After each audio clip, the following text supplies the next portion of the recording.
A girl sends a message saying she's going to break up and the protagonist starts crying. He's in disbelief, wondering if it was a joke. He thinks she's not serious because he had plans for their future relationship and was even thinking about marriage. However, he gets blocked and agonizes in his chair. A friend was going to call him to play but ends up seeing the protagonist passed out. The friend tries to help, but he storms out, slamming the door. His friends are outraged because he cannot maintain a relationship. Chen Wan is a famous dog licker. He just follows girls around, spending money on them, and gets nowhere. He is outraged that after 3 years he got nowhere with Chutong. The scene shifts to them talking and a group of people watch them. The protagonist begs for forgiveness and gives her a Piglet plush toy, her favorite animal. People around them gossip that he had 4 jobs to support her. Chutong explains that everything is fine, but after some time thinking, she realized she wanted to get back with her ex. The protagonist knows her ex and calls him a jerk. He tells her to her face that her ex cheated on her and left her pregnant. Suddenly, a car appears and a guy calls her to get in. Chutong's ex does not like them talking and drives her off while she says that this way is better. At the convenience store, the protagonist is devastated. As a bootlicker, he thinks he will never have a relationship. But a system appears showing his information named Chen Yuan, with 230 Chinese coins in personal wealth and 1 strength point. However, it also shows another piece of information saying he has 90 billion Chinese coins to be a dog licker. He wonders what is happening. A girl approaches him, asking if something is wrong with him because he keeps staring at her chest. The protagonist looks at her and starts analyzing her stats. The system shows her name is Su Lil. She is 21 years old, 165 centimeters tall, weighs 49 kilograms, and is almost an 8 in appearance. Her favorability towards the protagonist is -50. The system informs him that if a chosen woman reaches 95 favorability points, she can become his bootlicker. The protagonist is confused, wondering if he has to use the 90 billion given by the system on women. The system informs him that the 90 billion coins can be spent and that they have been credited to his card. It also states that they only work on women, and when he reaches 95 favorability points, he earns 1/10 of the spent value back along with some other rewards. Now convinced, the protagonist invites Ixulil to eat, saying he will pay for everything. The system informs him that everything is set and he can spend on her. When he reaches 95 favorability points with a girl, he also gets 5 points as a reward, which can be used to enhance his abilities. The girl looks at him and asks if he is trying to show off his wealth. Chulil is unsure if he is trying to flirt with her and if he can succeed. The protagonist keeps staring at Chulil and remembers that she is very powerful since she made a guy spend more than 30,000 with just 3 words. He responds to her provocation, saying that if she does not test him, she will not find out. She then accepts and tells him to buy snacks for everyone in the class. Chulil looks down on him, thinking he dresses like a beggar and yet wants to flirt with her, so she will have to teach him a lesson. But the protagonist spends 50,000 without worry. A group of people who were speaking ill of him realize he is rich but does not dress like it. The protagonist tells her to relax, saying that amount is nothing to him. Not being a fool, he asks her to add him. Chulil is confused, wondering if he is a second-generation rich kid, implying he inherited everything and is a multimillionaire. She says she can add him, but he must go to a special place first. Let's see how I will deal with you, Chulil thinks, in front of a Gucci store. She says she is not a materialistic person, she just wants to be sure of his sincerity and actions. Given his clothing, the protagonist thinks he will be thrown out. But Chen Yuan tells Chulil is fine and she can buy whatever she wants. Entering the store, the protagonist sees his ex is accompanied. She and Junkai are talking about a bag she is trying on. Chutong notices the protagonist is not alone. Chulil asks the protagonist if that is his ex-girlfriend, saying it is not a good time for them to be there. He says there is no bad time, they arrived at the perfect moment. You still have that spring collection bag? Chulil asks. The store clerk responds they only have 1 unit left, but Chutong is trying it on. The protagonist's ex is confused and says she will show the difference between a loser and a Junkai. Chutong tells Junkai that her birthday is coming up. He is confused, remembering that her birthday was recently. But she explains that the previous birthday was based on the lunar calendar and asks if he knows people also have birthdays based on the solar calendar. Don't you know that I don't like materialistic girls? You're not with me for money, right? Junkai responds. Chutong is speechless. After this conversation, Lil takes Chutong's bag, saying she will buy it since it seems Chutong doesn't have money. Using the protagonist's money, he gains 20 favorability points with Chulil. Swiping the card, he gains another 20, and as she smells the bag, he gains another 20. He is excited, thinking about how money improves things and that the bag made him gain 60 points. At this rate, he will quickly reach the top of her favorability. The problem is that if he reaches 95 favorability with her, without spending much, only buying those cheap bags, he won't get much money back. The store attendants seem confused, saying that some guys appear rich but don't like to spend on their girlfriends, while the poorly dressed protagonist is giving Sulil the best. Chutong is left humiliated on the floor while Sulil stands there, saying that a bag is like a boyfriend. It's good to hold on tightly. She looks at the protagonist thinking she can't lose him and gives him some compliments. Chutong, with tears in her eyes, bumps into him saying he has gone too far. Too far? Haha, Chutong, you still have a lot to suffer, the protagonist says. But with her aggressive move, the protagonist activated the system's second relationship. It begins to show her information. Name is Chutong, 21 years old, 163 centimeters tall, weighing 49 kilograms. She has a slightly higher rating than Xulil and has -10 favorability, with the same goal of 95 favorability. Are you relieved? Did I do a good job, didn't I? Where are we going now? Xulil says. The protagonist says the night is just starting and he has plenty of money, asking if she is satisfied with just one bag. And she starts grabbing everything she can, ending up full of bags. The protagonist gives the card. The store attendants say they will deliver to the address after the purchase is finalized. Ken Yuan keeps gaining favorability with Xulil, another 5 points. Swipes the card, another 5. Swipes the card, another 5. Xulil gets tired of buying clothes and doesn't even know where she will put all of it. Not enough space. Doesn't matter.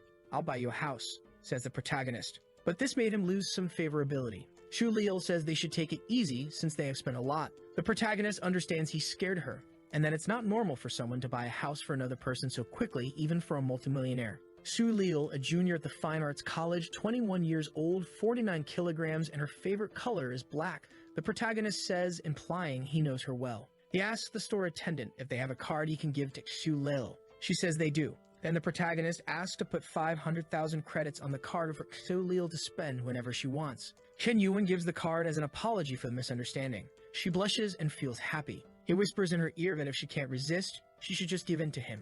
Oh, you bad boy, you're a bad boy, my god, Xulil says, and he gains another 30 favorability points. The store attendants go crazy over how attentive and caring he is with her. The protagonist says that having money makes it much easier to flirt with people. Xulil asks him if, even though he buys a lot for her, he doesn't buy clothes for himself. The protagonist says he doesn't have much money. Xulil, wanting to impress the protagonist, takes him to buy some clothes. She starts spending the 50,000 her father sent, paying for a haircut, some clothes, and sneakers.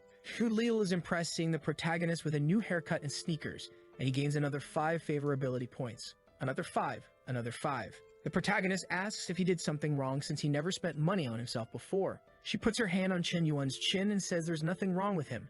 She just thinks now they make a good couple. She thanks him, saying it was a very special day. Now Xulil has 68 favorability points. Back at the dormitory, his friends ask what he did all day and why he is all dressed up. Ken Yuan says he was on a date with Xulil. His friends give some advice, reminding him that not long ago he was suffering over his ex, and now he is with Xulil. They suggest he stay away from her or he will end up very poor. The protagonist thanks them for the advice. Then he receives a notification from Chutong saying that if he hates her, it's best they delete each other's numbers. Chen Yuan looks at the phone, thinking about how he will increase favorability with her since she wants him to delete her number, but he wants to earn money with her. Of course not, how could that be possible? You will always have a special place in my heart, the protagonist says, sending the message. She responds saying she is not with that guy because she wants to be, but because her mother is sick and needs 50,000 for medical procedures. Chutong is impressed, realizing she was only playing with him, and receives a notification of 50,000 that the protagonist sent.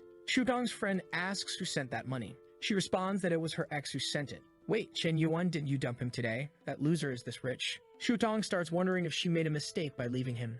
And even after he sent 50,000 to Chutong, he only gained 5 favorability points. She asks Chen Yuan several questions, such as what he meant by sending the money, where he got all that money, why Xulil was with him, why he didn't buy a bag for her, and if he might be a second-generation rich kid. The protagonist silences her after she sends 15 messages in a row and wonders if there is a more fun way to spend money on women. He finds a girl doing a live stream, but there are only a few minutes left until she closes. She gets frustrated and asks if anyone's going to send gifts or if she should end the live stream. The protagonist sees that he can send up to 1 million and thinks it's much better than buying bags. He starts a frenzy of sending multiple gifts. The girl thanks him for sending a rocket, but then 100 rockets appear on the girl's screen. The people in the live chat get angry, wondering who sent all the gifts. Ken Yuan realizes that someone with a lot of money gets a lot of attention and sends 900 more rockets, causing her phone to crash. At the company where the girl does her live streams, an employee informs the boss that something incredible happened.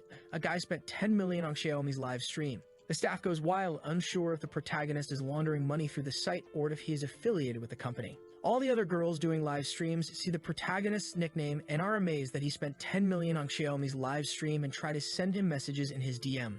Ken Yuan just watches the messages come in. The girl that received the gifts wonders if it's all real, But then a guy with a sign comes over saying he needs to get the protagonist's contact information and will get a raise for it. The girl sends him a message thanking him for the gifts. She asks if he is still in the live chat since she is about to close. But Chen Yuan had gone to sleep after spending money all day. The next morning, his friends are looking at news online about a guy who spent 10 million on a girl's live stream. And the guys are discussing what they would do if they had that kind of money. The protagonist realizes he spent all that money and didn't create any kind of relationship with her. So he opens TikTok and sees a bunch of girls sending him messages. One girl says she is 28 years old and divorced, asking if he wants to meet her. She is frustrated since the protagonist doesn't respond to her messages, inviting him to her studio and saying she's waiting for him. He isn't very excited about these messages since he doesn't gain any favorability. His friends are still discussing the amount of money and getting ready to go out. The protagonist asks his friends where they are going without him, and they respond that they are going to see the goddess Zhao Yuki and are going early because they want to see her up close.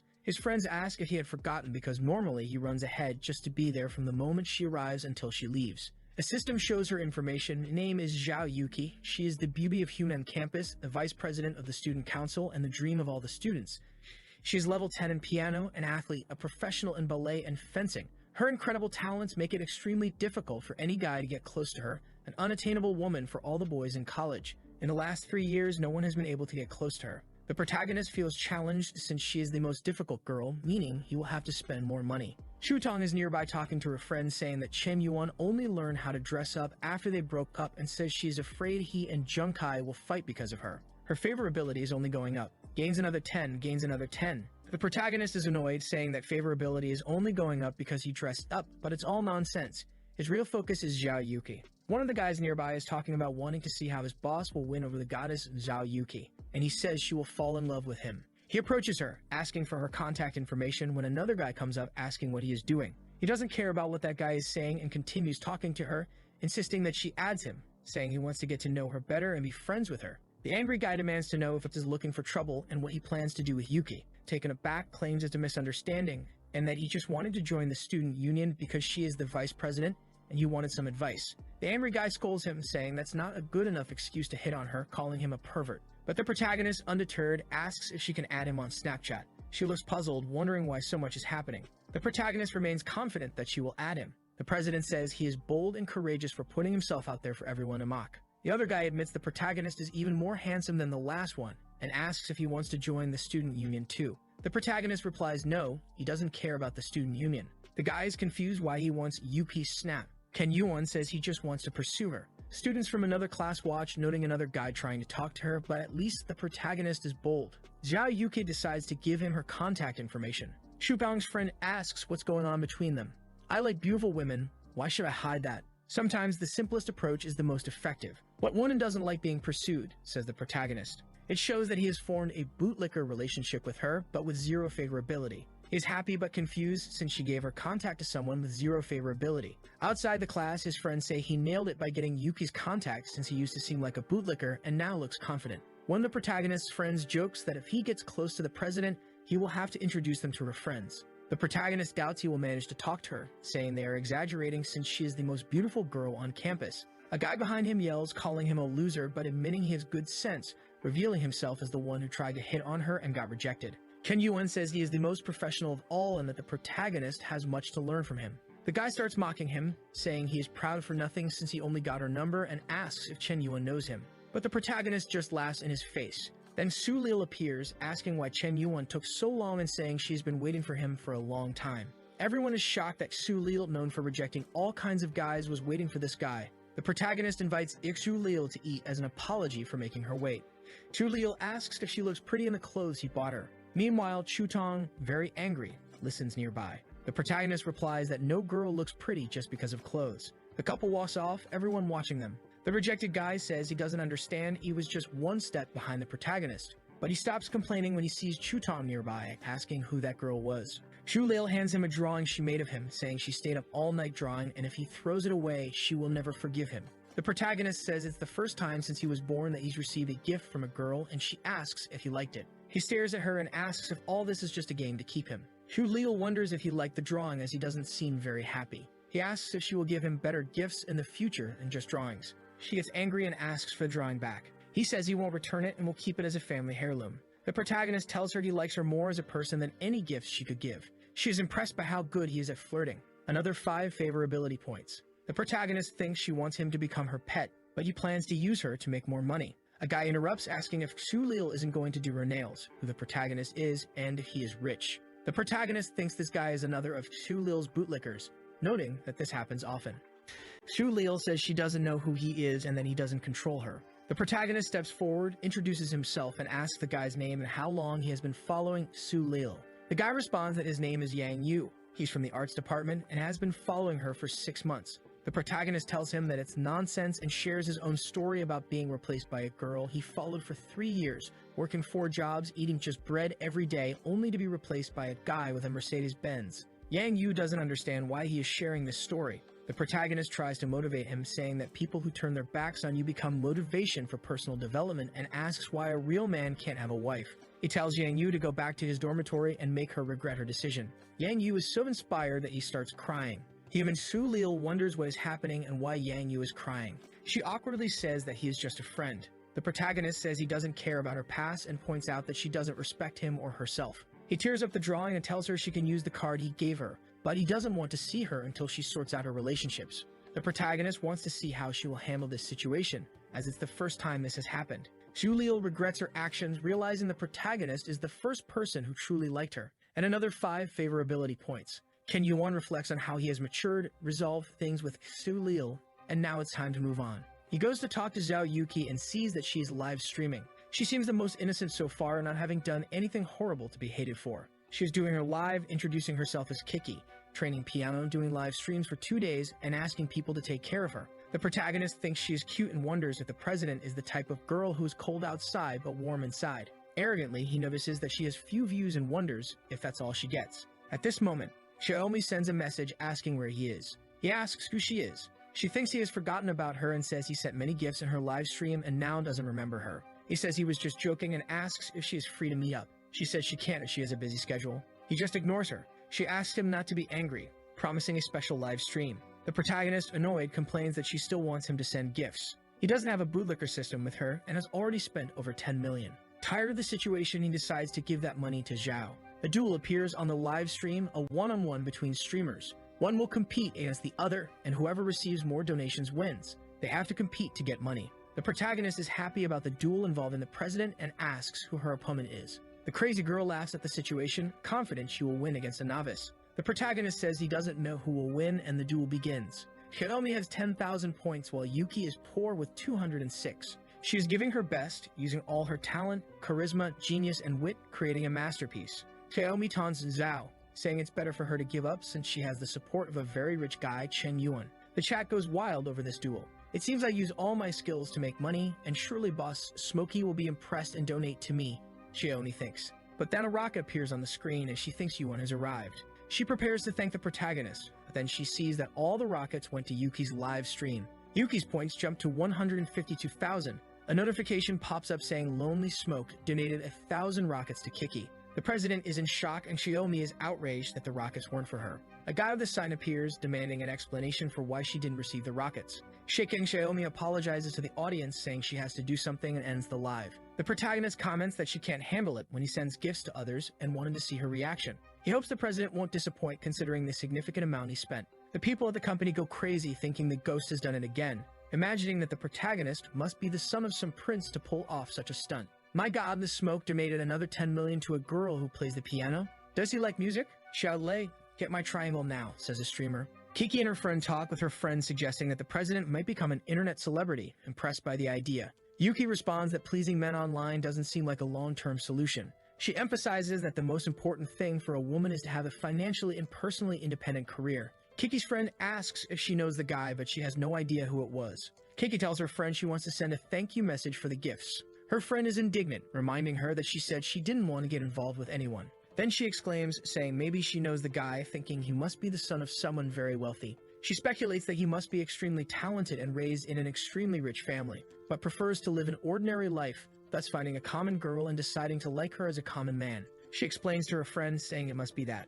Her friend dismisses it, saying she's been watching too many dramas. Kiki imagines how difficult his life must be, pretending to be an ordinary guy. Her friend tells her to go to sleep, saying it's late, but Kiki really wants to thank Chen. The protagonist looks at his phone and sees a message from a girl asking if he's free to eat and he says he wants to eat his favorite dish, crayfish. She agrees and says she'll meet him at the school gate in the afternoon. She didn't ask where I got the money for the gifts, just invited me to dinner. I want to see what she's up to, he thinks, staring at his phone. The next morning, the protagonist arrives at school on his scooter. A guy standing by a Mercedes asks if he's waiting for someone. The protagonist asks if he is waiting for someone too. The guy says he's waiting for his girlfriend. Then the pianist arrives, and the guy tells the protagonist not to look too much, because to win over someone like her, you need to work hard and have a lot of money, or he will take all the beautiful girls. Kiki sees the protagonist and imagines him as a hero on a motorcycle. She runs towards him. The guy thinks, "Ha, you think you can get into my car?" But then she goes to the protagonist's scooter, and the guy is stunned. He wonders what's the point of having so much money. They ride off on the scooter, and she imagines herself as his fiancé. They arrive at the restaurant.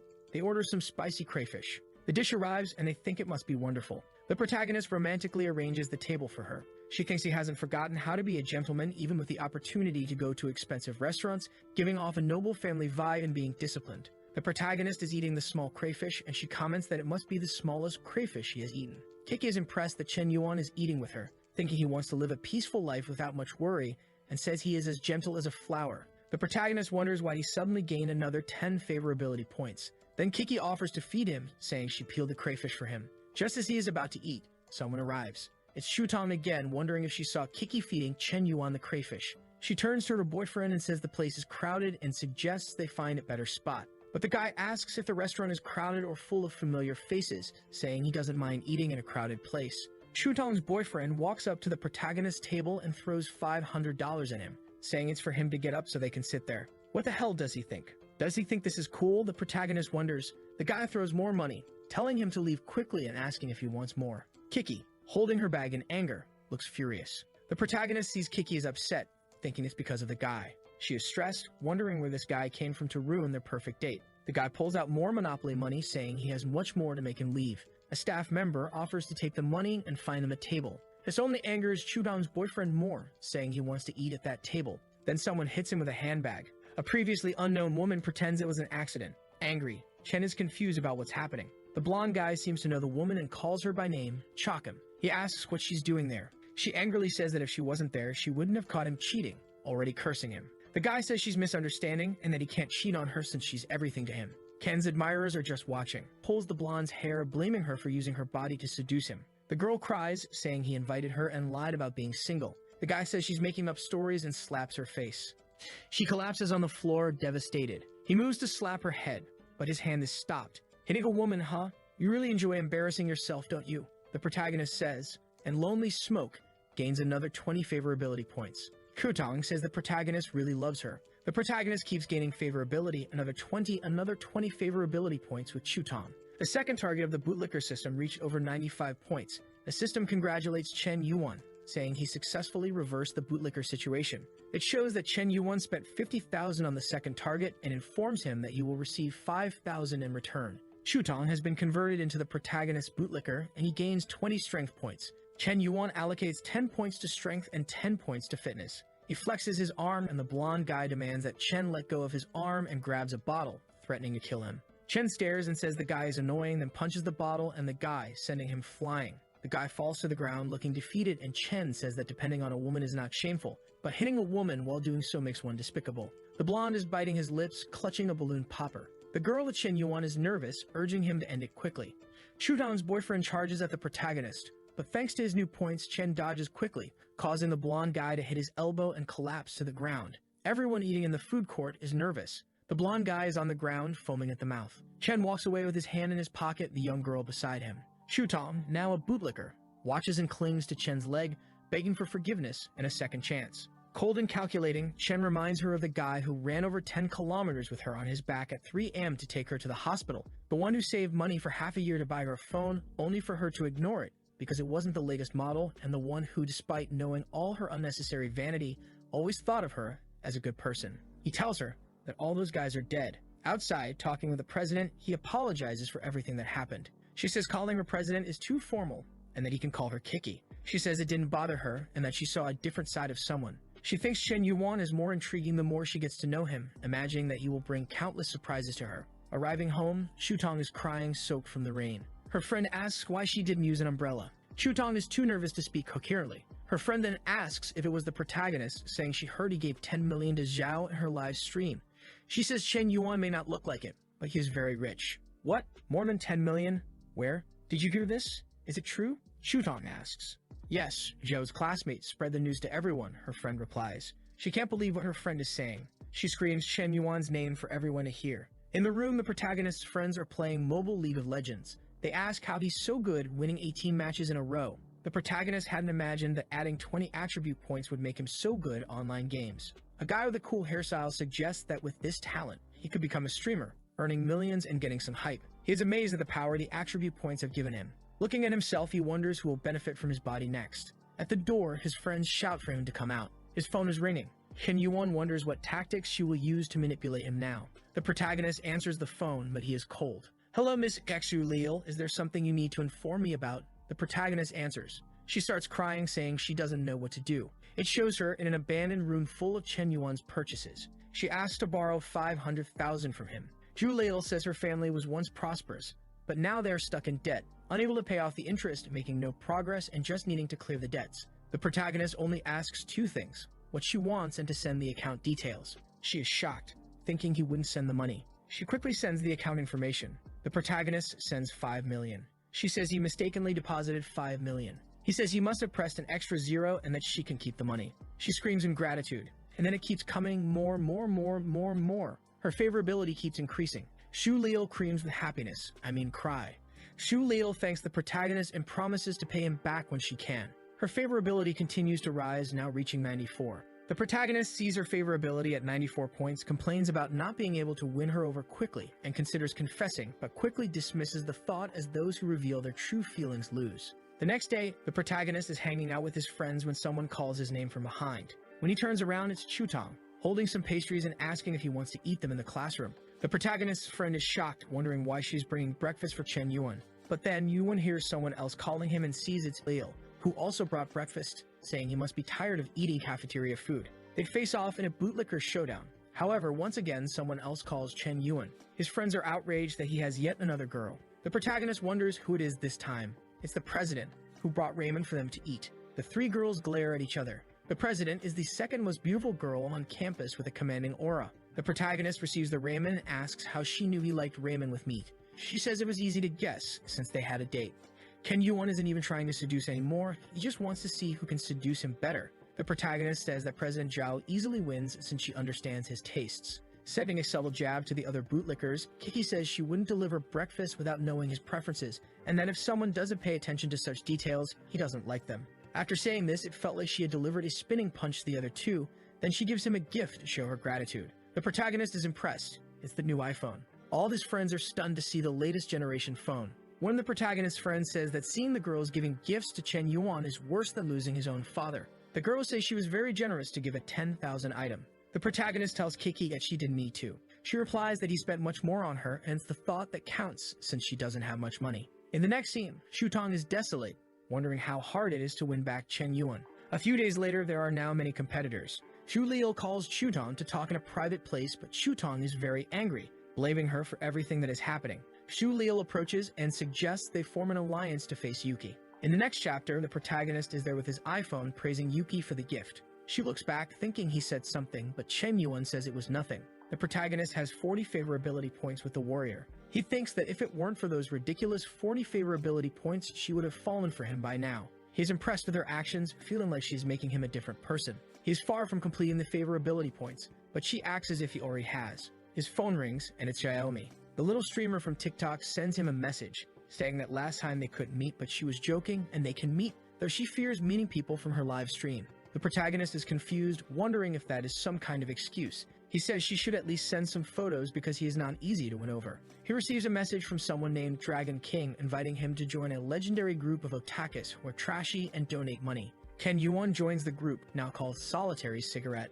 Someone is surprised that the Dragon King invited the protagonist, saying he's the biggest donor they have ever seen. The protagonist sends a message introducing himself in the group and asks them to take care of him. Someone says he has the appearance of a rich person and must have some kind of talent. Another person says they have a business and asks if he wants to participate. Chen Yuan, these rich kids want to test me. Fine, I'll play with you, he thinks. Yes, sure, I can help you, let's talk. Message me privately, the protagonist says. "Hey Big Cigarette, I have an insane villa for sale, are you interested?" Another person asks. The protagonist asks where the villa is and the person sends the address. The protagonist says the villa is in the Enku district and a house there is worth $1 million. He plans to buy an apartment and will go check it out in the coming days. Inside the mansion, a bald guy asks if the protagonist is really considering buying it and if Chen Yuan really has money since he thinks he doesn't exist.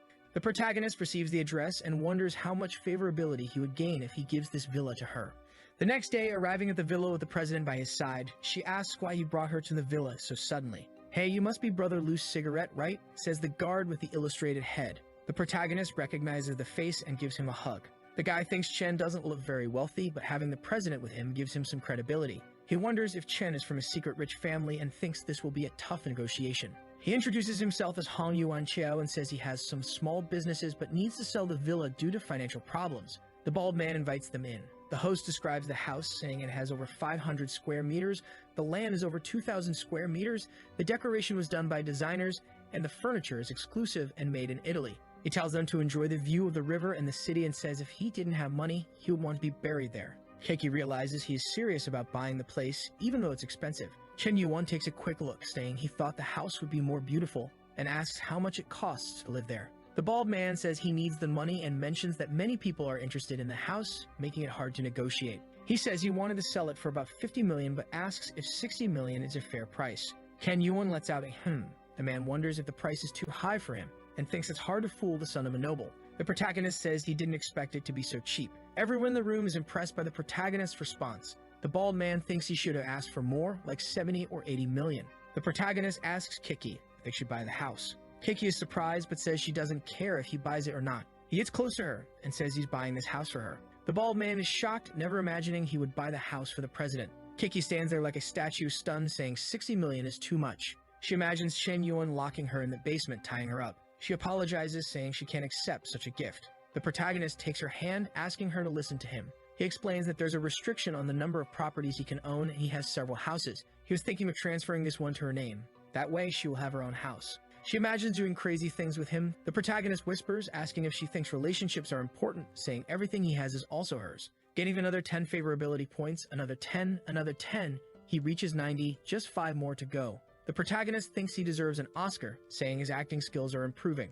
The blonde girl nudges the bald man, asking when this will happen to them. The Mosquito Airport guy says he doesn't have money for such gifts. Meanwhile, Chen Yuan swipes his card. He says he will transfer the money, and after the paperwork is complete, he'll settle the rest. The man tells the protagonist not to worry and that everything will be sorted out in the coming days. The protagonist's plan is going as expected. The president's favorability reaches 90. Chen Yuan thinks that once he completes the favorability, the 70 million he invested will return as more than 700,000. She looks at the protagonist and thinks, considering everything that happened, he's about to say something that will embarrass her. She imagines their perfect wedding, wondering if it will be in Milan or the Maldives. She wonders what the ring will look like, already thinking about the baby's name, and worries if he will forget her when he gets old. But before imagining more, they arrive at their destination. She steps out of the car and asks if Chen Yuan isn't coming out. He says no. A friend invited him to play a game of LOL and waves goodbye. She waves back sadly. She feels indignant, expecting more than just a goodbye.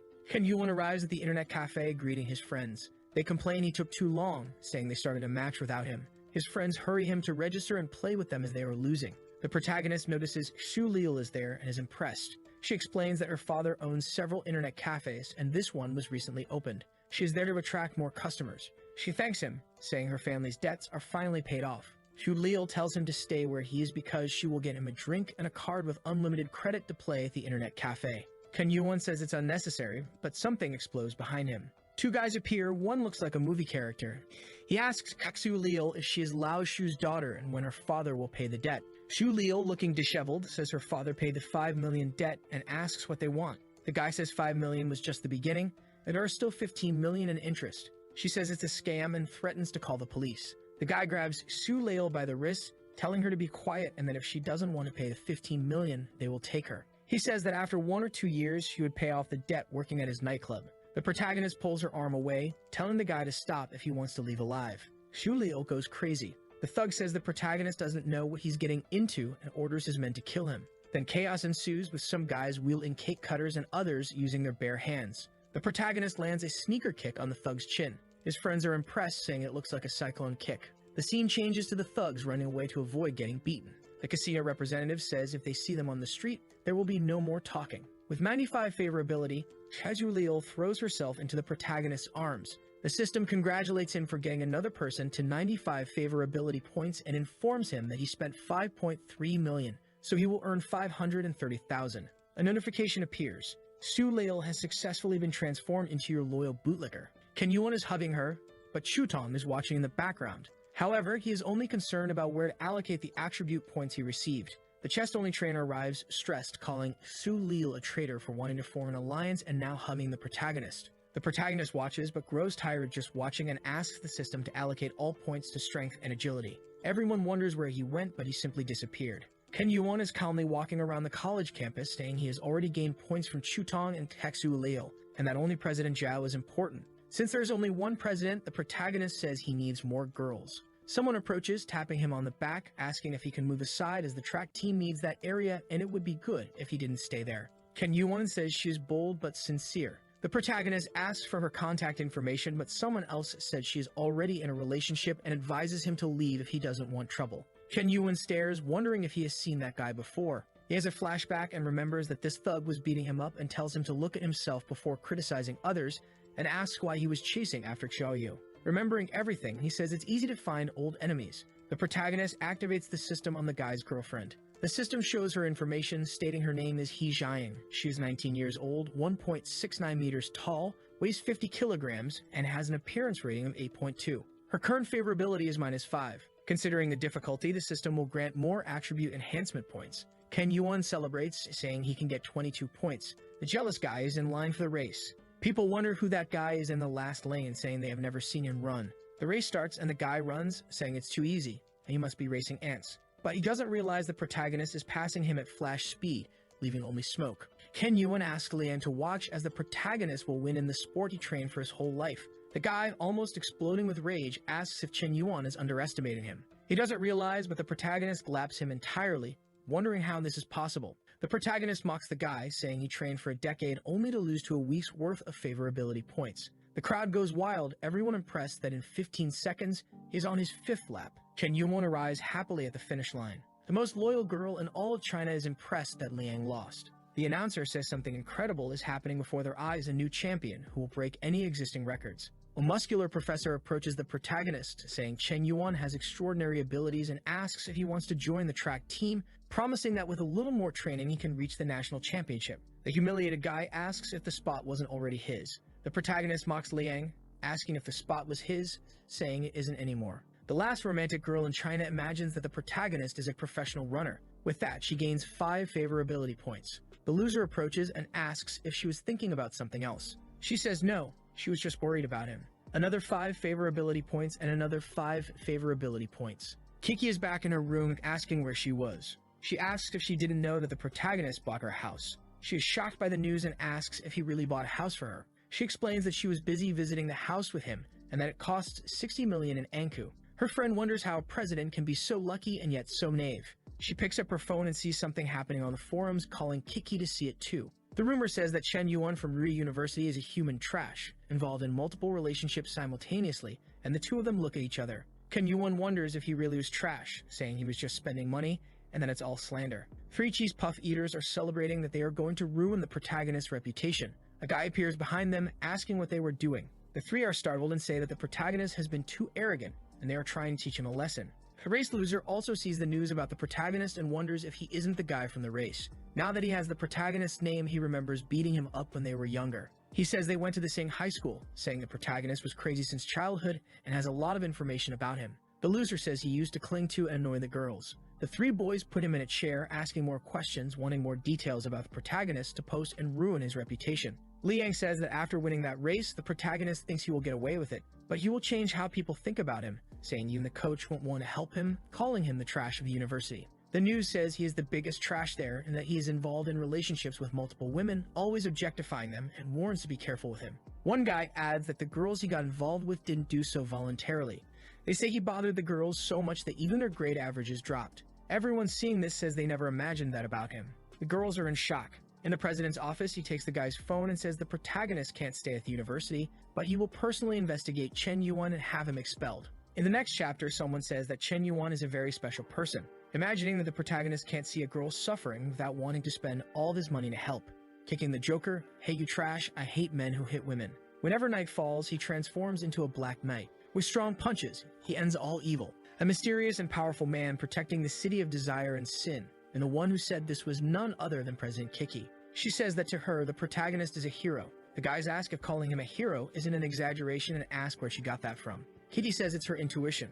The guys wonder if they can trust her testimony. The guy helping the president says she is the vice president of the student council, a bit quirky, but trustworthy. The president frowns, saying he doesn't want to know and asks them to question other people. The president says no one better than him can be in that place. Now they go to talk to Chutong. "Hello girl, we have some questions about a classmate of yours. His name is Chen Yuan, please come with us," said the interviewer. Chutong says he is too good, but she wasn't enough for him. She also says she was a complete idiot and greedy, acknowledging that she wronged the protagonist and wants him to accept her back, and then she starts crying. A policeman gives her a tissue to wipe her tears. The policeman asks Chutong if, even after the protagonist rejected her, he still continues to be a good person. The president, observing her desperation, says she deserves everything happening to her, saying she isn't worthy of his love and he did nothing wrong. The stressed president leaves the room angrily, lights a cigarette to ease his jealousy, wondering if he did something wrong. He sees that the protagonist is innocent and people just want to ruin his reputation. Looking down, he sees two people arriving, wondering who they are holding the banner. It's Su Leal and her father. The president introduces himself and asks why they are there. "I am Su Leal from the arts department, and I wanted to make a banner for Chen Yuan." Her father explains that the protagonist protected his daughter a few days ago and helped his family a lot. The president is even more impressed and jealous of the protagonist. With that, he says goodbye. He says he probably blamed the wrong person and wants to look at the post again, seeing that a girl commented saying if he is trash, she is throwing herself into the dumpster. The girls are all sharing and the protagonist is running. Various girls praise him, saying that when they saw him, their hearts beat faster. The president is impressed because only women are defending him. He thinks people are doing this to him because he stands out so much. The president says he understands Chen Yuan and that he will bring justice and not tolerate any complaints or offenses against him. The president gathers all the students to talk about the rumors regarding Chen Yuan on the school forum. He says he conducted a thorough investigation and admits that the protagonist is honest and that all the rumors about him are mere slander. He is there to clear Chen Yuan's name. The president gives a notice that the protagonist is willing to help everyone, mentioning that Chen Yuan has protected many people and doesn't like to take credit, hence keeping it a secret. He heaps praises on Chen Yuan and, almost crying, presents him with an award for people who positively contribute to society, advising all students to learn from their classmate. The protagonist wonders what is happening, saying he doesn't understand anything and why he is receiving this certificate if it was for protecting someone. Liang wonders what is going on, cursing the president since the protagonist's reputation was supposed to be destroyed, saying he should be in Chen Yuan's place. He notices his girlfriend is making some compliments about the protagonist, and the favorability rises. Another 10, another 10. The meeting ends and everyone is leaving. She asks if he's gone mad or isn't feeling well and why he is so jealous of the protagonist. She says she has genuine admiration for her classmate. Even after helping so many people, Chen Yuan doesn't care about fame or wealth. She brings up him winning the race against Liang and yet not wanting to join the track team, saying this act is a sign of incredible people. He grabs her wrist forcefully. She tells him to shut up and let go, saying he's hurting her. The loser gets close to her. Chen Yuan is useless. Liang starts boasting about having a Tesla and many more things than him. But right next to them, the protagonist calls the bald man to pick him up, saying he doesn't want to be picked up in an expensive car and wants to maintain a humble profile. This is just the illustrated head, who came in one of the new cars. The bald man apologizes, saying he was sure on time, so he came in that car. The protagonist gets angry and tells him to pay more attention as he said not to come in an expensive car. The guy says he understood the message. Both of them look on, and with that, the protagonist leaves. Liang's girlfriend says she's tired of the situation and wants to break up. He says that's impossible, but he ends up desolate on the ground. Chen Yuan transfers some money to the bald man. The guy thanks him. The protagonist says that while everything is being resolved, he will return to school. The bald man offers a ride, but Chen Yuan says it's unnecessary as the car draws too much attention. The guy says okay and just asks the protagonist to be careful. Walking through the city, the protagonist says that the priority is President Zhao, needing just a little more to complete the system and get the 25 attribute points. He says he has to buy something for her and wonders if the chubby guy has anything to sell again. Looking at the group chat, everyone comments that even with a bit of conversation, the protagonist bought the house. One guy says Chen Yuan has a lot of money available. The protagonist tells them to relax, saying he bought it just to help a friend. The guys are shocked when the protagonist shows up. Everyone in the group adores him. A guy with a car photo asks if he doesn't want to buy a luxury car, saying he knows some people who sell them. Then a guy calls him, saying that the Zhang family has a small business with imported cars. and it's a pleasure to meet the protagonist. The protagonist looks at the card and sees it says Zhang Group. Chen Yuan imagines that his family has a giant industry and that he must be a second-generation rich kid. He tells Zhang that managing such a big car business at his age is impressive. The guy says he thought the protagonist was older, considering he bought that house. They chat, and from a distance, two girls wonder who Chen Yuan is, thinking he must be the son of some wealthy family, given that manager Zhang received him, but they dismiss him, thinking they have no chance with him. The manager doesn't want to brag, but says he has the store with the largest collection of luxury cars in the city, saying the protagonist can ask for any car he wants. The protagonist thinks of the legendary car and says he wants a Bugatti Chiron. The guy thinks Chen Yuan must be joking as there are very few units. The protagonist says he doesn't have it, and Zhang feels embarrassed. Chen Yuan asks if they have a Lamborghini Veneno. Zhang responds that they do not. The protagonist asks if they have a Pagani Huayra.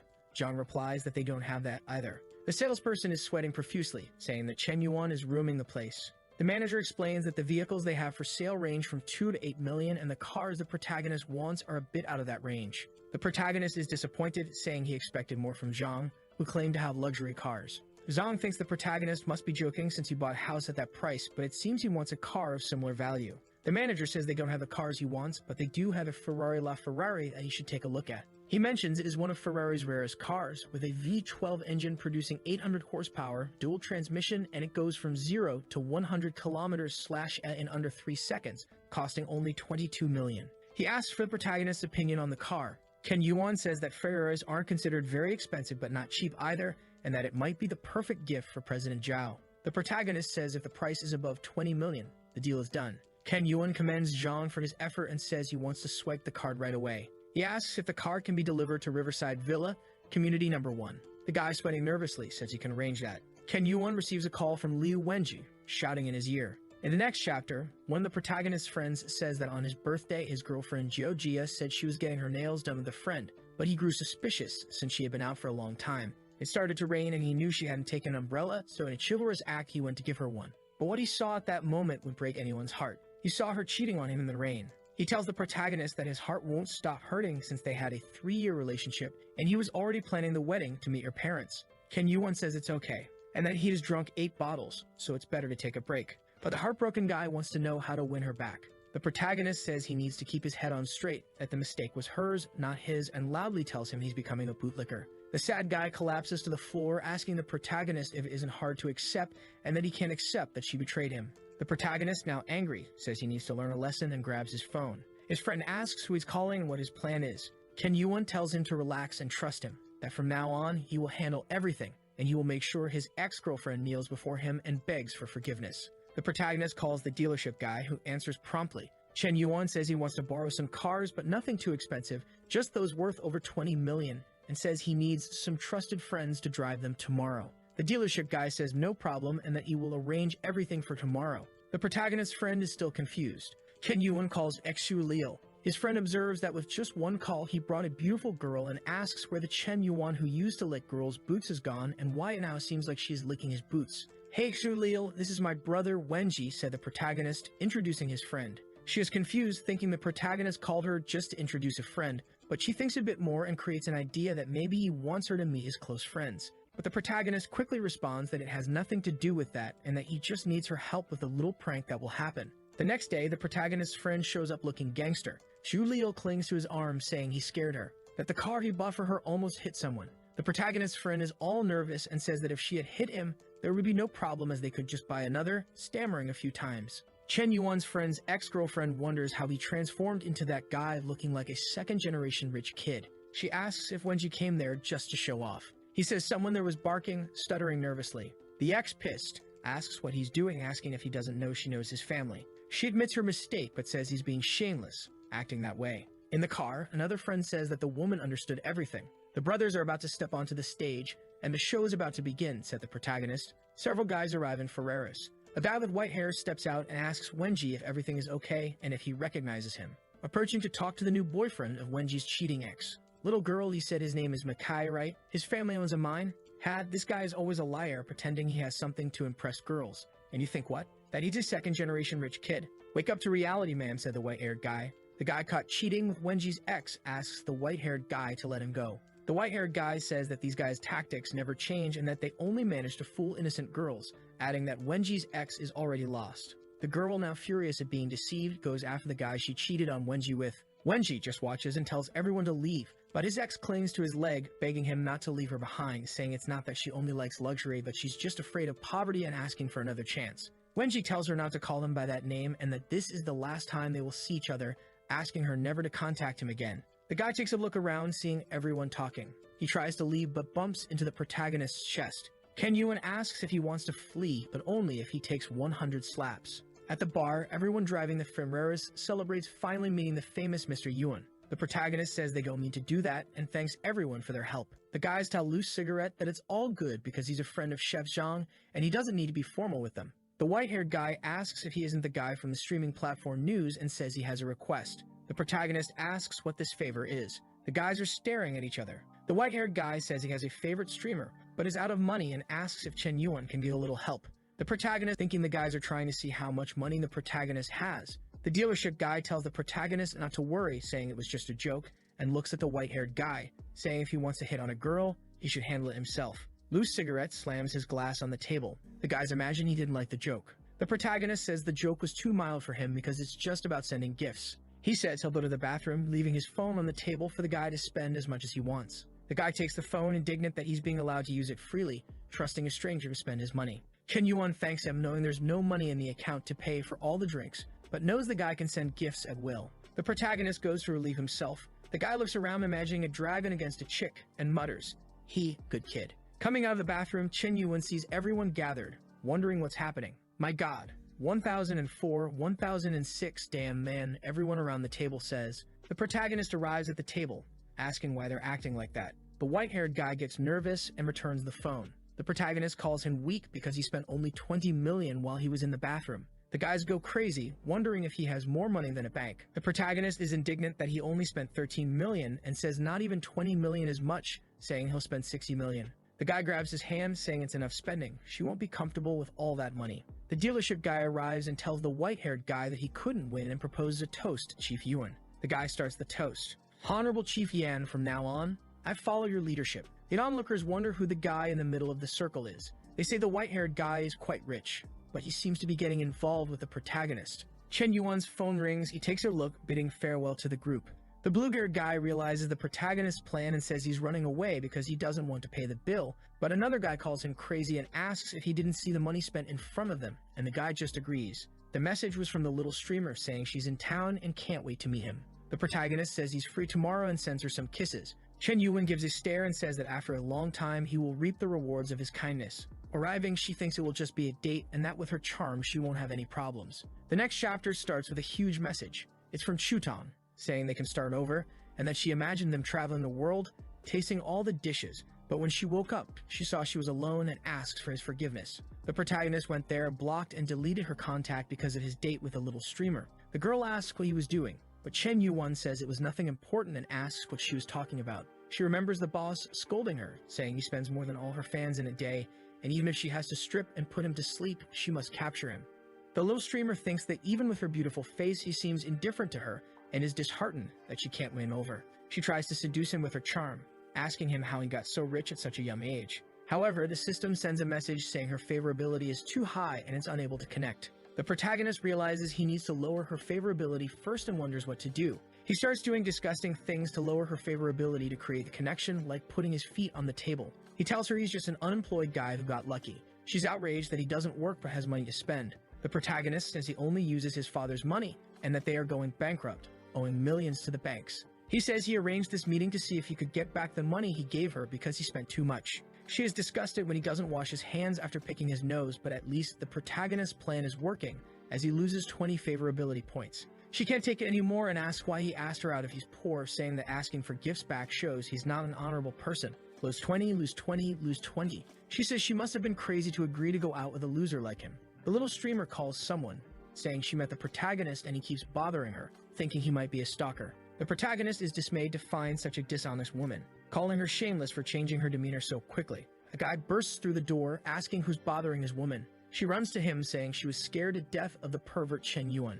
The guy ignores her and approaches. "Brother Yuan, you're here too," said the Shopee protagonist. The guy is impressed to meet Chen Yuan, saying it's an honor to know him. She is confused, not understanding why Mr. Yuan is being so polite to him. The guy is one of the richest second-generation heirs, owning several industries in the area. He slams the table, calling her stupid, saying she's bothering one of the most important men, calling him poor. She wonders why he's doing this, thinking the protagonist was testing her sincerity and realizing she messed up big time. The little streamer knows she needs to win him back and starts apologizing, begging for his forgiveness. With that, the system connects with her. The protagonist takes a look and says it's fine, that she's just a young, inexperienced girl. She says she understands and that he truly is her favorite. Plus 10, plus 10, plus 10, plus 10 favorability points. Ken Yuan wonders if this is how people make a living by seducing others, thinking that as long as they can get money, favorability will rise. He says he won't let her go that easily. The guy from the date slams the table, saying he spent a lot of money on her to boost her fame, and she treats one of his best friends like that.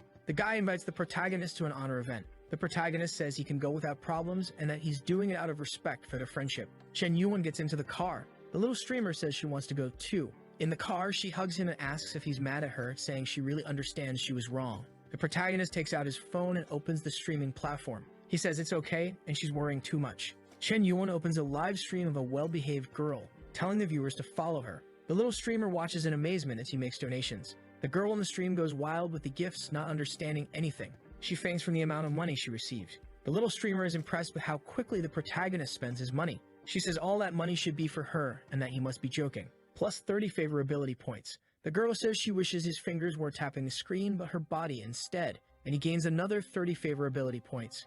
He watches, saying she's crazy for enjoying watching him humiliate her by giving money to others. Arriving at the location, the guy welcomes the protagonist, saying it's the most reputable private restaurant in the city, only accessible with a special membership invitation, and it has 3 important features. The protagonist is confused about the 3 important features, guessing impressive food, a unique setting, but can't figure out the last one. The guy is impressed he guessed 2 and says he wouldn't be able to guess the 3rd.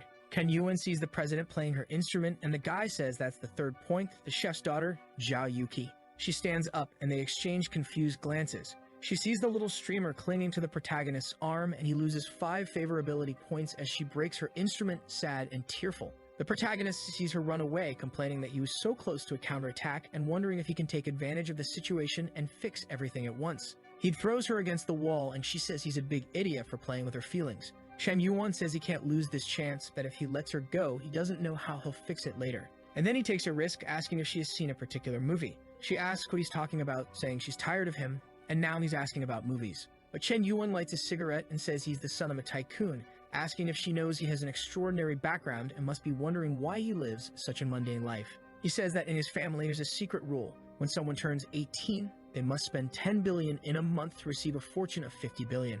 The protagonist explains that his focus is to spend this money, saying he's invested in various projects, activities, donations, and environmental protections, and mentions that this girl was a streamer he donated to because he needed to spend the money. He says this situation was just a small misunderstanding, and that everything he told her is a secret that only she knows, asking her to understand. Ken Yuan says this is a secret he's been carrying for a long time and bids her farewell. Kiki says she's causing more and more trouble for him, and it's so hard to see how he will inherit this fortune. She sees Chen Yuan and hugs him. She says she's not ready to say goodbye to him, and that it was a mistake for her to think that way about him. Hugging him, she thinks he really cares about her because he revealed a family secret. With that, she gains 20 favorability points. On the way back, she apologizes for getting stressed out, saying it wasn't intentional, and that Chen Yuan is her friend too, and that she'll pay his bill. The guy is impressed that in less than 5 minutes, he managed to make up with the president. However, the little streamer is not happy at all, very angry, saying Kiki thinks she's all that, but she's the one who will win Chen Yuan.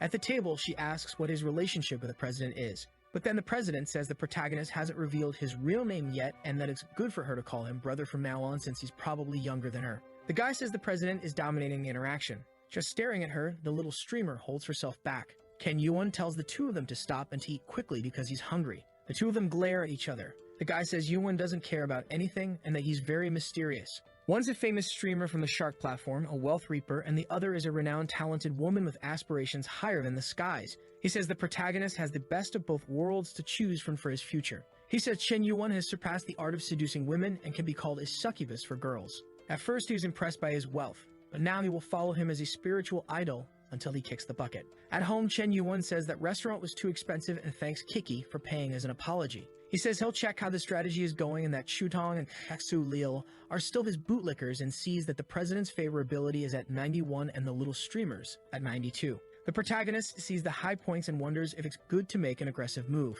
He notices someone behind the president and asks if it's Liang's girlfriend, seeing she has 76 favorability points. He remembers it was 25 when he raced and wonders if his charm has increased these days. Guys rush by saying there's a guy confessing to a girl. A guy wanting to love and be loved. The protagonist says it's getting rare to find genuine love these days. Downstairs, a crowd is watching with a heart made of candles, the cuckold playing guitar and declaring his love, saying he still loves her, that he was always wrong, didn't want to be ignorant to her, and promises never to be violent again. He asks her to think about the past and give him a chance. The most faithful girl in China is staring at him half confused. The protagonist arrives asking what's going on, but the cruelest woman strikes again. She slaps the bouquet of roses and runs away. Liang keeps saying she doesn't need to run since her true love is right there. She arrives and asks if his name is Chen Yuan, saying she finally found him and begs him to add her. The guys go crazy, wondering why she's going to another guy. Liang says she disappointed him. The protagonist talks to him about his frustrated expression and asks if the situation was incomprehensible. Liang asks if he doesn't want to close the coffin lid right away. Chen Yuan says he's always been envious of his good looks and athletic talent, and he always won the hearts of girls, but now that he's lost, he's panicking. He says the mind consumed by the desire for victory made him ignore his girlfriend's feelings. He's the one who pushed her away bit by bit, and now he's on the ground playing the victim. The guy admits he's right and that it's his fault. Several girls are watching, wondering what's going on. They say if he was aggressive, he doesn't deserve dignity, and if he treated her badly, there's nothing to resolve. The girl stares at the protagonist, saying he understands her. With that, her favorability reaches 91. Even though Chen Yuan did nothing. He didn't give money, just looked at the girl a few times, and she already loved him. The president's friend says she needs to find a way to talk to Kiki to warn her that she's not the only one talking to the protagonist. She opens the door desperately, asking if she has any problems and saying that Chen Yuan is cheating on her and that she should stop everything because of it. She leaves a like in the video to help Mamoru make more juicy content for his viewers, activate the cheeky little bell, and I'm out. Do you remember that the last chapter ended when the protagonist humiliated the submissive cuckold? And Jiang was still thinking that our guru understood her very well, 21 favorability points. However, Kiki's friend was there and ran to tell her everything. She arrived at Kiki's room screaming while Kiki was doing her skincare routine, saying she was being cheated on. But Kiki said that was impossible because Chen Yuan was a prince who would never betray her. Her friend was about to say he was downstairs talking about feelings with another girl, but Kiki interrupted her, saying it didn't matter if others confessed to him. However, Xiaofei pointed to the phone and asked what she thought about him spending money on another woman. Once again, Kiki said it was okay, he had already informed her about it, and he had plenty of money. She patted her friend's head, saying that the most important thing in a relationship is trust, and he was telling her everything. The poor friend was devastated, thinking that her once smart friend was now completely deluded. Meanwhile, Chen Yuan was dying of sleepiness. His friend was angry, asking who gets sleepy in the middle of a mystery game. In front of him were two girls with hearts on their faces, saying he could go back to sleep and that he looked so handsome unconscious, which was a bit dangerous, my friend. His friend told him to understand that it was just because he was handsome that they were there, so he needed to help him get something too. But our protagonist wants to know why she is there too. Obviously, the famous Chu Tong, who is eager to get back at the protagonist. His friend said he was worried about her because he heard she was going to the hospital a lot, and Chen Yuan wondered if he had really gone that far. Remembering the first time he got the legendary rejection, he thinks she might really want to apologize. But it was her fault for acting that way. But is he being too heartless? He is in a dilemma. The girls want to know if he is the famous loose cigarette from the internet, especially since he uses the same name on WhatsApp. He was starting to talk when Chu Tong's ears perked up to listen. Suddenly, a voice in the room said that if he really were that guy, he would let them use his head as a bowling ball. It was a guy in a blue suit who told him to stop comparing himself to that rich guy. Chen Yuan seemed to recognize this guy. The same guy went up to Chu Tong and introduced himself as Lai Yun Tao and asked for her contact. She was a bit embarrassed and shy, clearly. The girl was no good. Chen Yuan remembered that this guy always made his life miserable in high school using his family's connections. But he is willing to let this guy show off, as he doesn't want everyone to know he has money. But looking at Chu Tong, he thinks it's time to test her. He stands next to Lai Yun Tao and introduces him to everyone, saying he's a high-class guy with lots of money and successful businesses. He then explains to everyone that the reason he has a bit of money lately is only because of the demolition of his family home, nothing more. Chu Tong is shocked to realize that Chen Yuan is not the famous loose cigarette. On the left side is a guy with many companies and wealth. On the right side is a poor guy who liked her a little. Her favorability starts to drop and her bootlicking system crashes with 15 points. But this makes the protagonist smile and Chu Tong runs to add the guy. She has a villainous look on her face, saying that even an idiot knows who the better option is. Lai Yun Tao tells Chen Yuan that it's funny. The girl he introduced just added him. He gets close to Chen Yuan's ear and says he got stepped on in the middle school style and will continue to get stepped on. Chen Yuan seems to notice something. As Lai Yun Tao leaves, he says he will pay the bill for everyone there. While Chen Yuan starts to joker laugh, everyone wonders what's going on. He says it's nothing and that he just realized a few things. While thinking he gave Chuton the best opportunity she could have, she clearly showed her claws again. From now on, he won't have any sympathy because she doesn't deserve it. As he leaves, Lai Yuntao asks if he's already leaving and says that tomorrow they will have a middle school reunion. Ken Yuan thinks about it and then tells him that if it's just middle school people, he will definitely show up. In a fancy restaurant in room 888, the reunion is already happening, and everyone is happy and celebrating each other's success, especially Lai Yuntao's. In the middle of the crowd, Chen Yuan is invisible. He thinks that Lai Yuntao never misses a chance to show off. Suddenly, the door opens and a girl with immense respect walks in. She apologizes, saying that the taxi took a long time. Chen Yuan recognizes her as Xiao Ruyu, the moonlight that illuminated his high school days. She was mysterious and noble, like an unsolvable equation. Suddenly, the damned poet emerges. He gives a little smile and approaches, asking if they can exchange contacts. Lai Yuntao gets angry, saying that he will regret doing that. Ruyu thinks she has seen him somewhere before and replies that it's no problem, they can exchange contacts. With this, the bootlicking relationship was established, and she has an appearance score of 9.2. Someone shouts from the middle of the table that Chen Yuan has never been anything special, so why is he being so bold? One of the girls says that he's pretending to be rich and is actually shameful. She warns everyone that Chen Yuan hangs out with some second-generation rich kids who harm many women. One of Chen Yuan's friends says that she has no idea what she's talking about. She says that Chen Yuan made her get humiliated by her ex-boyfriend. I think it was that guy who delivered the car and made her suffer. Crying, she says she is sure that Chen Yuan only asked for Ruyu's number to sell it to his friends. Ruyu looks on and starts losing favorability because of this. Yuntao takes the opportunity to ask Chen Yuan if he is so poor that he needs to lean on others, and if he wants, he has a job for him. Chen Yuan, seeing the two insulting him at the same time, thinks that they are plotting together. But if they are showing their faces, he will have to step on them. He sends a message to Hao Qian, telling him to come to this restaurant with a Ferrari. A while later, everyone is going downstairs to leave.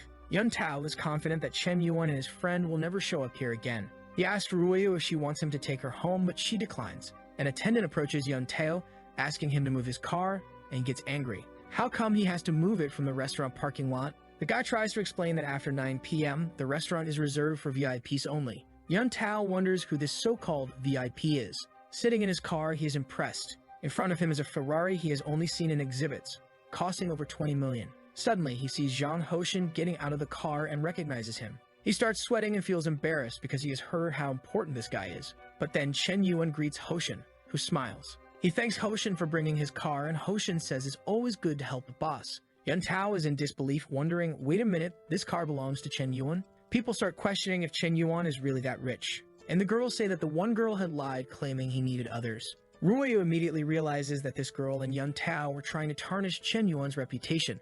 However, despite being humiliated, he didn't bother defending himself against these people. She finds this quite interesting, and her favorability rises by 20 points. Seeing this, the rascal smiles and asks her if he could have the honor of escorting her home. She agrees. The class is now all in love with Chen Yuan, and his friends take the chance to poke fun at Yuntao, who will image photos of a busy avenue, copy, and paste. Inside, Ruyu feels a bit uneasy. Perhaps she was too hasty in getting into this car. Ken Yuan tells her that he has been paying attention. The pendant on her bag is a dichotomon. She is impressed that he recognizes it. It's a character from a Chinese cartoon. He tells her that he loves watching that series and seeing the transformations, and she says she has always liked it too. She glances at him, feeling a bit embarrassed, and smiles. While he thinks she's very cute, perhaps her cold attitude is just a protective measure. Seeing her beautiful face makes it irresistible to want to protect her. The boy didn't last 3 words. He says he is experiencing the feeling of love for the first time in his life, wow, at her house. He makes a gesture representing that anime, saying it was really nice to meet her, and she returns the gesture,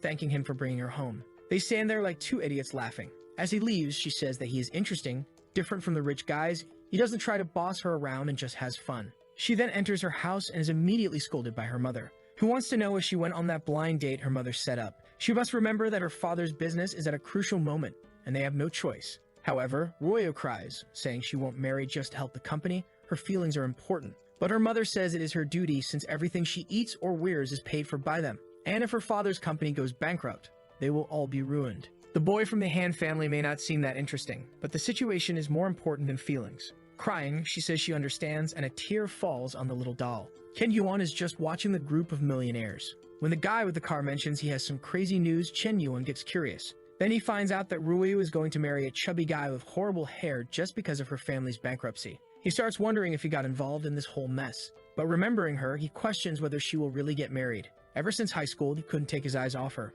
No, he won't let this happen. This time he will be decisive and won't let life pass him by like this. A girl with glasses asks if it was Chen Yuan passing by, and the guy says it seems like it was indeed him. Suddenly she stops him, introduces herself as Shen Shuyu, and asks if he wants to become an internet celebrity. Chen Yuan takes a look at the card and apologizes, saying he's not interested. Seeing that he responded so quickly, she believes he has already received offers from other companies and decides to try something different. Carrying 3 bags full of content, she starts talking about how their company is huge and extremely competitive in terms of the payment they offer. Besides, you might not know, but on their platform, they have the famous loose cigarette. If he doesn't sign with them, he better be careful not to be hated by the cigarette guy. Chen Yuan gets angry. The damn girl doesn't even know he is the loose cigarette and is here wasting his time. She's in his face while he wonders if she thinks he won't do anything. So he grabs his phone, thinking that since he won't do anything, someone else will do it for him. He goes to the rich kids group and talks about her name and her company, asking if anyone can help and resolve this. She keeps insisting when her boss calls her, ordering her to return to the company immediately, or she will be out of a job. Confused, she tells her boss she didn't do anything. Meanwhile, Chen Yuan is just angry with his hand group trying to steal Ruoya from him. In the car, the mother says they are just going to meet. She doesn't need to be so sad. Besides, this will help a lot with the financial crisis. Suddenly, she receives a message from Chen Yuan asking where she is. She mentions the restaurant and he says he'll be there to help her. She wonders if Chen Yuan already knows about the blind date. If she were to compare that disgusting hand guy with Chen Yuan, he seems much more attractive. Her father says he has never asked her for anything, so he hopes she will consider things. Everyone in the car stays silent and she says she understands. The car then stops in front of the luxurious restaurant and someone comes to guide them. However, the guy is already drooling, saying that soon she will become the property of the Han family. Seeing a briefcase in the guy's hand, she finds it strange that they are bringing so many documents to a blind date. They then enter the room. The father of the Han family greets them with his son, Pineapple Head, who is already drooling on the side. Ruoya immediately notices a lot of documents on the table. This is clearly not a blind date. She wants to know what her father is planning. That father is filthy trash, right? You can't sell your daughter even if you're eating dirt and mud. Ruoya knows how influential this group is in the city, and Han Sanchu,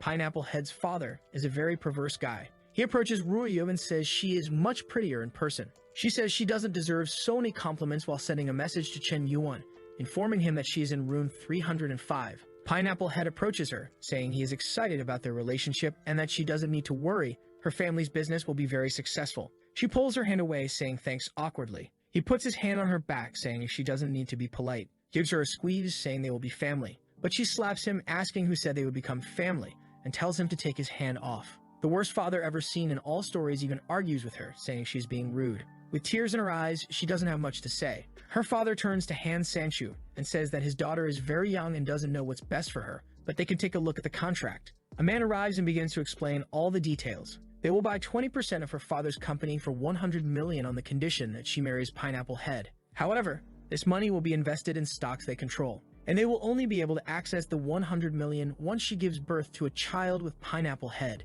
She is shocked and immediately grabs the document, asking if they are seriously talking about having a child in this. She cries, looking at her father, asking if he really brought her there to sell her this way. Her mother tells her to calm down, but she refuses. Crying, she asks why their failure has to affect her life. She declares that she knows Pineapple Head is addicted to alcohol, prostitution, and gambling. She will never marry him. The disgraceful father slaps her across the face, leaving her in disbelief with a red cheek. This story is getting better than Mexican soap opera, folks. Her father yells that he spoiled her too much, and she only thinks of herself. He raised a child, apparently. She is confused by his words, saying she only thinks of herself. Her mother says she needs to be more sincere and understand that if she doesn't do this, the whole family will collapse. But Ruoya argues that it doesn't make sense. If things go wrong, they can start over together and rebuild everything. Her mother shows that she is also despicable and falls to her knees, begging her daughter, begging her to have mercy on her poor mother. Everyone in the room is shocked by this. Ruoya tells her to get up and asks what she is doing, but her mother says she has no other choice. She will only get up if Ruoya agrees to this. Ruoya doesn't know what to say. The poor girl is lost. Pineapple Head says she can trust him to deliver the heavens and stars to her. At this moment, the poor girl gives up and realizes that this is her fate. Being born into this rich family means she has to sacrifice certain parts of her life. Without any expression, she tells her mother she will accept and her mother can get up. Immediately, her mother's tears stop, as genuine as my promise to stop looking at 3D waifus on family-friendly sites. She stands up, congratulating her daughter. Sanchu says that now that she's agreed, they should sign the contracts immediately. The guy starts taking the documents out of the briefcase. While Sanshu says this will be great, as soon as the marriage happens, their company will boom. Meanwhile, Pineapple Head is now licking his lips, angry that she initially refused to accept, already imagining the fun he will have with her. Everyone in the room is silent while she doesn't even sit in the chair. But suddenly, Chen Yuan arrives, kicking the door open. The first to notice is Ruyo, and no one in the room can believe it. Chen Yuan says they are very brave and have lost their sense of danger to be doing this. Ruyo is ecstatic to see him. Pineapple Head comes running, asking if he is tired of living. But he immediately gets a slap and falls, breaking everything in the room. Chen Yuan calls him a fool and tells him to disappear. The guard asks if he has any idea who he is messing with and if he knows the status of the families present. Chen Yuan laughs, saying it's a family that sells their daughter and another that buys her. He wants to see who has the courage to touch him. Sanshu tells everyone to be quiet while thinking, how does this kid know they are there and still does this? He realizes this boy is not that simple. He then approaches and asks Chen Yuan which family he is from, to which he replies that he is not qualified to know. Pineapple Head tries to shout, but his father tells him to shut up. Chen Yuan looks at Ruyo and tells her she can relax because he will help her family's difficulties. He goes to the table to look at the contract while her father asks what he is doing. Chen Yuan says her father is suffering from brain failure for selling his daughter at such a low price. He tears up the papers, saying he will buy 60% of their company for 500 million. People can't believe it, 500 million. Sanshu starts sweating, realizing that for someone to spend 500 million like that, their family must be worth at least 10 billion. However, he can't figure out where this kid came from, even though he knows all the families around here. Ruyo's father gets excited about such a large sum of money. Not only can he restore the company, but he can also even expand it. But Chen Yuan says that to provide the 500 million, he has one condition. He points to Ruyo, who wonders if he really wants to buy her for that price. She drops her bag to the floor, feeling desolate, thinking that Chen Yuan is just like all the others in the end. Once again, she cries over her little doll. Then Chen Yuan reveals that his condition is that 60% of the company must be transferred to her name. As soon as she has more than half of the company, he will transfer the 500 million. Now she is radiant, feeling like a bird released from its cage. Double meaning, yes or no. She sees Chen Yuan as a hero, and obviously her favorability starts to rise and rise, instantly reaching 85. A guy arrives with a contract and says all she needs to do is sign it. He gently holds her hand, saying that after she signs this, she will have control over her own life. Immediately, the money is transferred to the accounts of the worst family members in the world, who become emotional. Her father asks Chen Yuan if he really will only ask for this, and Chen Yuan says that's all. However, he warns that from now on he controls the rise or fall of his family, and it's best if her father does nothing more to cause Ruya pain. Then he tells her there is nothing left to be said there, and they should leave. Sanshu suddenly changes his mind, saying he really recognizes Chen Yuan's hard work and tells him not to take what his son did to heart, while imagining that he is some kind of money god for spending 500 million out of nowhere. Seeing this, her father knows it wouldn't be smart to become his adversary. Pineapple Head starts yelling at his father, saying that he was the first to be hit, and now he gets hit a second time for being a fool. As he is being beaten, Chen Yuan walks out the door with Ruyo. Sometime later in the Ferrari, she thanks him for saving her. He says nothing has changed. It's not the first time he has saved her. In a flashback, Ruyo was riding her bike home, worried she wouldn't meet anyone strange. Of course, she met the most honest people in society who wanted to talk to her. One of them even offered an ear cleaning, but from afar, someone was running towards her, and he arrived, headbutting one in the stomach. While holding off the guys, he told her she could run and not look back. She ran while Chen Yuan stayed there, getting beaten. She was so desperate at the time that she didn't remember his face. Later, she returned with the police to the same place, but the boy was already gone. Crying her eyes out, she says she never imagined she would find the person who saved her once. She gets all excited, saying she never expected it would be him.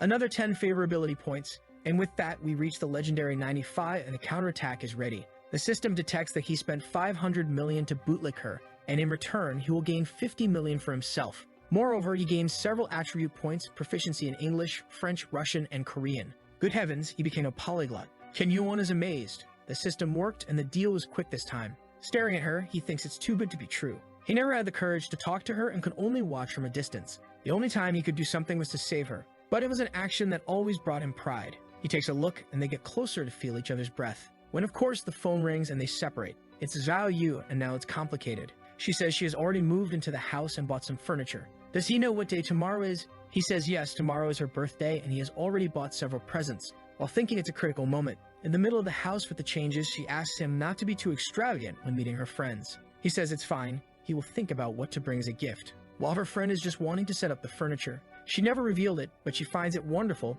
to have a house worth 60 million. Crazy in the head, Chen Yuan says his friend is organizing a birthday party and asks if she wants to go. His strategy is that if he leaves things very exposed, No one will doubt him since he isn't hiding anything. However, she tells him not to worry and to go ahead. She has plenty to handle. But she isn't foolish and isn't asking questions she knows won't get answered. He says it's a pity because she would be the most beautiful one there, and she replies that when she has a chance, she will visit. But he's just being polite. He knows that if she really accepts, things will get complicated. Meanwhile, she is confident in her charm, believing she can win even if there are more beautiful women. This one loves competition. Getting out of the car, she thanks Chen Yuan for everything he did today. He tells her that if she feels bad for not being able to accompany him today, she can repay him in another way. She gives him a 500 million kiss on the cheek. However, she warns him that now he is marked by her and belongs to her. Chen Yuan suffers. As he is getting back in the car, thinking about going home to play some games, someone suddenly asks if that's his car. When he looks back, it's Chutang, shocked with her thumb out. Door closed, car on the road, and she was ignored.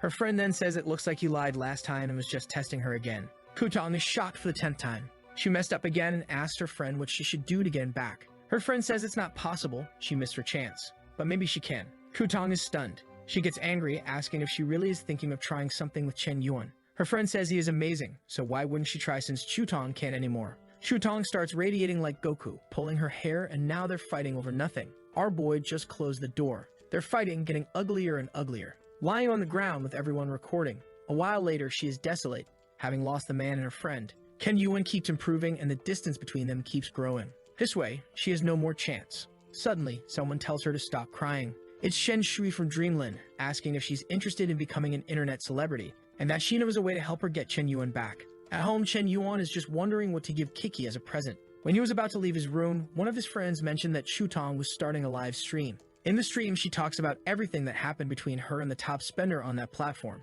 She told everyone how their relationship started a long time ago, but after everything they went through together, he didn't want her anymore. Chen Yuan is angry while his friend is curious if she really was with that rich guy. But our protagonist is already furious. She still wants to play the victim. But he thinks this plan doesn't suit her. There's definitely someone behind it. He then calls one of his friends and asks about who is sponsoring her live stream. Shortly after, he is informed it's Dreamland Shen Shui's company. Chen Yuan is outraged. The damn girl provoked him and now thinks he won't do anything. At Dreamland, Shen Shui is impressed that her live stream was so successful on its first try. When she proposed this idea to her boss, she was reprimanded. But one of her employees found out about his childhood love, Lin Chutang, and that's where she saw the chance to win him over. She thinks she is a genius. Then she gets a call from her boss informing her that their company has been banned from the platform. He went to the group of billionaires and told everyone to be careful and remove any investments or involvement with that company. Since that group is only for the ultra-rich who trust each other, everyone just followed the information and made several calls to withdraw everything they had. This caused a storm in the place,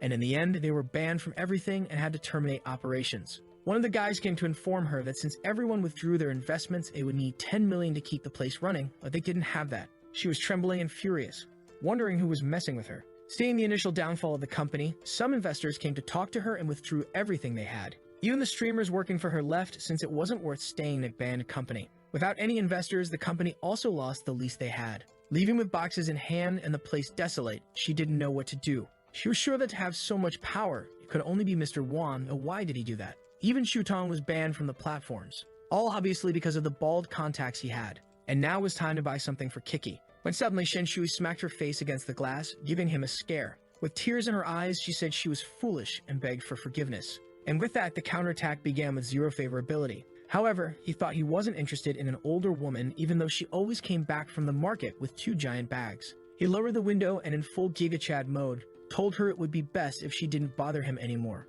Strangely, she collapsed to the ground, drooling and wondering why she hadn't realized he was so handsome, especially when he spoke so coldly to her. Her favorability increased and he sped up the Ferrari on the road. At Kiki's mansion, her friends were all impressed with the new house.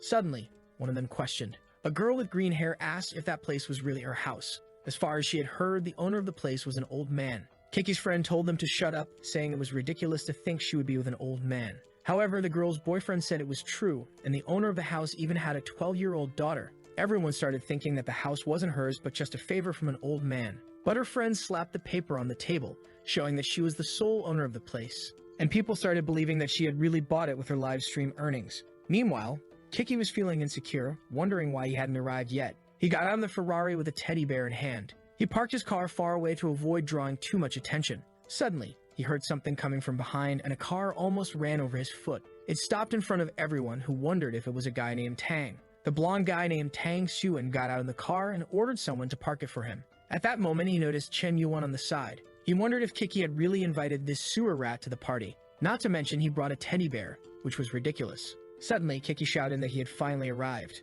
As the two turned, she said she had been waiting for a long time. Tang Xuan, all gleaming, said it was so good to see her happy like that, but she dodged him. She went straight to Chen Yuan, who brought the teddy bear for her and thanked him. Everyone started commenting on how the fool was ignored, while he wondered why she was giving attention to this kid. Suddenly, a red truck passed behind him, and he thought the perfect chance had come. He told Kiki he brought a gift that he was sure she would like. While the guys were unloading some things from the truck, he thought that Rat should have stayed in the sewer, and now will learn the difference between them. He gave her a Yamaha CF6 piano, and said he thought it was perfect for the star of the day. Did she like the gift you brought? She said she did, but the piano was very expensive, so she would transfer the money back. He said it was okay because the value was nothing to him. Besides, he had composed a piece just for her. The girls were all smitten and excited to see what he would show, and he started playing the keys, music here and there. The other girls kept saying the two were a perfect match with that piano talent. Kiki strangely complimented him, saying she couldn't compare to such talent, and he said she was flattering him too much. He then turned to Chen Yuan and asked why he didn't show a bit of his talent.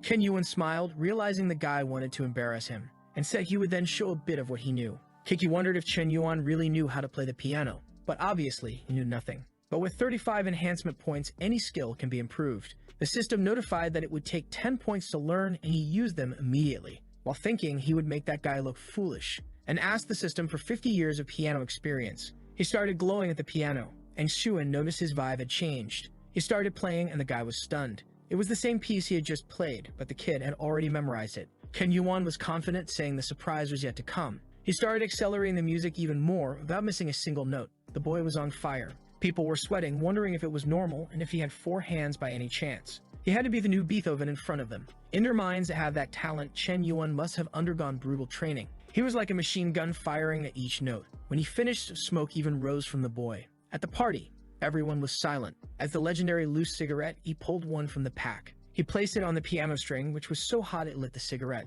The Chinese know no limits. He put his hand on Xuan's shoulder and told him, "Your skills are good, just keep working hard." He then placed the cigarette in the guy's mouth and said that playing the piano was about expressing emotions, not creating competition. The guy seemed to fall in love, saying he understood.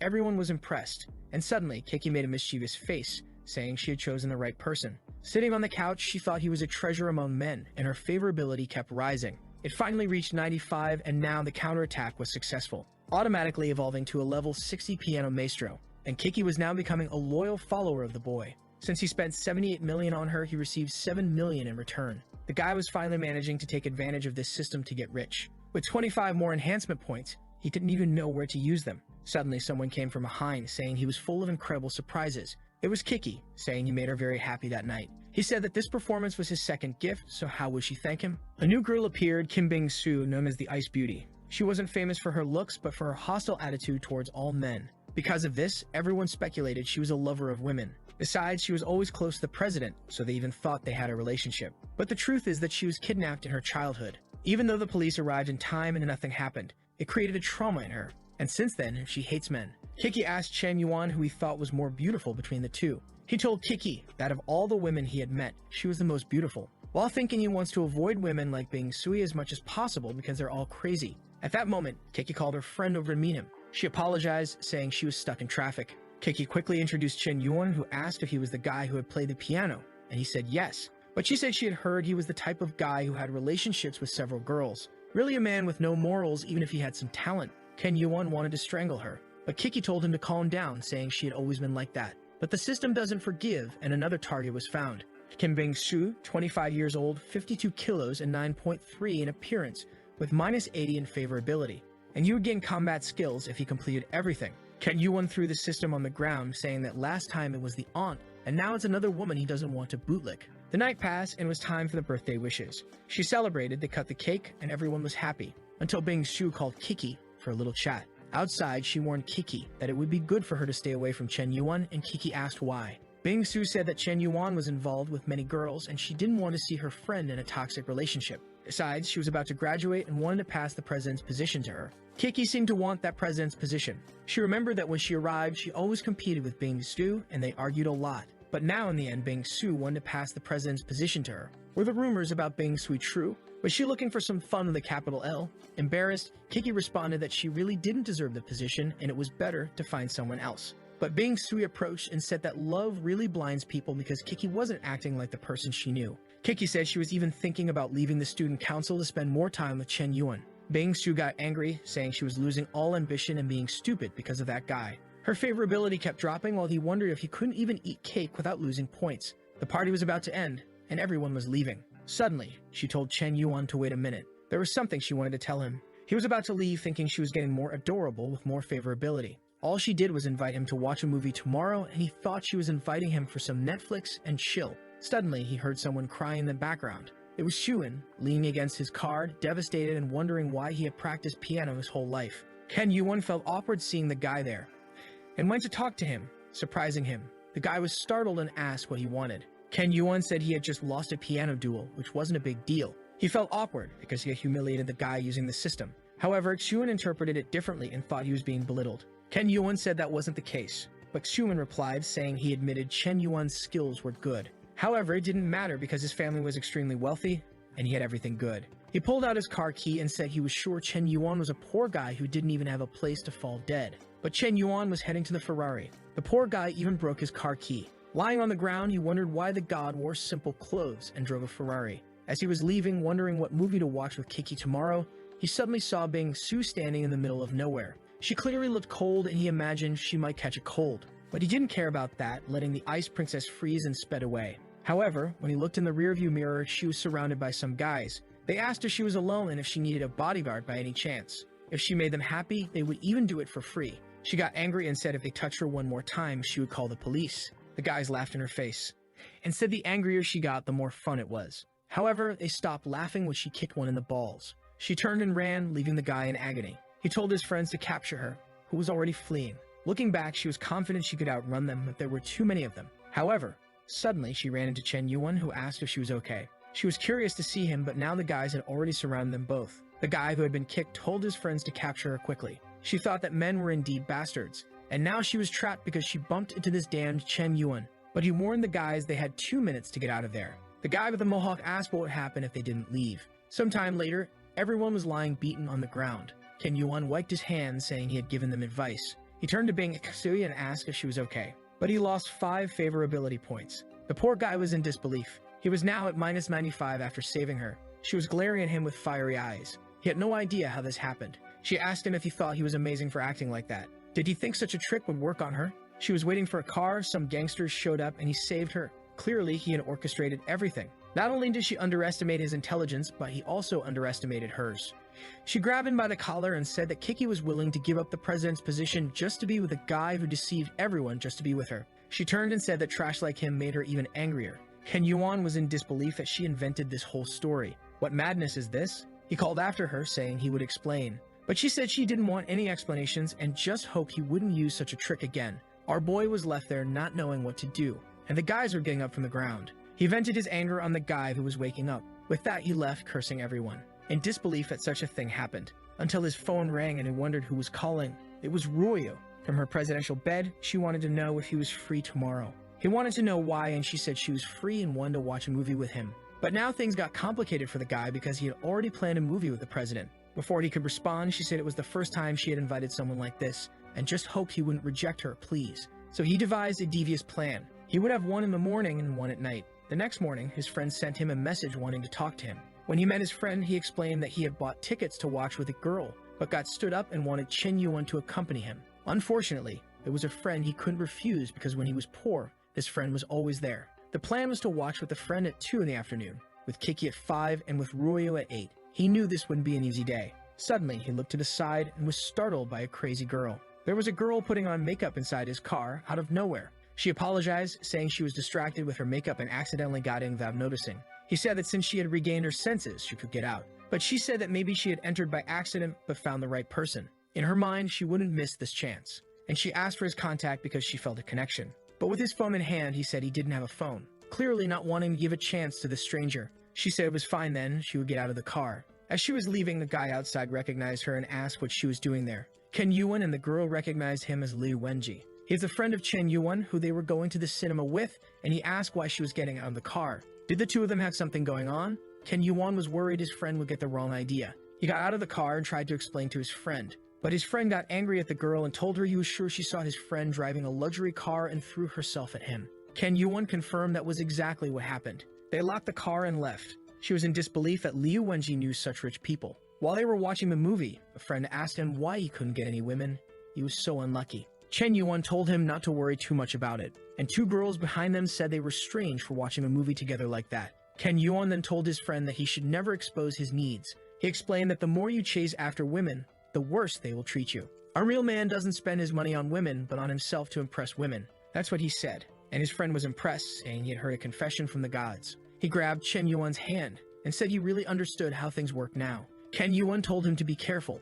People might think the wrong things. And he explained that to attract more women, he just had to be a bit more handsome, a bit richer, and have a few more girlfriends. That's how it works. His friend was frustrated with these obviously impractical tips. As they left the cinema, his friend thanked him, and Chen Yuan said he had a favor to ask in about 2 hours. The girls behind them left, convinced they were a couple. All part of Chen Yuan's plan to escape and go on a dangerous adventure. In front of the cinema, someone was waiting. It was Kiki, wanting to know where Chen Yuan was. Suddenly, a guy named Wu Banshee appeared, asking if she could give him her contact info. She apologized, saying she was on a date, but the guy insisted, saying her date wouldn't be interrupted by giving her number. Suddenly, someone tapped him on the shoulder. It was Chen Yuan, saying he would show how it's done. He put his hand beside her and asked if they could have a deep conversation somewhere with fewer people. The guy wondered if this kind of harassment would actually work, but she responded affirmatively, and the guy was fuming with disbelief. They were watching an action movie and Kiki kept glancing to the side. She asked if he wasn't interested in the movie since he was always on his phone.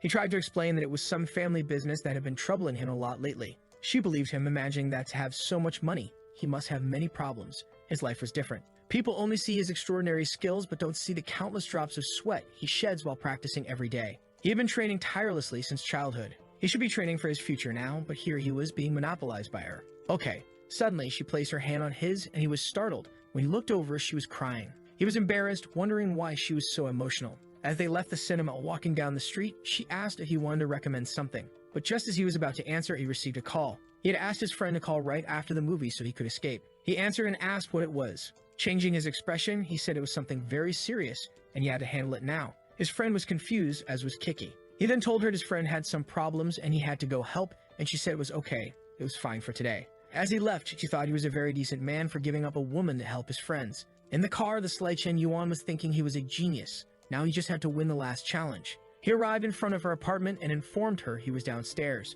while thinking he would never do this kind of thing again. His life was worse than a battlefield. Someone called him, and the girl appeared casually, asking if he had waited long. Our boy was smitten, saying she looked stunning. She really was a treasure among women and could look good in any style. She asked if he was ready to leave, and he said, "Let's go," while thinking that if things went well, they could take it to the next level. They went to the cinema, then to a restaurant, and the night passed, and they were back home. As he was leaving, she told him to rest well and said she enjoyed the night, but he asked her to wait. Could he come inside to get a glass of water? She seemed very happy to accept. The scene shifted to him taking a shower, while she wondered why she had done such a thing. She thought he just wanted a glass of water, but after he arrived, he said it was too late to leave, and she allowed him to stay. She couldn't believe she accepted that. What would she do if he asked for that? But it wouldn't be impossible. Then she saw something in his pocket. When she took it out, it was the tickets for all the movies he had watched today. Our guy was caught in 4K. He came out of the shower saying he was ready, but was startled when he saw the tickets on the table. She then wanted to know what that meant. Either he was a movie addict or he was dating a lot of women.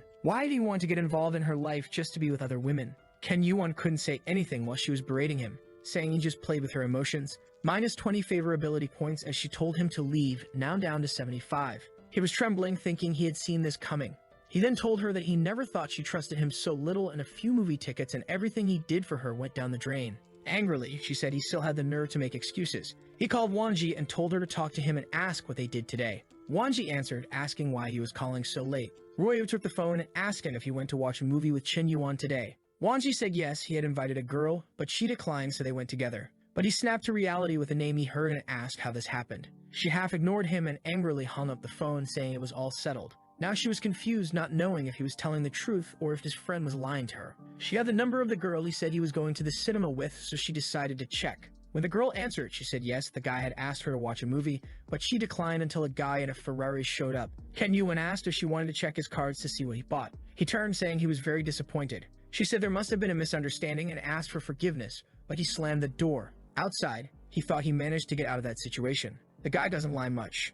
She sent a message on her phone and he said it was okay. He understood and forgave her. She felt relieved, thinking he was very kind, and her favorability rose by 21 points. Now he relaxed, her favorability went up again, luckily by 1 point more than before. He realized he needed to be more careful since he almost ruined everything. He needed to keep in mind that certain connections are just for gaining points and status, while others are for fun and joy. If he got the system for revenge, he would build a harem. Some girls passed by him, commenting that they were going to watch something. He seemed to recognize the name and decided to take a look as well. The court was packed with people. The girls were all excited, cheering and saying they loved them. On the side were Shutong and her friend, who suddenly teleported next to Chen Yuan, who greeted the famous Shu Lilo. But someone touched his shoulder, and when he turned, it was Jiang asking if he liked basketball. The guys seeing this were all envious, saying Chen Yuan was a lucky guy. Suddenly, Bing Sui appeared, saying that men love to talk behind women's backs. Kitty told her to relax since they were just going to watch the game. On the court, Shuan was worried, seeing Chen Yuan there again. And there were a lot of girls surrounding him. What kind of disaster is this?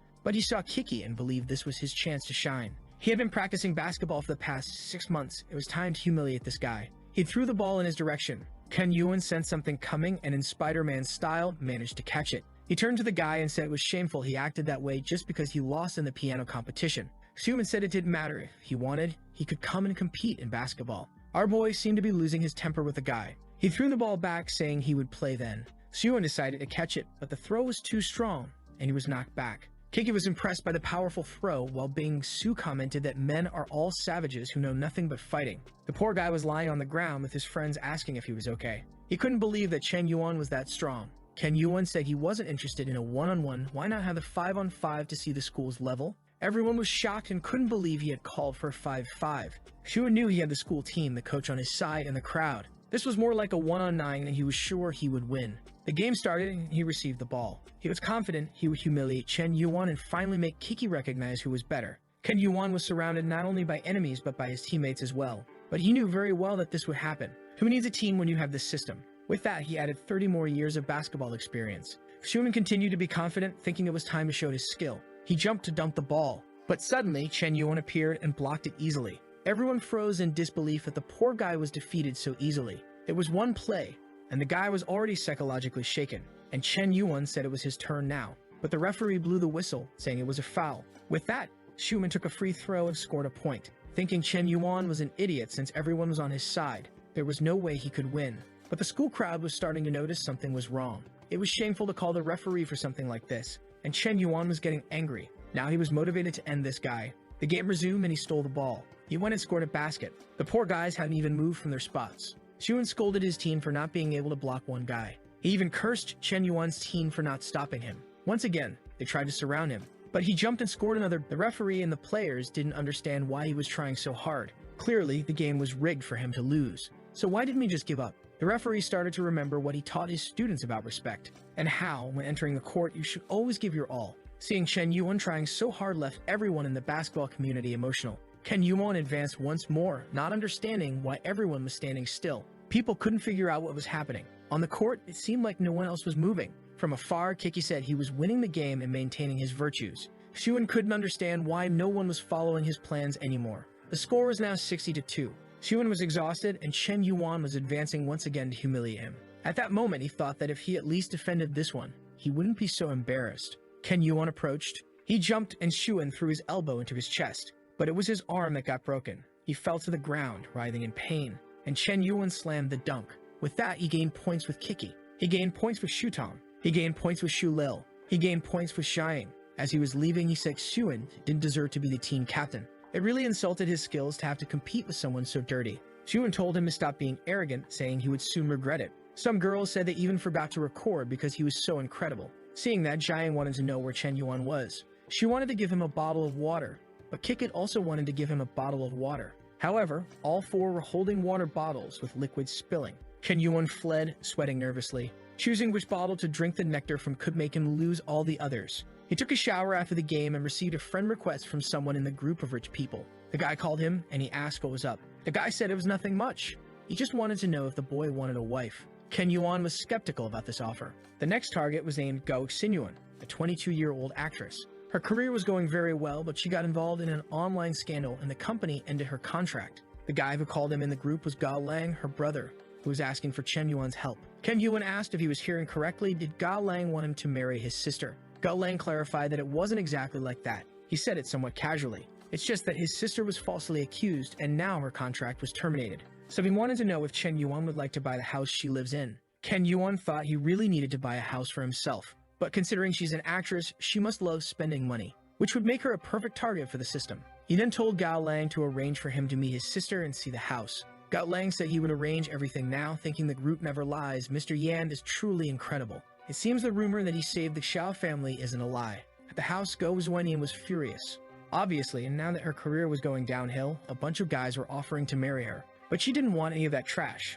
None of them deserved a beauty like hers. All she wanted was to be a simple actress. Why did everything have to be so difficult? She then received a call. It was her brother telling her not to worry about money anymore. He found the perfect person. She was a bit confused about who it was, and her brother explained that it was a very influential guy that recently appeared. Hearing the name Mr. Yan, she already imagined a rundown fat guy. With that, she berated her brother, saying that when he got home, he would get beaten. Her brother tried to explain that he was an incredible guy and to show him the house as he was arriving soon. She hung up, angry, saying all men were the same, a real disaster. With her hands to the sky, she swore that even if she had to jump off a building, she wouldn't accept a cent from this man. In front of the house, Chen Yuan was impressed with the structure, and it wasn't very far. He rang the doorbell, and she thought the old man had come running like a desperate fool. She walked slowly down the hallway just to annoy him. She opened the door, saying she came running and for him to stop being annoying, but she blushed. As soon as she saw Chen Yuan introducing himself, before she could ask who he was, he entered, apologizing. She was impressed that the boss was so young and handsome. He sat on the sofa and told her she could sit too. She was a bit confused, as it was her house. She asked if he didn't want to see more of the house, and he said he had seen enough to know it was a good house. After all, that's not why he was there, and she wanted to know why then. He said the most important thing was her, and he wanted her to be his mistress. Wow, the boy is bold, activating this system wildly. Gao Zhuanian 9.2 in appearance and minus 35 in favorability. Ken Yuan thought that this time he wouldn't waste time, he would go on the offensive. But hearing this, she wasn't pleased. The guy came in, asked her to be his mistress. She would have to humiliate him. She said he was very direct, but it wasn't impossible if he accepted some conditions. First, the car worth 10 million. An amazing apartment, and he had to invest 2 billion in 2 films where she would be a lead actress. Before she finished, he said that was very little. It seemed simpler than he thought. She was in disbelief. Obviously, the boy would like it. He was eager to spend all the system's money. Returning home, Gao Lang was shocked Chen Yuan's car was still there. Why hadn't he left? He entered the room and asked his sister why the loose cigarette car was still there. Despondent, she said she actually got it as a gift from him. Besides that, he deposited a lot of money into her account. The brother then asked if everything went well with the house sale and if she at least got the 2 million. Showing her phone, she said she got 1 billion. The boy's eyes sparkled, imagining that Chen Yuan really liked his sister. Finally, he could retire and become an uncle who only smoked cigarettes. Gao Zhuanian couldn't forget about Chen Yuan. He handed over the money, said he transferred the car to her name, and left, saying he had other things to do. He only came to help her because he didn't like seeing beautiful women suffer. Wow, what a hero. With that, she couldn't forget the boy. She thought he wasn't so bad after all, and her favorability kept rising. At Bingsu's graduation, she warned Kiki to be careful with Chen Yuan. Kiki tried to explain that Chen Yuan wasn't what she thought, but Bingsu was clearly determined to hate the guy. She then revealed to her that on her birthday, he orchestrated some gangsters just to try and win her over. Kiki said it seemed like she had a very troubled mind.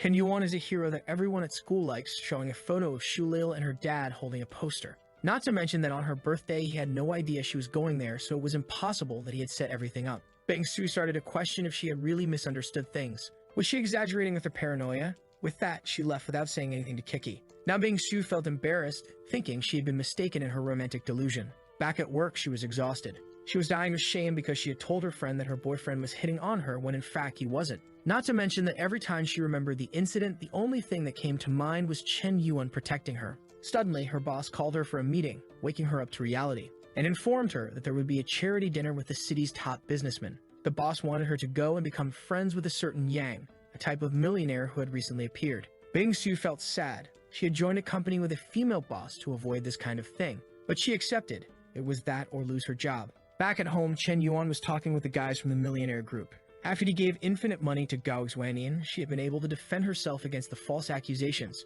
and Chen Yuan was impressed with how well she handled things. On the other end of the phone was Hao Chang-ki, inviting him to the charity dinner. Thinking that it would only be rich people, he knew he could find a way or someone to spend a lot of money on. So of course he would go. Back at Gao Zhuanian's mansion, she was doing her best to defend herself from the accusations, but it wasn't easy. Every time she needed more money to invest in marketing, she received a transfer from our boy. She tried to convince herself that it was nothing, he wasn't winning her over like that. But favorability doesn't lie. The day of the charity dinner arrived. Of course, all the millionaires that our boy had humiliated were present, from the bar guy to the basketball guy. Suman said he was going to the bathroom. He knew the new magnate of the group would be at that party, and he had researched a lot to get close to this person. He knew it would be someone elegant and sophisticated, an elder with advanced vision. So he stood at the door, wanting to be the first to meet this person. But suddenly, he saw Chen Yuan arriving and wondered why he was there dressed as security. The poor guy had actually spent 20,000 on that suit, really only used to spending the system's money. But he was startled. The security guards were indeed wearing the same suit as him.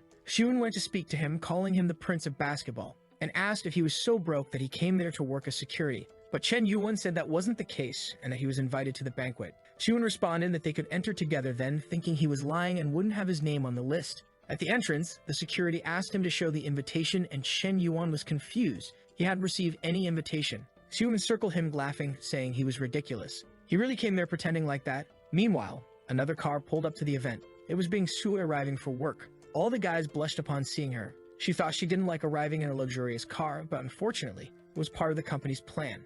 She heard some commotion on the side and looked to see Chen Yuan and the security guard. He was already getting angry, saying he didn't have an invitation, but he was sure he was invited. A security guard said everyone who was invited received something at home. Bing Su laughed in his face, asking if he really thought he was that important. Suddenly, she appeared and said that each card allowed bringing a guest, so he was hers. The guard accepted without a word while Chen Yuan was confused as to why she was helping him since she hated him. She turned and told him to hurry up, saying her perception of him hadn't changed. She just owed him a favor. She understood that on that night, he really did save her, and that's all. But Chen Yuan didn't like this. He was about to make a call to humiliate Shuan, and now she had ruined everything. He then told her that she shouldn't consider this for paying the favor. He didn't ask to be her lackey. It would be better if she stopped meddling in other people's business and just left a like on the video to help Mamoru make more juicy content for his viewers. Part 3 is on the way, so activate the cheeky little... Do you remember that the last chapter ended with Chen Yuan being barred from entering the rich people's event? Bingshu arrived and told him to come in as her companion, but he shouldn't get the wrong idea. She was just repaying her debt.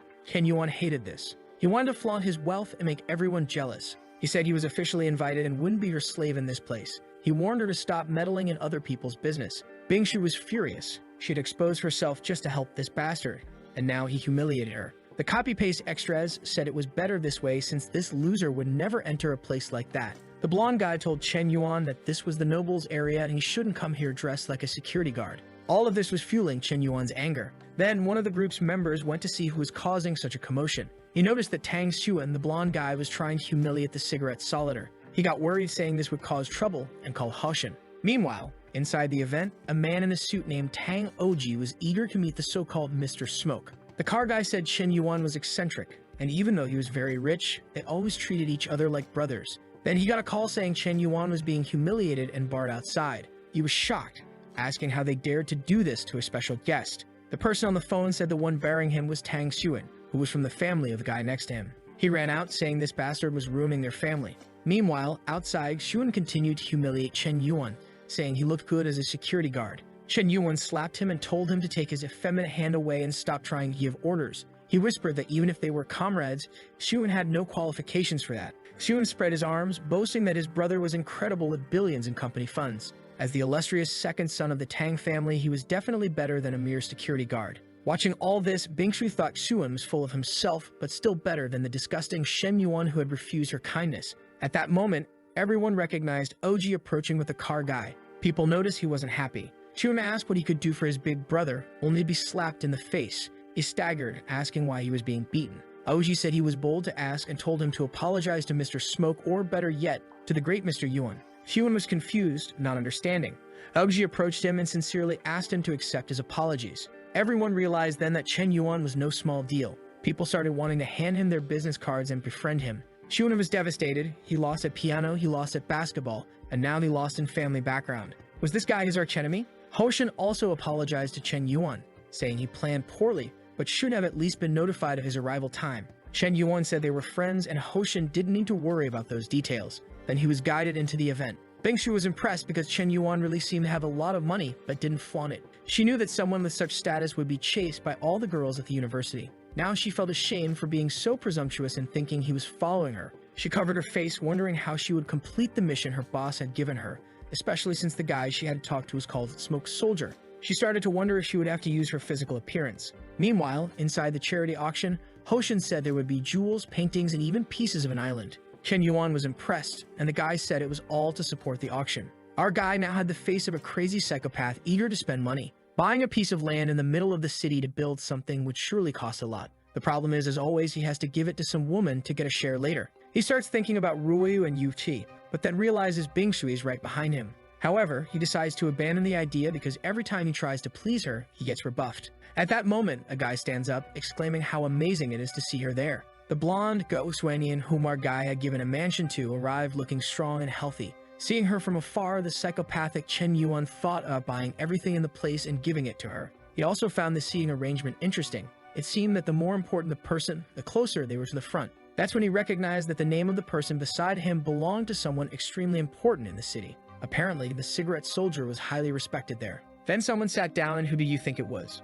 Of course, it was a girl with extremely high potential, and she probably had her blood tests up to date. People around commented that she was the daughter of Secretary Shu. Our eavesdropping boy just listened. He blushed and got flustered, realizing she was not only the daughter of a big boss, but also healthy and strong. However, he turned to the side, embarrassed and nervous, though he didn't know why. Oji went over to introduce himself to her, saying it was a pleasure to meet her. Obviously, the rascal was already thinking about forming an alliance or even marrying the woman. She recognized his name and said it was a pleasure to meet him too. However, she was already thinking about how much she hated attending these events her father forced her to. But she was curious to know who the boy next to her was, since usually those seats were filled with old men. She tried to talk to Chen Yuan, who pretended not to hear, turning to the side. She was confused, wondering why she was being avoided like the plague. Was she that scary? Chen Yuan was terrified of starting a conversation and having the system create a bond with her. However, she kept pestering him, saying it was rude not to even say his name. Hoshin then told Chen Yuan that he should pay more attention. She was none other than the secretary's daughter.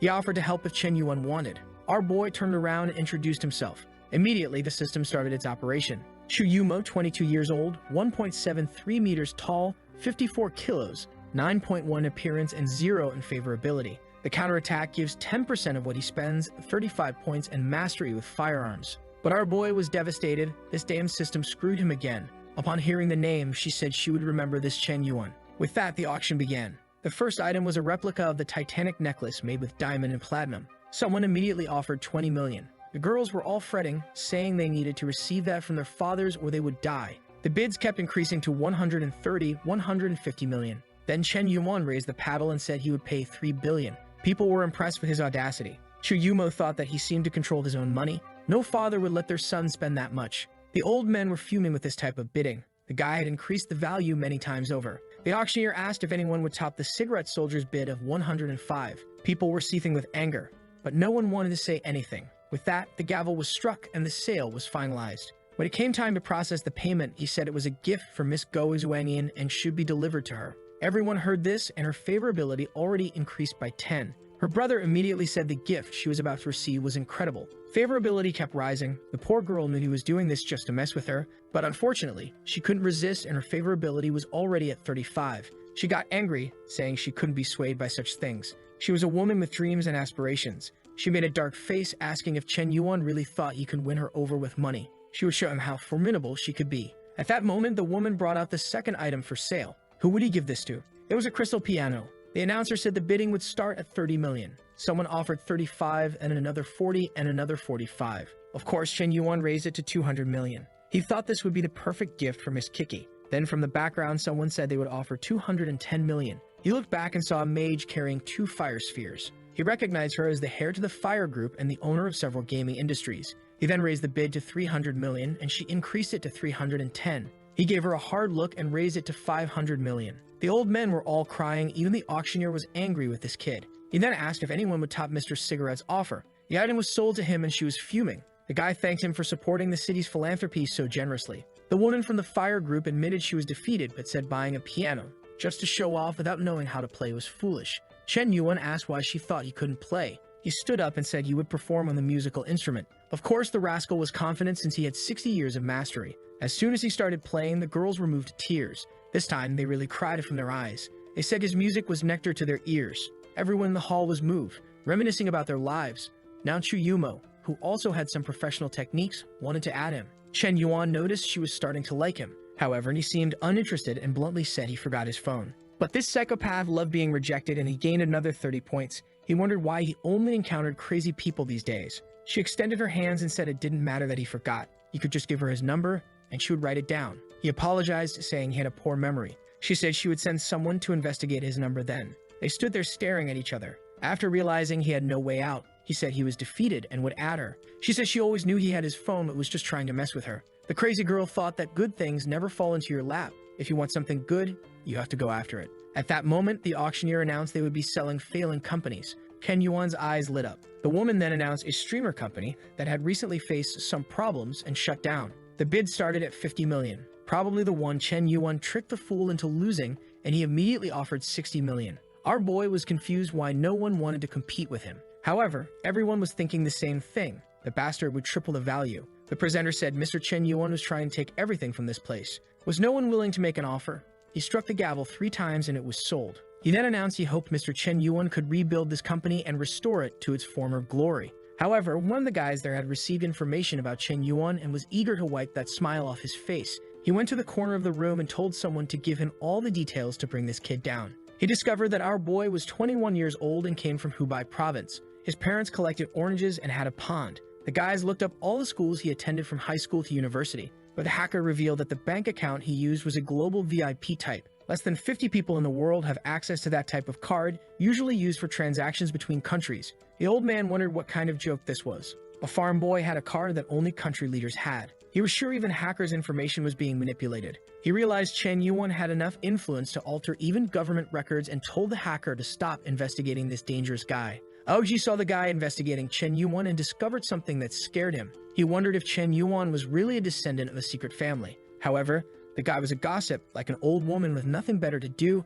and started spreading the news. Soon, everyone thought Yuan came from the secret Shen family, one of the 4 hidden families throughout China with worldwide influence. The guys were babbling like idiots, saying the world was about to face a storm. Even Hoshin was uneasy, saying only a dynasty could have such finances. Meanwhile, Chen Yuan was walking around, thinking about who spread this rumor since his father was just a fruit seller. But at that moment, our boy was surrounded. My boy, many were around him. Some handed him their room numbers, others invited him to dance. Another said she could even do a backflip and asked if he wanted to see. Our boy was shy, not knowing what to do. While people danced, he was being dragged around. That's when he noticed Gao Xuanian from afar and realized she was his escape from this situation. He told everyone he already had a dance partner waiting for him. He approached Gao Xuanian and asked her for a dance. She was embarrassed, wondering if she should refuse because he might take advantage. However, he gave her the necklace, so it would be rude to make him lose face, and she reluctantly agreed. He pulled her in, saying he wanted to enjoy the moment since he turned down 18 others just to be with her. The rascal used the system to receive a specialization in dance skills.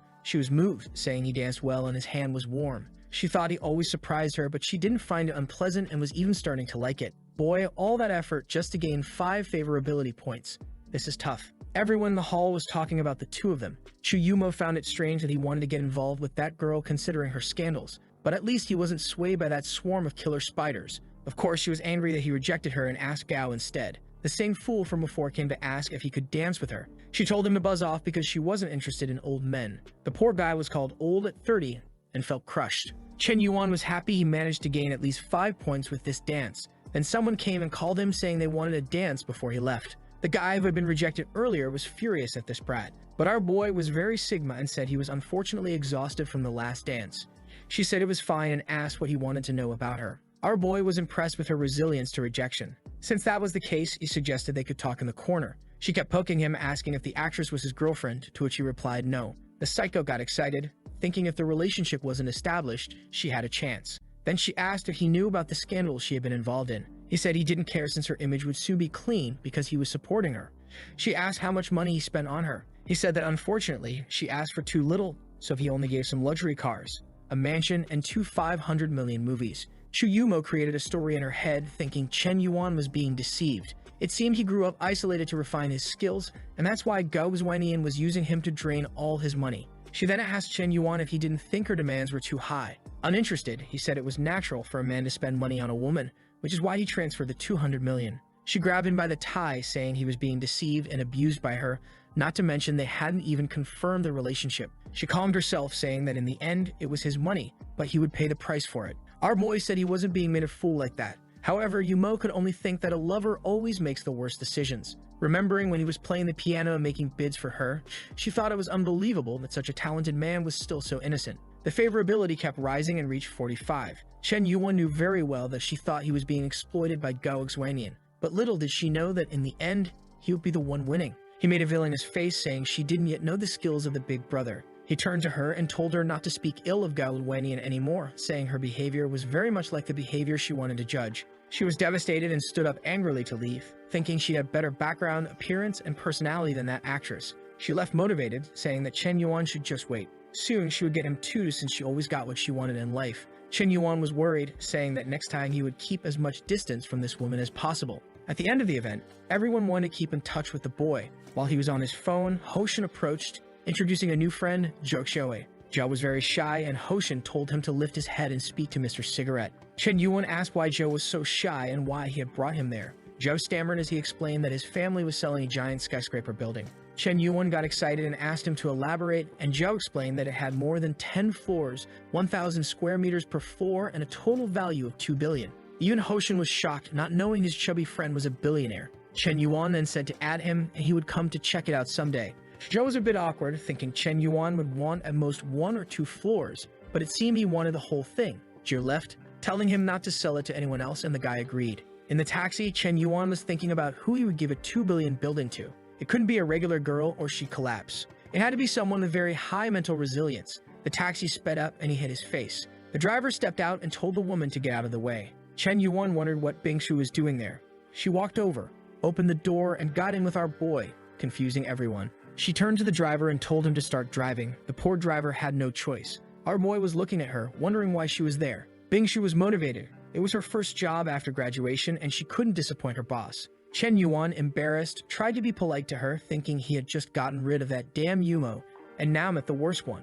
She then said she was there as a representative of the Carp Fish app, seeking an investment. It already had millions of downloads. Chen Yuan cut her off, asking if she was asking for help. She said it could be seen that way, but it was a win-win situation as they had great potential. Chen Yuan then asked if she was begging for his help. She said yes, she was begging for help, and asked him to stop. Almost crying, she wondered why he was using money to humiliate her like this. Now the rascal was satisfied. Finally, she was yielding. But he knew exactly what she disliked and approached, saying that if she came seeking something, she should offer something in return. He asked if she understood what he meant. Even the taxi driver thought he was a disgusting jerk. However, Bingshu slapped him, telling him to get off, saying that's why he didn't deserve Kiki. The 10 favorability points he had went down to -5. He moved to the side, saying he had no intention of sleeping with her. He was just provoking, but he didn't like cold women like her. She got even angrier and told him to stop joking around. Our boy replied that he wasn't very interested. They had only met twice, and she was asking him to invest in her company. Besides, she disrespected him last time and never even apologized. He snapped, telling her to disappear, saying she brought humiliation upon herself and ordered the taxi driver to stop now.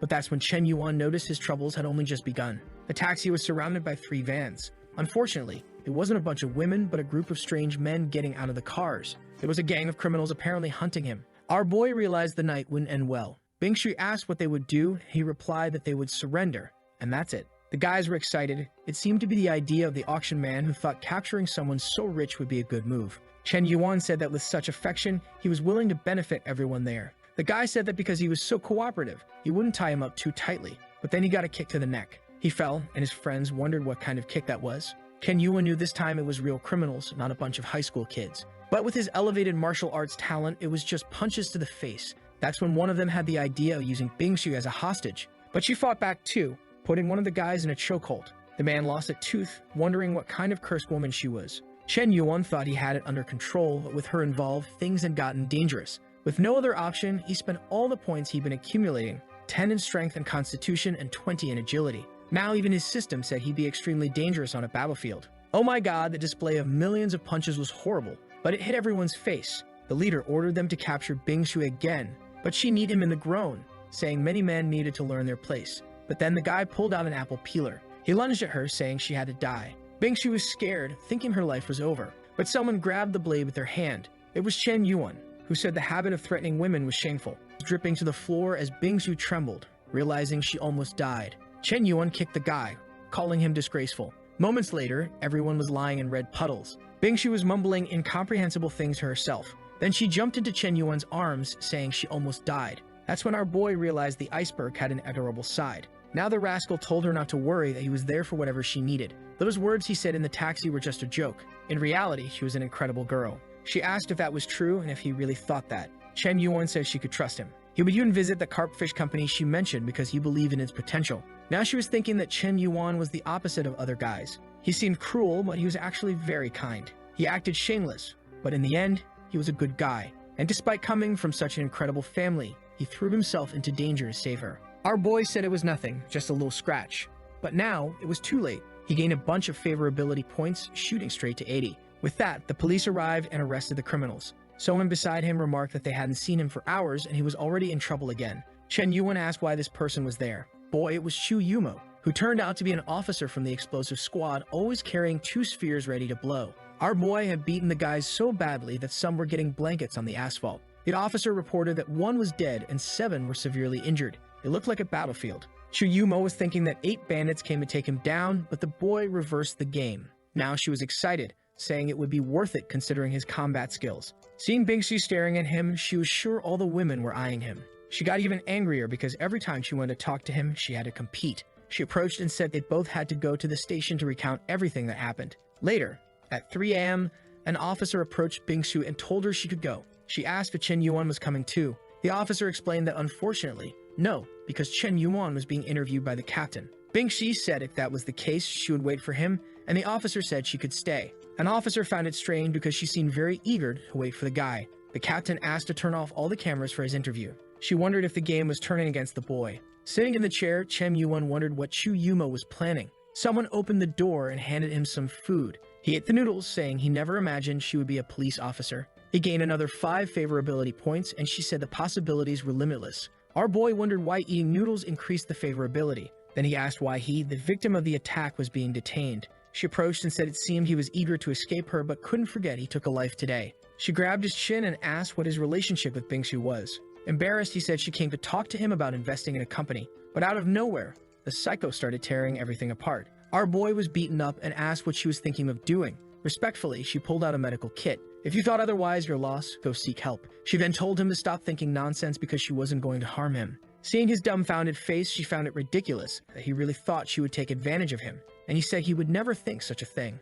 But our boy said she was a very busy woman, so he would take care of it himself. She told him to stay still because he was too clumsy and would end up hurting himself more. Our boy realized he was being crushed, but noticed she was playing a game with him. He remembered well how girls had played this game with him in the past. They seemed to show care and attention at first, but in the end, he was always abandoned, humiliating himself by kissing their feet. Seeing Yumo as a devil, he was sure this was a trap for a Sigma man like him. He then got up and told her to keep her distance because they had only known each other for a day. Yumo asked what he was talking about since she was just bandaging him. He said he wasn't mad, but she needed to understand that he had someone else he liked. He turned poetic, saying life is full of encounters, but unfortunately, her time had passed. If it had been earlier, she might have had a chance. But if he were the type to change his choice all the time, she wouldn't like him either. Obviously, nothing works with this crazy girl who now thinks he loves purely. She went crazy, and our boy ran straight to the taxi. But from above, the madwoman was just observing, thinking no way she would lose this guy to those other cursed women. Meanwhile, Bingxi was sleeping at the police station.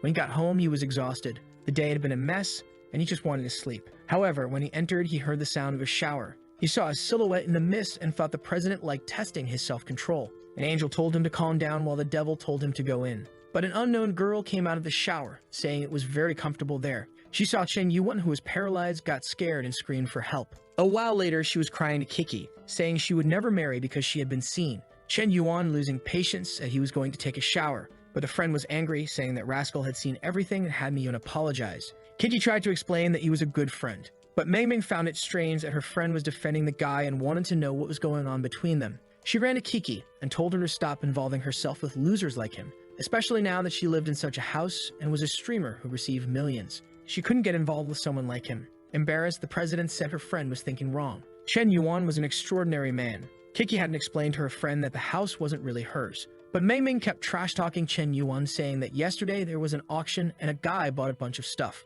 Only that type of man should be with her. At that moment, someone knocked on the door, saying they had a delivery. Mei Ming asked what it was, and they replied it was a piano Chen Yuan had bought. The friend was sure it would be an old piano they brought, but strangely, there was a helicopter in front of the house. An armed battalion arrived in an armored car, and they wondered what kind of piano this was. A while later, it was in the middle of the living room, still covered. By now, he was scared, wondering what kind of national treasure this was. Mengming got tired of waiting and pulled the cover off. She was blinded by the shine. Obviously, it was the crystal piano and she was completely cured. Mengming tapped it and realized it was genuine, wondering if she was wrong about that guy. Then a news report about the auction was on TV, showing Chen Yuan being called the mysterious millionaire who spent over 500 million. Poor Mengming was hit by the 500 million realization and was in disbelief. Kiki turned and said she told her that Chen Yuan was exceptional. At that moment, someone said the piano had arrived. Her expression changed as she saw our boy shining. He came down the stairs, saying it took longer than he thought. Now the crazy girl was thinking he was too handsome, going from 0 to 100. He asked Kiki if she liked it and she said it was precious, maybe too much. He then mentioned he had a business meeting and asked if she wanted to come along. Seeing her friend in the house, she didn't want to leave her alone, so she apologized and said she couldn't go today. Our boy left the house without worrying too much. At that moment, the system activated the link with Mengming, starting with 20 points. However, Chen Yuan didn't like this, as she was supposed to be Kiki's best friend. He would have to make her realize that her friend had eyes on her man. While Kiki played music happily, Mengming could only think about having a guy as handsome as him. But our boy doesn't know how to be poorly accompanied anymore, so he called Ruyo to join him on the business trip. She was angry as he had disappeared for days and now called her for this kind of outing. She thought he had been distant lately and wondered if it was because they hadn't done anything that night. Already angry, she said that all men seemed to be the same and his favorability dropped to 95. Our boy, from a distance, wondered why he lost points without doing anything. Face to face, he wanted to know why he was losing points and wondered if it was because he didn't pick her up from home. But our boy, being Sigma, ignored everything she was thinking and just called the chubby guy to send someone to pick him up. He knew that if he started apologizing, it would only feed these pointless problems. His plan was to solve it with the good old system. Meanwhile, in that building, a guy was talking to his friend, asking if this Kyunhan was really that amazing. It was the chubby guy's father who asked, and the boy replied that yes, he could be trusted. He was a very wealthy kid. The father said it seemed the boy was incredible and was curious to meet him. Nearby, there was an old bald man with Sutong, wondering why Mr. Zuzong was there. She seemed interested, wondering if this guy was important. She was a new employee, and the old man warned her to be careful with that Mohawk guy. He was the richest one there. Sutong wanted to know how the guy who hired her, a millionaire, thought the other guy was even richer. Then she saw a couple talking and said the person looked familiar. Was it him? The man greeted our boy, who said he was very modest to come there to meet him personally. Then the son arrived, saying everyone was waiting to meet him. Our boy was excited, saying they were very polite. While the papers fell to the floor, Sutong wondered why the owner of the place came to meet Chen Yuan. The old man said that place took 9 years to build and was extremely luxurious. At that moment, more than 300 companies had stores there. It was basically a complete shopping mall with many stores, cinemas, karaoke, and everything else they wanted. And at the top, there was still an incredible commercial area. But Ruyu wasn't enjoying all this, wondering why the bastard brought her there just to follow him around. The old man said he would show him all the floors, and he asked Ruyu what she thought of the building. She said it didn't seem that bad. Ken Yuan then told the old man that if she liked it, he liked it too. Just name the price, and he would buy it and give it to her. The father asked if he would really put the entire building in her name. Our boy said yes, as long as she liked it, nothing was a problem. The old man couldn't understand how the young man's mind worked. Rui was hesitant to accept, saying it was too much.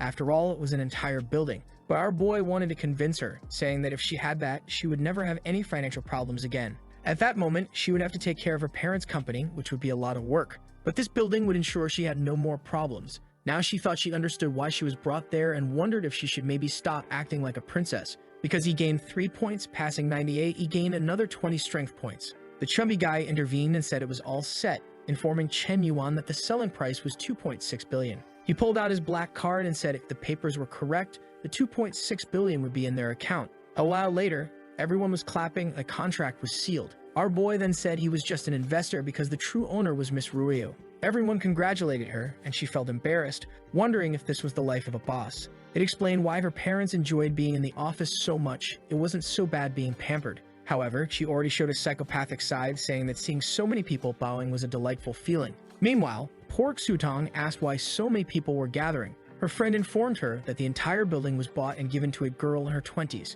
Sutong observed from a distance. The friend went to talk to her, but the girl had already disappeared. The poor girl was running off somewhere, saying all this should be hers. No matter the cost or what she had to do, she was determined to get Chen Yuan back. Meanwhile, on the subway, Ruyu was impressed and asked where his Ferrari was. He said he loved the everyday life, and it was nice to spend more time with her this way. Ruyu then asked if he knew a woman named Gao Xuanian. He got a bit flustered, asking if she meant the actress. Ruyu asked if he knew about the rumors regarding her disputes with the guys, and he said no. He didn't care about celebrity life. She responded that she didn't care much about it either. Recently, there was news about a guy who bought a piano to give as a gift, but she didn't even look at it. Our boy was sweating, saying it was interesting to know. She asked what the problem was, and he said he wasn't ready for the subway's heat. After a while, he said goodbye to her, thinking it felt like a prison, but that he wondered if she was testing him. A friend called him, saying Bingshi seemed to have been waiting for him at the dormitory for 6 hours. In front of the dormitory, everyone recognized her as an incredible graduate from that place and wanted to know why she was there for so long.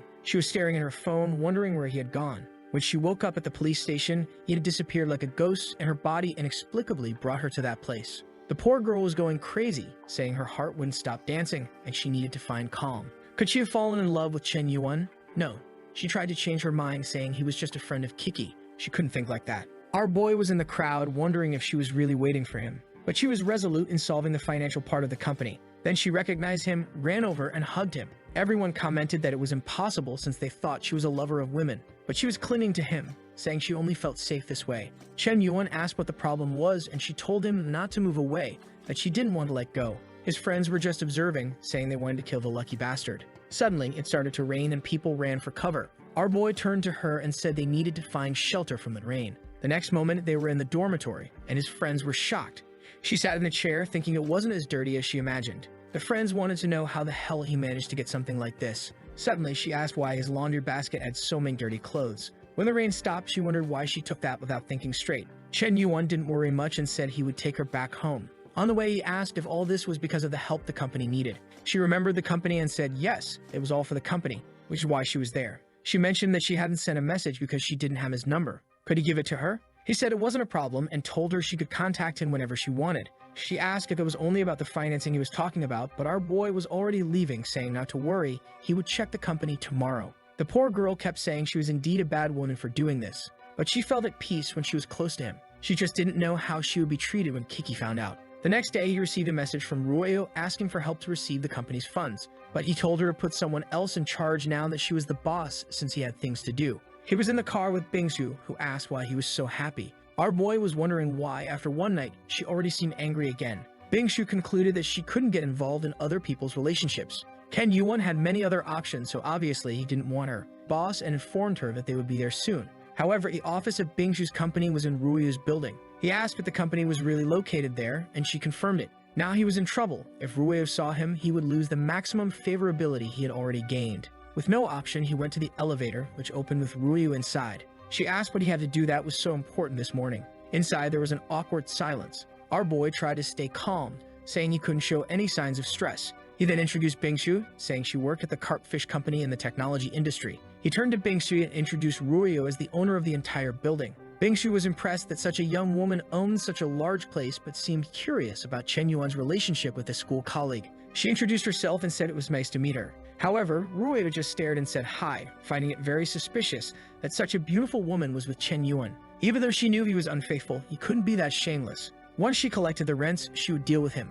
Bingsu then left the elevator, saying she would call the company boss and that they should wait. Our boy didn't want her to go, knowing he would be humiliated now. He turned to Ruyo, saying he wanted to explain something, but she wasn't in the mood to be fooled and told him to speak up. He whispered to Ruyo to be careful with Bingsu, saying she was a well-known lover of women at school and might try to seduce her. She asked if it was true and confirmed that everyone at school knew. With that, she called Chen Yuan and he went. However, Ruyo didn't believe him and said she needed to find someone to confirm it. She decided to call some people she knew from university. When the guy saw the number, he was shocked, wondering who he had offended to get a call from her. When he answered, he asked what the adorable classmate wanted to talk about. She asked about the rumors regarding Bingsu. He mentioned that people said the student council was her playground. Ruyo got excited, thinking Chen Yuan hadn't lied. The friend asked if she was talking about the same Chen Yuan he knew. However, she just thanked him and hung up. The guy got angry, saying he needed to inform her about the kind of person Chen Yuan was. He tried sending some messages but got blocked. Poor Ruyo was all excited, thinking that Chen Yuan really didn't lie. When the guy started sending a bunch of messages, she blocked him. In the meeting with the president in a flexible suit, she went over all the company's numbers. Our boy was there just to spend money, so he wasn't interested in that. He raised his hand and said he already understood well because Bingsu had explained about the company. He asked her to just name the company's price. The president hesitated, knowing he had power that defied logic. She knew her company was worth $1 billion and needed at least $100 million in investments. She said $1 billion, and our boy was shocked. She wondered if she had mentioned a too high value. Chen Yuan asked if she had really taken all this time to mention such a low value. He then said he would buy 49% for $1 billion, but had a condition. The value was too good, so she wanted to know what the condition was. The president thought she was too old for him to try something like that, but if he insisted too much, it wouldn't be a big problem. He revealed that the condition was that all shares be transferred to Bingsu's name. A while later, he left the room and she was stunned. Bingsu asked how the conversation had gone. Our boy said she worked very well and would soon receive a promotion. She said she wasn't there for that and asked what he was planning.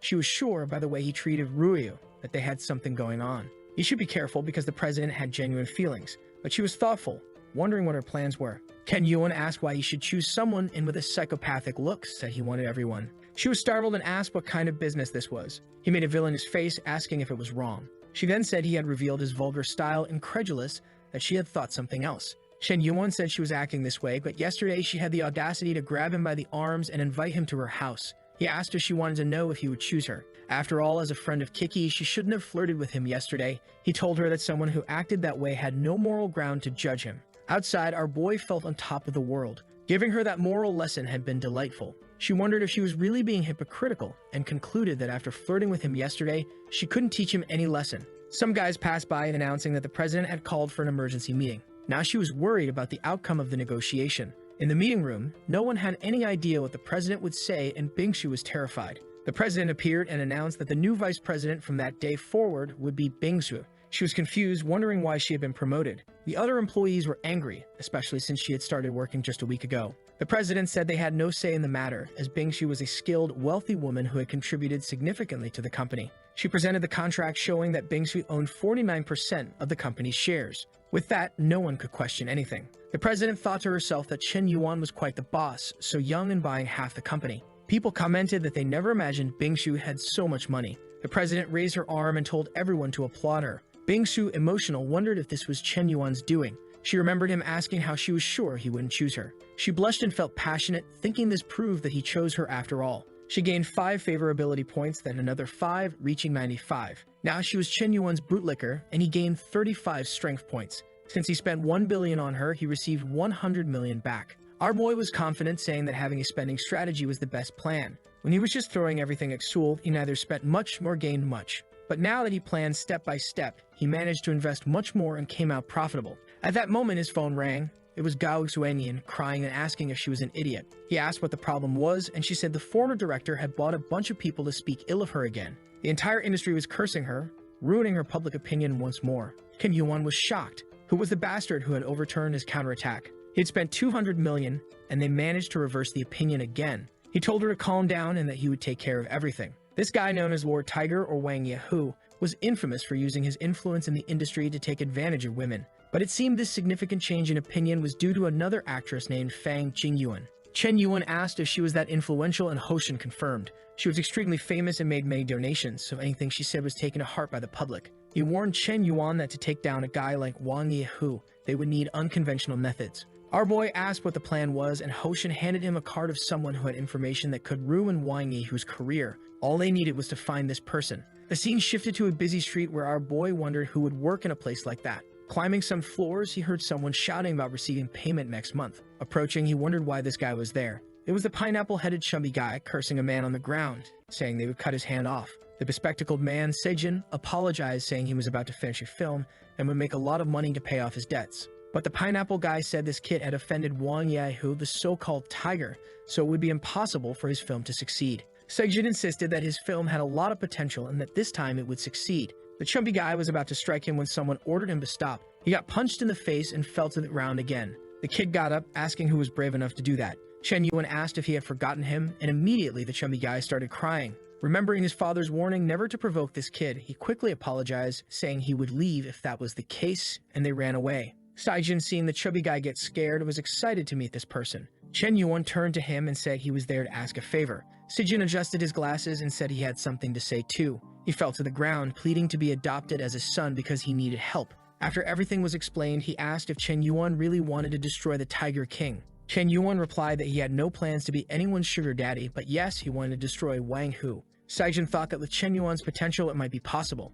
He then revealed that he did know something that could ruin Wang Hu. Our boy asked for the price. Saijin said the price was to be his sugar daddy and invest in his films. Chen Yuan was moved by the guy's determination to pursue an artistic career. He then revealed that he was starting a film agency with Gao Wanian and that Saijin could join. If he needed money, he could just ask. Saijin agreed, saying the deal was set, and now they were loyal comrades. He handed over a USB drive, saying it contained his secret weapon. Not only Wang Hu, but the entire entertainment industry would be shaken. Chen Yuan asked what kind of video it was, and Saijin said things would become crystal clear when he saw it. The video showed Wang Hu, the popular actress. Our boy said that with such information, they could really threaten both of them. Saijin warned that it would be terrifying, but Chen Yuan assured him that with his support, nothing would go wrong. Meanwhile, at Gao Zhanian's house, she was furious because people hadn't stopped cursing her for 3 days. At this rate, she was beginning to consider leaving the entertainment industry.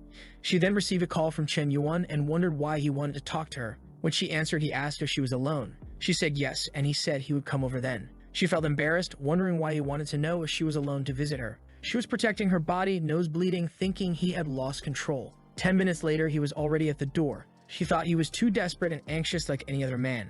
But when she opened the door, there was a chubby guy next to him, and she wondered who he was. She told Chen Yuan that he was crazy for thinking something like that. He ignored her comments and introduced Yang Zijin as a great and talented director. Now she felt embarrassed, realizing he wasn't there for anything inappropriate but to help. A while later, her mind was blown when she saw the video. Chen Yuan said that with it, they would change public opinion. Zijin was talking about starting film production, and Chen Yuan was eager to get to 95 favorability points, having already spent 2 billion on her. The video of the interactions between the actress and the director was published online, and the press tore her apart. She was furious, wondering who had gotten that damn video. The police set up a plan and caught the director red-handed with another woman, leading to his arrest. As soon as he saw the handcuffs, he knew it was all over. Taking advantage of the shift in public opinion, Gao Wanian held a press conference with the company, announcing that in partnership with director Saijin, she would launch her own film company. They received 2 billion from investors to create a masterpiece. All the journalists were impressed by the amount, while our boy was just smiling. He felt like the boss behind the scenes, which wasn't a bad thing for him.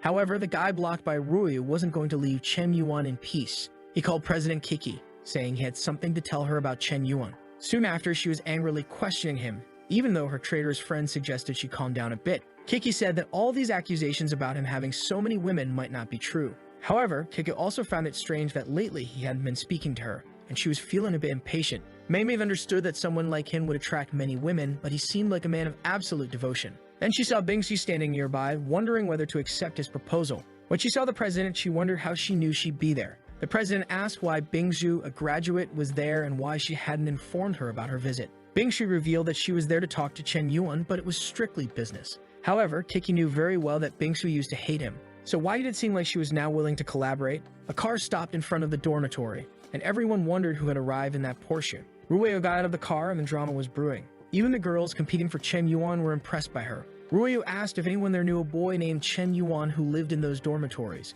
Kiki wondered what she wanted with Chen Yuan. Ruyo noticed this and asked Kiki what her relationship with Chen Yuan was. The tension between them rose and Meng tried to calm them down. Later, the 4 of them gathered in a restaurant. Ruyo decided to break the ice, asking Kiki if she liked Chen Yuan. Kiki replied that Chen Yuan liked her too, so it didn't matter. Ruyo told her to stop being delusional. Chen Yuan had been following her for 5 years and even got beaten up for her in high school, so obviously he liked her more. Meng, who once wanted to steal Chen Yuan, now defended the president, saying that Chen Yuan had given her a mansion and an extremely expensive piano. Remembering the news about the piano, Ruyo wondered if Chen Yuan was really involved with 2 women, but she got angry, saying she couldn't lose to these women. She revealed that Chen Yuan had bought an entire building for her, valued at 2.6 billion. This made the president think deeply. Was everything Chen Yuan had told her a lie? Bingsu then spoke up, saying she also received 1 billion in shares from Chen Yuan. The 4 of them were left speechless. Kiki said she would call them right now to sort this out, but she then mentioned that he never actually confirmed they were in a relationship. Whenever someone asked, he said they were close friends. Ruyo said it was the same with her. Meng said they needed to confirm if he was using this as a strategy to be with multiple women. Ruyo stood up, saying she would resolve this now. However, Meng said someone like him deserved 1,000 deaths. They needed to come up with a plan to bring him down. They discussed how Chen Yuan loved spending money to keep him around, so it was time for them to take revenge. Meng proposed the perfect plan: force him to spend money until he went bankrupt. That way he wouldn't have a cent left to deceive another woman. The 4 of them were motivated, saying that Chen Yuan deserved a like on this video to help. If you remember, the last chapter ended just as the 4 girls gathered and came up with a plan. The idea was to spend all of Chen Yuan money so that he would no longer have any to spend on other women. Kiki felt a bit uneasy, saying that maybe this was too manipulative, but her friend insisted that he deserved it. She grabbed the phone from Kiki's hand and said she would send the message. At that moment, the message reached Chen Yuan, where she expressed her desire to start her own streaming platform. He was a bit curious, realizing that she was essentially asking for money. However, our boy knew the president and suspected that she was either being influenced or had a grand plan. He had just bought that failing platform, so he told her that their thoughts aligned and he would help.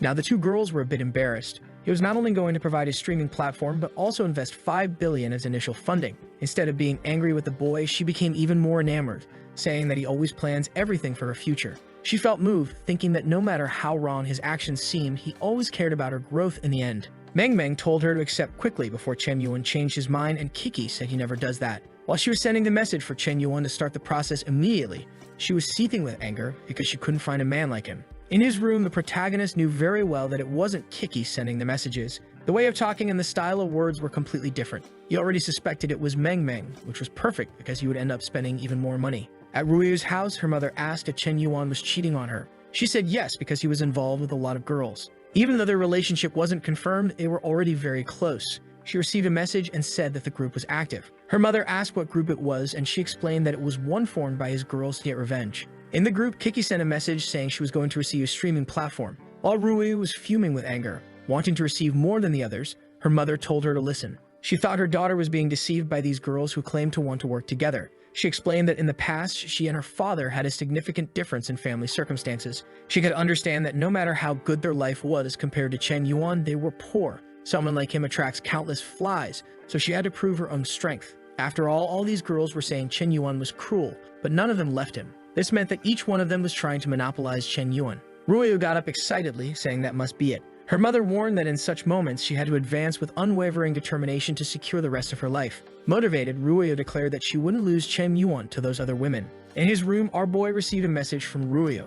She apologized, saying she had been blaming him for everything, which confused him. They hadn't argued about anything, so why was she apologizing now? Combining this with what Kiki said, he knew something strange was going on. At that moment, Ruiyu received a call from Chen Yuan and she started trembling, asking her mother what to do. Her mother told her to accept it quickly and do her best. When Ruiyu answered, our boy said he had something to tell her. He mentioned that he had recently invested in a streaming platform and made a senior named Zhao Kiki the manager. Ruiyu got excited that he told her the truth. Her mother asked what he said, and she replied that he had told her everything the girls had put in the group. With this, her mother beamed, saying her daughter should realize that to him, she was the most important girl. Ruiyu got all creamy happy, thinking that Chen Yuan really wasn't as bad as she thought and that he liked her. She was now emotional, thinking she was reciprocating his love by teaming up with other women. She began to realize that she needed to learn to treat him well. Her mother asked why she was crying, and she said she knew she had messed up and wanted to fix things. She planned to give him a gift that would surprise him. Haha, what could this little present be? Tell us. Our boy was still clueless.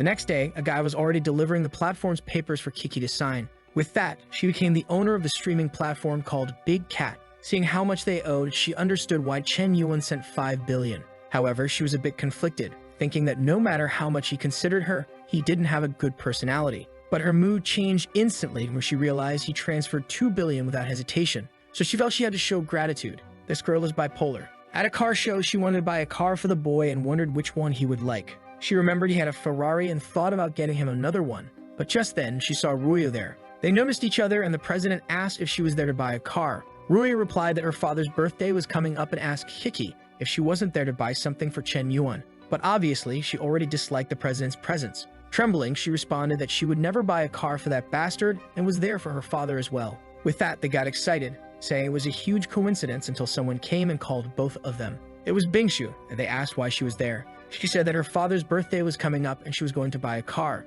With that, all three were sweating, saying it was an incredible coincidence. However, now Ruiyu was sure that this revenge plan against Chen Yuan was all a lie. The problem for her was that Zhao Kiki had $2 billion, and she didn't have that much money on hand. She would have to call in some foreign help. She called her mother and told her everything, who said not to worry. She immediately told the guy at home to transfer the money to Ruiyu. The guy explained that the funds were being saved for the younger boy's wedding. However, the mother sent to her leave immediately since the priority at the moment was keeping Chen Yuan with Ruiyu. With that, she received $60 million from the family. She was already emotional, realizing that now her family was valuing her. If that's the case, she would win against Zhao Kiki. Elsewhere at the fair, Hoshin was talking to our boy, saying he would take him to the VIP area, where there were a lot of expensive things that were not cars. Our boy was drooling, saying that this fair was amazing. However, that's when he wondered why the two were together. Ruiyu and Zhao Kiki were talking right in front of him. Even Bingshu came to bring water. At that moment, he wondered if they were forming some kind of alliance. Bingshu felt something and turned around, but there was only Hoshin, and she found it strange. Our boy had hidden behind him. He knew that things would go wrong one day or another, just didn't expect it to be so soon. And now he was sure they all knew what he was doing. The good part was that none of them had left him. However, he made an evil face saying that they had favorability above 95, so it was a chance to change things. Acting very masculine, he told Hoshin that he was interested in the most expensive cars in that place. At that moment, he replied not to worry because they had brought everything he could want, a Pagani Zonda, a Lamborghini Arconian, and a Bugatti Veyron. Instantly, our boy said he wanted all three and asked for the price. Hoshin felt a bit embarrassed, asking why he wanted all of them. His plan was to use these three cars to test the strength of this supposed alliance. Hoshin felt uneasy, saying that selling all three was a bit difficult. Chen Yuan said that money was not a problem, but the guy explained that they had been reserved by someone else. Our boy asked by whom, and he said to take a look. The eldest son of the richest family, Mr. Lin, had reserved those two cars last year to give to his sister.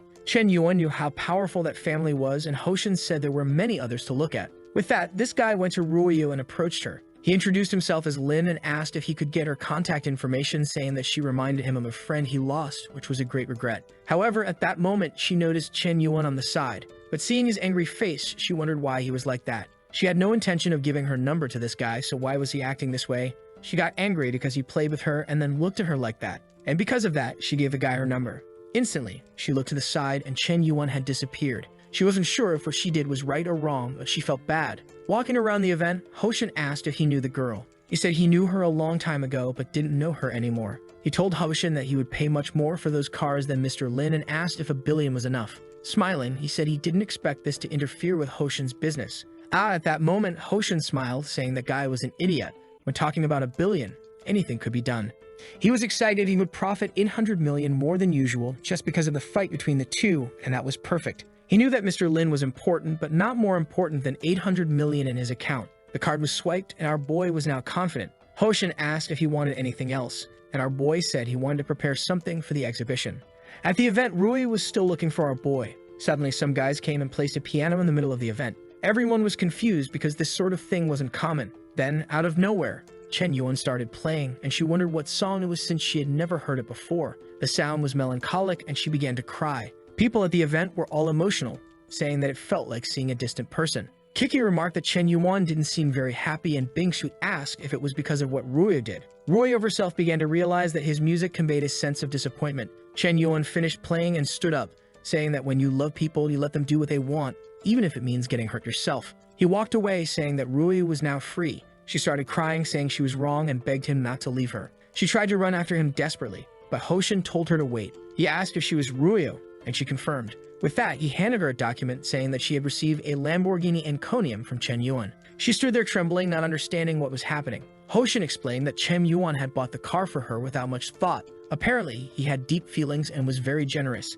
Now she was all distraught, crying, wondering what she had done. She had destroyed all his trust out of selfishness. Left abandoned at the event, the other two girls approached her, telling her not to cry. Then Hoshin arrived and also informed them that they both received multi-million-dollar cars. They stared at each other, thinking about our boy. Bingshi said it seemed Chen Yuan knew everything. Kiki confirmed, saying that even though he knew, he never questioned what they would do. In the end, he just tried to maintain the balance of their relationships, and despite being a jerk, he was still a jerk who cared about them. Emotionally, Kiki said he gave everything without expecting anything in return. Bingshi added that in the end, they could always rely on him. Ruoyu said she felt horrible for trying to deceive him just for money. With that, he gained another point of favorability with the three reaching 99. In a taxi on the way home, he was excited. That 1 billion had brought him to the brink of reaching 100 with all three, and he was curious to know what would happen at the maximum score. At the university, Ruoyu apologized, but he said he wanted to be alone for a while. The boy wasn't stupid and knew that if he spoiled her too much, she would always cause trouble. While walking around, someone asked if it was really him. It was Shul, whom they hadn't seen in a long time. She looked very casual. Our boy thought she seemed a bit different today. She grabbed his arm and started pulling him, saying she wanted to show him something. He asked what it was, and she said it was a secret. He already suspected she probably wanted some branded bag. In the end, they're all the same, but he was curious to see what it was this time. In front of the apartment, he asked what she was planning, and she told him not to be impatient. She opened the place, revealing a bunch of portraits of Chen Yuan hanging on the walls. He felt a bit embarrassed and asked if she had done all that. She said yes, the place was too empty, so she made some portraits. He asked if that was the surprise, and she said no, it was just part of it. She told him that the house was the gift she would give him. He felt awkward. asking if she was really going to give him the entire house. She said yes. After the donation he made, her father stopped getting involved in gambling and managed to rebuild the family. Because of that, his business kept improving. With her father's change, she realized she also had to reflect on her actions.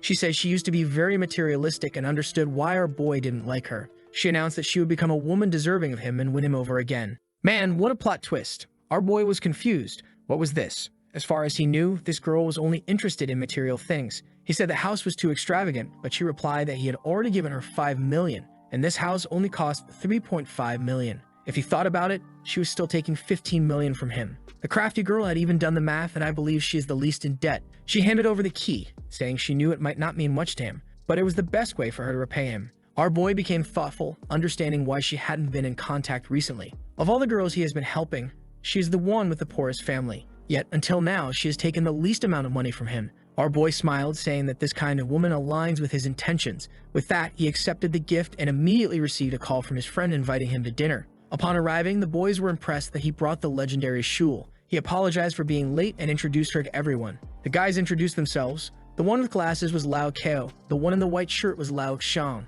and the chubby one was Lao Hao. Chen Yuan also introduced Shul, but the guy said everyone already knew her, so there was no need. However, the one with glasses had a serious question and wanted to know the nature of their relationship. Both of them felt a bit awkward, and everyone stared at the guy, surprised by his boldness. Shul said she wasn't quite sure about their relationship. She was chasing after Chen Yuan, but he hadn't agreed yet. She was willing to give him a warm place to stay inside every night, known as a house, but she hadn't been very lucky. The friend said that even in the most fantastical story, they wouldn't have dared to think of such a plot. At that moment, a cup fell nearby. Bingshu was there, disguised, not wanting to be seen. She thought it was crazy that the woman had given Chen Yuan a house while she had never done anything. At this rate, his impression of her would only worsen, while this new girl would surpass everyone. She quickly went to the group chat to inform the others, telling them about a girl named Shul who gave Chen Yuan a house. She also mentioned the restaurant and Ruyu said she was heading there now. They finished eating and the group asked for the bill. However, Shul said she would pay for everything since it was the first time they were eating together.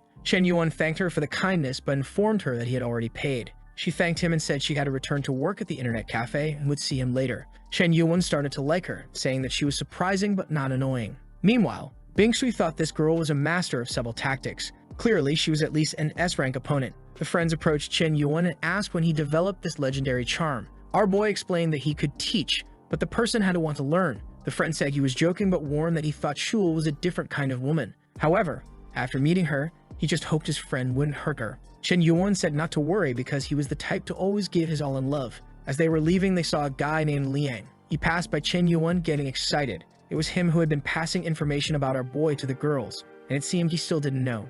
At that moment, a Rolls-Royce stopped in front of the restaurant and he wondered if it was real. The car's window rolled down and out stepped a furious Ruyo, but the idiot Liang was smitten. She walked towards Chen Yuan, and he was sure she was going to scold him. However, she hugged him, crying and apologizing, saying she had been doing everything wrong. She informed him that she had deleted that person's number and never wanted to see him again. She just wanted forgiveness. Seeing her using heavy spherical tactics against our boy, the guys were astonished by her skills. Liang was seething with anger, as he had been bad-mouthing Chen Yuan to her behind his back, but in the end, she was there licking his boots. Our boy told her not to worry because she had never been wrong. They really had no relationship and he shouldn't get involved with whomever she befriends.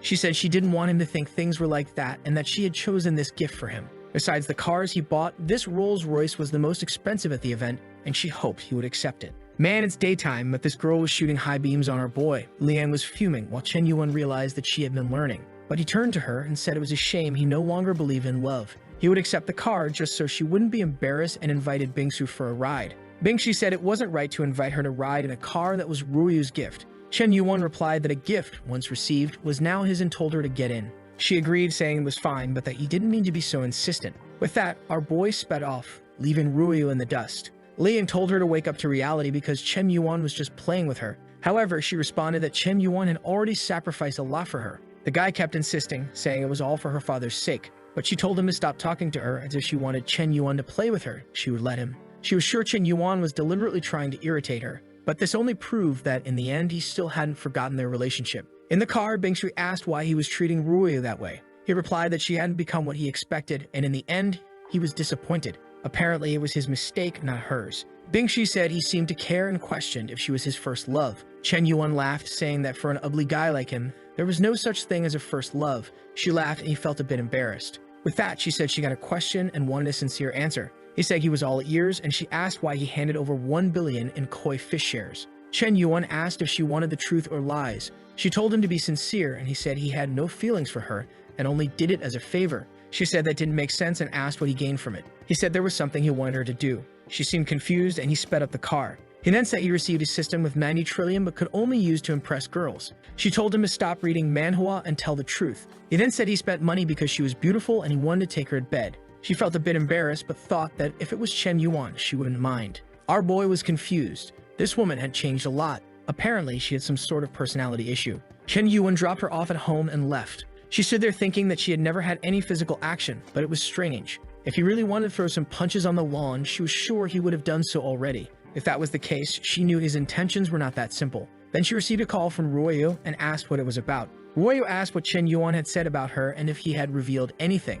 Bingshi said she asked about it, but he seemed reluctant, so she didn't insist. However, the strange thing was that when she asked why she received 1 billion in shares, he said it was to take her to bed, but she didn't believe it. After all, it wasn't worth that much. The girl put herself on discount. Ruoyu said he had said something similar to her too, but clearly his gains weren't proportional to his efforts. She started imagining that he had some sort of mega plan. The first thing he did was become famous on the streaming platform as Mr. Yuan. Then he started investing in the Xiao family and later in the Koi company. Both her father's company and Shul's father's company and even her own company were doing well. Bingshu agreed, saying that with the money he gave, they developed AI applications and were making a lot more profit. Ruoyu said he had this playboy image, but it was to disguise his business intentions. In the end, he was an extremely strategic and mysterious man, difficult to understand. Maybe Chen Yuan's plan was to rule the world. At that moment, she received a message from Kiki asking if she could rent one of the floors to set up the streaming platform there. With that, Ruoyu became thoughtful. Was Chen Yuan once again creating a big company? When she arrived at Kiki's mansion, Meng Meng was all excited, saying they just needed to start recruiting people.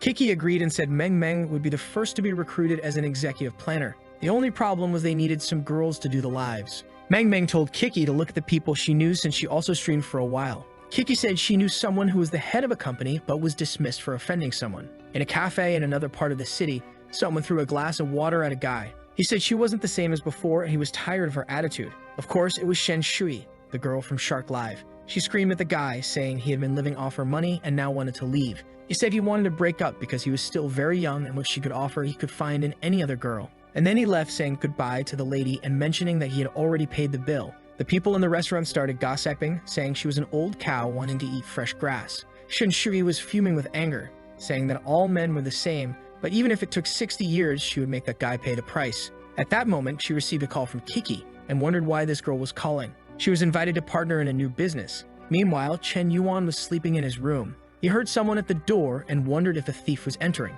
He grabbed a vase and got ready to strike. Someone entered carrying a jug, and as he went to hit them, he saw it was Shul and stopped. He asked what she was doing there, saying she didn't even say hi. She apologized, saying she didn't expect him to move in so quickly. But outside, she was crying thick tears, saying his body was incredible and even had defined abs. Boldly, he said that she saw him shirtless, but he hadn't seen anything yet. She opened the door and said if he really wanted, he just had to ask. Our boy said she was stalling too much, thinking she wouldn't have the courage. But she moved her hand to her shirt, telling him to get ready. Our boy told her to hold on, joking that it wasn't that serious. She stuck out her tongue, saying you never know what the fire they were playing with. She mentioned bringing breakfast and placed the items on the table. Our boy hugged her, saying if she didn't know he was living there, why did she bring breakfast? Close to her neck, he said she wasn't being honest. She told him to stop focusing on the details, thinking that she had prepared everything perfectly. He saw she had prepared some buns and said they looked delicious. She explained that she not only knew how to make dumplings, but could make them for him every day. He got excited, saying having a good breakfast every day would be perfect. He sat down, asking if she wanted to become his personal assistant and even get a salary. She told him to stop being so formal, as she would do it for free every day. Our boy was starting to get moved.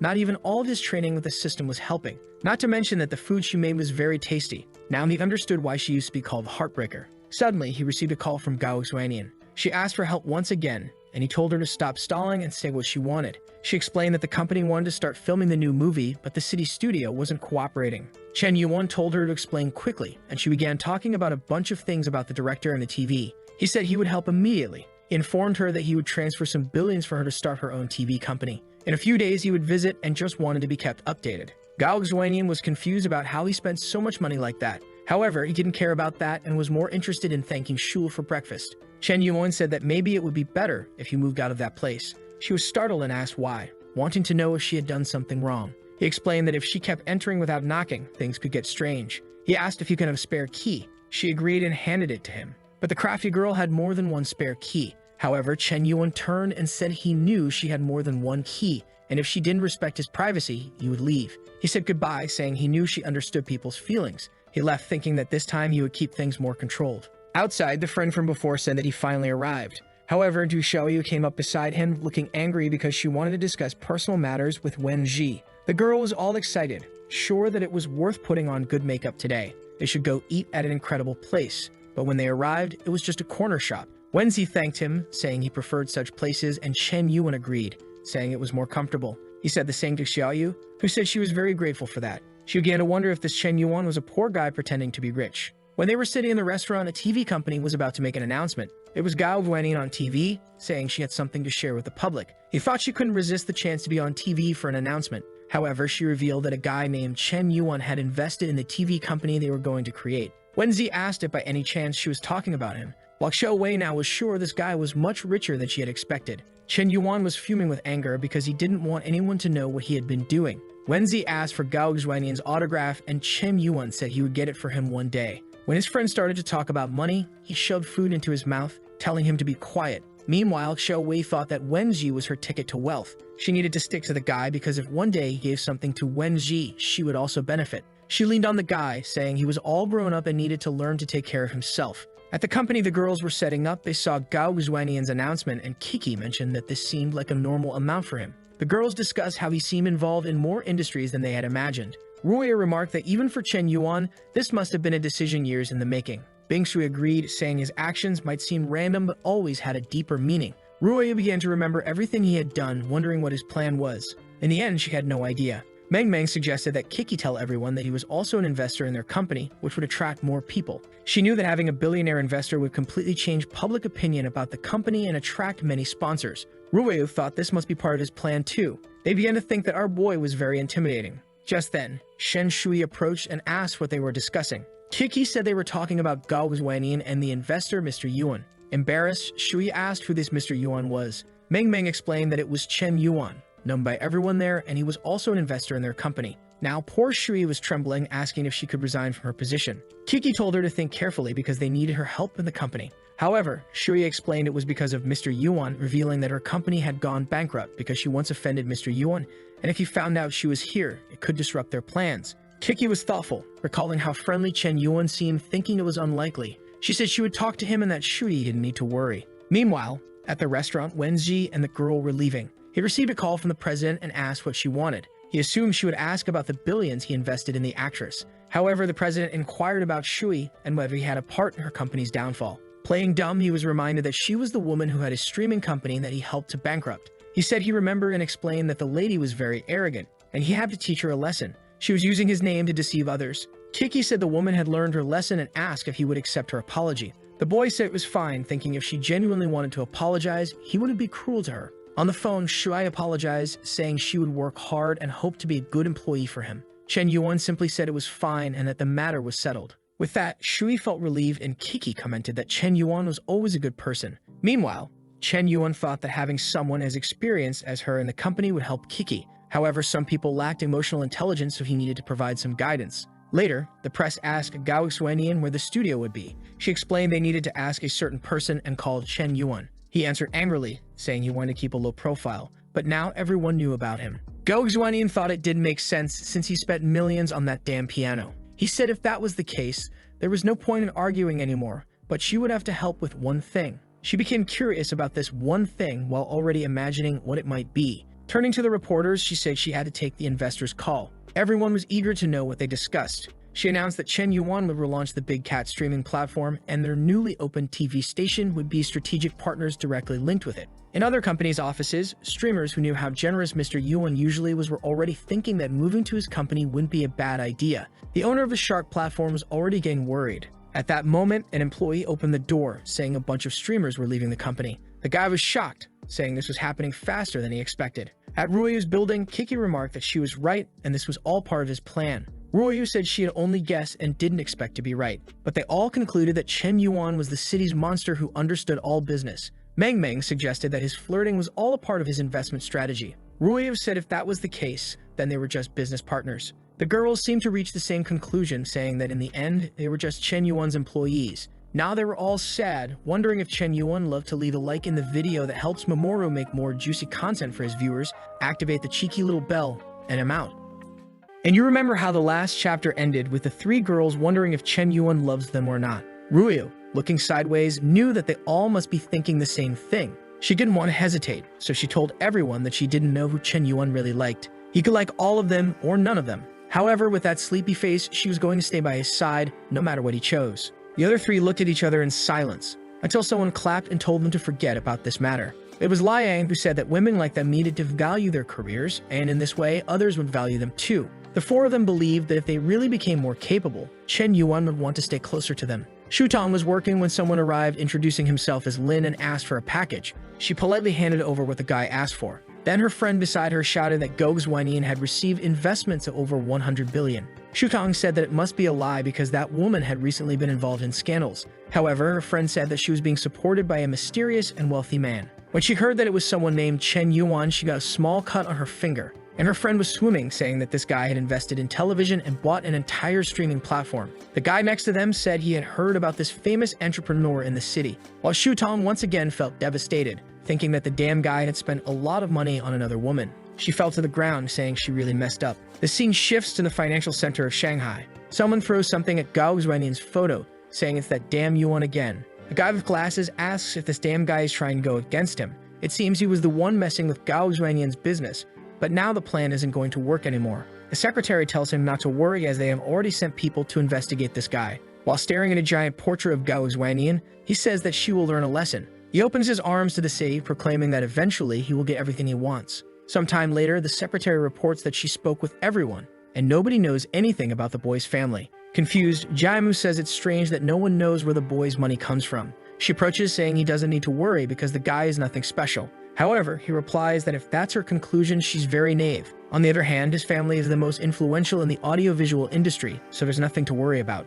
To him, this means that Chen Yuan is directly challenging him. Therefore, their main concern should be the places they own in the city.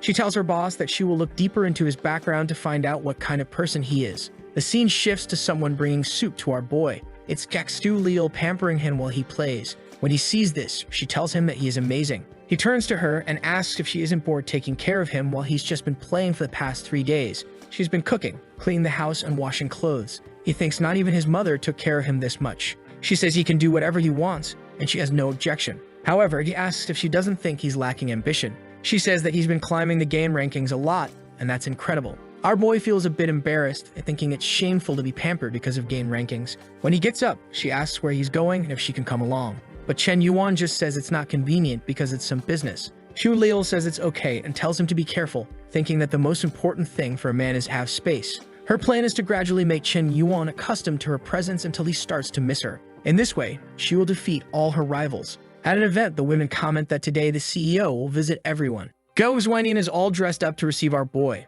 Suddenly, she makes a face that looks like Sid from Ice Age, but it's because she's excited that our boy has arrived at the event. As she approaches, he says she's too famous to come down just to talk to him. However, she replies that he is the main investor, so it's just a courtesy. She thinks to herself that recently, Chen Yuan is becoming more and more attractive, as she feels very secure around him. Suddenly, all the men bow to him, saying they hope to learn a lot from him. Chen Yuan says that all this isn't necessary, but with a mischievous smile. Gao Xuanian says that next time she'll keep it more reserved while thinking that this damn Chen Yuan says that, but his face shows he loves it. The scene shifts to a meeting where they are discussing the plans for the broadcaster. The guy in front says the priority is to find a good location for the headquarters, and that the city center would be perfect. Gao Xuanian says that a large place in the middle of the city would be too expensive, so maybe a distant city would be better. When it's Yang Saijin's turn, he says he would prefer a place with lots of greenery nearby, as it would be good for filming. However, the three look back and ask what our boy thinks. He makes a strange face, asking if his opinion matters. Gao Xuanian says yes, since basically everyone there works for him.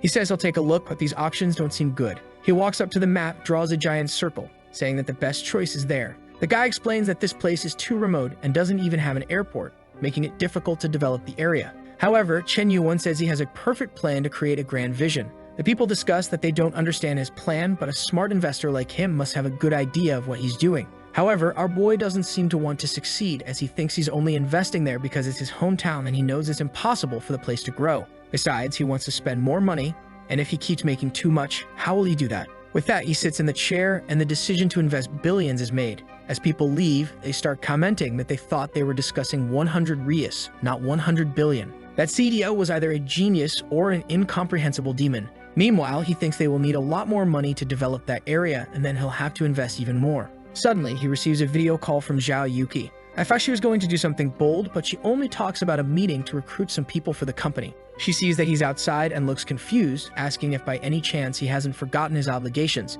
He says he would never forget something like that and is just outside because he needed his signal. The poor guy is now in need of a place to hold this meeting. She starts explaining that after the conference they received attention from several investors, but it's not been easy. They needed to conclude how the money would be divided with the streamers. The usual split is 50-50, but other platforms use 30-70 to exploit the guys, while she was aiming for 60-40. The problem is that the administrators said that 60-40 would make it hard for them to profit. Liang said they would lose a lot of money with the 60-40 split. Our boy, with a horrible expression, asks what kind of business is this that loses money. Liang explains that the cat's company is already facing many difficulties, and this would make things even harder. Staring at the phone, he says that it's really difficult to deal with these problems, but obviously he loves losing money in this situation. He says they have to aim for the platform's integrity and cannot exploit women like that. Everyone is confused by what he's saying. Our radiant boy says that his dream is to create a platform that empowers girl streamers. They would use this strategy of paying more to quickly capture the market. This would set a new standard in the industry. He declares that this is his opinion,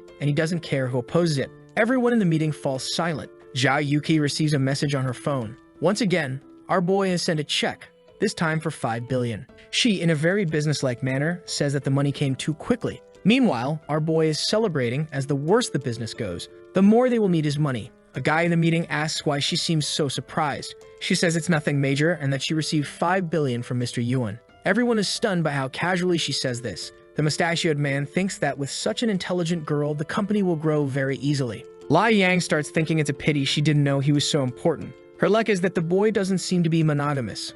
Meanwhile, Kiki thinks he is indeed making a super plan and is the visionary of the city. The only strange thing is that the money was transferred to her personal account and not the company's account. She concludes that he did this to give her the maximum control in the company. She feels emotional thinking about how careful and caring he is with her. It's at this moment that he remembers he should have transferred the money to the company's account. However, she sends a message calling him husband and thanking him. He feels motivated, thinking that it was a mistake that was worth it. Now that he's building an empire of companies, it will become easier and easier to burn money. And as they start failing in all their investments, they will need him even more, and he will gain even more in return. The much-desired achievement of 100 points of favorability is now within sight. She then announces to everyone that she received another 5 billion. This money would be used to implement the strategies Mr. Yuan mentioned. She also informed everyone that their salaries would increase, and they would receive bonuses. She asked if they were motivated to make this the greatest company. Everyone shouted enthusiastically, saying they would definitely do it. Zhao Yuki was confident in doing her best to bring maximum profit to Chen Yuan.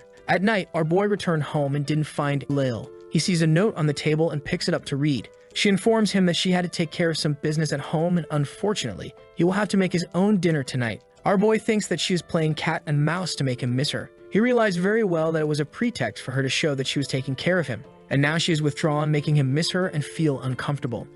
However, our boy was defeated as he thinks that even knowing all this, he still feels bad without her now. He already misses how peaceful life is when she's around, but suddenly he stands up and wonders how his parents are doing. With that, he takes a train back to the city and then catches a bus. Man, his parents live far away, and I thought this boy was an orphan. He arrives tired, thinking he didn't imagine it was that far, or maybe he has gotten used to living a very comfortable life. Obviously, he can't arrive there flaunting money, or his parents will think he's stealing from someone. Just then, someone in a car calls out to Chen Yuan. He recognizes him as a school friend named Zheng Biao. The eternally youthful guy approaches and asks what he's been up to these days. Our boy responds that it's nothing much, just studying. The guy tells him to get in the car so he can broaden his horizons. Our boy remarks how amazing his Mercedes is. The guy smiles, saying he can call him brother, and mentions that he's making a fortune selling things on streaming platforms. Our boy says that his success is incredible, and the guy says he always told his father that he was the best in this city. On the way, they saw a girl standing who caught both of their attention. Our boy was just observing. He quickly remembered that her name was Wang Mengmeng. Wasn't there another Mengmeng in this series, or am I going crazy? Jang Bio comments that Wang's daughter is becoming so beautiful that she's surpassing the girls from the big city. With that, he stops the car in front of her. She immediately says that brother Chen Yuan looks more handsome and taller than before. Observing her, our boy thinks this girl has evolved a lot. He calls it genetic mutation. Unlike the women from the big city, she is much more innocent. He gently pats her head, saying she's grown a lot. She tells him that she's not a child anymore and has finished school, asking him to stop patting her head. With that, Jing Bio gets out of the car, saying she's indeed becoming more charming and they should enjoy life. However, she simply says that he's too chubby for her taste. The guy, drooling, says he just needs to lose some weight. She responds that he's too old at 22. Thus, the bootlicking operation begins. She has a 9.5 in appearance, which our boy didn't expect. Unfortunately, she already has a favorability score of 30. The system notifies that it's impossible to counterattack someone who already likes him so much. Our boy is shocked that she has a 9.5. He imagines it's because she's never had any surgery and all her beauty is natural. However, her favorability is too high, so he has to deal with it. He clings to his friend and says she must respect the chubby guy or she'll spend her whole life as a village girl, suggesting she should give up studying and just take advantage of the opportunity with this guy. She immediately loses 10 favorability points. The chubby guy smiles, saying that Chen Yuan is a pro at voicing his thoughts, while thinking that this idiot Chen Yuan studied for many years in the big city, but is still humiliated by him here. Suddenly, she starts crying, saying that he wasn't like this before. Her favorability keeps dropping. Thus, the relationship with the bootlicker is formed. She runs away, saying she didn't expect him to change so much. Our boy apologizes, saying that 9.5 is very attractive. Back at his place, he calls for his parents. He knocks on the door for a while, but no one answers, leaving him confused. Then someone from across the street calls out, saying they need to tell him something. He gets confused and asks Uncle Lu what the problem is. The man explains that he has been away for a long time, but some things have happened in that house. Our boy questions if they want to tear down his village. The man says he's been reading too many stories to get those ideas in his head and explains that actually his father ran away with Meng Meng's mother, while his mother returned to her relative's home. He explains that his father's first love was always Meng Meng's mother. At that time, everyone thought they were young and the perfect couple. However, her family didn't accept Chen Yuan's father because he was poor and in the end he was abandoned. When Meng Meng was born, everyone said she didn't resemble her father at all, so some DNA tests had to be done. The aunt informs him that his father was about to be discovered as Meng Meng's real father, so the two fled. Shocked, Chen Yuan asks if Meng Meng is his sister. The aunt says it's probably a very high chance. Frightened, Chen Yuan wonders if the system really linked him to his sister. He slaps his own face, saying this is sick. The woman tells him to calm down, that it's not his fault. However, our boy, feeling desolate, walks away saying he has to solve something. The aunt thinks that the boy has a very strong sense of morality and will encounter problems in life because of it. Now our boy is motivated to make that damn Zheng Bio stay away from his sister. At her house, Meng Meng is wondering why he has changed so much. She is afraid of going to the big city and meeting the same fate. Someone nearby is kicking everything and asking where they went. It's Meng Meng's father, saying today is a lousy day. She asks why he's drinking so much so early. However, he just says nothing while holding the bottle. He slaps her face, saying he's not her father. When he goes to throw a Mike Tyson punch, someone tells him to stop. When Chen Yuan enters, the guy thinks is actually his father. The boy, realizing the man is this confused, knows he's very drunk. The man then bends down to grab a scythe and jumps at him, saying he's going to kill him. From the ground, Meng Meng shouts for him to be careful. However, the father goes full force, saying he's going to send him back to hell. Chen Yuan remains calm because he's prepared. He grabs the guy's wrist and crushes it. In a second, the father is immobilized on the ground. However, he continues to scream, saying he better let go or he will kill him. Chen Yuan approached and told the man that he was getting too old to be confusing him with his father. The man shouted that if he was Chen Yuan, he was just as much of a disgrace as that damned father of his. Chen Yuan felt a bit insecure about what to do with this guy since he wouldn't calm down. He then told Meng Meng to go inside and look for a rope. He also told everyone to stop recording and posting this on social media. People commented that he moved so calmly, it was like watching a movie actor. Chen Yuan then spoke to Meng Meng's father, saying he wanted to apologize on behalf of his father. However, the man said he was damned for coming into his house, tying him up, and then talking about apologies. Chen Yuan told the man to give up on revenge and asked if there was anything that could compensate for his loss. The man smiled and said that if he wanted that, he would have to castrate himself to end his father's lineage. But Chen Yuan reminded him that doing that wouldn't end the lineage. The man looked to the side, realizing that his daughter's lineage would continue the father's line. Chen Yuan asked what he thought about financial compensation. The man said money wouldn't bring back his 10-year-old daughter, and doubted that Chen Yuan could ever have $1 billion.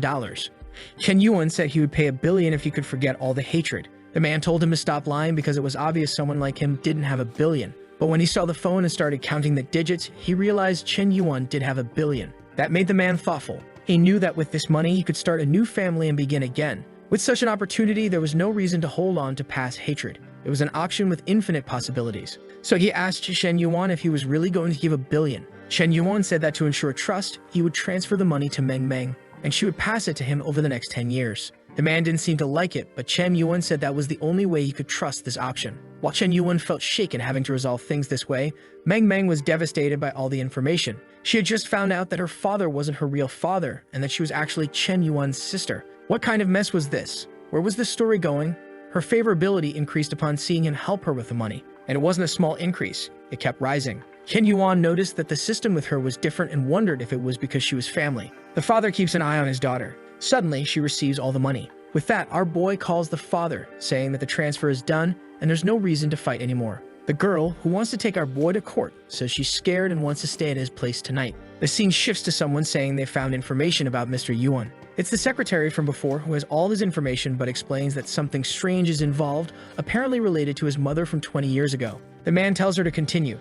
She says that a record from 20 years ago stated that his mother was unable to have children, meaning our boy won't go to jail because he's not her brother. The man finds it interesting to know that he's not the biological son of the woman who claims to be his mother, according to the files. The woman agrees, saying that's what she found out. Out of nowhere, the man slaps her, calling it a waste of effort. He wants to know where the money comes from, not a bunch of family drama. Startled, she says she'll try to get in touch with him. He grabs her and says she better solve this because if not for the Lin family, she has no value to anyone. He sends her away and tells her to maintain contact. A scene shifts to the boy's house. Obviously, someone is taking a shower. Our boy mentions that he found some of his mother's clothes and tells her to wear them after she gets out. She thanks him, calling him big brother. She thinks to herself that the whole situation is very confusing. At least she gained an older brother, but she wonders where he gets all that money from. She recalls that his family sold fruits, so maybe he's involved in something illegal. Motivated, she says that even if he's involved in crime, she'll help him overcome it. Meanwhile, our boy on the couch is angry at his parents for making him clean up this mess. Meng Meng, who isn't his sister, comes out of the shower, saying she's finished. As she dries her hair, he tells her to stay in that room. He'll sleep alone in his room so she can call him if there's any problem. Out of nowhere, she clutches her shirt, explaining that she's very scared and asking him not to stay too far away. He sighs and says it's okay. He thinks that since they're close, there's no problem with them sharing a room. Thank God he lies down in bed, thinking peacefully about the news he always reads. It had always been a dream of his to have a younger sister he could take care of. The next day, a train seems to arrive in the city. Gao Shuang and the entire company team have come to visit the location. As soon as she observes the place, she thinks it's abandoned and very old. However, a man welcomes her to the city of Xiamen and says he will take her on a tour. She thanks him and agrees to follow his instructions. She begins to get to know the people of the place and some machines start working to build the structure. The man informs her that the entire area has already been analyzed by the team. Meanwhile, a seemingly innocent guy in the corner is just taking photos. Someone receives a message saying that the region has been chosen, so they can initiate the plan. It appears to be the father of the pineapple head from the beginning of the story. He thanks for the hard work and says he will send the money. The man instructs to start buying everything for sale in that city to later profit by selling it to Chen Yuan. The assistant adjusts his glasses and says it's an incredible plan. The pineapple head's father says he won't mess with Chen Yuan but will profit significantly from him. With that, the guy with glasses passes the information to another person to start buying the land there. Many people involved in these dealings also receive the same information. Meanwhile, someone picks up a pineapple from the ground. It's our protagonist, thinking it's strange that his parents fled and left everything behind. Suddenly, he receives a call. It's Gao Shuang, who tells him that strangely, the prices in that area are all increasing. However, our boy smiles, saying that if prices are rising, they'll have to spend more money. Confused, she asks why he's happy about spending more money. He coughs and says he just means that this is easier to resolve than she thinks. The system asks if he wants to make another transfer and he says yes. However, he is informed that he is directly involved in this project, so he can no longer transfer money like this. He realizes he's in trouble because she exposed him to everyone, and now he is benefiting. He decides to transfer money to Gao Shuang. However, the system says that since the money will be used to benefit him, it would be considered money laundering. Our boy feels desolate, realizing he can't help her. He then imagines that maybe the solution is to transfer it to Meng Meng and have her handle these purchases. Just then, she comes over and asks our boy if he was talking to his girlfriend. The honest boy says he was talking to Gao Shuang, who wants to be his girlfriend, but he's not sure about it. His sister tells him to stop lying because Gao Shuang is an extremely famous star who is launching her own company. Our boy says he has an amazing idea and wants to discuss a plan with his sister. He explains that Gao Shuang is considering buying land in Taimen, and that she could take advantage of this with the money she received. She looks confused and asks how she would do something like that. He explains that if she bought all the houses in the area, she could make a lot of money selling them to everyone. Moreover, the filming base she plans to set up there will attract many people. She thinks that the money she received is all from Chen Yuan, so maybe following his advice is the best thing to do. With a strange look, she says she'll consider his plan. Our boy imagines that if she could make a lot of money in that place, she could live a prosperous and peaceful life. Suddenly, a bunch of cars approach and stop right in front of the boy's house. A girl steps out of one of the cars, asking what kind of place this is and why there are no decent roads. She approaches the protagonist and asks if he is Chen Yuan. He says yes, and she introduces herself as Lin Zhilu, saying they've met again. Our boy is confused because he doesn't remember meeting this girl. With a strange look, he asks when they met the first time. Shocked, she asks how he doesn't remember. She was at the car exhibition and was the sister of Lin Chao. Then he remembers this girl who was against the guy he competed with. She gets angry because she thought he was famous for being with many girls, but he doesn't even remember her. He says he remembers and asks what she's doing in that place. She asks if he always makes deals outside and requests to be invited inside. Our boy sees that many people are watching the situation. He turns and tells her to come in, but to be careful with all the plants. The security stays outside, blocking everyone. Inside, he tells her to explain why she came there. She wants to know if he's planning to exploit the investors. He is startled and confused, but she warns him that pretending to be clueless won't work on her. She knows very well about the announcement he made about investing 100 billion in a company initially, but this was passed on to Gao Xuanian, who has no idea how to manage something like that.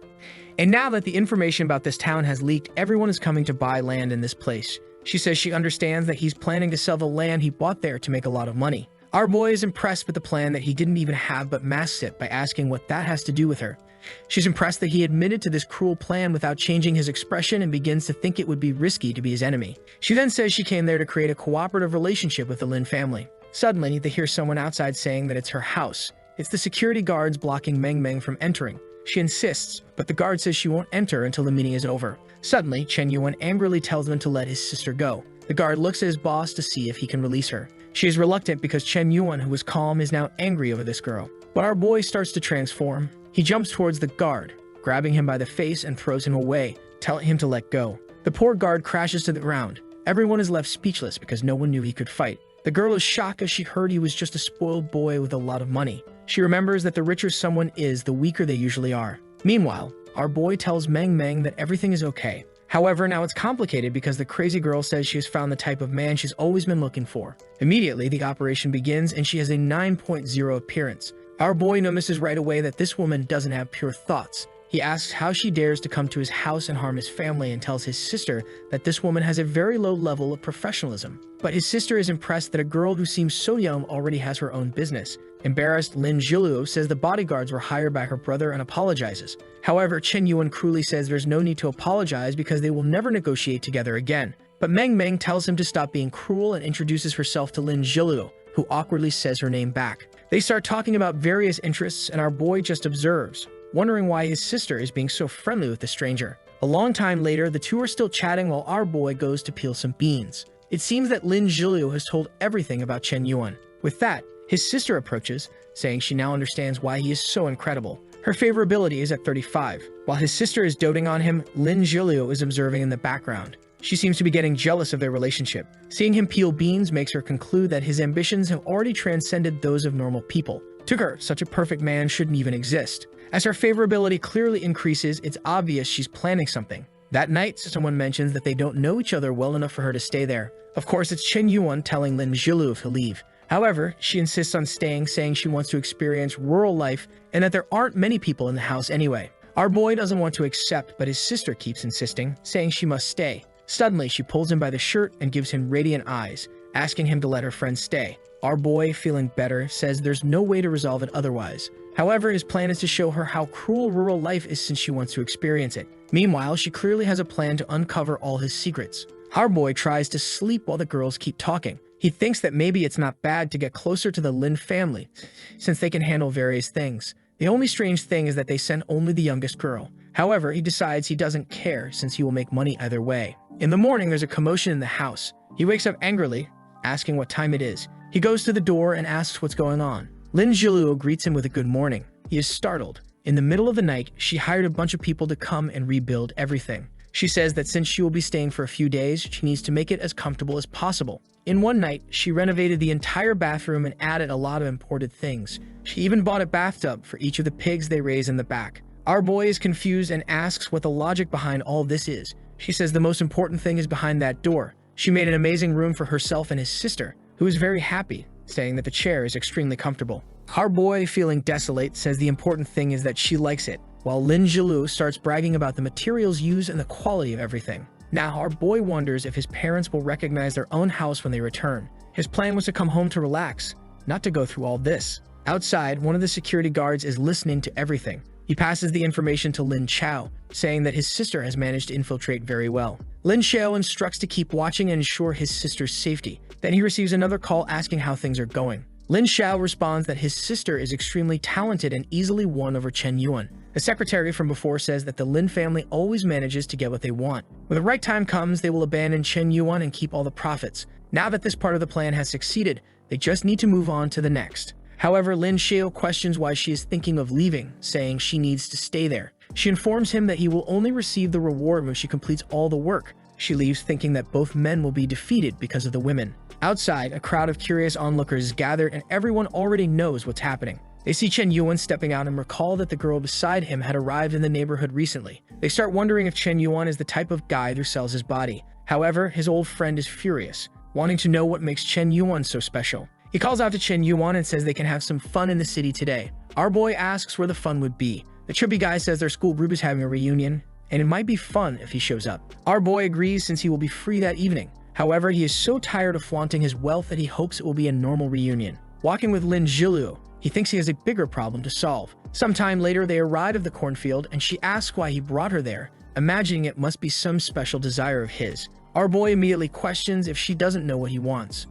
She starts screaming in desperation. He puts a bucket on her head and tells her to pick at least 20 ears of corn. She feels desolate, asking what this business of picking corn is about. However, she picks one and gets all excited, saying it's easier than she thought. But our boy already has a malicious plan to make her suffer. She picks corn and sweet potatoes and they head to the lake, apparently to catch some fish. Sometime later, they sit on a rock, with her saying that rural life is better than she expected. Our boy is now angry that this damn girl enjoyed everything they did. Suddenly, they hear someone calling for help. Nearby, a girl is fleeing from a guy. Unfortunately, she trips on a rock and falls to the ground, getting covered in mud. The men ask why she's running so much, pulling her by the hair and saying she's faster than they expected. They warn her to return now or face the consequences. Then someone shouts, telling them to let her go. It's Lin Jiluo, boldly telling them to release the girl. Our boy thinks she is brave to say that without any bodyguards. However, Chen Yuan starts to realize that this is too much of a coincidence. Chen Yuan calmly asks the guys to let go of the girl and disappear from there. However, one of them turns around seething with rage and asks who he thinks he is. In the next scene, the guys are lying defeated on the ground. The girl didn't even react and everyone was beaten. Now Lin Jilu is even more infatuated, gaining 10 favorability points per person defeated. Our boy approaches the girl and asks if she's okay. She says she's fine and introduces herself as Ling Shuang, adding that she will repay this favor 100 times over. Chen Yuan is startled, asking why she seems to want to seduce him. At that moment, the system activates, revealing another girl with an appearance above 9. However, she strangely has a favorability of -80. In addition, he receives a long list of skills, ranging from disguise and infiltration to proficiency in various instruments and fluency in other languages. Chen Yuan wonders why this girl has so many skills. Moreover, the most peculiar thing is the -80 favorability, especially considering how she tried to seduce him. He knows something is wrong. The girl continues her act. Lin Jilu asks if she's okay and who those guys following her were. She explains that she's fine but owes a lot of money to those people. She starts telling a sad story, saying her parents were always separated and her mother has a terminal illness, making things very difficult. Because of this, she had to borrow a lot of money from loan sharks. They wanted her to sell her body to pay off the debt, which is why she ran away. Lin Jilu gets emotional, saying it's a very sad story and asks how she plans to resolve it. Ling Shuang replies that she doesn't know exactly, but little by little she will manage. Lin Jilu says the girl's perseverance is inspiring. However, Chen Yuan wonders how she believes such a cliché story but decides to keep her around since life is monotonous and it would be nice to have something different. Plus, he needs to find out who is behind this plan. He then asks Lin Jilu to take the girl home to help her take a bath and clean up. He turns to Ling Shuang and says if she wants, he can employ her in his company. She makes a seductive face, asking if he really thinks it's a good idea, while thinking that seducing a man who can't control himself around women is extremely easy. However, since she doesn't give an answer, he says that if she doesn't want it, she doesn't need to worry. With that, she hesitates for a second and starts questioning why he seems to be changing his plan all the time. Lin Jilu says that since she's so beautiful, she doesn't need to worry because she could get a job very easily. However, she turns to the girl and says that she can't compare to her beauty. Lin Jilu says she has a keen eye for someone who called her a mud girl.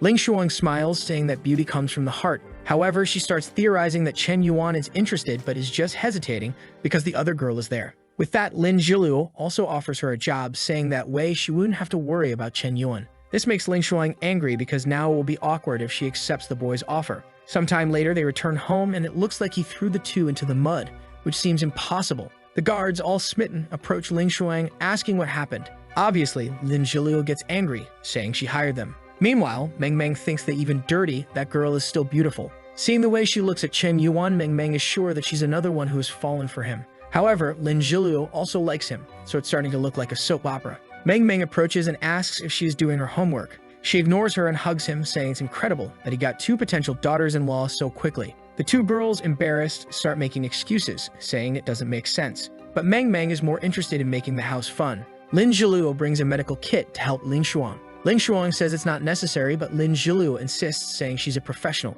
Ling Shuang accepts, asking her to be careful. However, Lin Zhiluo applies the antiseptic without mercy, using a lot of stinging medicine. Ling Shuang says it's okay, and that it didn't hurt that much. Then someone holds her hand. It's Chen Yuan, saying she's too clumsy, so he'll take care of it. He starts cleaning the wounds, apologizing for what Lin Zhiluo did. Blushing, Ling Shuang thanks him, saying he's very kind. However, he loses 5 favorability points, bringing it down to -85. He looks up, wondering what this girl wants. The timid girl asks if he has a problem. Our boy thinks she's a very good actress and says it's nothing. If it weren't for the favorability, he would really believe she liked it. Compared to the other girls, only Xu Lil has such good acting skills.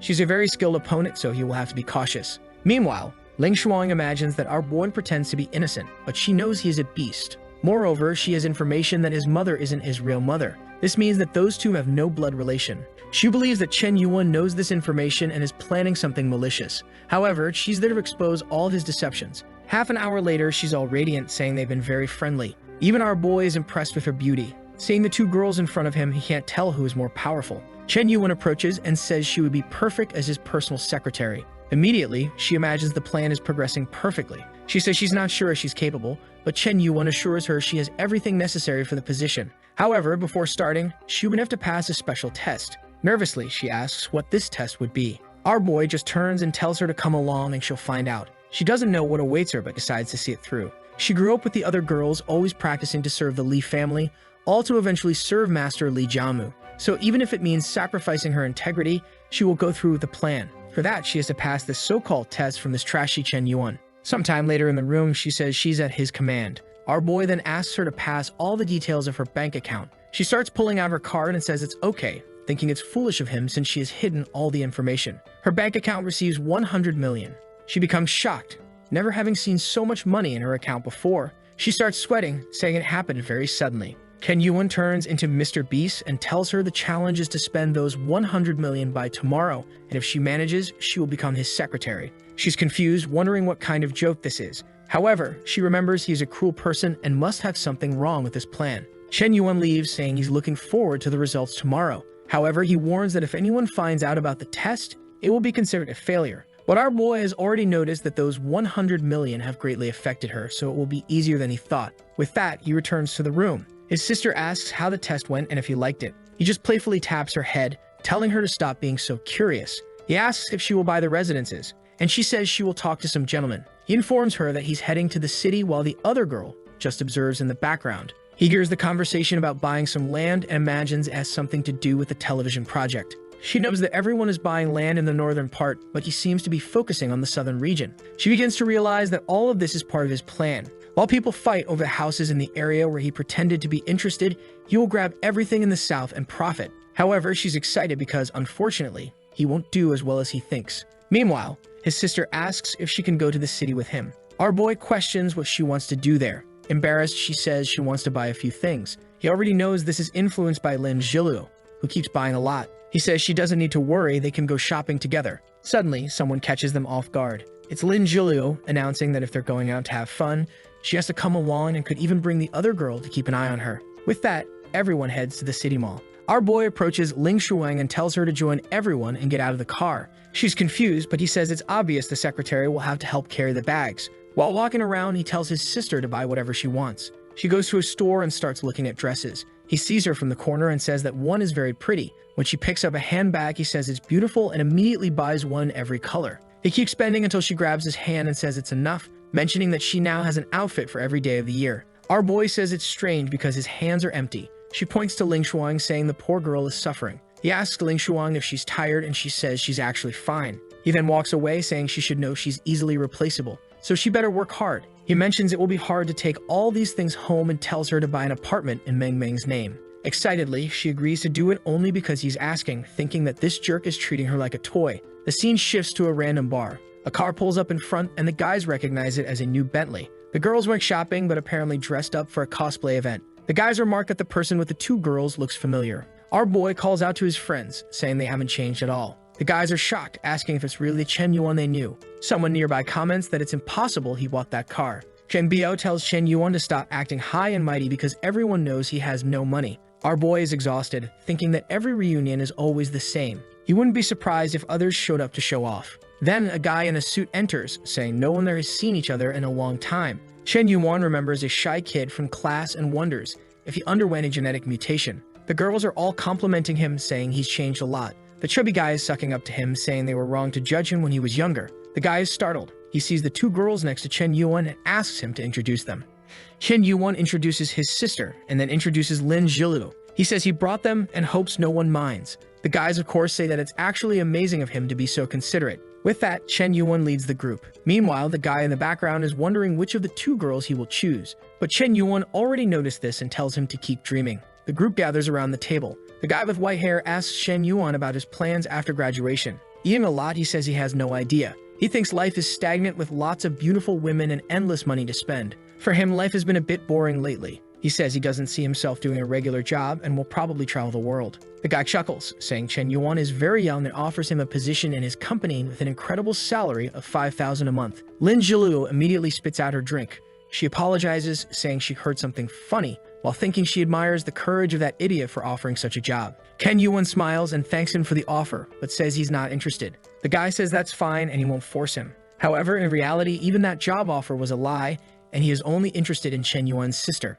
The group asks about his work, and he starts talking about studying architecture and working with his father. Meanwhile, the chubby guy keeps sucking up, saying he's been innovating a lot in the city. While he's trying to show off, the protagonist is there, relaxed. The guy thinks that this bunch of country bumpkins is impressed just because he put on a suit. At that moment, he sees Lin Zhilu laughing and thinks she is interested in him. Boldly, he asks if that smile was directed at him. She says no and just remembered something extremely funny. She gives a peculiar smile, and it's obvious she already has a plan. Chen Yuan watches the scene unfold, thinking about how predictable these situations have become. Our boy is wondering what she is planning to do. The guy approaches and asks for her number, saying he finds her adorable and that they could get to know each other better. However, she just asks if he really believes he deserves something like that. The people think she's arrogant for implying the guy doesn't even deserve to be her friend. The guy loses his temper and says she's very audacious, but she says she doesn't care about him. Her indifference only makes him angrier. Suddenly, the manager of the place starts passing by and everyone greets him. The guy with white hair wonders who is so important that the manager would show up. The manager approaches Lin Zhilu and apologizes for not treating her with the utmost cordiality. She says she doesn't mind and tells him to continue with his work. The guy is confused, wanting to know who this girl is. At first, the friends start commenting that the manager called her by the name Lin. They become frightened, realizing she might really be the second daughter of the Lin family. The protagonist's sister asks her to tell the truth, and she reveals that she is the daughter of the richest man in the area. Our boy thinks that it's usually him who goes through this situation. Meanwhile, the guy with white hair is devastated, wondering if he really said that to the daughter of the richest man. Lin Zhilu then hugs the protagonist, saying it's time to go home. The guy is left on the floor, wondering how it's possible that Chen Yuan attracted someone like her. They ignore him completely and leave without saying anything. Outside, our boy comments that they seem to have enjoyed ignoring that guy. They receive a call from Ling Shuang asking where they are. Lin Zhilu responds that they were at a dinner but are coming back soon. Poor Ling Shuang has been waiting for them with the clothes this whole time. She starts suspecting that maybe Chen Yuan knows something, but her primary mission is to complete the task he gave her. The scene shifts to a giant mansion. A guy is enjoying a luxurious bath when he receives a call. He is informed about Chen Yuan giving Ling Shuang the task of spending all that money. He tells her to take it seriously because it must be a strategy to test her skills. He says not to worry as he will send some people to help with the spending. He tells her she's doing a good job and she blushes, thanking him and saying she's giving it her best. Meanwhile, our boy receives a call from Gao Shuang. He asks what's going on. Gao Shuang complains that, as always, she's overwhelmed with problems, only slept 4 hours, and can't even rest. She tries to explain that the prices of things in that area tripled in a few days, and now the money isn't enough. Our boy says that tripling is indeed an exaggeration. However, they can simply move the whole plan to another place. Hesitantly, she asks if that's really the right thing to do. He replies that it's business, not philanthropy, so they'll do whatever is most profitable. The next morning, the entire internet is abuzz. Everyone is talking about Gao Shuang changing the location where she said things would be done. Naturally, a lot of people who invested in the city are furious. People have even parked their cars and are protesting. The prices fell so much that some people couldn't handle the pressure. One man even jumps, saying that Gao Shuang will have a miserable end. Our boy, seeing this, says the bubble burst harder than he imagined. Suddenly, his sister opens the door, saying he has to see something. Startled, he tells her not to barge into a boy's room like that. She says they share the same blood, so it's no problem. But she saw something incredible. He asks what it is, and she says it's an amazing wedding in the village. Curious, Chen Yuan asks who is getting married. She points to a bunch of cars outside and says it must be a fancy wedding. In front of the luxury cars, there are lots of flowers with a message. The only strange thing she finds is that everyone seems to be coming to their house. A crowd is gathered outside, and he is confused. Then, Ling Shuang returns, saying she completed the mission he gave her. With the money, she bought 10 Mercedes-Benz, hired over 30 professionals to serve him all day, and bought the titles to more than 100 houses in that region. Our boy is shocked that she managed to buy 100 houses. He asks from whom she got so many houses. She says she found 100 through the Fei Tian real estate agency, and once he signs the documents, everything will be his. He is impressed. Despite being a spy, she is extremely efficient. He says they will look at the papers later and asks her to come upstairs to discuss something.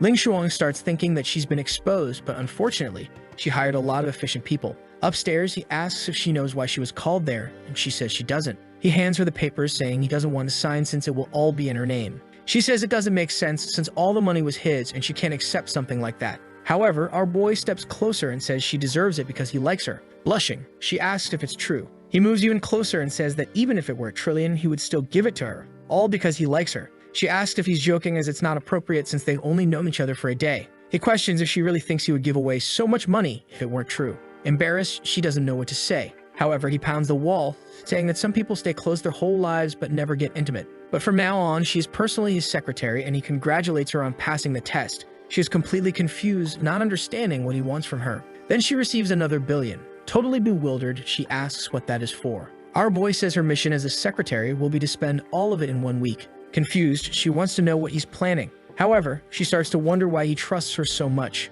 Maybe he really likes her? Our boy laughs, thinking it's foolish for her to believe he could actually like someone like her. However, he's extremely interested to see what she will do. She tells herself she can't be influenced by this since she was raised by the Lin family. No matter how much a billion is and how charming Chen Yuan is, she will never give up. She doesn't care about money because she has integrity. She tells Chen Yuan that she is so kind that she would give her life for him. Our boy just turns to look at her. However, the favorability hasn't changed at all. He says she doesn't need to worry about how to repay it and can choose how to spend it. She then asks why he is leaving without asking for anything more. At that moment, the favorability finally changes to like this video that helps Mamoru make more juicy content for his viewers, activate the cheeky little bell, and I'm out.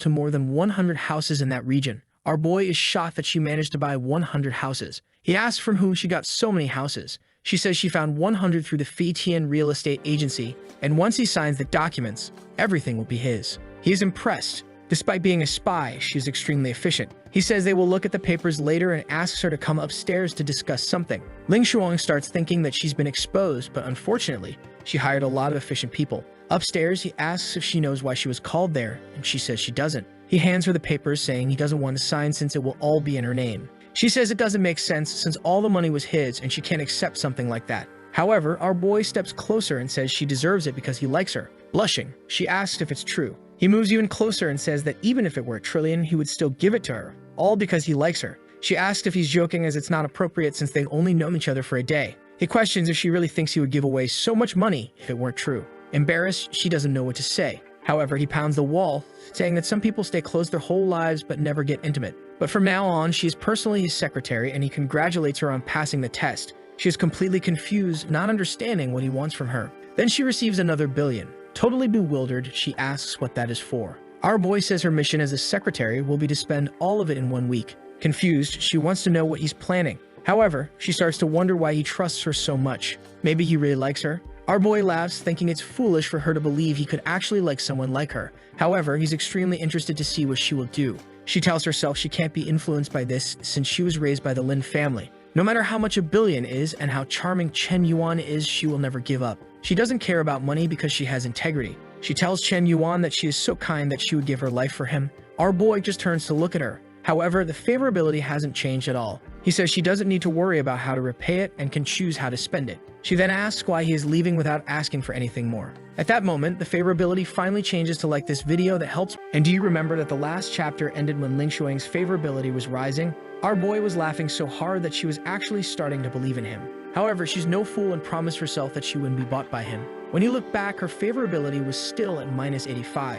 He told her that she didn't owe him anything and could spend that money however she wanted. That's when the favorability made a slight move. However, at that exact moment, our boy's phone rang. It was Ruya calling. The guy had really been MIA for a while. She asked where he was and if they could meet. And strangely, in the next scene, she was asking Bingshi if she was free this weekend, saying she was bored and wanted to go shopping. However, Bingshi said that ever since she took up that position at the company, she's been working so much that she can't even take weekends off. The whole company was busy and gearing up for the launch of a new algorithm. Ruyu said that's okay then, it planned something for another weekend. With that, Bingshi said goodbye to her. Right away, Ruyu called Yuki to ask if she was free. Yuki said that unfortunately she didn't have any time lately either because the platform was being rebuilt, so there was a lot to do. Ruyu said that's okay too, she understood and they'd planned for another day. She realized that all her friends had been busy these past few days, and she started to notice that maybe it was really better to have something to do than stay at home. Poor girl was just bored out of her mind, while wondering if Chen Yuan was really so heartless that if she didn't call, he would never speak to her. That's when she called, asked where he was, and said she wanted to see him. The scene shifts back to our quiet little town. Our boy noticed something behind him. A Lamborghini was pulling up. Folks from the small town had never even seen a car like that in person. To be honest, I've never seen one either. And obviously who got out of it, right? It was the most dangerous girl. She walked awkwardly over to Chen Yuan, who was holding a watermelon. This here is a watermelon. For some reason last time I said it was a pineapple. I think I got confused, went crazy. Our boy didn't say anything. He just told her to get in quickly. The chubby friend was once again fuming that the jerk had another hottie with him. He asked the guys if he wasn't better looking and more prepared than Chen Yuan, and they said that at least he was a funny guy. Ruyu went in, but she was all downcast. Man, the girl was already crying. Out of nowhere, she hugged him from behind and told him to stop being so cold and indifferent. She asked him to forgive her, to stop being mad because she missed him. Man, I think he's so indifferent that he even forgotten to be mad at her. With that, he took her little hand and called for Ruyo. But just then, someone was bringing the grapes and dropped them on the floor.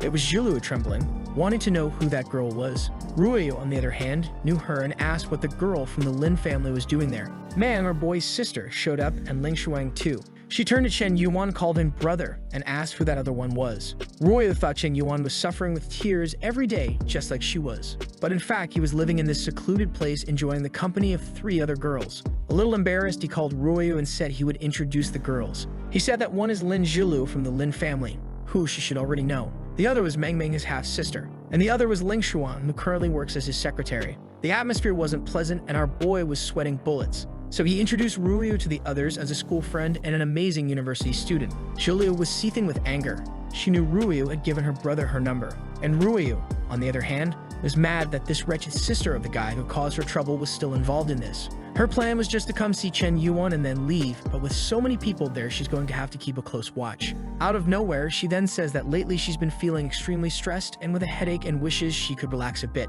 Our boy imagines that he already has to deal with so many that one more wouldn't make any difference. Besides, Jilu had been pestering him lately and Ruyu would put her back on track. He then hugged her and said she didn't need to be so polite and could feel at home there. All glowing, she went inside the house while Jilu was radiating darkness. Ruyu was determined not to share our boy with anyone else. The group over there in the city was already too big. And with that, the competition between the groups apparently was about to begin. And Jilu already knew that if she wanted to win over our boy, she'd have to beat that Ruyu. Sometime later, our boy was picking the round green pineapples. But man, those clothes are way too clean for someone working in the field. After another day of collecting, he was heading back home when someone called him and said they had great news. He told the 2 of them to go inside because he was going to talk to his aunt. Then, all excited, he asked what was going on. She wanted to know why he was living this good life when so much was happening, and she warned him that the demolition he was talking about had started to happen. She said she knew how he could get more pieces of land and was going to explain some things. She said he could acquire various businesses and lands in the city, and if he were to first, he would still get an extremely advantageous offer. Shin Yuan found this very strange and asked if by any chance she wasn't getting involved with some kind of organization. She said yes, she had joined a company that told her to persuade people to accept the demolitions, and she would get a commission. It had only been 3 days since this started, and she had already become a Sapphire member. Our boy realized she had entered a pyramid scheme. He told her to get out of it because there's no commission for securing a demolition. She was going to get scammed. She said there was nothing to worry about because she was working for Fish and Real Estate, which was huge in this country. Our boy remembered that's the fake name Ling Xuan gave to his company, so what is she doing? His sister and the same were arriving in front of the house, saying it was the last one. His sister said that once they bought that one, they would have acquired all in the area and thanked Ling Xuan, who replied that in the end, it was the sister who was profiting from everything, and she was just helping out. However, the sister thanked her again, saying that without the strategic and financial support, things wouldn't have been so easy. She thought she was starting to understand what Chen Yuan was doing in that town, and it was great to help him. However, Ling Xuan thought this girl was being deceived and was too naive to see that Chen Yuan was taking advantage of her. She asked if she had never thought that maybe Chen Yuan wasn't her real brother. She wasn't going to let this innocent girl fall into that guy's trap. Embarrassed, she said it was impossible that they weren't siblings. Ling Xuan said she didn't want to get involved in the relationship but brought some files to take a look at. Confused, Mei Ming asked what that was, and Ling Xuan said it was a record showing that Chen Yuan's mother couldn't have children. This proves that he definitely wasn't her biological brother. She asked how this was possible and if maybe he had been adopted. Ling Xuan said she didn't know how, but there was no record of his adoption. Mei Ming said that then by these records, it was impossible for her and Chen Yuan to have any blood relation. However, that left her downcast. The moment she found out, she thought it was impossible not to believe. Chen Yuan was always caring and was there to help her. Sometimes he took such good care that she even thought it was a dream. And obviously, she was worried about liking her brother. But now this is no longer a problem since she could admit it. She then told Ling Xuan that it seems like she won't have to hold back anymore. Ling Xuan said she has to remember that maybe from the beginning he knew about this. Maybe everything he's been doing wasn't a plan and he had some hidden interest. Mei Ming said she was tired of talking about this and wanted to go back home because she was starting to get a headache.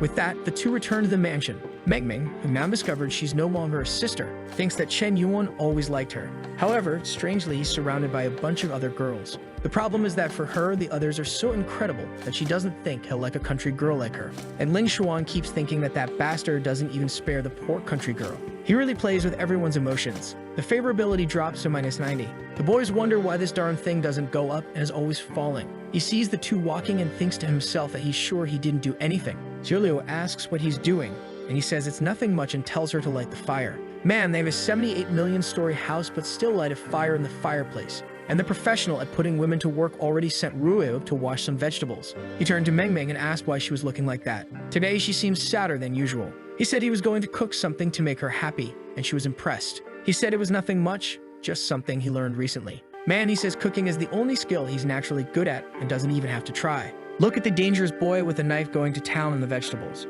The boy didn't even need to use the system for this one. The apple isn't part of country cuisine. The girls are all impressed and even the bodyguard is standing there like a fool in the background. He said that it was the secret recipe of sliced potatoes along with fried rice, and he called his sister to try it. While he was helping her eat, the two were just watching, and she said it was delicious. For her, it warmed the heart and was the feeling of happiness. She started eating like crazy so she wouldn't leave any for anyone else. Our boy told her to be careful. The others, also eager, went to try it, and I thought it was a miracle it made them so cute like this instead of a Shakojiki no Soma style. At the table, they were all talking about how amazing it was that they had no idea he had such good skills. For the first time, our guy was gaining favorability with everyone and even got +20 with Ling Xuan. And strangely, the system congratulated him for gaining so much favorability by cooking, and his skill even went up to level 60. Our boy was confused. All he wanted was to please his sister. At that moment, he went and touched the secretary's back. He told her to stop eating and go up to the other floor because they had something to discuss. Ling Xuan asked if it really had to be now, and he asked if by any chance he needed to schedule meetings with his secretary. She awkwardly apologized and said she was going, while saying that later she would get revenge on this capitalist boss. Already on the balcony of the upper floor, he said that lately she seemed to be working a lot, and asked how the money was being spent. She handed him a file showing that it contained the purchase of all the lands in the area and also how 1 billion had been spent. Fashion Real Estate, which was his, had already bought over 2,000 properties. Not to mention they had more than 500 employees and 700 outsourced people. She was excited to have spent $1 billion extremely fast, which would impress him. What she was most excited about was that everything was a mess. Handling all of this was going to be a lot of work for him, which meant he would lose money. Our boy took a look at the papers and couldn't make heads or tails of what was written there. However, for him, none of this mattered since he was doing it to lose money. She was fulfilling the only function that mattered, which was spending money fast enough. He then said she seemed to be trying really hard and did a great job. She was startled because she didn't understand why he wasn't mad, since that would complicate his life. But suddenly, he started to reach out his hand and moved it toward her face. She thought he was going to try to forcibly kiss her and kept wondering what she was going to do. But it was the classic rice on the cheek move. The crazy guy didn't waste a calorie, ate the rice, and told her to be more professional. Apparently, she liked that because the poor thing almost exploded, saying she would be more careful. And she wondered why she got so scared like that. He then got closer and said her efficiency exceeded expectations, spending that $1 billion faster than he could. With that, he sent another $5 billion to her account. She started wondering if he wasn't afraid she might get involved in some problem. He said that was what she would have to spend next week, and said that if she managed to spend all of it, she would get the chance to learn the secrets of Chen's company's financial success. Now she was motivated, saying this mission would be accomplished. While our boy thought he didn't care that she was a spy as long as she was spending as much money as possible for him. That night she sent a message to Mr. Lai saying she had infiltrated Chen Yuan's secret group and gained his trust. Soon she would be able to figure out everything they had been operating and how he made that money. He could look forward to the next news. The email had been sent, and her operation was going completely according to plan. She thought Chen Yuan gave her those $5 billion to fix the mess she had been making. However, she was going to take this chance to destroy him, who underestimated women. That way, she would finally end his riches. Our boy, however, had an itch in his ear. He was playing League of Legends on mobile without a care. The girls had gone out shopping and said they didn't want him to go with them because it was their day. And our boy couldn't understand why they didn't want to take him, but okay. Now he was alone in that whole house and missed the days when he was with his parents being a lazy student. He ate and drank without having to worry about anything. With that, he seemed to fall asleep. That night, someone arrived at the house and wondered why her house looked so different. There were a bunch of luxury cars, and she wondered if that Dan ex-husband had sold everything. The woman walked in, asking if anyone was there and telling them to say something. Our boy seemed to hear the voice. That's when he recognized his mother. She said it was a relief to see he was home and asked what had happened in that place. Our boy suddenly hugged her and said he missed her. She was a little puzzled and said he was too old to be so clingy. She would make him a meal. While having dinner, he said he had heard everything that happened there. He was on her side. She said it was good for him to be like that and learn not to play with other people's feelings. Ken Yuan replied that he would never do something like that since he's been a good person since childhood. But just then they arrived, and everyone was staring at each other, wanting to know what was going on. The mother asked who those were while wondering why so many women came in. He then introduced Jilu to his mother and said she was a friend of his. The girls were all in shock that it was our boy's mom. They immediately rushed to introduce themselves, saying their names and expressing how nice it was to meet her. The mom awkwardly greeted them and wondered how her strange son managed to get so many beautiful women. She told all of them to sit down because she was going to prepare something for everyone to eat. However, they said it wasn't necessary and that they would cook instead. Our boy found it strange, especially since he had never seen Rueo cook anything. Then Jilu started cleaning the floor and the mom told her to stop doing that. But she said she'd been doing it for several days and she didn't need to worry, which of course made our boy angry since she's the laziest of them all and he's the one who does the chores. The mom said they were incredible girls, extremely beautiful and kind.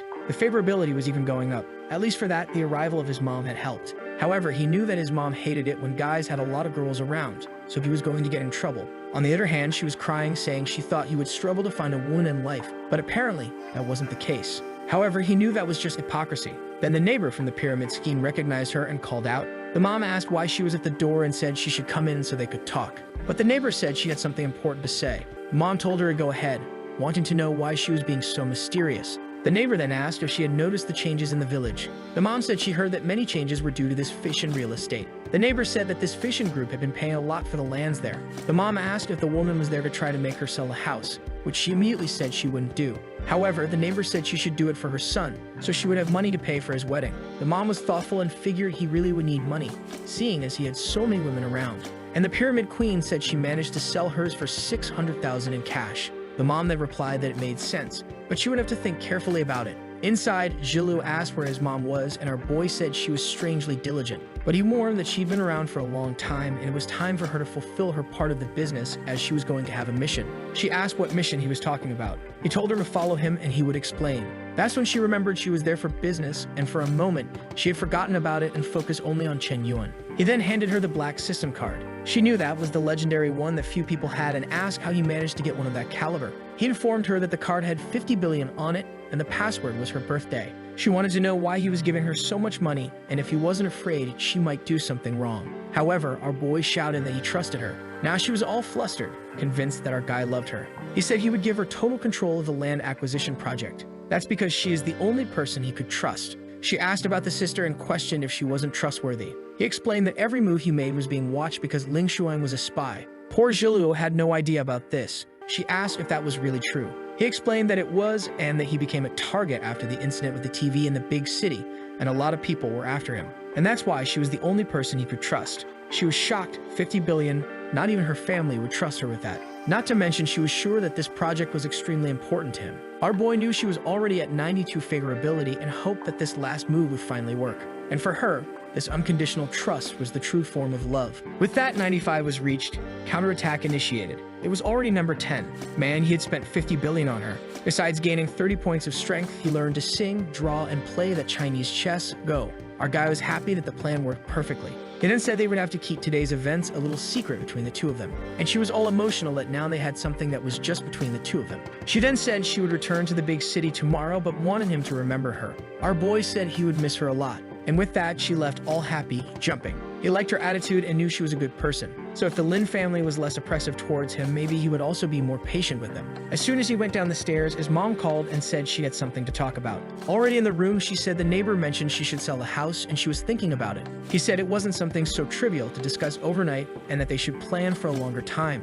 And what he was wondering was if his mom needed money. However, she said he was no longer a child and it was time to start thinking about marriage. And that's why she would like to give him the money to buy a house and a car. She said the buyer would be Fishin. And our boy wondered why Ling Xuan wanted to buy his mom's house. The mom explained that the chapter between her and his father had ended, but now she wanted to help her son. Our boy was emotional, thinking how hard it is for other families, but she didn't know he was a millionaire. Maybe it was a good idea to let her sell, so he could buy her one in the city center, and that way, she would be closer. On another day, he was looking at financial information provided by Ling Xuan. She explained that they had acquired various lands around the region, but now the company was running out of funds. She apologized, saying that all of this was her fault. However, she got excited since if he wanted to break the contracts he made, he'd have to pay 10 times the value. He asked how much would be needed to continue the project, and she said at least 10 billion. Right then, the scoundrel's eyes sparkled, and she was confused by his excited reaction. He then said she was doing better than he thought. Not only did she spend the 5 billion he asked for, but she's also now 10 in debt. She was confused and asked if he was joking. He said no, in fact, he was impressed that she managed to spend 15 billion in 1 week. She was trying to understand what he meant by that. Our boy said that finding an employee who knows how to make money is easy. The hard part is finding someone who can spend so much like that. She was the hidden dragon he'd been looking for all along, while thinking about how naive she is, since the more she loses, the better it is for him. And she began to wonder if she really was some kind of prodigy in the business world. With that, she received a message on her phone that another 20 billion had been deposited. Now she was scared since not even the guy who ordered this mission would have such confidence. She asked if he wasn't afraid and trusted her so much, and he said he wasn't afraid. He was completely confident that he could trust her. Finally, he gained 20 favorability points by saying that. And boy, another 20, another 20. The favorability went to minus 10, right? I forgot how low yours was. Our boy saw that spending those 20 billion was worth it. He then told her to prepare a car because he would be returning to Seoul tomorrow. She had no idea why he wanted to go back to the city so suddenly. In a conversation with his mom, she asked why her son was going back so soon since he could still take more vacation.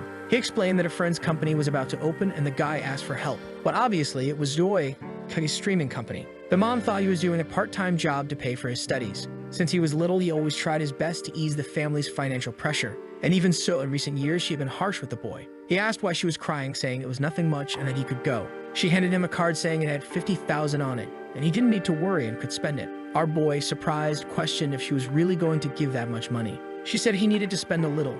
Otherwise, he wouldn't be able to find a girlfriend. At that moment, he said she didn't need to worry because he was a billionaire. She told him to stop lying because he looked more like a beggar. He seemed hesitant, but she said he didn't need to worry and that it was like his commission. He asked where this commission thing was coming from. She said she got involved with Fishin real estate and had already managed to buy some land. Our boy was confused, thinking there was another one in the same pyramid scheme. And she said he didn't need to worry because she was going to convince a few more people in town to sell their houses. Knowing she would be shocked if she found out he was involved in it, he decided to keep it a secret. At that moment, someone called for her brother. Obviously, it was Mime asking if he was really going back to Seoul.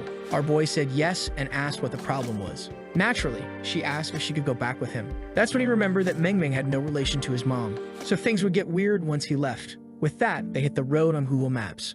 Inside the BMW, our boy asked what was that. That car was too cheap, and he told Ling Shuang to pay more attention. She apologized, saying she would be more careful next time. The sister told him to stop giving Ling Shuang a hard time because that car was already good enough. Besides, he had announced the trip very suddenly, so it would be hard to find another. And strangely, she pampered our boy and he gained favorability, while Ling Shuang was fuming that he treated the girl like a maid. And with that, he lost favorability. He even spat the thing out to see if he could recover. He couldn't understand why Ling Shuang was angry that Mengming had given him an orange to eat. Suddenly, it started to rain, and our boy told Ling Shuang to be careful. But right then, a truck was sliding on the side and the car in front spun around. With that, man, I don't know what happened, but our boy's car got hit. The three were startled. Man, the accident was no joke. The poor guys were spinning on the street. I don't know which car he was in, but I think it's that upside-down black one, the BMW on the left. Yeah, that's the one, folks. The thing was destroyed. The series is over. Not really over, right? Because our boy is the protagonist and he's already kicking the door open. He managed to protect his sister's body thanks to the strengthening he got from the system. She asked if he was okay and said she was terrified.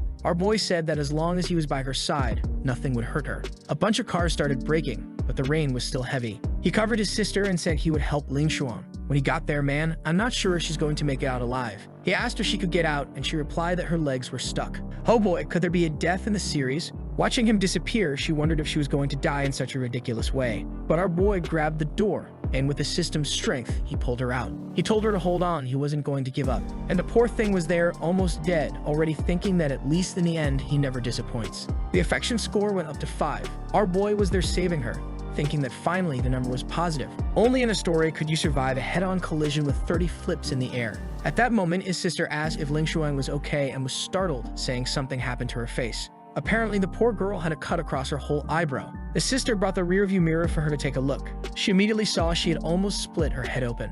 Our boy said the important thing was that she was alive and medicine these days could heal any injury. She questioned if that could really be cured and if he wouldn't think of her as a monster. Our boy told her she didn't need to worry about that. And then she hugged our boy, all teary-eyed. A while later, the ambulance arrived, and they were taken to the hospital. Our boy realized it would be good to use the system to learn a bit of medicine. With that, the next day, Zhao Yuki asked if he had arrived and said there would be an event tonight. Our boy explained that he had been in a car accident. Right away, Zhao Yuki ordered a car and asked which hospital he was at. He said she didn't need to worry, that he would manage to attend the event tonight. Meanwhile, Ling Shuang was just watching our boy, thinking that maybe being disfigured wasn't so bad after all. Now, instead of relying on her looks, she would only be able to count on her intelligence and skills. However, she knew that in the end, people judge appearances, and you wouldn't want someone ugly around. Our boy then told her to check if there were any villas in the city of Seoul because he wanted to buy one. The sister scolded him, saying she had just been in an accident, and how could he have the nerve to ask her to work? But our boy said he could only count on her because she always got the tasks done.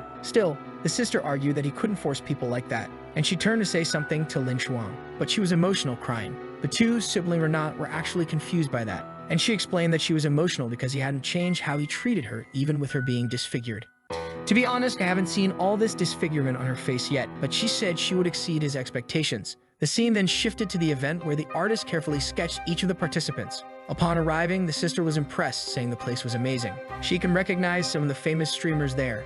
Our boy explained that she would have to get used to this kind of event, but she said that the two of them were too casual since everyone was dressed in formal gowns. But he replied that even in flip-flops, no one there would dare humiliate him. However, he noticed some women on the side asking how some poor people had gotten in there, and his sister was crushed. Our boy obviously didn't like those wretched women having the nerve to make her feel that way. He approached to give them a lesson, and told them to be careful about what they said about that lady. The two asked who he was and said they didn't fit in with that event. Now our boy was losing his temper. However, Mayman grabbed his shirt and said it was better to let it go. He ignored her and told the two others that he would give them one more chance to apologize. She came closer and asked if he didn't recognize her and knew how many fans she had. Man, what's this? Violence against women? He slapped her in the face. The girl turned angrily, asking how he dared to do that. Man, this boy should be arrested. He really slapped her again. When she fell to the ground, everyone was wondering how he had the nerve to do something like that. Our Chen Yuan is being overly aggressive. What's this, my warrior? That life on the farm drove him crazy,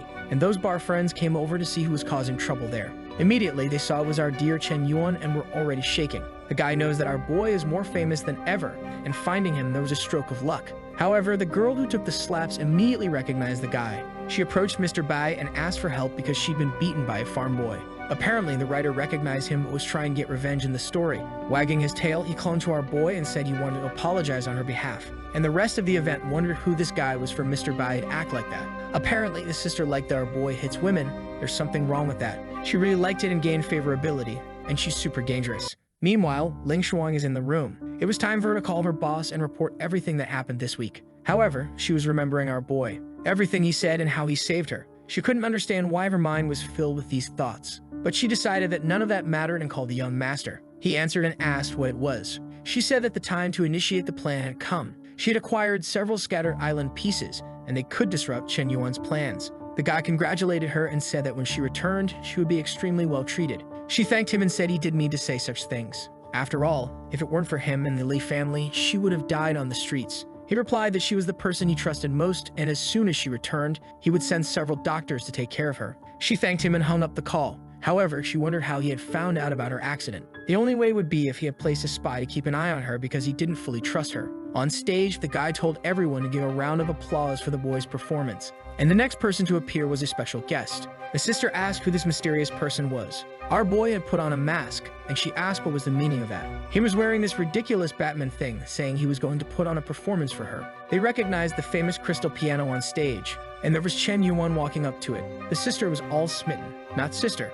We have to remember that. And she was already at 90, just 5 more points to go. Everyone thought it was some guy named Lang Sheng who seems to be famous on the piano. 5 minutes later, there was our boy up there. Everyone was wondering why the fool wasn't starting to play and wasn't even saying anything. And they told him to get off if he wasn't going to do anything. The people on the live stream were all cursing him out. And on Zhao Kiki's cameras, Mei Mei was watching everything. Kai said they needed to think of something because the audience wasn't liking it. Zhao Kai said they always had to trust Chen Yuan. She was sure he had a plan. She knew he was a genius on the piano, so what was he doing? Suddenly, he finally played the first note, and the two got excited that at least he was going to do something. Our boy took advantage of the singing ability he acquired to let it all out. Now the people were getting emotional. The song our boy sang was about inexplicable emotions and said he still loved that person.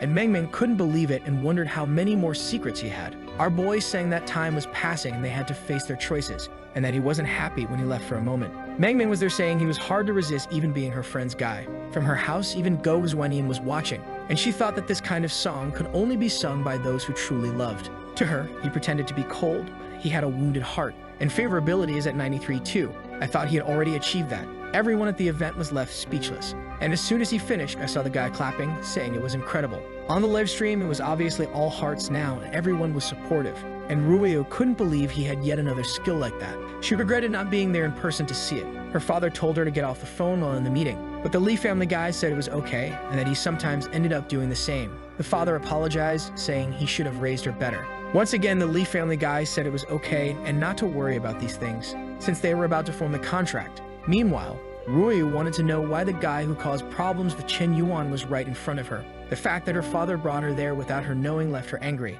And that's when the guy stood up and said he had prepared a surprise for them. He said he'd been studying piano for a few years and wanted to show her a piece. So he started playing, certain that with this performance, there was no way he wouldn't win her over. However, for her, it was far inferior to Chen Yuan's. They didn't even compare, and someone was crying while watching our boy's performance. It was Ling Shuang, who couldn't understand how that song touched her heart. To her, our guy was like a bright moon in the sky. Meanwhile, in a limousine, someone was saying they had already bought good lands in the Tiananmen area. However, they were starting to get apprehensive about the financial situation.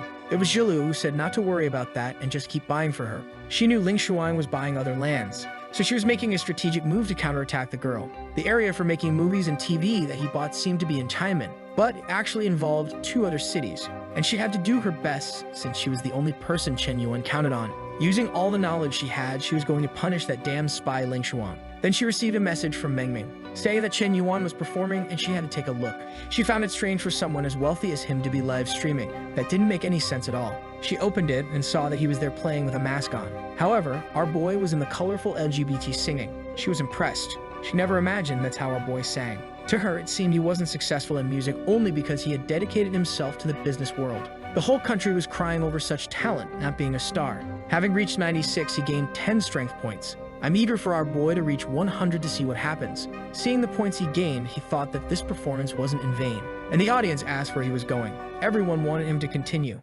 A few days later, At a company, someone informed Ling Shuang that they were having problems. It seemed there was another person with a lot of money buying up the lands they were interested in. She knew that if her boss's plan succeeded, everyone working at Fission would lose their jobs. She told the guy she would talk to the boss and ask if he had any instructions. She decided to do what she could, and the rest would be up to fate. But unfortunately, Shen Yuan's phone was turned off. She wondered if he was somehow trying to avoid his responsibilities. Meanwhile, at the Black Cat Company, everyone there was talking about how the whole place was still bankrupt. The streamers thought it was weird since just a few days ago they had received a lot of money. And the rumor going around was that Mr. Yan, who funded the whole business, seemed to have disappeared. And she had information that apparently he vanished because he ran out of money. Shen Shui also heard this and was wondering if Mr. Yan had really gone bankrupt. In the meeting room, Zhao Yuki said it was impossible. Even if she did her best, she wouldn't be able to drain his money. But Shen Shui said the rumors seemed true and suggested calling him to confirm. And Zhao Yuki realized that it had indeed been a while since he last sent a message, and normally by now he would have sent some money. Maybe it was true that he was really having problems. In a whole city, everyone was talking to each other about this story that Mr. Yan was running out of money. The old folks who didn't like our boy were all saying he deserved it. However, in a gigantic mansion, someone was asking what's going on. It was our boy in the pool wanting to know where Ruyo heard that. She said that none of it mattered, and even if he needed it, she would sell everything she had to help him. Our boy said that didn't make any sense. His only problem was having too much money. And strangely, it seemed that the more he tried to spend, the more money he made. With that, he hung up the call, annoyed that he couldn't take a week off without everything turning into a mess. The mother asked Ruyu what he said. She said he wasn't admitting he was going bankrupt and said she was going to sell everything to help him. But the mom yelled, saying she wasn't going to do that at all. Not just because that was all they had, but also because Chen Yuan's bills wouldn't be covered by their business. Ruyu agreed that no matter what they tried, they would never be able to pay Chen Yuan's bills. And the mom said that maybe he was deliberately trying to show weakness to someone. Meanwhile, our boy was sunbathing, all relaxed. Zhao Yuki shouted, asking if he was having a problem and saying she was going to sell the whole company to help him. Even Gao Shuman called, saying she never cared about the money and would return everything he gave and some extra to help him. And Bingshi said he should have asked her for help and that she would never stop supporting our boy. Our boy always responded to everyone that he was fine and they didn't need to worry. He didn't know what else to do since it was impossible to have a day of peace. What he found strange was why everyone on the same day thought he was going bankrupt. Who was spreading the news that he was running out of money? However, it was interesting to see the tables had turned. Instead of pampering the girls, everyone was pampering him. Maybe his charm was really reaching indescribable heights. But once again, he received another call. He answered and asked who it was this time. It was Lin Zhiliu, who was annoyed that he answered like that but told him to give the address right away. Our boy asked why and she just said to give it because she had a surprise for him. He knew that this surprise wasn't going to bring any joy. The scene shifts to one of the fanciest parts of the whole city. The guy from the Lin family told the staff they couldn't make any mistakes today. At the event that was going to take place, all the most important figures of that city would be there. With that, some cars approached, and the first person got out. The first to appear was a guy named Li Jiamu. The Lin family boy welcomed him and told him to come in. But Jiamu replied that he didn't mean to be polite because they had known each other for a long time. A taxi then stopped right in front. Ling Shuang had been instructed by the boss to attend this tonight, and I want to know when she's going to take that bandage off her forehead. At that moment, she told Mr. Lai to wait so they could go in together. But the security guard just pushed her aside and asked where the beggar came from. The security team alerted everyone to protect the master, saying there was someone suspicious there. All flustered, Ling Shuang called for the master, saying she arrived a little late. He then recognizes her. He approaches and asks what happened, telling her to get up. However, he strangely smells something. It seems the poor thing smelled bad. He covers his nose and says that if she enters the event like that, she'll ruin his reputation. But he tells the two security guards to help her get up because he couldn't dirty himself with that. Apparently, she can't take a bath to avoid infecting those wounds. I've never heard of that, but okay. However, she realized she would be discarded like a dog when no longer needed. A while later, everyone was at the table, and the guy with the little mustache asked if that Mr. Yan was already finished. Jiamu told Ling Shuang to explain everything that happened, and she explained that they acquired all the most important lands for the project he was trying to launch. The guy said he understood that it would be impossible for him to expand his project without buying some of the lands they owned, or else they wouldn't do it. And she said that was exactly the case. The Lin family guy said he was hearing rumors that he was already running out of money, so this time he was finished. And Jiamu agreed, saying they would finally be able to finish him off. Everyone at the table was laughing. They were even toasting our boy's bankruptcy. Ling Shuang said she would reveal that his sister was also by Chen Yuan's side. With just one signal, she would start collaborating with them again, and then he would be done for good. But at that moment, she's kicking the door, calling for our boy, saying she's starving and he better make that same rice from last time. The one who greets her is our boy's sister, who says she thought she'd never see her friend again. On the couch, she asks if Shilu really likes her brother since she's always wanting to see him. But she replies that men all over the city want her. Of course, she wouldn't like someone like Chen Yuan. Meanwhile, our boy is in the kitchen listening to everything, wondering how the Lin family is so prestigious yet has a crazy one like this. But it's okay since his sister was getting bored and now she has some company. At that moment, someone knocks on the door saying they know he's home. The two are confused and know it's a woman's voice. Jilu says it must be another love debt that Chen Yuan left behind. With that, they go to open the door, and who's there but Gao Zhuanian all tired, wanting to know if Chen Yuan is home. The two recognize her as a super famous star. With that, the three are already at the table chatting, and Jilu is all curious about what that star is doing there. Our boy's sister even asks for an autograph, and the poor thing says that if she has to compete against her, it's going to be really hard too. She would be a very formidable opponent. Our guy then appears saying that dinner is ready. The three praise him and Gao Xuan says she never imagined he had these skills. He wants to know though why she's there. She says she was worried about the way he talked on the phone and asked if he was having any financial problems. A while later, the three were full. Once again, he gains favorability and the sister and Gao Wenian are almost at 95. Our boy realizes that cooking is always effective. It's not just a notebook that falls on the table. It's a financial record that leaves our boy confused. Zulu tells him to take a look. This is the surprise she had prepared. The company she's managing is the Secret Real Estate, and our boy wonders why it seems like she's picking a fight with Ling Shuang. Jilu says it doesn't stop there because that's just part of what she did. Additionally, for his convenience, she even brought a map to help him understand. Looking at the map, she says the purple region is the one she bought and already has the support of the neighboring cities. And she managed to buy all this without even spending all the money he gave her. She thinks she bought all of this, but his expression doesn't even change. It's really hard to impress our boy. Ken Yuan is dying of sleepiness. For him, what matters is that the money is spent. However, Gao Xuan recognizes it and asks if he's behind all this. With a region as huge as that for production, the sky was the limit. Moreover, his structure is divided among 3 cities, which makes it so that none of them can have control over him. It really seems he had thought of all this from the beginning. He was like a master strategist who didn't let any move pass by, and she was lucky to be right there beside him.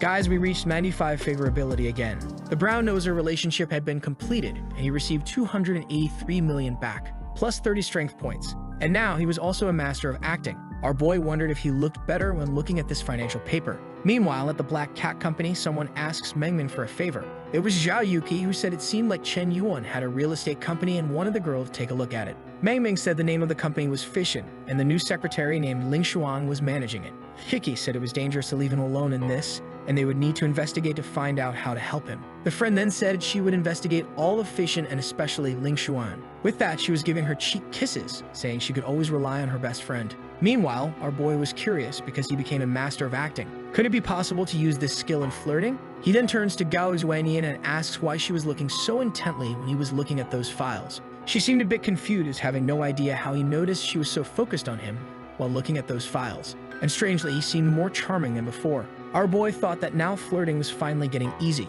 While looking at the map, he realized that everything he wanted to do kind of worked out. The problem was the other people who tried to go against him. Maybe he was really destined for something extraordinary. Perhaps that's why Gao Zhuanian thought he planned it all. But if they wanted to let their imagination run wild like that, he wouldn't stop them. He would continue playing his game regardless of each one's reaction. Zilu then asked what he thought about having someone as competent as her. However, for now, we're back at that banquet of the rich. Explaining the situation, she said it was impossible for Mr. Yan to turn things around unless. The guys wanted to know unless what? She said unless he put in billions and billions more, but she doubted he had that kind of capital. Lin said he was startled for a second, but she's quite funny.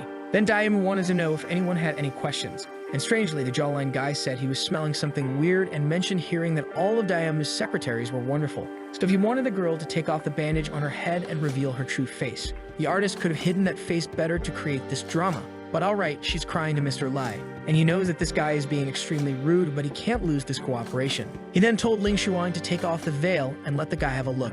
She asked if she really needed to do that, and the guy told her to obey right away. Funny thing is, this veil they keep talking about is a 2-centimeter bandage. But for dramatic effect, here she goes, crying. The veil is then removed. And man, this scar is really huge. I didn't know it was that big. The doctor who stitched that up should be sued because her wound is still open. And the table falls silent. Jawline guy said he didn't imagine there was such monstrosity underneath and told her to cover it right away. She said if it's bothering the environment, she would leave. And with that, she left while Jiamu just watched. He thought that her face couldn't be recovered, but now that the mission was complete, she was of no use anymore. The guys from afar were laughing, saying she really was horribly ugly. And another agreed, saying he had seen prettier beggars. Meanwhile, at our boy's house, Shilu was inviting his sister to go to a bar. But she says she won't do that because Chem Yuan said he doesn't like that kind of thing. She's just going to take a bath and go to bed.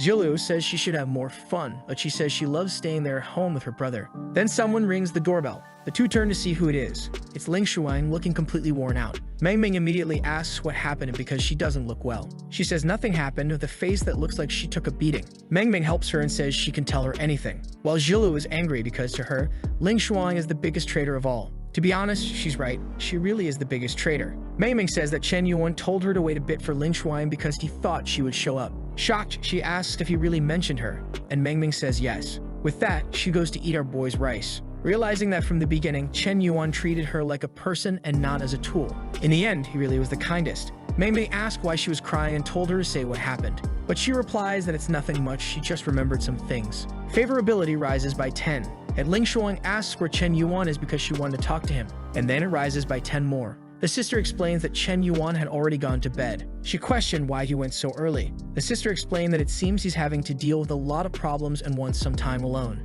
Actually, time alone means sipping soda and playing League of Legends. And Ling Shuang says she understands that he must be suffering a lot because of all these people turning against him, plus Lin's planning. Even with all this happening, he still remembered to leave food for her. She really doesn't deserve him. Another 10 points are gained. The next day, Meng tells Yuki that she found information about Ling Shuang. After staying up all night, she discovered some very suspicious things. And strangely, she suddenly got into one of the top universities without attending any school. At 17, she went to study in the United States and came back with 2 degrees. At 22, she was already the executive secretary of the Giant Star Group. Kijao Yuki says she's heard of this group before and it's not an unfamiliar name. And Meng reports that this group is responsible for the wealth of the Li family, the same family that owns a giant television company. Chen Yuan was planning to open something that would be a direct competitor to them, and Ling Shuang appeared as a secretary. At that moment, the two concluded that she could only be a spy, and Meng Meng says it's no wonder the boy is encountering so many problems to the point of almost going bankrupt. Desperate, Jia Yuki said she was going to call now to help him. However, as always, our boy's number was turned off. She called Bingsu and asked for the new address, who replied that she had no idea. But she got angry when she found out there was a spy next to the boy. Wu said she would help find this new house and together they would take down this spy. The operation to save our boy had begun, back at the boy's house. He was waking up after a tiring day. However, he smelled something strange. He saw that it was Ling Shuang making breakfast and wondered if she had taken the wrong medication. At that moment, he approached and greeted the secretary. She said she had cooked something for him and asked him to taste it. Our boy was all glowing, watching him eat. She thought that until now he didn't seem to care about her wound. And the most curious thing of all was how different he was compared to her previous boss. Our boy knew that as a woman, that wound on her face must be destroying her. However, he was evolving his medical skills to the max to see if he could help her recover. He was sure that when he did, he would finally win her over. She then asked what she should do if one day she made him angry. He said that if the problem was losing money, he didn't care because honestly, he didn't even like it anymore. She wondered if he would really forgive her if he found out she was plotting with several other companies. And the strangest thing was that everything she had planned was about to succeed, but she wasn't happy. Just then, Meng Meng and the other girls showed up, saying they wanted breakfast too. Excited, Ling Shuang got up and said she had prepared for everyone. Meng said for her to sit down because she would serve herself and there was no need for that. Lazy Jilu said to bring some for her. With that, they all sat down to have some coffee, when suddenly the doorbell was ringing desperately. Everyone turned confused, wanting to know who it was. Jilu said she would go complain and see who was making so much noise so early. Meng Meng said she thought it was Rui's friends who were asking for our boy's address this morning. Ling Shuang seemed confused by that, and Meng Meng said that she and some friends seemed to be coming to see our boy because they were worried.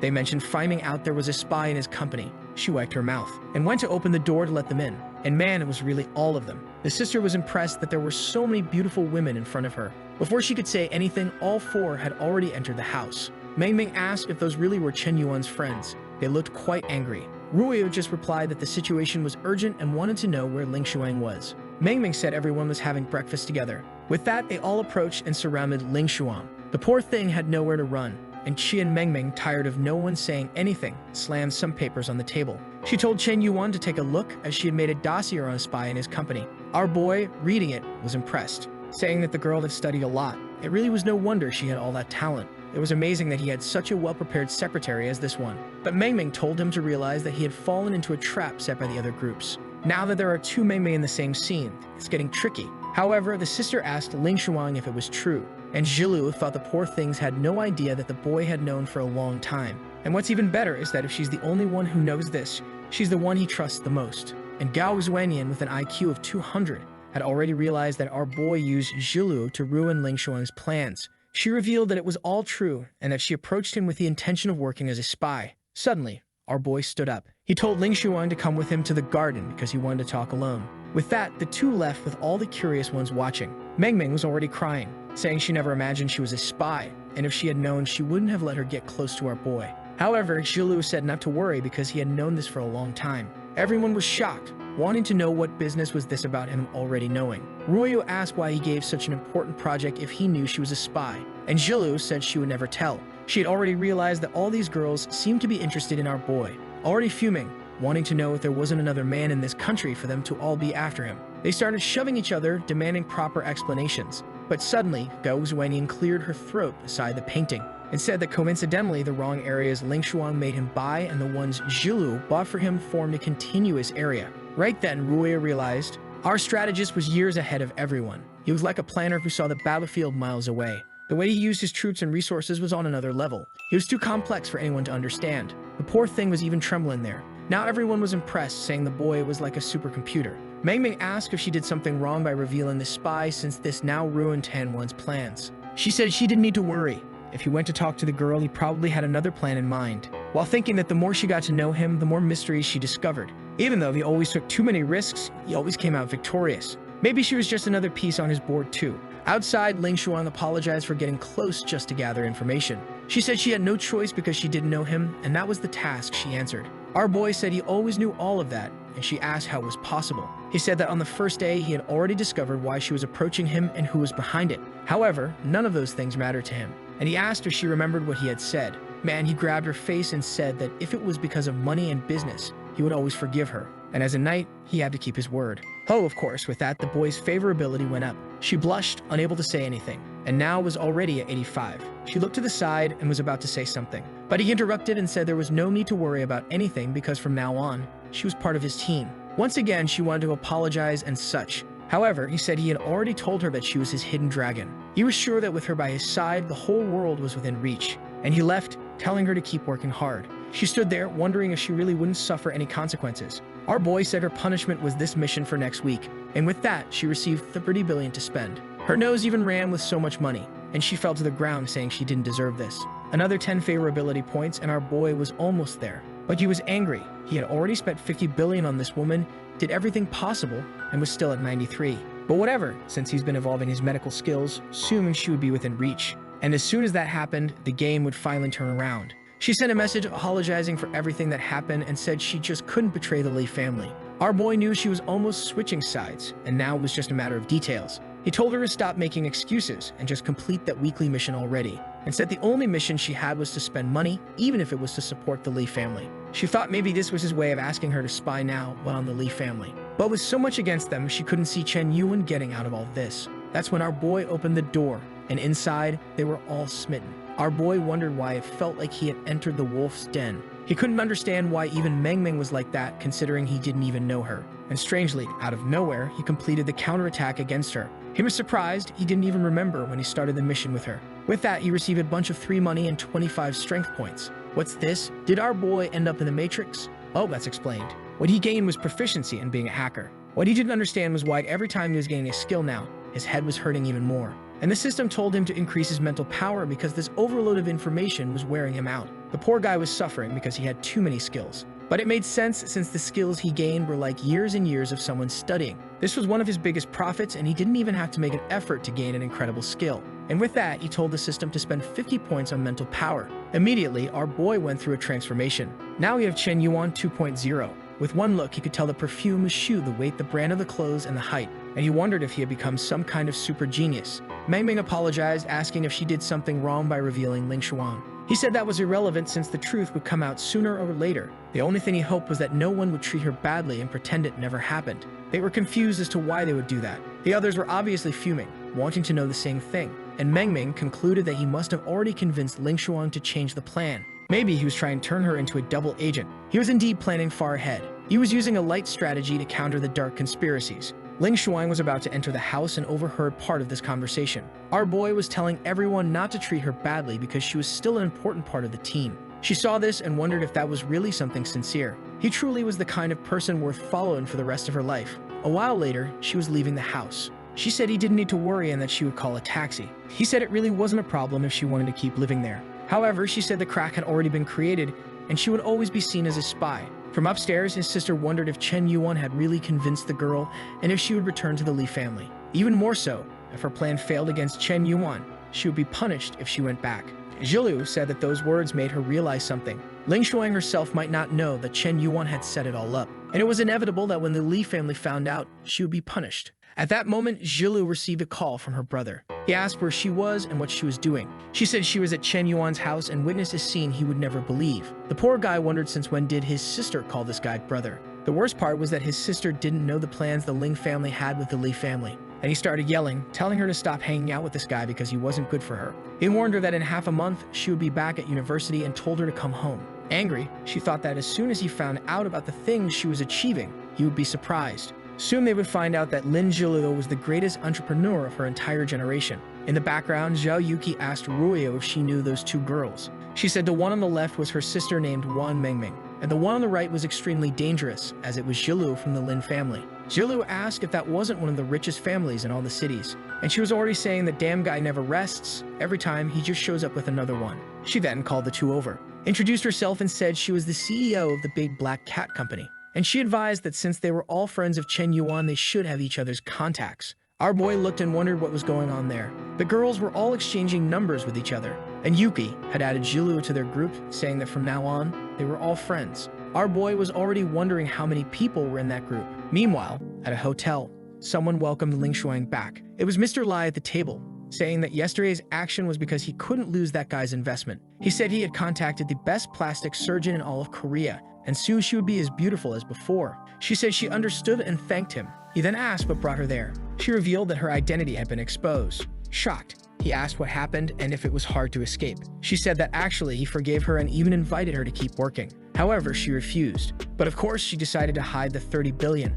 Otherwise, the boss might think she was betraying him. The guy then asked how he reacted when she left. She said that strangely, he showed no reaction and was very calm. He questioned whether there was really no emotional change like anger. She said no, maybe his emotional control was extremely high. However, it seems there was something she didn't notice. He had known she was a spy from the very beginning. He asked how he knew and whose name the shares of Fishing Company were. She said all the shares were in the name of his sister Mengming because he didn't want to raise suspicion under his name. Knowing that Chen Yuan was extremely calm, he was already questioning whether he had fallen into a trap. He said to bring the maps of Hubei province and call Mr. Lin. He asked the secretary if anyone from the Lin family was buying land in that region. The secretary said the Lin family seemed to be acquiring some properties under the name of another company, and Lin's cell phone started ringing. He wondered why Mr. Lai was calling him so early. He asked if the guy had so much free time and said he was going to invite him to eat some delicacies. However, the guy cursed him, saying it seemed he had teamed up with Chen Yuan and had been planning all of this from the beginning. Confused, Lin asked what he was talking about. The guy told him to stop playing dumb because he knew about the places he was buying in the family's name.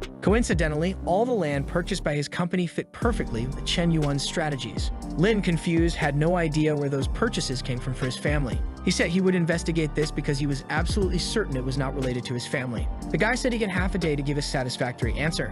Otherwise, he would have to face the consequences. The guy threw the phone on the floor, wanting to know who Zhao Mufati was. The two had a negotiation of equals, but he thought he could treat him like he was his father. The problem was that he had to spend 10 million to plan all of this. If he lost, there would be no way to explain it to his family. He then told the employee to take a look at some secret real estate in the family's name.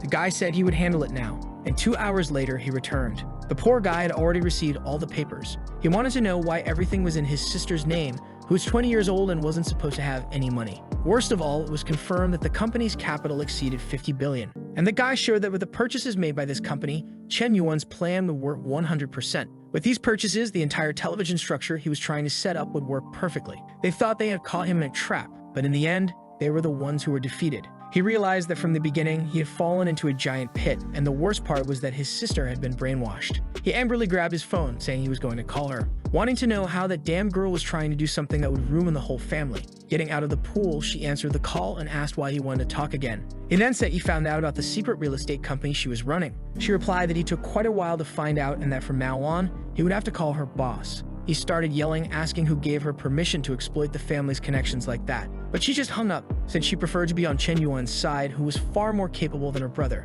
He was furious that she had hung up on him. He threw the phone on the floor, wanting to know since when that damn girl got so brave. He told the butler to bring another phone because he couldn't believe he couldn't beat this girl. The servant said the situation was already out of control and the focus now should be on minimizing the damage. He questioned how that would be possible and what they could do. The servant said that considering all of Chen Yuan's planning, he seemed far more promising than the guy from the Li family. Considering that his sister already had connections, maybe they should just ally with him for good. All he would have to do is give up on Ruoyo, because it seemed she had some kind of relationship with Chen Yuan. However, he said he would not give up on Ruoyo, and if he did, he would also have to hear his sister talking about it for the rest of his life. The butler questioned if it was really worth going through all this trouble just because of her. He told Mr. Fu to stop getting involved because he had full control of the company and would take responsibility. The guy said that was fine, then he would step back, while thinking that this young master was too inexperienced since this was not just about financial losses. Even if he managed to make his sister switch sides, everyone would see her as a traitor. Either the Lin family joins Chen Yuan or they accept that they will be destroyed by all the others. Meanwhile, papers were delivered about all of Zhulu's plans and what she had been doing recently. Mr. Lai realized that from the beginning, he was falling into the trap and ordered everyone in that meeting to stay silent. Ling Shuang realized that part of the blame was hers for being the secretary and not discovering anything. She then apologized and said she really could notice. However, the guy asked if she really thought it was just a mistake. A mistake, yes, is something you apologize for, but losing 10 billion is far beyond that. He threw an ashtray at her face and questioned if she knew the magnitude of the money that was lost. Apparently, it was the trust he had in her that led to this arrogance, and now she thought she was worth all that money. She should remember that everything she has in life is thanks to the Li family, and she doesn't deserve any of it. He ordered the security guards to detain her and warned that from now on, she was completely suspect of any activity in this group. She would undergo an investigation to make sure she wasn't behind all of this. One of the girls said she was sure Ling Shuang hadn't betrayed them since she had told them everything and besides had been with them from the beginning. And he said that betrayal was irrelevant now since he would have to give an explanation to the group. That's when she realized she was just being used as a scapegoat. Meanwhile, at our boy's house, someone asked if Mei Ming was there. It was Ruoyo who said that her brother was irresponsible for leaving the girl alone. She replied that actually Chen Yuan was down in the basement. She asked how long he had been hiding there since she hadn't seen him in a few days. The sister said it seemed like he was doing some tests and experiments and asked that no one disturb him. Our boy made a purple goo and said it was finally ready. Spending all those points to evolve medical skills up to 60 was worth it. At that moment, someone knocked on the door. It was Ruoyo asking if she could come in. Our boy thought she arrived at the perfect time. He told her to come in and asked if she had any scars on her body. She was obviously all confused by him saying that. She said she had a little mark under her hair from a fight with her brother when she was younger, but she always hid it with makeup. Our boy grabbed her chin, saying he wanted to take a closer look. She even dropped her bag, while thinking that if Mei Ming saw this situation, she would think the wrong thing about her brother. But that's okay since he wanted so much, she accepted the kiss. However, she smelled something strange and wondered what he was thinking. Our boy told her not to worry because he had an impressive cream. He put it on her forehead and she asked if he had government authorization to do that, saying it was very stinky. Our boy said it was like those foods that stink but taste good. He told her not to remove it from her forehead for the next 3 hours because there wouldn't be any more. With a somewhat unconvinced look, she said thanks. But she said there was a price. When our boy turned around, she kissed him. What was that? Our boy was all embarrassed, wondering if he had been taken advantage of. On the other side of the door, she couldn't believe she had the courage, but the feeling wasn't bad. Our boy turned all red and was drooling. Suddenly, his sister appeared, asking why Ruoyu left covering her face. It seemed like she was crying. Our boy said she went back home to take a bath, but Mei Ming said she wasn't an idiot. Since Ruoyu was covering her face and was all red, what had he done wrong to the poor girl? Our boy said he wouldn't accept false accusations since he was a gentleman. However, his sister said she didn't believe him. She thought the only problem with her brother was that he was always surrounded by women, but no matter what, he would always be her only brother. He then asked if she had any scars that needed omnipotent treatment. She ran off saying that the stuff was too stinky. He thought she was silly for not taking advantage of something only he could produce. Suddenly, a message arrived on his phone. He remembered that chat from the beginning and decided to take a look. Hoshin, the guy from the dealership, was asking if Mr. Yan was really going through difficulties. Another guy, Wang Ren, said that even his company, which was buying land, had stopped doing so. It looked like Mr. Yan was planning to flee the country. Wang Ren continued saying the analysis was correct since even his black cat platform wasn't doing so well. However, Hoshin preferred not to speak ill of Mr. Yan. He believed that even if he was facing difficulties, he would overcome them. But obviously, he didn't like this other wealthy guy badmouthing him the moment he disappeared for a few days. Others in the chat commented that it seemed he had gotten into some problems with the Lin family and began saying it was his fault for getting involved with such big shots. Everyone agreed it might be better to distance themselves from Mr. Yan. Our boy was angry because just a few days ago, everyone was sending him friend requests and wanting to be his friend. He then sent a message saying enough was enough and told whoever wanted to leave the group to just disappear. The guys were shocked but asked why he was trying to act tough at a time like this. Our boy said that anyone who went against him or cooperated with Tang's family would now be against him. The guy from the club earlier said to take a look at the group because Mr. Yan was going against everyone. Hoshin, the car guy, said he knew Mr. Yan was no ordinary person. Based on his analysis, even if it were the entire Lin family, no one would stand a chance against him. However, others replied that they didn't care about that and were leaving the group. At that moment, some people started leaving the conversation and others followed the herd. Our boy saw that more than 300 people decided to leave. However, now he knew exactly who he didn't care about if they tried to suck up to him. Since they were thinking he was broke, he decided to slap everyone in the face. Naturally, he started browsing live streams. He went to his platform to recharge some credits. Seeing auctions of 10 million and 500 million, he realized that President Zhou understood him. It was time to recharge a few billion to spice things up. Meanwhile, on the Black Cat platform, one of the employees called Shen Shui to take a look. She came in worried, asking what was happening. The guy said that on the shopping channel, someone had just purchased a few billion. Shen Shui immediately wondered if it was him.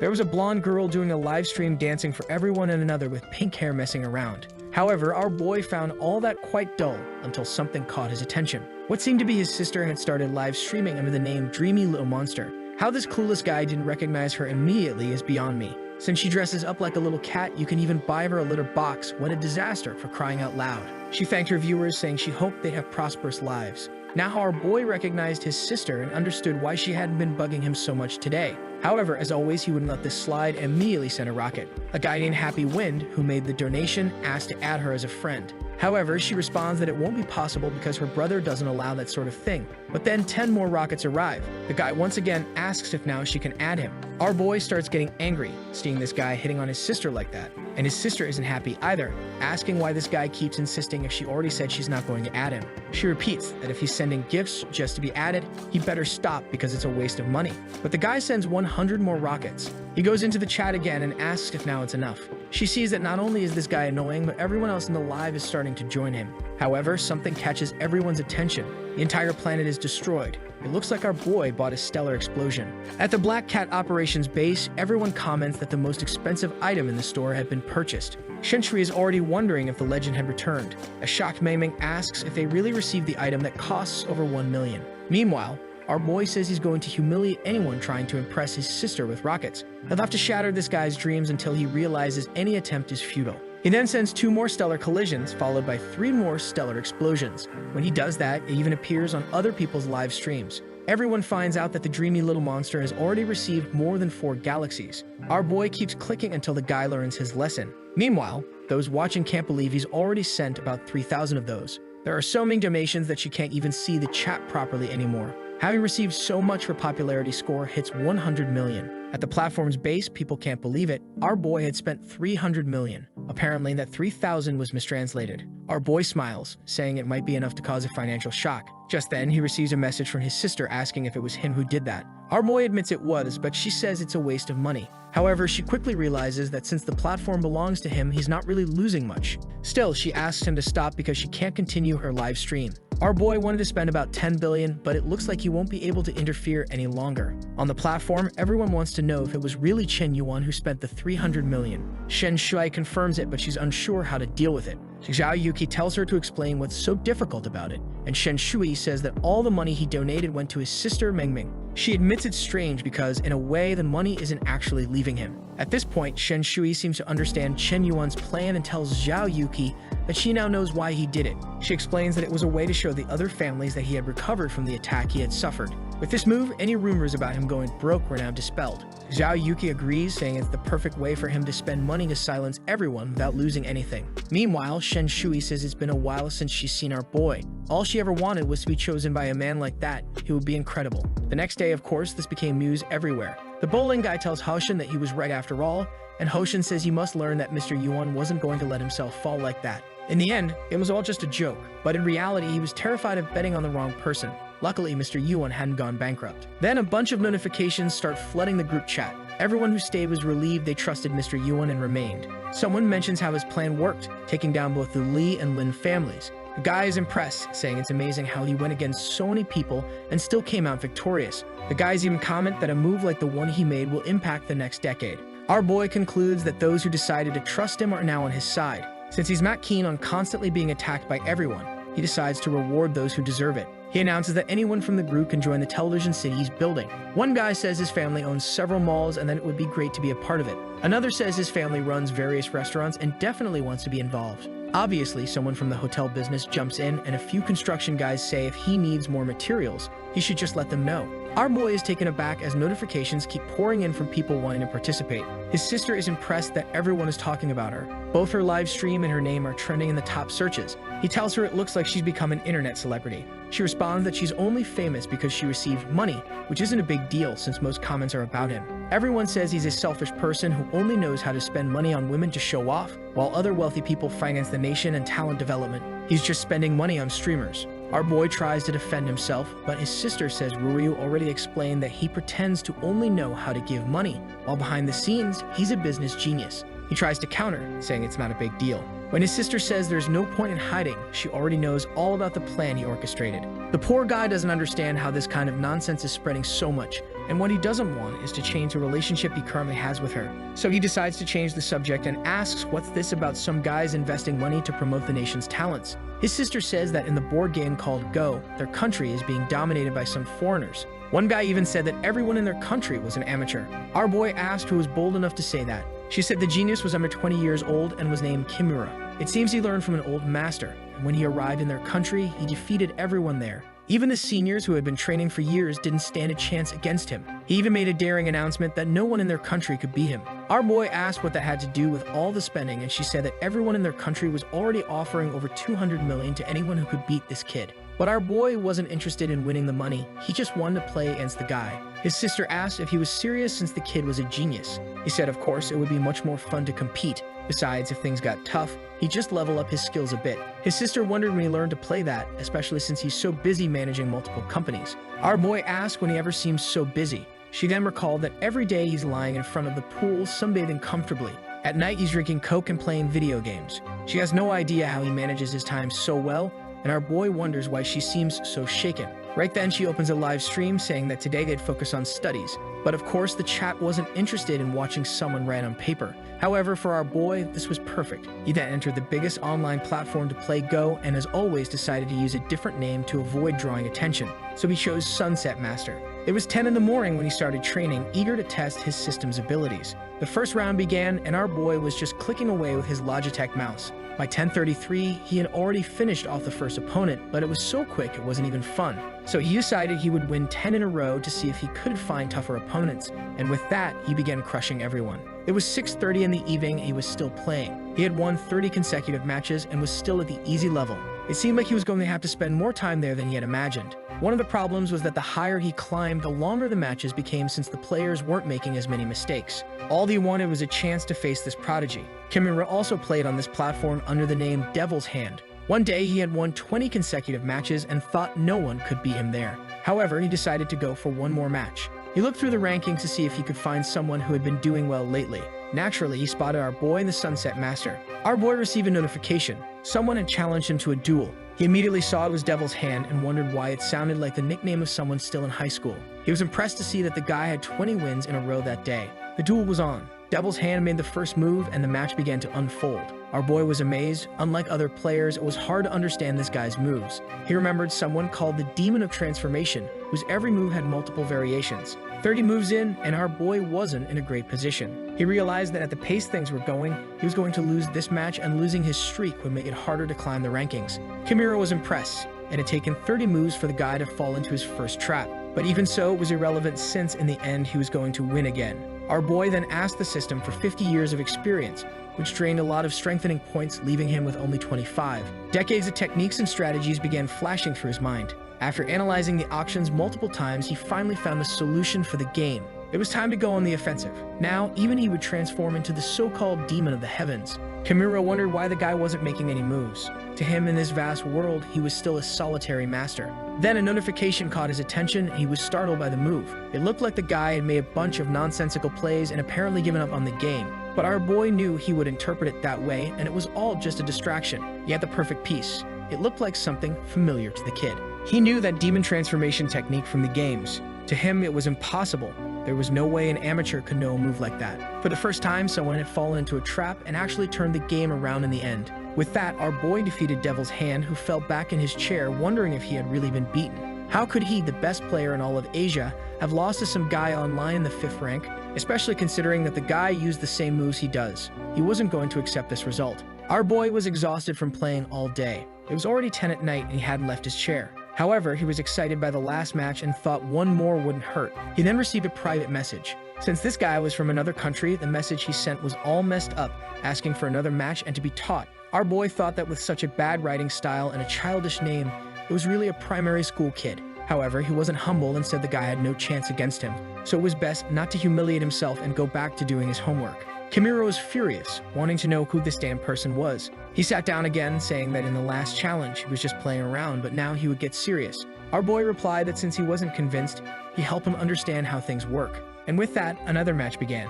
10 minutes later, the fool had been defeated once again. For him, it was impossible. It didn't make sense that the guy who was bad just 10 minutes ago had suddenly become so good. He decided to challenge him again. Of course, he lost again, but this time, instead of 30 moves, it was 20. It made no sense to him. Ever since his first professional appearance, he'd been destroying all his opponents. How was he now being beaten by this strange player? Our boy didn't want to accept any more challenges since this guy was acting like a persistent child. However, Kimura kept insisting, saying they had to play one more match. Not knowing who he was really up against, our boy said he wasn't interested in beating an amateur. Of course, poor Kimura took a painful hit, wondering if he had really been called an amateur. Someone stepped in and asked Kimura what was going on. His younger sister, Mei Sato, wanted to know why he was so angry. He explained that he lost to a guy named Sunset and couldn't control his rage. She told him that losing could sometimes happen in online games because his opponent might have been cheating. He asked how that could be possible. She explained about something called AlphaGo, which apparently is a kind of bot that makes the best moves, allowing anyone to win. Kimura concluded this was why the guy seemed a bit bad at first and then suddenly got better. His sister said that for someone like him, who's been defeating the world's best, it didn't make sense to lose to someone like that. He agreed, saying that must be the case and that he would return to analyze the matches even further, accepting only one challenge a day. He was sure that by absorbing the knowledge from this supposed artificial intelligence, he would reach the next level. Meanwhile, Mai thought to herself that it was good he was young and innocent. That way, it was easy to boost his confidence again. Even though their father had been generous in teaching him everything, his maturity hadn't yet reached the same level. Besides, it was impossible for him to be defeated in 30 or 40 moves, as it was something not even her father could achieve. Meanwhile, at our boy's house, he was still stuck at the 7th level, saying it was impossible to get out of these ranks. To face that damn Kimura, he'd have to reach the professional rank. Otherwise, they wouldn't even let him participate. The problem was that at the current pace, it would take about 3 or 4 days. What he really wanted to know was how good or bad he was, since so far he'd only beaten amateurs, especially considering he almost lost to a student and was lucky enough to use the system to save himself. However, he was sure that if he kept pushing himself, the reward for defeating that guy would be his. The scene shifts to the Lee family's house, where poor Ling Shuang is being dragged and all battered because Jiamu wants to talk to her. Clearly, this girl isn't in great health. He asked another secretary if they discovered anything now that she's been held captive for 3 days.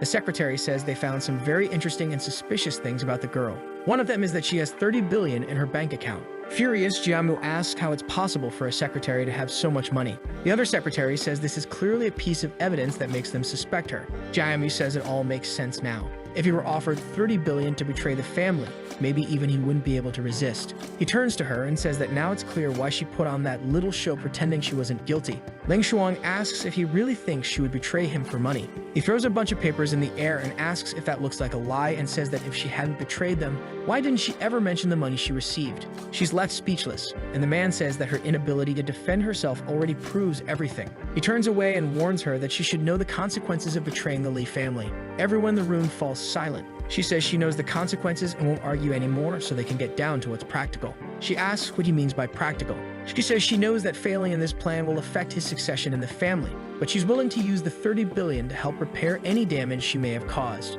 The moment he accepts the money, she will sever all ties with them, as she thinks that this is the only way to break this relationship and finally join Chen Yuan. However, The man laughs and says that since she wants to sell herself for this money, he will accept and let her go. He promises that once the money is in his account, she will be free, as he, Master Jamu, always keeps his word. But of course, he has other plans for when that happens. The transfer is made, and he says that now with so much money in his account, he doesn't even have to worry about the old folks' opinions anymore. Even if he is removed from the family, he can rebuild everything thanks to Secretary Yu. However, the other girl asks if he really plans to let her escape, considering all the secrets she knows. This is his new secretary, Kin Kian. Jamu simply asks if she's trying to teach him something. She immediately bows and apologizes, saying she spoke too much. She's excited because she was previously suppressed by Ling Xuan, who is now abandoned like a stray dog. Worse still, the poor thing is naively thinking the young master will actually let her get away. The scene changes to the city, where Ling Xuan is wandering around, abandoned. She wonders if the young master will really let her go, considering she did everything for the family and knows many of their secrets. At that moment, something approaches. Someone has sent a truck to run her over. But she's not weak, and she executes a b-boy move. She manages to roll under the truck, which ends up crashing into the mall on the other side. Knowing that this was probably meant for her, she immediately starts running away, desperate, already thinking that if he wants to play this game, then she will become a new enemy of the Lee family. One of the men nearby had just been observing and informs that the driver missed the target and they lost her. Jamu asks how that's possible but says it's fine. They can leave because she spent the 30 billion that Chen Yuan gave her. He's sure that once Chen Yuan finds out she wasted all the money he gave her like that, it will be the end of the girl. The scene shifts to our boy's house, with his sister saying it's time to eat. He was still playing on the computer, and she asked when he was going to get out of there. He says she doesn't understand the exhilarating feeling of continuously dominating his opponents. She doesn't believe he's that good and asks what rank he's at. Our boy is at the 8th dan, and she says that's impressive, asking if he's really planning to challenge Kimura. He replies that you should never underestimate his talent, and taking this reward will be like taking candy from a baby. Ming thinks she's never seen him put so much effort into something. Instead of working hard in his career to make more money, he's determined to defeat this rival. To her, it's exactly how a stubborn man should be. She knows he doesn't care since he has so much more money, so it's all about their honor. His favorability is already at 93, and our boy is worried about what will happen if it continues to rise. He wonders why she's saying these things, considering he's doing this for the money anyway, especially since when he wins, the system money will finally be his. The most troubling thing would be going past 95, leading her to develop some kind of negative feelings. He needs to cut these points and end this mess quickly. He then calls for her, and she's all confused. He says there's something he's always wanted to tell her. She says there's no need to keep secrets and that he can say anything. However, at that moment, the doorbell rings. Mangbing rushes off before our boy can say anything. He knows she's been through many traumas, so it might not be easy to explain things to her. When Mangbing opens the door, it's Royo for the first time with her heavy equipment stored away. She says she brought a gift for her sister, who thanks her. Immediately, she wants to know where her brother is. Mangbing tells her he's in his room and asks why she changed her hairstyle. He explains that she used to have a scar on her forehead that she always hid, but after using the cream he made, it disappeared. She's impressed that the smelly stuff was actually so effective, remembering when our boy insisted on applying that nasty ointment. She then enters the room and our boy asks why she looks prettier than usual. He says there aren't many seats, so if she wants, she can sit on the bed. She blushed a little but went over and sat down. Stroking the sheets, she thought about how this was where our boy slept every day. Could she be the first woman to lie on that bed? She then comments on that cream he had and asks if he could give her some more. He says it's ironic she's asking for more when last time she refused to apply it. She admits she was wrong and says it's so amazing it would make a fortune if it could be mass-produced. However, our boy says that mass production would be a lot of work. He hands her the formula and says that if she's interested, she could launch the product and help him build the company. She hesitates when she sees the formula of a product that could shake up the entire market, but he's so honest with her that she doesn't even know how to refuse his kindness. Once the company is up and running, she plans to transfer all the profits to our boy, landing a sharp blow to him. But is it really suffering, or is he actually enjoying it? But then the doorbell rings again and Ming goes to answer it. However, this time it's Ling Xuan, all disguised, obviously sad from being kicked out of the Li family. Ming is startled and asks what she's doing there. Ling Xuan asks where Chen Yuan is, saying she wants to see him. But Ming pushes her, saying she's not welcome there and to never come back. She says she trusted her like a sister, only to find out that all she wanted was to harm her brother. From upstairs, the two hear the commotion and wonder what's happening. When our boy comes down and sees Ling Xuan, he gets excited that she's finally back. He had lots of contracts and money to spend, so her arrival was perfect. However, Ming continues telling her to leave because her brother doesn't want to see her face anymore. The poor girl leaves, apologizing, heartbroken. She's devastated, now without a master, without a friend, without Chen Yuan, completely alone. And worst of all, she has nowhere to go. Just then, someone grabs her hand. It's our boy, telling her she doesn't have to leave like that. He pulls her back while his sister wants to know what he thinks he's doing. Our boy simply says to leave the past behind because she's still his secretary and asks her to go make some noodles. His sister is furious, but Ruoya pulls him and runs off. Our boy then tells Ling Xuan to come with him to the basement. As they go down the stairs, she says there's something she needs to confess. She lost the 30 billion he had given her. Our boy stands still for a moment without saying anything. She knows there's no one in the world who wouldn't be affected by hearing such news. Considering everything she's done and how she's been acting, she feels she should be punished. But our boy asks if she made all this drama to talk about such a small amount. She wants to know since when is 30 billion a small amount. Of course he plays it up, getting closer, saying that from start to finish, she's never disappointed him. She's even more talented than he expected for the tasks he needs. While some of the people who work for him struggle all year to spend that money, she manages to make it disappear in just a week. He asks her once again to join his team and not to reject him again. She hesitates, almost crying, considering all she went through with Jiamu and how she was treated in the end. Our boy's kindness was far superior. She then cries, saying she spent her whole life lamenting and suffering, searching for a true master, and now she's willing to dedicate the rest of her life if he doesn't abandon her. Our boy tells her to get up, saying he's her friend and not her father, and warns her not to think things will be easy because tomorrow she's going to be back at work.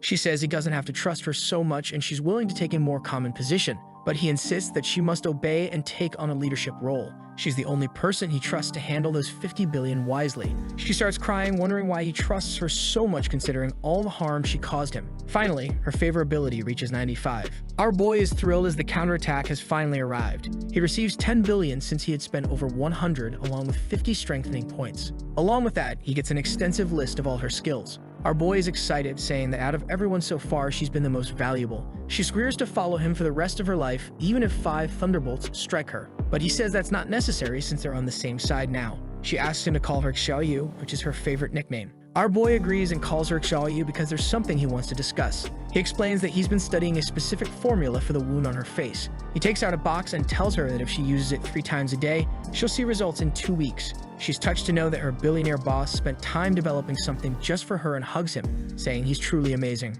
Upstairs, Mei wants to know why Ruoyu stopped her. That damn woman shouldn't be there, and her brother shouldn't be giving her another chance. She was planning to load that ramen with pepper and make her burn to death. Ruoyu tells her to calm down and understand that this must be part of Chen Yuan's plan. He probably already knew that because of the failure of her espionage mission, the Li family would kick her out, and her last option would be to return to Chen Yuan. That's when his plan would really start working. Mangbing asks why that would happen, and Ruoyu explains that as the chief secretary, Ling Xuan must know many secrets. With her by Chen Yuan's side, taking down the Li family would be extremely easy. Mangbing is impressed, saying it's really hard to understand his planning. Ruoyu continues, saying that she has to help her brother handle all of this. It can't be easy to create so many strategies. Mei agrees, saying she will be more obedient when her brother asks for something. If that's the whole plan her brother is working on, this ramen had better be delicious. She's ready to dedicate herself completely to Chen Yuan. A while later, they return, and she says the ramen is ready. Ling Xuan doesn't understand why the girl who seemed to hate her is now so cheerful. Not only did she prepare ramen,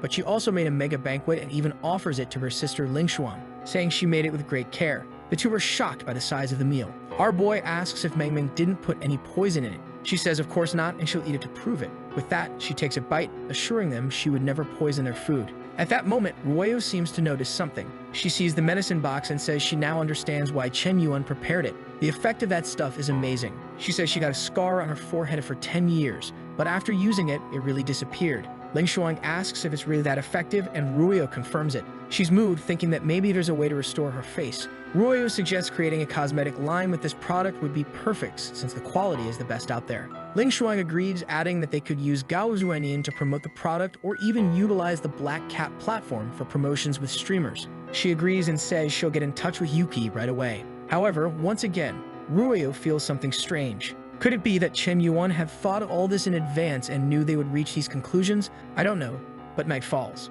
Our boy looks at Ruoyu's forehead and says it's incredible how it's really gone. The effect of what he created was stronger than he thought. He pulls out a sheet and says he's going to jot down a new ingredient that will make it even more effective. But suddenly, Ruoyu grabs him from behind and says she's been waiting a long time for them to be alone. The girl turned into some kind of ear specialist because she gave him a little lick. Our boy dropped the clipboard, turned around, and told her to wait, asking if she wasn't afraid of others seeing this. She asked who would see. She knows Mei went upstairs just now, and besides, Ling Xuan has a lot of work to do, so she won't show up anytime soon. She says she's sure no one will interrupt them. Our boy grabs her hand and wow, a kiss. Only took 200 chapters, but he finally made his move. Ruoyu thinks she has to seize this chance to make him hers. She won't let any other woman take Chen Yuan. Then she delivers a perfect strike on our boy. The Mue Thigh Fighter immobilizes the Korean, but of course, someone knocks on the door. He wants to know who this damn person is interrupting his moment of fun. Outside, it's Mei Ming asking if he can help her solve an issue. Our boy says that yes, she just woke him up when he was almost asleep. The next morning, our boy had just come out of the room, and Ruoyu couldn't understand the sensation she felt when she saw him since yesterday. Our boy was blushing, not knowing what to say, but as always, his sister interrupted, saying it was time for breakfast and ordering them to come down. Our boy started to be sure she must have cameras to always interrupt him. The next morning, he told Ling Xuan to avoid using water and to apply it 3 times a day. If she managed to keep up the routine, the improvement would be very noticeable. She obviously thanked him graciously, but he told her there was no need to rush and she should wait first to see the results. Besides, she needed to get back to work soon because the whole company was in chaos. She simply replied that she understood and wouldn't disappoint him. She was motivated to dismantle all the Lin family's plans and show who the best boss is. With that, our boy was back in his room, eager to get back to practicing his go. However, his sister appeared, asking if he could talk to her for a moment. Our boy turned and saw her all blushing, not really knowing what to say. He asked what the problem was and if something had happened. She should know that she could always count on him since he would support her. She said she needed help applying the cream. Thank God it's in a normal place. I was worried about where this was going. Strangely, Chen Yuan seemed extremely scared, as if it were the end of the world. Chen Yuan stopped and told her there are things the two of them can't do. She said he was acting weird since she was only asking him to put his hand on her shoulder. Besides, he was the one in the wrong as she wasn't embarrassed by it. However, he tries to give her a moral lesson, saying she should only do that with a future boyfriend who loves and respects her. Strangely, she gets closer and asks if she could ever find a guy like him out there. He said no, that's impossible. And besides, she shouldn't look for someone like him since he's a loser and not worth it. Our boy was trying to find a way to end these ideas of hers. However, she says she won't allow him to speak about himself like that, as he's the most incredible and devoted person she's ever known. Our boy was thinking about giving up on this as she didn't seem to accept it. He then says he'll apply the medicine just to end the argument. Obviously, she hadn't succeeded in her plan, right? I don't know why he was making such a fuss since it's just applying some cream. And the craziest one is the sister, who was all emotional, saying it was amazing. The two of them are a match in their madness. Sometime later, our boy says it's done, and she asks why it was so quick. He says it's because he's skilled. Now she wants to know why he spent so much time applying it with Ling Xuan while hers only lasted 10 seconds. He says he's just getting more skilled and that he has things to do.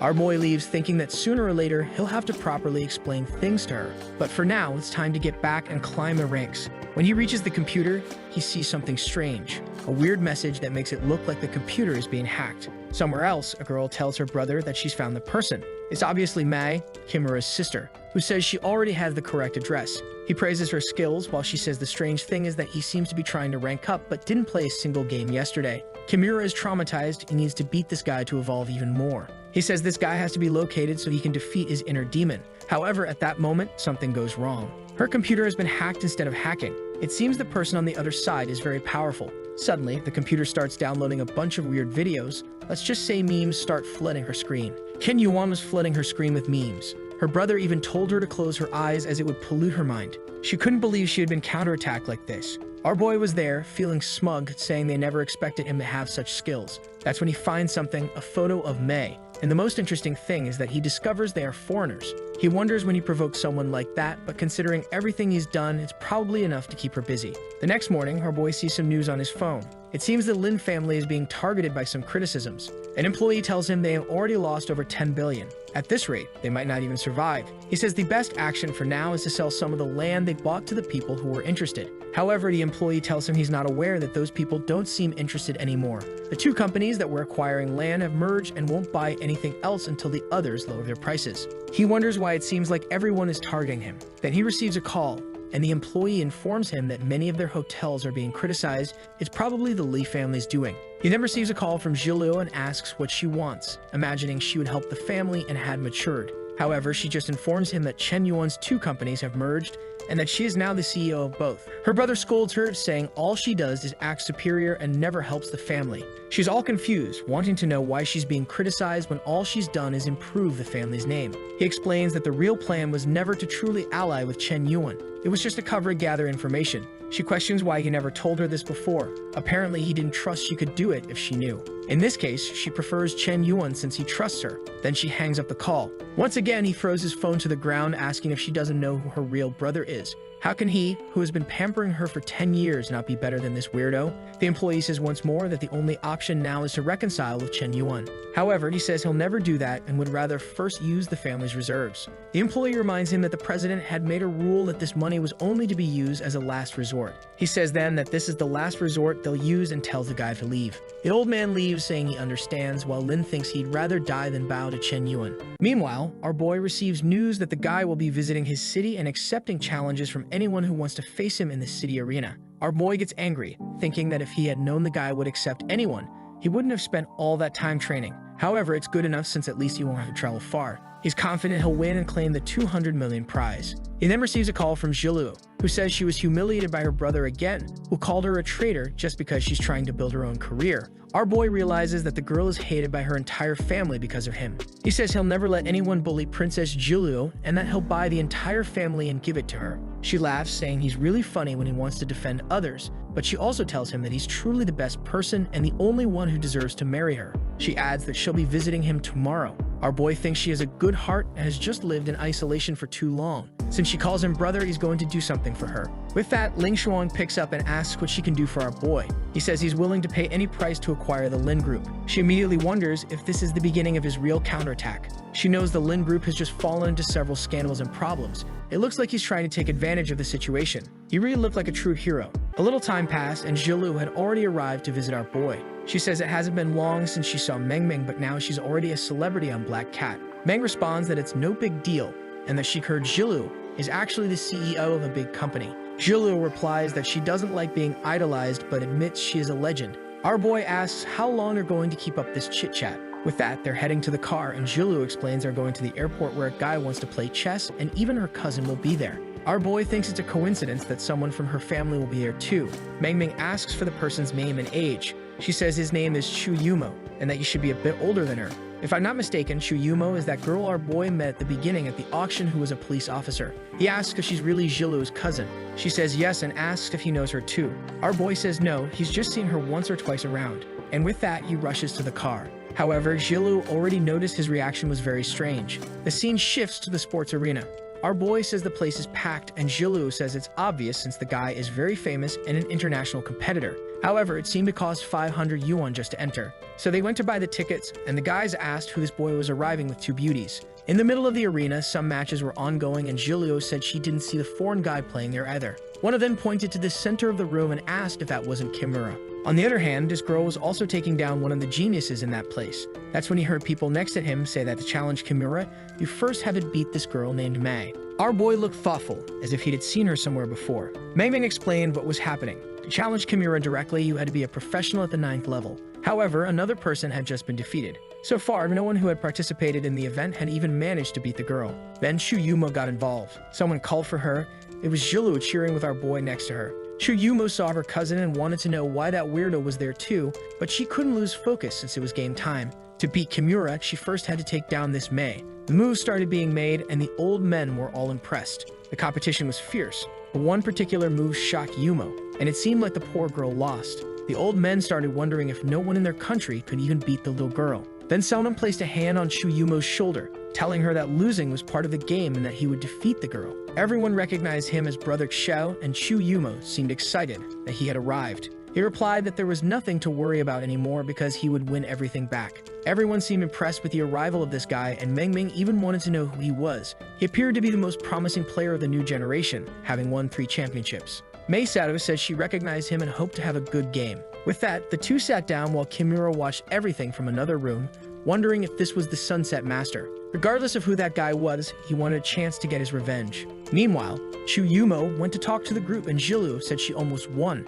However, she was more curious to know what Chen Yuan was doing there with her. Yahello said they were like best friends, while Yumo found it strange since, in her opinion, Chen Yuan only liked older women. Another move happened on the board, and this time Mei Sato was indeed defeated. Everyone was impressed, saying they were finally starting to win something. The guy asked if he could challenge Kimura now. She said yes and wanted to notify him. But at that moment, Kimura appeared, saying he was waiting for a worthy competitor. If this was the guy who had beaten him online, now was the time to regain his honor. He said he had come from his city just to face him. He admitted that he accepted the losses he had suffered, but he would not tolerate any of those insults. Everyone wondered if the guy had really beaten Kimura before and even insulted him. The guy was all confused, trying to remember when this had happened. Without much room to explain, the two sat down to play, and so another match began. Ken Yuan started to find Kimura's moves somewhat familiar, and then there was that Japanese girl. That's when he remembered the photo of the girl who had tried to hack his computer. He began to wonder why Kimura's assistant would try something like that. The only person he had humiliated with words while playing was that Devil World kid.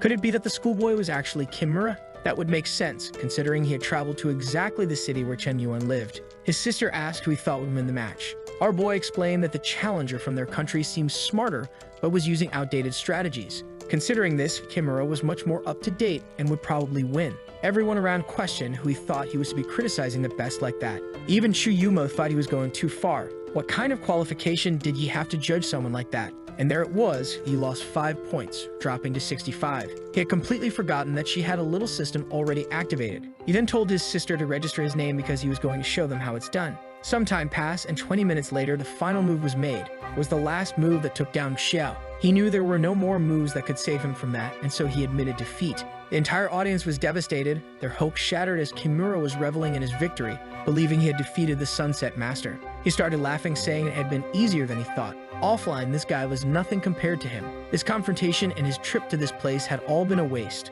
Mangming said he was right when he predicted the guy would lose. However, the people around were angry, as they had been rooting for the foreign guy. To them, she and her brother were traitors who didn't trust their country's talent. She started complaining, saying that just a moment ago, they were doubting what he said, and now that it was proven true, they were still making things hard for them. Meanwhile, Kimura was leaving, saying there was no player there worthy of him. Suddenly, someone asked where the kid thought he was going, and everyone turned to see who this crazy person was stepping onto the stage. Kimura remembered that the last person who called him a kid like that was the online guy and immediately asked who he was. Our boy said he was the Sunset Master. Disbelieving, Kimura asked if it was true, and our boy said he would prove he didn't use any cheats online, and now Kimura would have to admit defeat in front of everyone. Kimura started to feel the same trauma from before. The crowd noticed that the boy suddenly went pale and found it odd. Yumo just wanted to see what Chen Yuan was going to do this time. Our boy walked over, said his time was valuable, and told Kimura to sit down quickly. Of course, he was as drowsy as ever, and Kimura seemed convinced he would win since he was sure the guy had cheated.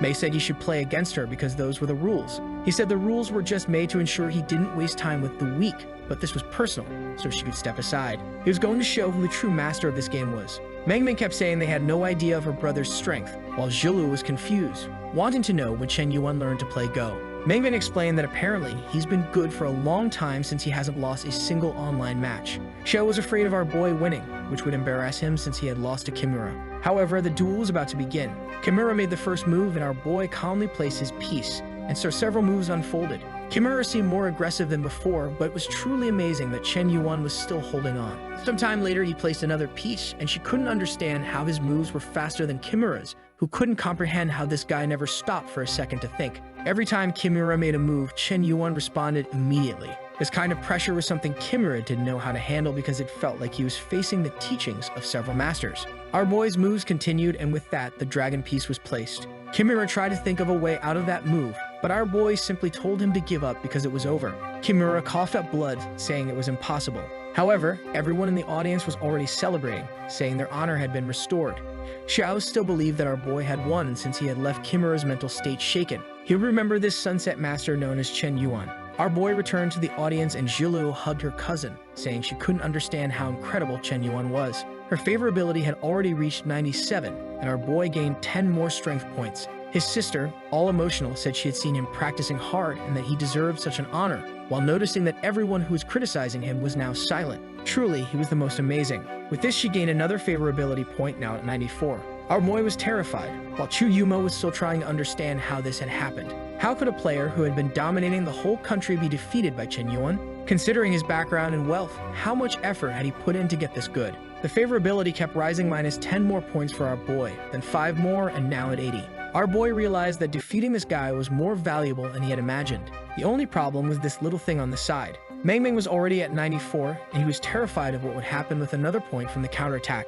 He needed a way to bring it down. Suddenly, something passed by him, and he noticed something in the system he never expected. a single favorability point with Lin Shutong, the first of all. He had no idea what was happening since he didn't see her anywhere. Somewhere in the city in a parked car, she was inside looking at her phone, unable to get Chen Yuan's name out of her mind, thinking that the distance between them kept growing. At this moment, they were people belonging to different worlds, and she had no idea where he was. The guy in the driver's seat asked what was going on because she seemed a bit distracted today. She said she was happy, she just didn't want him to have spent so much money. They sat there, awkward like two fools. But as she looked at the guy, she thought it was time to let go of this. She needed to forget Chen Yuan and move on to another relationship. Starting a new life and moving forward was the only way for her to be happy. However, in front of the building, the guy asked if she let go and said something amazing happened today. She says she didn't quite understand it, but he could tell her what happened. The guy said one of his friends brought glory to the country, and she needed to take a look. With that, he threw the phone to her. Of course, she was startled. It was our boy defeating Kimura and winning 200 million. The guy even said being like that guy was his dream. Shuton just started crying. She couldn't give up on him considering he had chased after her for 3 years and she's only been alone for 3 months. Truly, she felt like a terrible person. The guy even mentioned he never thought she'd be so moved by this kind of patriotism. But then she changed her expression and told him to get lost. The poor guy was shocked, asking what had happened. She said she liked someone else, so he better give up. She got out of the car, slammed the door, saying she was going to get her Chen Yuan back. Meanwhile, Meng Meng was just congratulating our boy with hearts in her eyes, and Julio said that the match would be broadcast across the entire country and he'd be considered a hero. Strangely, our boy said this was bad and both girls were confused. He tried to explain that he had been trying to keep a low profile for a long time, but it seemed inevitable that this would happen sooner or later. The scene shifts to the northern part where someone tells Jiang that she needs to take advantage of the opportunity. It's that other girl from the beginning, and her friend says she didn't used to be like this and needs to know how to seize things. Now that she was single, she needed to take advantage of the guys around. Her old crush was playing, and she had to go and give him some water.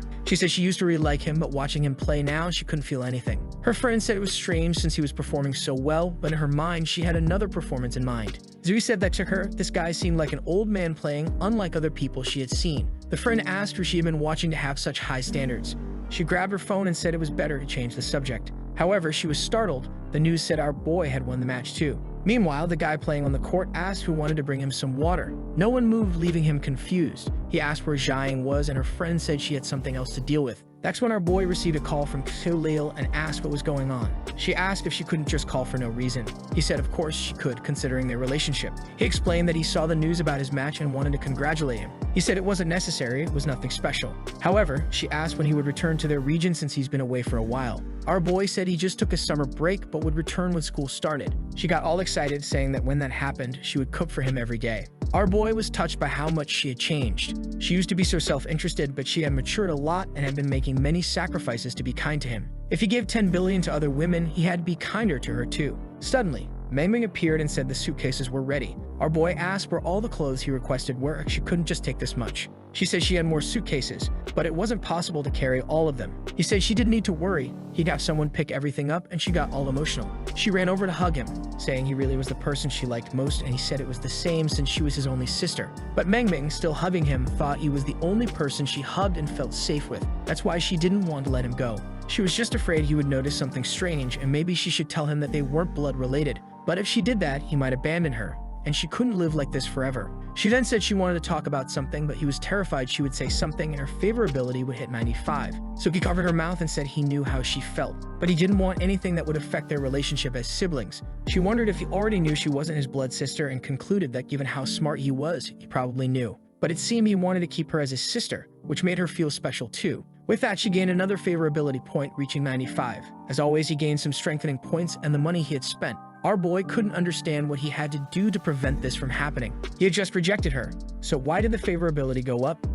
The system said he was a fool who didn't understand there's no such thing as a sibling relationship. Suddenly, she gave him a little kiss on the cheek and left, all blushing, leaving our boy bewildered. He wondered if this was karma for playing with so many women's hearts. The scene shifts to a building in Shanghai. A folder falls to the floor and Jiamu shouts at Qian, saying this is impossible. Not only had Chen Yuan not punished Ling Shuang, but she had also been promoted to CEO of Fission. The maid said that strangely, Chen Yuan seemed to have unshakable confidence in her. He lit a cigarette, saying he had underestimated the boy. It seemed he had a very strategic way of acting. What he couldn't understand was why this guy lost 30 billion and continued to trust the woman. And worse still, why had he only found out about it now? Kian said it was because he was traveling to foreign countries just for fun. However, he scolded her, wanting to know since when he had authorized her to get involved in this kind of thing. He ordered her to get out of his sight because if things continued like this, they would lose everything they had invested. Kian began to think she understood why Ling Xuan wanted to escape from this guy. And now, was there yet another one for our boy? The scene changes to the massive Shanghai University. It seems our boy took his sister there to secure a spot for her. She asks him to calm down and stop looking at the women around. He says it's a natural action for a man to admire beautiful things. However, she asks why he's disguised himself so much to the point of looking like her father. He says he's been recognized in many places and prefers to keep a low profile. As always, she gets emotional seeing that he continues to take care of her. Our boy sees her sweating and says he'll buy some water. People watching the two say that a father's love is truly incredible. Suddenly, a helicopter flies over the field. People recognize it as belonging to one of the 4 young masters of the city. His name is Qin Wufeng, and all the girls are swooning, saying he's so stylish and handsome. Poor things, they even got pushed aside to not block the guy's entrance. Wufeng thought all of them were so ordinary and superficial until he noticed someone. You know who it is? Our boy's sister, standing there looking lost, wondering where her brother went. He then asked for permission and approached her, asking for her phone number. She simply said she wasn't interested. He told her that maybe she didn't know him, but he would introduce himself. However, she interrupted and told him she wasn't interested and that he should leave. The guy was so full of himself that he wondered if she was playing hard to get. To him, it was all an act because no woman could be that noble. In a city like Shanghai, where money is everything, he had enough to drive any woman crazy. He mentioned that he knew about a party happening tonight for newcomers, full of elite people, and she could enter high society. The other girls were all envious, wondering who this girl was that he was approaching. However, Mengming told him he should leave because if her brother saw him there, he'd end up causing trouble. Turning back, Wufeng questioned if this guy was really that impressive. Compared to his bodyguards, Wufeng was already imagining that our boy must be some muscular mutant. Mengming tells him to look because her brother is coming. Wufeng turns around and wonders who this farmer-looking guy is. Our boy approaches and tells him to get lost. Wufeng can't believe this guy said that, and people around are shocked, wondering if he really dared to act like this against one of the 4 masters. Wufeng asks if he knows what happened to the last person who talked to him like that, but before he can finish, our boy slaps him in the face. Everyone around is stunned, asking if they really saw that. Wufeng orders his guards to beat up the kid. The 3-meter-tall thugs approach, but our boy unleashes the JoJo sequence, easily sending the goons flying. Wufeng questions how someone defeated an ex-boxing champion, a guy from the Special Forces. Chen Yuan warns him one last time that if he ever approaches his sister again, the consequences will be severe. He tosses the jerk to the ground, and at that moment, people around recognize Mengming as the little monster from the Black Cat livestream. Everyone knew she was the woman who received 300 million from Mr. Yan, and they assumed this old guy was hired to protect her. Wufeng says he'll make Mr. Yan pay for what he did since daring to send someone like this into his territory would teach him a lesson. Just then, a pink-haired girl asks what he's doing. And here comes another one, right? Could it be? It's been a while since a new system activated. Obviously, she's the goddess of that university and the oldest daughter of the Qin family.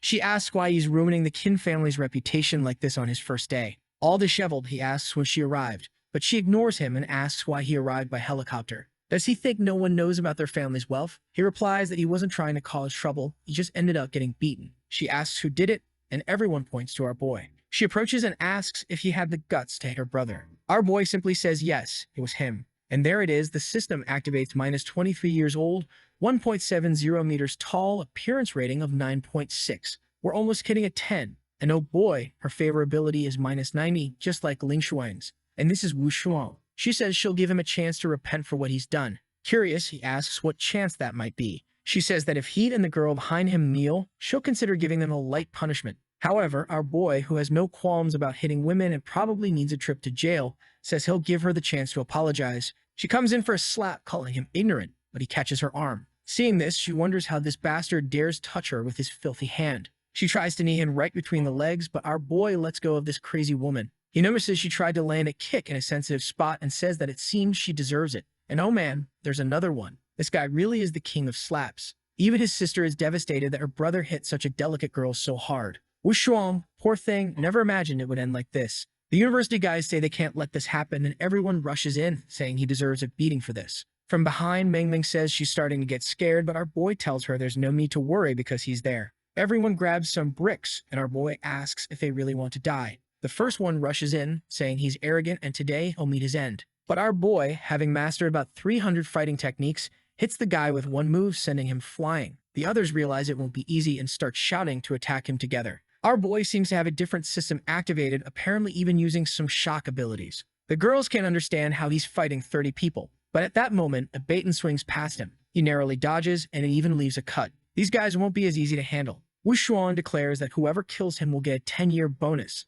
The guys comment that the kid messed with the wrong person, and now he'll have to pay the price. Seeing the situation getting dangerous, our boy decides to make an investment. The system asks if he really wants to spend 81 points. The boy activates his Dragon Ball aura and starts shouting. His aura is literally coming out, and it looks like he's about to start a dungeon raid. His vision is so sharp that he wonders why everything seems to be in slow motion. With one step, he approaches the men. Before they can even think about defending, he lands a punch square in one of their faces and easily takes down everyone. Wushuan can't comprehend how one guy is beating all the mercenaries she hired. Our boy doesn't spare any gender. He heads straight for her again. She tells him to remember that they live in a law-governed society. He says he won't do anything if she apologizes and if her brother swears never to harm his sister again. Wushuan tells him to keep dreaming because as soon as the police arrive, he's going straight to jail. She says his sister will be expelled from this place and never admitted to any other university again because she owns this entire city. Our boy slaps her again, and strangely, he gains 20 favorability points. Of course, he's as confused as we are,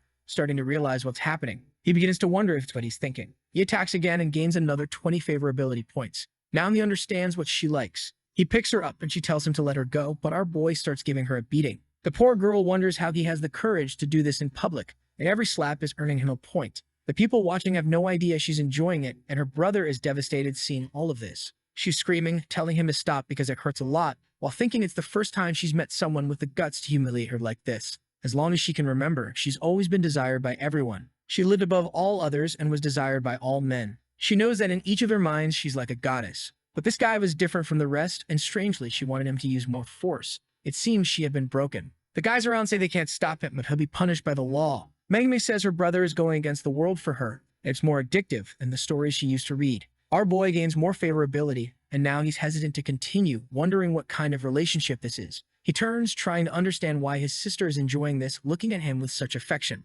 Afraid that this would continue rising, he throws Wushuang to the ground. She wonders why he stopped so quickly, and sees him running away, questioning why he's fleeing. Wufing approaches and asks if she's okay. She says, obviously not, and asks for help getting up, then asks where he was while his sister was getting beaten, calling him useless. Fuming with anger, Wufing swears he will kill this guy and scatter his ashes across the entire country, while his sister wonders when she'll get to see a like. And you remember that in the last chapter, he had just slapped Hin Wushuang. However, strangely enough, she wanted more, right? This girl's not all there. The next scene shifts to inside the university, where some guys are banging on the bathroom door, wanting to know who locked it. Inside, we find our beloved Chen Yuan either putting on makeup or taking it off, not sure which. He says his disguise skills are so good that no one would have any idea that person was him. Suddenly, his phone starts ringing, and it's Hoshin yelling. Hoshin says he has news about that plane he mentioned, and our boy is confused because he doesn't even remember this. However, Hoshin says that a few days ago, our boy said he wanted a plane, and it just so happens he has some connections at Shanghai University. And of course, Kim-Woo remembers that he was drunk at the club when he said something about needing a plane and letting Hoshin take care of it. Embarrassed, he says he really needs to stop saying those things. He then confirms, yes, he was at Shanghai University, and Hoshin says he'll send someone to pick him up. The bathroom door starts to open, and the guys want to know who the hell locked it. But when our boy steps out, everyone goes silent, wondering why that person looked like the legendary Mr. Yan. Everyone is drawn to the famous investor's face, right? To them, he's like a god. They swarm him, saying he's their idol, and they want an autograph. Meanwhile, outside, an officer asks Wufing if the guy who hit and ran away. He answers the captain that yes, they needed to catch the culprit because it was very serious. The guys tell him not to worry, that person wouldn't get away unpunished. Then, a guy appears from behind, saying he saw someone heading toward the bathroom. Everyone rushes there, saying they have to find out who it is. However, on the way, they see a bunch of girls exuding hearts. The cop tells the guy to stay put while he checks it out. The girls are all blushing. He comes back to inform his friends that the commotion is because Mr. Yan is at the university. My goodness, even the policewomen are excited, saying they want to meet him because they're big fans. Wufing and his sister, with her masochistic tendencies, are also curious about why Mr. Yan is there. Sometime later, an officer reports that she checked the bathrooms and found nothing suspicious. The police officer, at a loss, says they should check the cameras because this can't go unpunished. Meanwhile, Wushuang finds it very interesting that this guy managed to disappear. But then she sees another commotion. She approaches and asks if it's Mr. Yan. She's already set on the game, a bowling game in this case. Our boy sees the crazy girl again and is shocked that the beating increased her favorability from negative to over 60. Everyone recognizes Wushuang and wonders if she's also a fan of Mr. Yan. But it seems she has this slap memory, as she starts to realize that the body of this person resembles the guy who hit her. She starts to observe and quickly notices the shoes. They were exactly the same as the guy who gave her a beating. She thinks that even the most cautious eventually make mistakes. She thought she had taken a beating from someone's bodyguard, but it was actually a marvelous billionaire. Well, Chen Yuan, you're in trouble now, my boy. Favorability just went up by another 10. She then introduces herself and asks if they can exchange numbers. Our boy smiles and says yes, just scan the code. But he's not stupid, and seeing the increase in points, he already knows he was recognized. He imagines it was because of the shoes, but doesn't care. He's more interested in knowing what she's up to, given she's interested in the same thing. She then asks what brings him to Shanghai. Wushuan gets angry, especially since she just took a beating, and now he's asking to take care of his sister. She asks what kind of sister this is, insinuating it might not be that type of sister. However, Chen Yuan just says she's a biological sister, as he's not the type to flirt around. Apparently, she's already excited, as she was worried this sister might be some other kind of sister. These crazy people are wild. That's when she remembers that a streamer known as Little Monster recently won 300 million. All this was because she received significant support from the handsome guy's platform. She sees him caressing his sister and knows that Mr. Yan is someone who easily fooled Li Jiamu. He was just the type of man she liked, a suit-wearing combination of intelligence and strength. She makes a face which I think the illustrator meant to look sexy, but it turned out a bit strange, to be honest. However, another 5 favorability points are added, leaving our boy confused again. Given her background and appearance, he thought it would be much harder. The problem is he can't let this continue, especially since he hasn't spent a single dime on her and won't get anything in return. She, being one of the Qin family descendants, is the perfect person for him to make a few billion. He calls out to her, and she gives him a look, asking what the problem is. The people around them are gossiping, saying it's crazy to see the goddess talking to the legendary Mr. Yan. Meanwhile, the officers finally manage to access the cameras. The video shows someone entering but no one leaving. Clearly the person locked the door, but 10 minutes later it was Chen Yuan who walked out. Wufeng gets excited, saying he never imagined it would be Mr. Yan in disguise. He turns to Captain Mei and orders him to arrest him. However, the captain isn't a fool and asks if Wufeng has been reading too much manhwa. Come on, there's no such thing as disguising yourself like that. It's clearly not Mr. Yan, he says. With a chubby face, Wufeng replies that they shouldn't jump to conclusions so quickly. However, the officer realizes he's in a tough spot with the Qin family on one side and Mr. Yan on the other. Wufeng insists, questioning why he's hesitating even with such solid evidence. Maybe he needs to make a few calls to certain people to get things moving. The officer changes his mind and tells the others to go arrest Chen Yuan. However, the others are already terrified because they don't want to get involved in this. At that same moment, a bunch of helicopters start flying over the university. Everyone wants to know who this billionaire is who's spending millions to bring all these helicopters. But someone else says to stop being foolish. That's an AS-332 helicopter, worth far more than just millions. Everyone turns to Wushuang and Wufeng, thinking it's their doing. But they look at each other because they know their family doesn't have that many helicopters. This leaves them both wondering who called for it. Just then, some officers approach Chen Yuan, saying he's suspected of a crime. But our boy asks if they're making some kind of mistake. The officer insists, saying whether it's a mistake or not, he should go to the police station now. However, the girls start protesting, saying it's impossible. The person who hit Wushuang was clearly an ugly old man. Chen Yuan is too refined and elegant, and they can't just arrest him without solid proof. They start accusing the officers of corruption, saying they were clearly bribed by Wufeng. The girls rally around our boy, saying they'll protect him. He's there, sweating nervously, unsure of what to do. Even the poor officers are pleading with them to stop the violence. Our boy asks them to calm down, saying he's willing to cooperate with the police because he believes they uphold justice. The girls are touched, saying that even though he's being wrong, he maintains his kindness and elegance. Zhuang, a bit crazy herself, is wondering how he could have beaten her like that and now pretend he didn't. However, her plan seems to have shifted.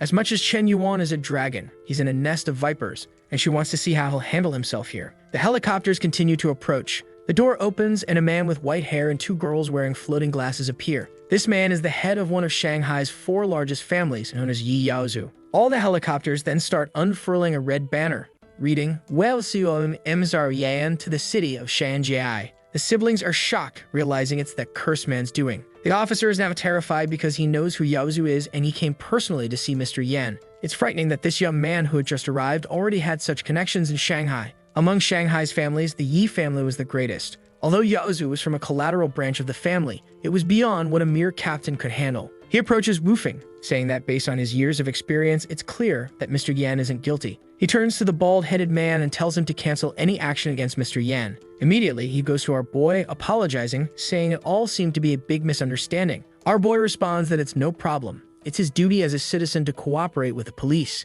Fang, enraged, says this bastard will get away because of the Yi family's influence. At that moment, Yaozu introduces himself to our boy, saying he's a friend of Hoshin's. Our boy just responds, "Then nice to meet you." However, he wonders if this arrival wasn't a bit too much. Yaozu replies that this is nothing, especially since he's heard of Mr. Yan's reputation. The truth is, Yaozu has a problem. He needs to sell several planes, so if he could offload them all onto Mr. Yan, it'd be perfect. He then calls Meng Meng and says it's time to go buy a little plane. The other girls are see things saying their dream was to have a brother like that. But then, from the middle of the crowd, someone asks why she doesn't deserve to get a plane too. When he looks back, it's Yahello, saying he should have let her know he was coming to Shanghai. She starts shaking him, asking if he doesn't care about her anymore. He tells her to calm down, saying he holds her dear to his heart and even prepared a plane as a gift for her. She asks if it's true, and he says she can trust him. His plan is to give a plane to Ruryu, to Bingshu, to the president, and to everyone else who wants one. From behind, another person appears, saying it's a coincidence that they also wanted to buy a plane. It's our masochist, our Wushuang, saying she wanted to fly with him to try out what he was going to buy.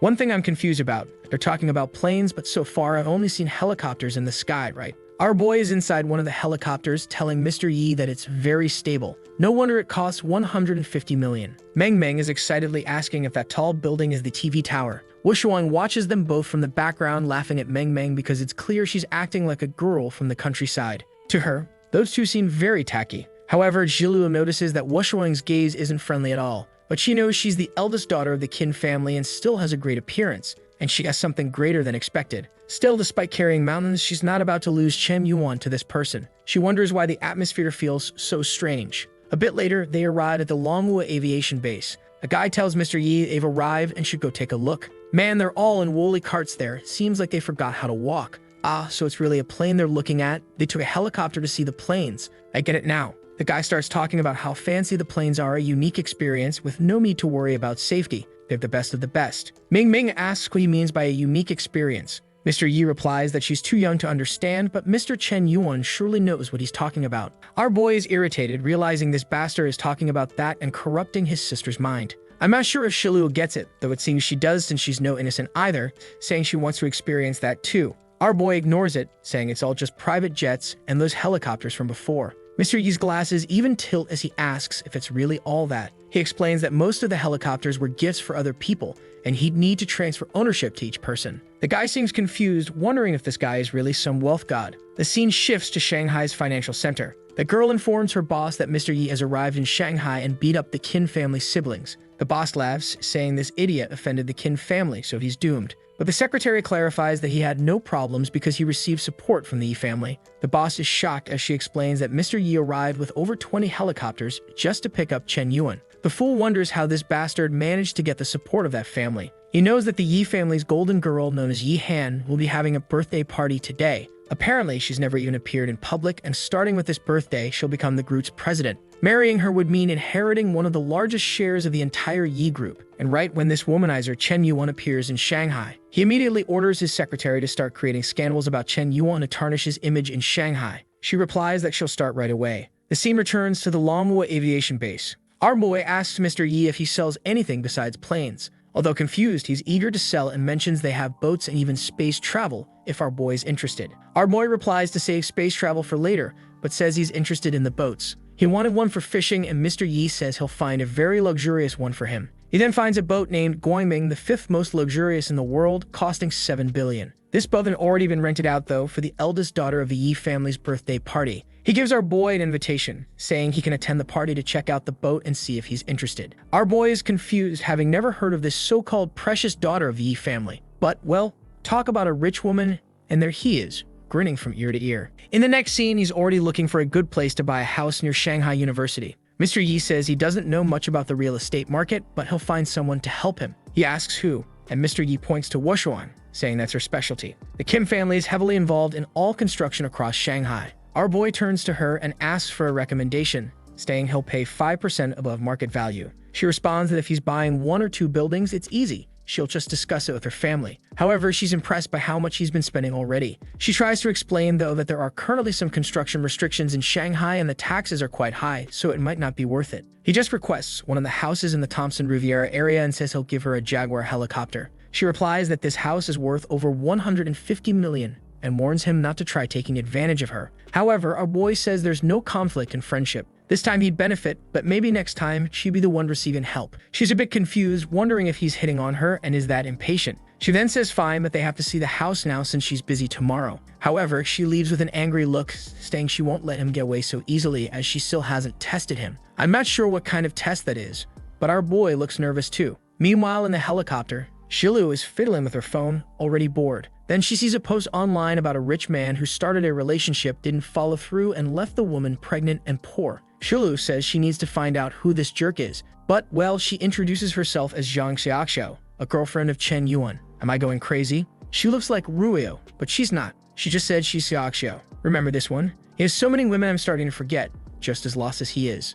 She says she's 3 months pregnant, knows he has other women, and doesn't mind. She just didn't want to be abandoned. At this, the phone is thrown to the floor. Meng asks her why she did that. When she goes to pick up the phone, she hears a voice saying she doesn't mind sharing him and his love with multiple women. She just didn't want him to abandon her. Her sister is utterly confused. Considering that Chen Yuan hardly ever scores, it's unlikely he got anyone pregnant. Then he steps into the helicopter and asks what's going on. His sister immediately shows him the phone and wants to know if he really did what the girl is claiming. Sweating nervously, he says it's impossible, almost like she doesn't even know him. It seems like it's a lie because even he's shocked, wondering what disaster this is. Then someone yells and calls him trash. Turning around, he sees that Wushuang's favorability toward him has finally dropped a little, and then it drops a little more and a little more. He tells everyone to calm down because this is clearly false. He doesn't even know who this girl is. Shilu takes his hand and tells him to stop hanging around these strange women. They only want his money, but she's different. She could give him money. He tells them to stop believing this slander because he hasn't been with any random woman. Shilu says that's fine and she knows some men like new experiences,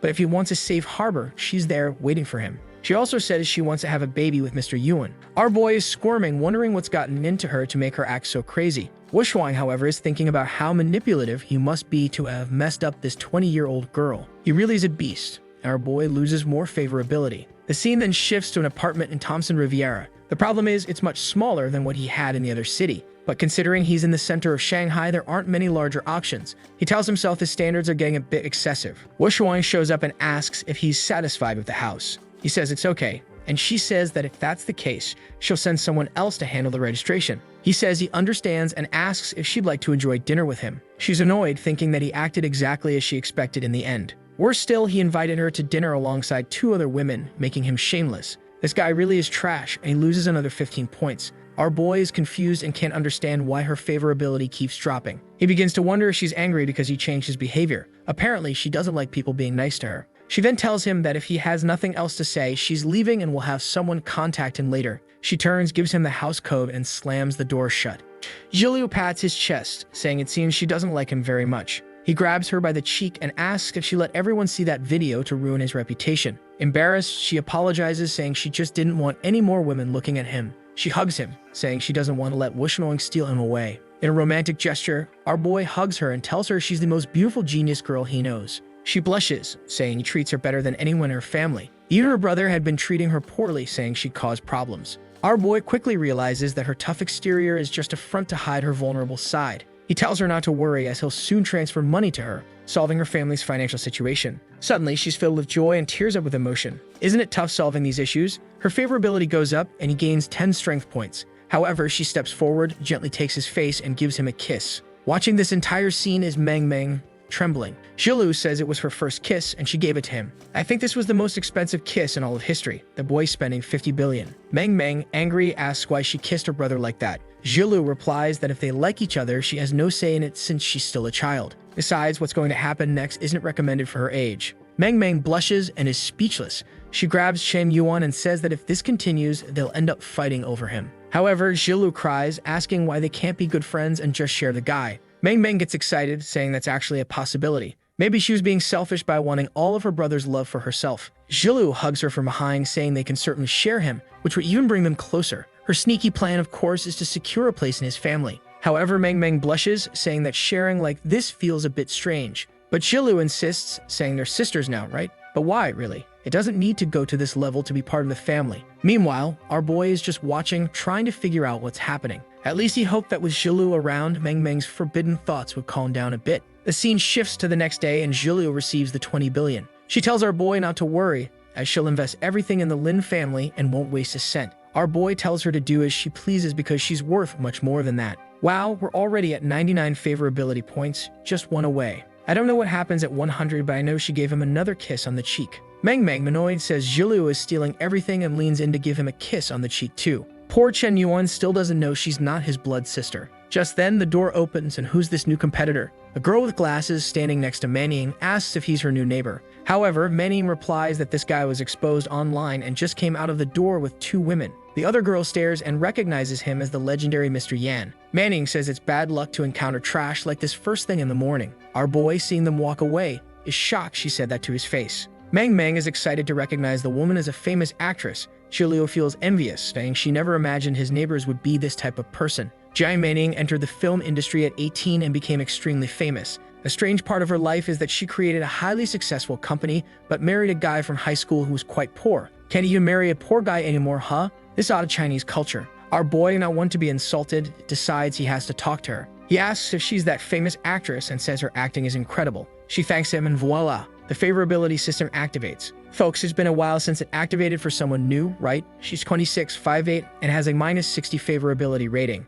It seems the image of her being pleased was just the system because she's clearly not happy with our boy's presence. But he doesn't seem too bothered, even if she's not paying him much attention. He puts on a cap and notices something odd. A guy stops his car in front of Manning and says he just bought it. She asks why he buys something so impulsively. He replies that today's the day she'll try on wedding dresses, so it's just to celebrate. Manning tells him he only knows how to indulge her and says she's hungry. With that, he drives off, leaving the girl next to him behind. Seeing that she has a boyfriend, our boy gives up on the system since he doesn't want to ruin anyone's relationship and become a villain. A while later, they're looking at the car. Suddenly, a maid-like figure named Kuihong appears, and she says it looks really expensive. Our boy, however, says a car is just a tool to get from one place to another, so a Rolls-Royce isn't anything special. The poor girl is confused because to her, that's incredibly expensive. This woman, however, is terrified since our boy came to hire her, and she accepted the job. The problem is that with a car like this, if she crashes, she'll never be able to pay for it. Reading her thoughts, he tells her not to worry. If she crashes, she won't have to pay a thing. All she has to do is take care of the 2 girls, and she'll even get a year-end bonus.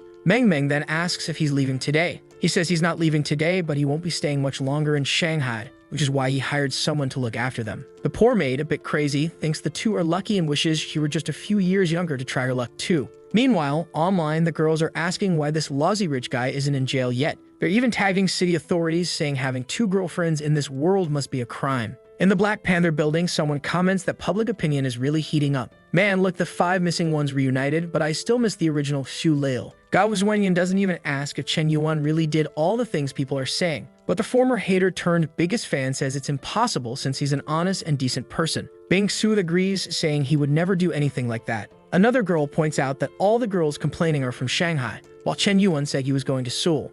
Hu Yu agrees, saying he's been so busy lately that it's impossible he have time to get a bunch of women pregnant. Then Kiki says that if Chen Yuan hasn't said anything, it's because he doesn't care much about public opinion. But even if he doesn't care, they can't let this go, and they need to make sure the people spreading these rumors pay the price. Once again, the 5 unite to protect Chen Yuan against the entire world. Our boy is in the car when his phone rings. It's Yaozu, saying the boat seller is on his way and asking if he wants to have dinner. Our boy immediately agrees and asks where. Yaozu replies that obviously it's on the Guiming boat itself. Already in the helicopter, our boy asks who currently owns the Guiming boat. Yaozu explains it's no secret since the owners of the Dong family. It seems our boy doesn't know these people, so Yaozu explains that while the Dong family used to be extremely powerful, with the decline of the boat industry, they've lost a lot of influence. The family head, Tianba, tried several strategies and business ventures, but they all failed, leaving him struggling. That's likely why they're looking to sell this boat. It's a money pit, with maintenance costing a fortune. Our boy loves burning money, so this would be perfect to use for Black Panther events. At 5 p.m., they gather at Wusongko. Man, you have to be ultra-rich to land a helicopter on a boat. A girl greets our boy, introducing herself as Xiaolu. She says she'll give him a tour, and he just thanks her. She starts showing him around. Here's a bar, there's a lounge, cabins over there, a gym here, a banquet hall. You get the picture, right? She mentions that a night on this luxury boat costs over 100,000 yuan. A bit later, she says that after this whole tour, they must be tired, so it's time to eat. That's when Dong Tianba, with his butt chin, introduces himself to our boy. In one picture, he looked like a bodybuilder, but now he's all thin. What happened to this guy? He greets our boy, who replies with a nice to meet you. As soon as he sits down, Yaozu says he'll get straight to the point. 7 billion sounds like a good price for Chen Yuan. He looked around, liked it, so it was time to close the deal. Chanba agrees, but he doesn't want any payment plans. He also wants most of the boat's staff to remain. Our boy says he can pay it all up front, but as for the staff, he has his own plans. Chanba just agrees, apparently not too attached to his employees either. Later, Chanba introduces our boy as the new boss. A group of suited-up employees murmur, saying this guy looks familiar. Our boy grabs the microphone, introduces himself, and announces that he's allocated 500 million to raise everyone's salaries. Naturally, they're shocked and everyone celebrates in excitement. Chen Yuan says that to establish authority, you have to give people money. Good thing this guy has a system, because if he had to earn money in real life, he'd be doomed. He then calls for everyone with a role above administration to step forward. The crowd is excited, thinking he might give out even more money now. Our boy counts and sees there are 11 people, then announces that these 11 are fired. Immediately, the men are furious, trying to understand what their new boss is thinking. One of them shouts that he won't accept it, claiming he's worked on this boat for 5 years. But our boy says that the boat is his, so they'll have to follow his rules. One of the guys who seems to love his job tries to throw a punch, but with a confident look on Chen Yuan's face, the guy realizes he's in trouble. Chen Yuan effortlessly dodges the punch, displaying a natural reflex that leaves everyone impressed. Then he asks if the man's name is Wu Chenggong, understanding that he's only standing up to protect his boss, who's quick-witted. His cleverness pays off because our boy promotes him to captain of the boat.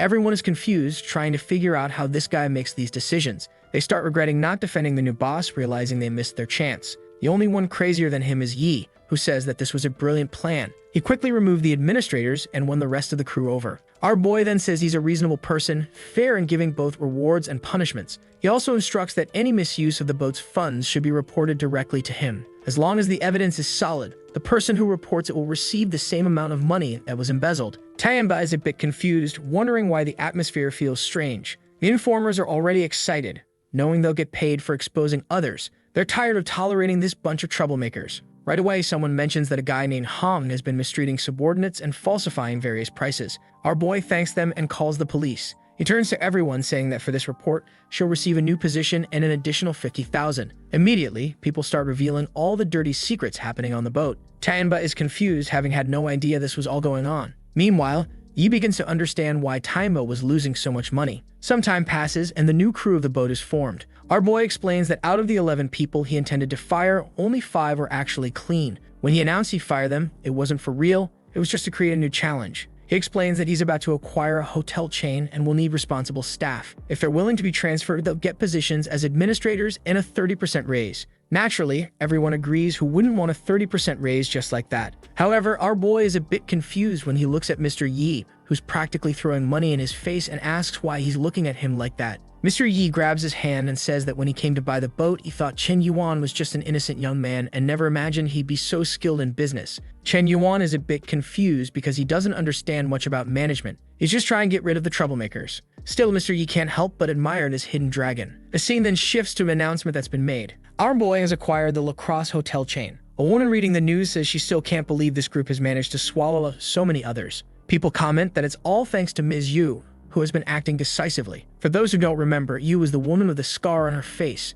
They remark it's tragic that she's so skilled but now suffers because of her appearance. One person says Yu is approaching, so they better stop talking about it. She then appears, asking if they're ready for the meeting. As she turns around, everyone is shocked. It's obviously not because of her basketballs, but because her scar is gone. A woman immediately comments that her face looks different. Yu angrily reminds them that she's told them not to talk about her face. Apparently, even she didn't know the scar was gone. I wonder how she got ready for work without noticing, right? But let's not dwell on it. This author clearly struggles with writing coherent plots. Yu is clearly moved, obviously pleased. She knows that our boy's cream works and blushes at the thought that despite being so busy, he took the time to help her. 2 more favorability points bring her to 97. There's some serious tectonic movement happening here. Someone informs her that she's received a mysterious gift waiting downstairs. She's a bit confused, wondering what the boss sent her this time. Well, you know who it is, our boy's helicopter. The scene then shifts back to the Guiming boat. 2 hours remain before the birthday party for the daughter of the Yi family. Our boy is feeling smug, saying it's great to watch others work while he does nothing. That's when Ling Xuang's favorability unexpectedly rises by 2 points.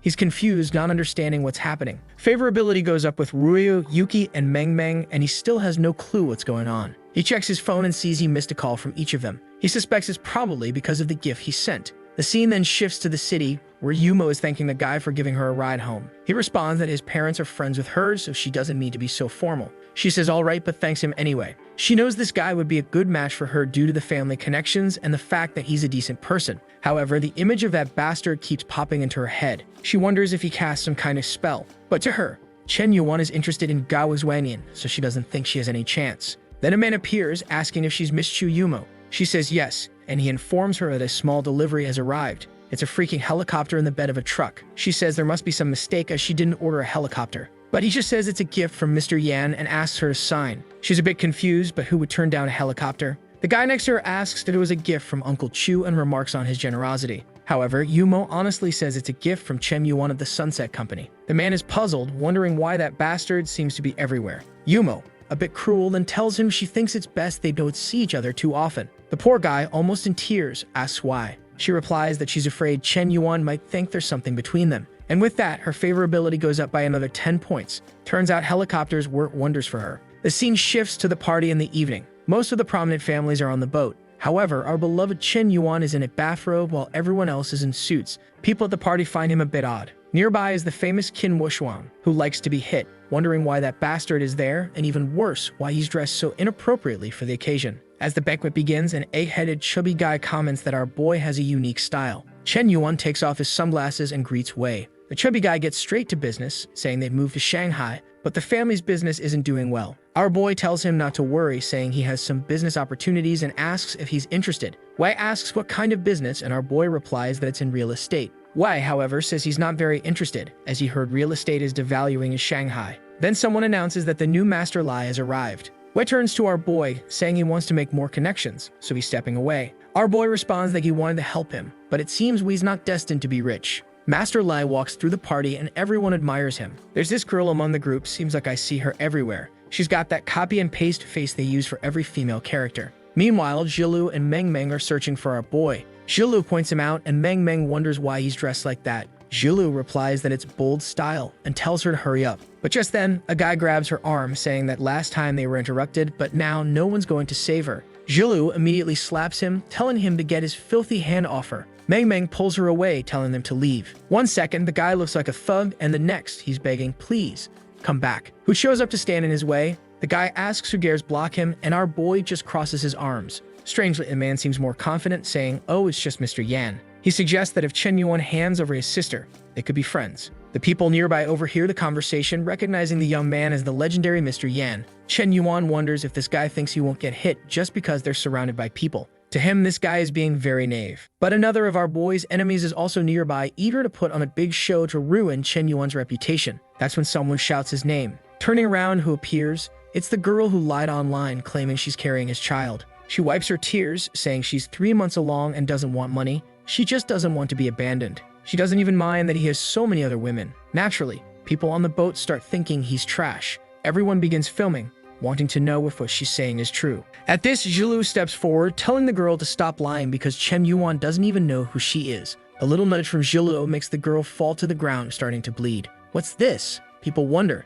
She even cries out in pain, asking for Chen Yuan's help. Is this baby already born or on the way? Ah, got it. It's still on the way. She's 3 months pregnant. I forgot. She's bleeding and crying while Jilu insists it was an accident and she had no intention of hurting her. Master Lai is just watching. This actress from the acting university that he hired is top-notch. He has no idea, though, who the father of this woman's baby is, but Xiaxia will do anything for money, and now Chen Yuan is in trouble. He then tells a certain master beside him that having someone like her at such an important banquet is only going to ruin things. The guy agrees, saying this is a real mess, and orders someone to remove that guy from the boat.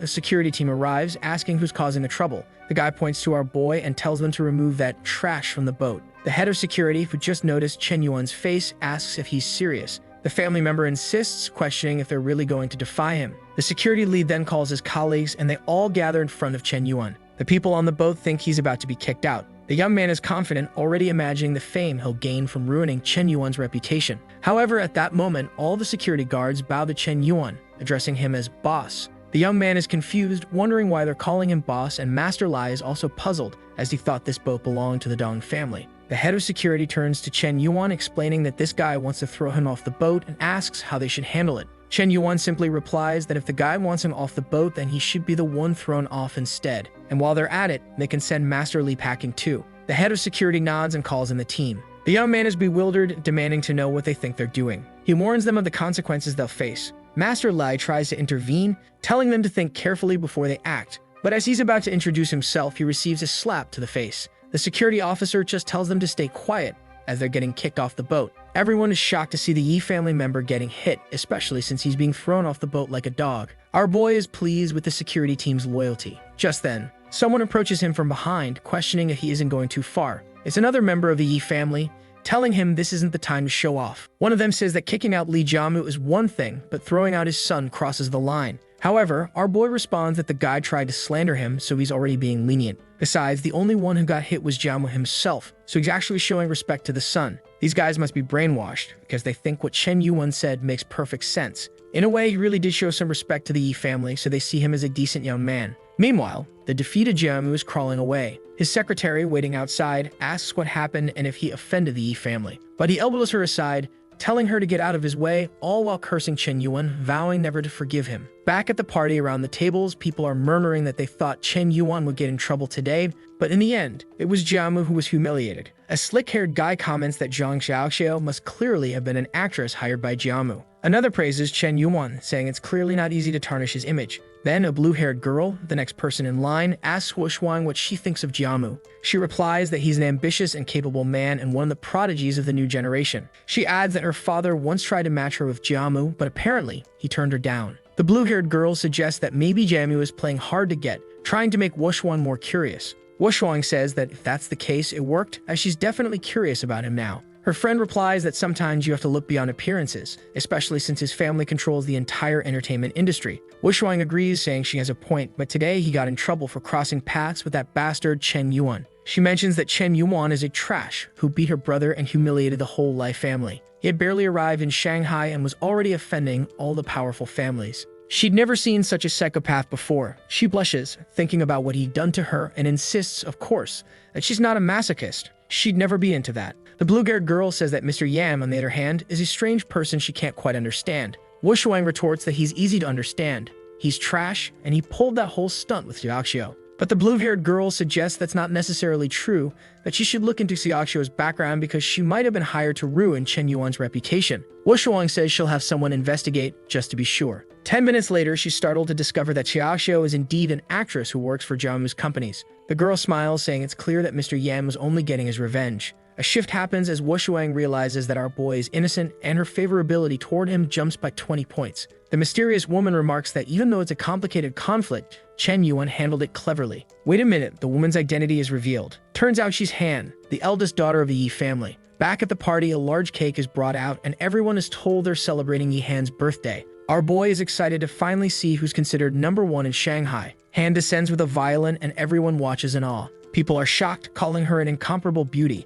Even an old man admits he's starting to believe in love at first sight. She begins playing and the crowd is captivated. However, our boy doesn't seem all that impressed. She thanks everyone and the crowd erupts in applause with people eagerly wondering who the lucky person might be to win her heart. Then she lifts her face, revealing a scar. A man spits out his drink, wondering what disaster he's seeing. People shift awkwardly, muttering that now it's clear why the Yi family kept her hidden. Some people comment on her appearance, asking how someone as prominent as Shanghai's #1 could look like this. Xuang, standing by her, takes her arm and tells her to stay strong. She smiles back, saying she's fine, that whether she's considered ugly or beautiful doesn't change who she is. She then walks over to the cake to make the first cut. The head of the Yi family, known as Tianjin, seizes the moment to make an announcement. He declares that he's transferring 20% of all shares in the Longwood Group to his daughter. This would make her the second largest shareholder in the group. Now she could practically film a motivational video about overcoming life's challenges. She signs the transfer papers and everyone is shocked, realizing that 20% of the company is worth around 300 billion. Meng comments that it's sad she has that scar on her face. However, Chen Yuan remarks that he believes she's done this intentionally. Meng is puzzled, wondering what kind of girl would want to be intentionally unattractive. Chen Yuan says he has some ideas, but he'll have to talk to her to confirm. Just then, a few people approach Han to give her some very expensive gifts. Among them, a green-haired man named Zheng Bo steps forward, saying he's prepared a piano piece for her. Someone nearby remarks that Zheng Bo must be crazy, as Master Yang, a piano prodigy, is already at the party. Zheng Bo replies that while Yang is impressive, he's not as talented as people think. A friend nudges him, suggesting they ask Mr. Yan to play a song. They shine a spotlight on our boy, and everyone starts clapping. Chen Yuan realizes that while they may not think he's actually that skilled, there's no ill intent here. However, Jangbo is friends with Jiamu, so maybe there's some scheme at play. Wushuang then greets him, asking if he'll play a song for everyone. Our boy says, why not, and decides to take the chance. Jangbo quickly calls for the piano to be brought out, but of course these guys are up to no good. The piano is rigged with issues, and Jangbo is confident Chen Yuan is doomed. This was the price he would pay for offending Master Lai. Chen Yuan announces that in honor of Miss Yihan's birthday, his performance would be his gift. However, he says he's not in the mood to play the piano today, but rather the violin. He then asks Miss Han if he could use hers. Jangbo is thrown off, realizing the piano scheme is ruined, but at the same time he doubts Chen Yuan could be equally skilled with another instrument. Han asks if he really knows how to play, and our boy replies, just a little. Then the sim suppression effect kicks in. Han stands at 5'7" with a beauty rating of 9.7, the highest he's ever seen in a girl. She says she didn't expect someone like him to have so many hobbies and is eager to see his performance. Our boy, who's been saving points for a long time, tells the system to boost his violin skills. He decides to go all in, purchasing 100 years of violin experience. A powerful aura rises around him on the boat. He begins to play, and his sister wonders when he learned to do this. Yahello jokes that it might have been around the same time he learned to play golf. The music flows powerfully, evoking the imagery of horses charging into battle. People feel the intensity and bloodthirsty aura in the melody. Han is amazed that he's using a Western instrument to perform a Chinese piece. Our boy is sweating, fully immersed in his performance style. Finally, he finishes the piece, and although the animation for the applause is terrible, the crowd is cheering wildly. Some of the girls murmur that it will be hard to live without hearing this every day. A rather eccentric girl even says she wouldn't mind being in Xiaoxiu's shoes and carrying his child. Another girl with peculiar tendencies remarks that he's truly a real man, calm and composed despite being misunderstood by the world, and incredibly strong. His favorability shoots up by 30 points, reaching 85. Our boy turns around with his characteristic mischievous look, leaving a particular admirer feeling all flustered. Meng, who's increasingly intrigued, tells him to stop being so charming. Her green system then awards him yet another point. The system congratulates him by dealing him a blow, as he wonders why his points with Meng keep climbing. All he wants is to beat these bastards at their own game, so he wishes she'd stop adding to the complications.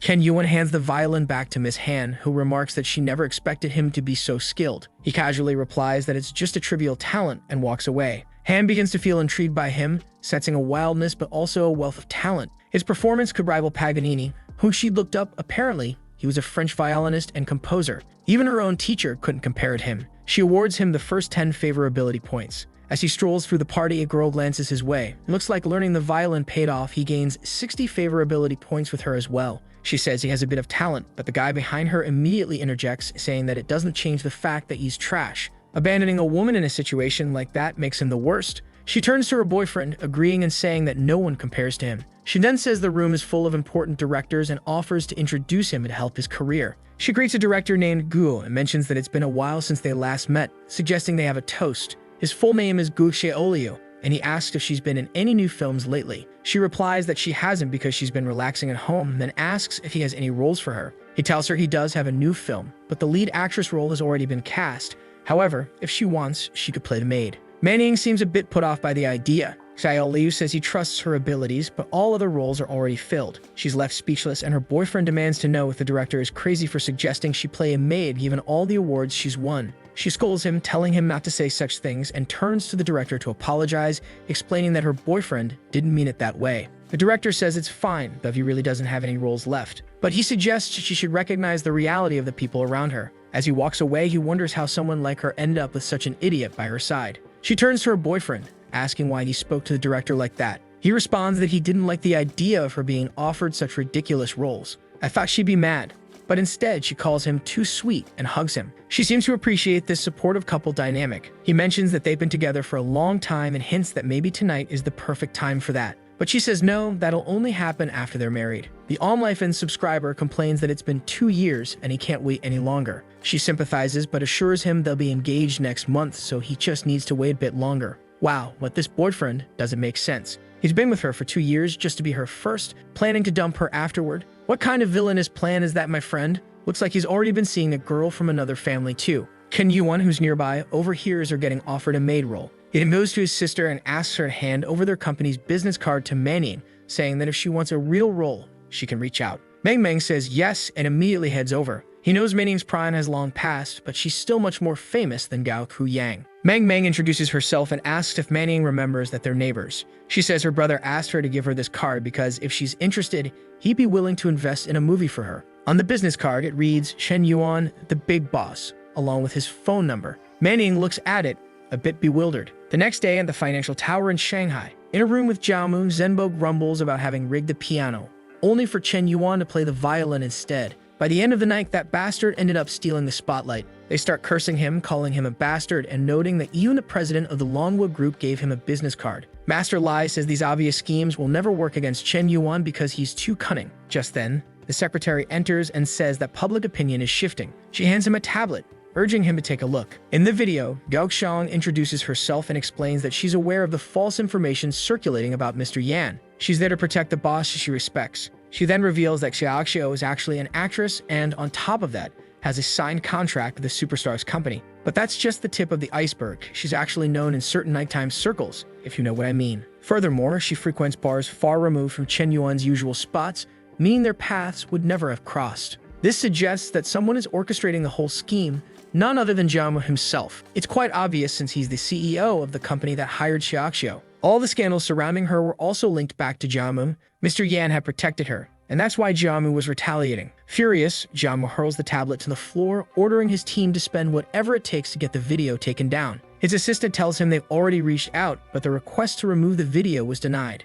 Jiamu is confused, struggling to understand why this is happening. She then adds that this is the least of his problems, showing him another, even more popular video on a tablet with his own face in the thumbnail. At once, Jiamu starts trembling. The video shows the moment on the boat when he arrogantly asked if people didn't know who he was right before he got slapped. In the video, the guard with the bandana tells him to stop trying to intimidate people. Jiamu is left looking like a fool as he's kicked off the boat. The assistant explains that the video has gone viral, suggesting that Mr. Yan might be behind all this. The worst part is that since this incident happened on the Yi family's boat, everyone now believes the Yi family is against Jiamu. He's trembling, realizing this means the entire wealthy elite of Shanghai is turning against him. He thought he was setting a trap for Pushin Wu, but he fell right into the boy's own trap instead. Chen Yuan seemed calm, but he'd been planning his revenge for a long time. Now that everyone thinks the Yi family is against him, it'll be hard to clear his name. His friends try to reassure him, saying it's just a bit of slander and shouldn't be too serious. But Jiamu yells at them, saying they don't understand anything. Just then, his phone rings. He hesitates, trembling, knowing it's likely bad news. He answers, and it's his father, who tells him that he's just been given a few days off because someone else is taking over his position. Sometime later, he's slumped on the couch, devastated. His friends say they have things to do at home and head out, leaving him alone. Jiamu realizes he never expected a day would come when everyone would abandon him. But to him, the position of president means nothing now. He has billions saved up and could return whenever he wants. A new semester is beginning at the university where Chen Yuan studies, and here's our dear Shutong again, noting that another semester has arrived. However, the person who carried her bags on her first day isn't there anymore. She stands there missing Chen Yuan. Suddenly, a girl approaches her, wanting to chat. They ask if she's heard of the guy nicknamed Loose Cigarette because they're attending this university solely to meet him. One of the girls, who says she's a big fan, asks Shutong if she knows anything about him. Shutong starts trembling but doesn't let on that she knows him well. The girl in black asks if he's handsome and whether they could go to dinner with him. Her friend tells her to stop being greedy, saying that a photo with him would already be enough. Shutong is confused as to why these girls are treating Chen Yuan like he's a big celebrity. She recalls that when he used to take her out, she didn't care much about him. Every time they took a photo together, she would secretly delete it. She wonders if this Chen Yuan is really that great. The girls gush, saying he's young, handsome, and wealthy, so he'd be perfect to have a baby with. One of them then asks if she knows a girl named Lin Shutong, who apparently abandoned him. Shutong, pretending, says she's never heard of that person. The girl replies that she hates that girl, saying it seems Lin Shutong left Chen Yuan despite everything he did for her. Shutong agrees, saying that girl must be really foolish. Suddenly, someone shouts Shutong's name, saying the council members want to talk to her. The group finally realizes that she's Shutong. They're about to ask her if it's really her when she screams, denying it, insisting there's no way she's that idiot Lin Shutong. Later, she's lying in bed, tearfully regretting not finding someone with better prospects. Wait, did Shutong's favorability actually surpass 99 points? It's unclear because the translation is a bit off, but it looks like it's at 99. She receives a call from her aunt, who says her mother is sick and she should go to the hospital immediately. The scene shifts to the hospital, where Shutong asks her aunt what's wrong with her mother. If I had an intuition level of 80, I guess her mother has an expensive illness and our boy will end up saving her. But let's see. Her Her aunt explains that she visited her mother and found her unconscious. Shutong is confused because her mother was in good health, so she doesn't understand what happened. A doctor arrives and she quickly runs over, anxious to find out. The doctor confirms her identity and explains that her mother's condition is complicated. She has advanced stage leukemia. Why is leukemia always the go-to disease in these Chinese stories? As expected, the solution is an extremely expensive surgery costing over 500,000 yuan. She sobs, asking if that amount will be enough to save her. The doctor says that to fully cure her, she'll need 1 million yuan. Seems like this disease adjusts itself to match bank accounts. Poor Shutong is left wondering where she'll find that kind of money. She looks up the sky, desperate for a solution. When she was young, her father got the family into debt and fled to the mountains. Because of this, she was willing to rely on a man to escape that life. Clearly, that plan didn't work out well for her mother, but oh well. She scrolls through her contacts, wondering if anyone would help her. 10 minutes later, she's even more disheartened. None of the people who were supposedly friends want to help. She remembers she still has loose cigarettes, contact, and trembles, realizing she may have to beg Chen Yuan for help. The scene shifts to Hanseng Airport, where there's a crowd holding signs. What's this? Has our boy become a K-pop idol? Or maybe C-pop? Probably. A red-haired girl asks why there are so many people around, and someone tells her it's because Mr. Yan, a millionaire, is arriving. She's intrigued, saying that Mr. Yan must be amazing, and she'd love to see him play the piano. She rushes to join the crowd, eager to see him too. Our boy is already nearby, thinking that if he'd known this much attention would gather, he wouldn't have shown off so much in Shanghai. The president came to pick him up and mentioned that someone as radiant as him couldn't help but be noticed. Just then, a guy from afar recognizes him and shouts, asking if that isn't Mr. Yan, alerting everyone around. Chen Yuan, starting to get nervous, tells the president to speed up. A little later, she turns to him, calling him love, and asks if there's any specific reason he's back. He replies that the school invited him to give a lecture and do a bit of promotion. However, he blushes and asks her about what she just called him. She repeats, calling him love, and asks if there's a problem. He's a bit taken aback, feeling a bit bashful. She apologizes, saying maybe she crossed a line, but that she wanted their relationship to progress. In her mind, Cheng Meng had become so much greater than she was. She was just a simple pianist for Hangxiang, and he probably didn't even like her anymore. However, she glances at the car key beside her, reminding herself that although she's an ordinary girl, she's still rich and beautiful. Chen Yuan gently touches her lips and asks what nonsense she's thinking. After all, if he didn't like her, why would he have asked her to pick him up alone? She feels flustered, noticing how close he is, and leans in a bit. But as always, his phone starts ringing, breaking the moment. Frustrated, Chen Yuan picks up, annoyed, wondering who's calling at a time like this. It's, of course, Shutong. The phone keeps ringing and Kiki asks who it is. He decides to ignore the call, saying that Shutong is probably just calling for money again, so he won't answer. Kiki suggests that maybe she doesn't want money, but rather wants to rekindle their relationship. But Chen Yuan dismisses this idea, saying that's even less likely, as he's no longer the person he once was, and neither is she. The president watches him in silence. Then, a stream of messages arrives with Shutong apologizing and saying she's facing an emergency. She's begging for 1 million yuan and promises to work hard to pay him back, pleading for him to trust her just this once. He shows Kiki his phone, saying she can see that once again, Shutong is just trying to deceive him. However, the president suggests that it's unusual for people to use the same excuse twice, and maybe she really is in trouble. Still, he decides to ignore it, saying that his money doesn't grow on trees. Though really it's better than a tree, money just keeps coming to him effortlessly. The scene then shifts to the university, where everyone's buzzing about the upcoming lecture Chen Yuan is supposed to give. The girls are excited, wondering if they'll actually get to see him up close.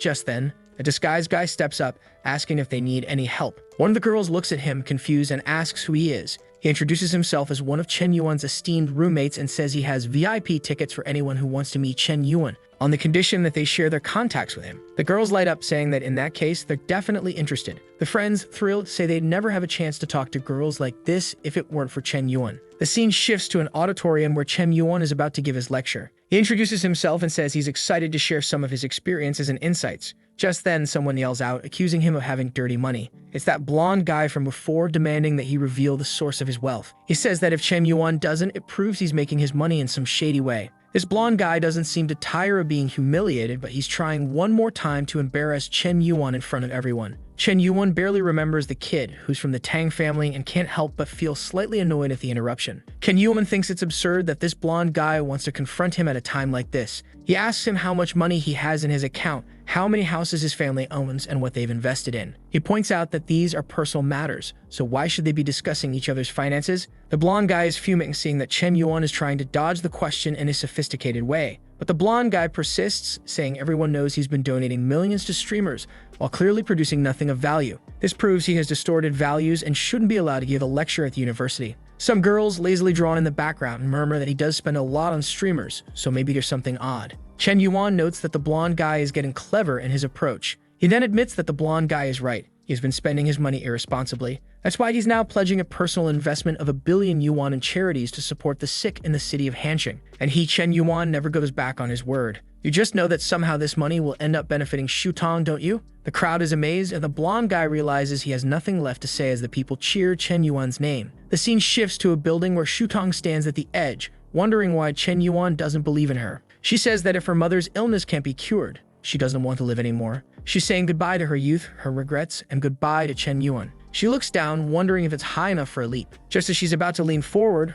her phone rings. It's her aunt, so she decides to answer, planning to leave a farewell message for her mother. However, as soon as she picks up, her aunt tells her that all of her mother's medical bills have been paid. Confused, she asks what happened. Her aunt explains that hospitals all over received a donation from a wealthy person to help with certain treatments. The donor's name was Mr. Yang, and it appears everything is real. In the next scene, Shutong is leaping over the railing, almost as if she's flying or walking upstairs, which is hard to understand. However, she lands on the ground, saying she knew Chen Yuan wouldn't abandon her. In that moment, she vows to do anything for him, even if it costs her life. At that point, Chen Yuan notices lightning striking in the middle of the day and wonders what's going on. His system alerts him that Shutong has reached 100 favorability points. He's congratulated, and the system explains that she is now completely devoted to him and will obey any command. He's shocked, unable to understand how she maxed out her level when he had just ignored her call. He gains 5 attribute points across all skills and an upgrade to his entire system. Now he can use his points to enhance the appearance, health, or physical condition of others.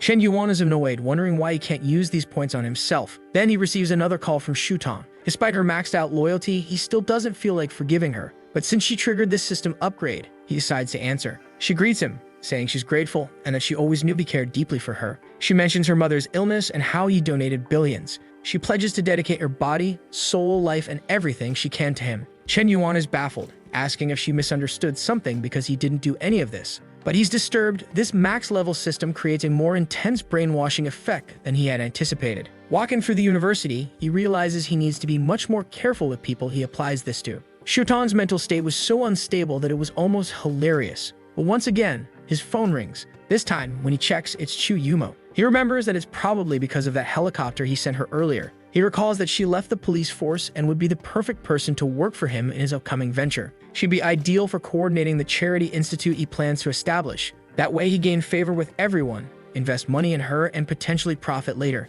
He was definitely going to pour billions into this. Chen Yuan answers the call with a cheerful tone, asking if there's anything he can help her with. She replies that it's nothing big. She just wants to return the gift he sent her since it was too much. She asks when he's available to meet. He says they can discuss it later, but first he'd like to take her to dinner. Yumo is a bit puzzled, given that Chen Yuan has mostly been indifferent towards her until now. Perhaps he always had other motives for reaching out. Could he be trying to take advantage of her background as an officer, and was the helicopter just a bribe? She tells him they can meet tomorrow at 5 p.m. at a restaurant, as there are things she wants to clarify. The astute Yumo seems to have already seen through his intentions with just a few words. She's truly sharp. Meanwhile, Chen Yuan wonders why she sounded a bit upset. Did he do something to make her feel that way? Yumo, on the other hand, is annoyed, thinking that all men are the same. Either they approach her to flirt or because of her father's official position. She's already decided to refuse anything he offers tomorrow and to return the helicopter. He immediately loses 10 favorability points there. Poor guy. He can't understand how her mind works. He gave her a gift, invited her to dinner,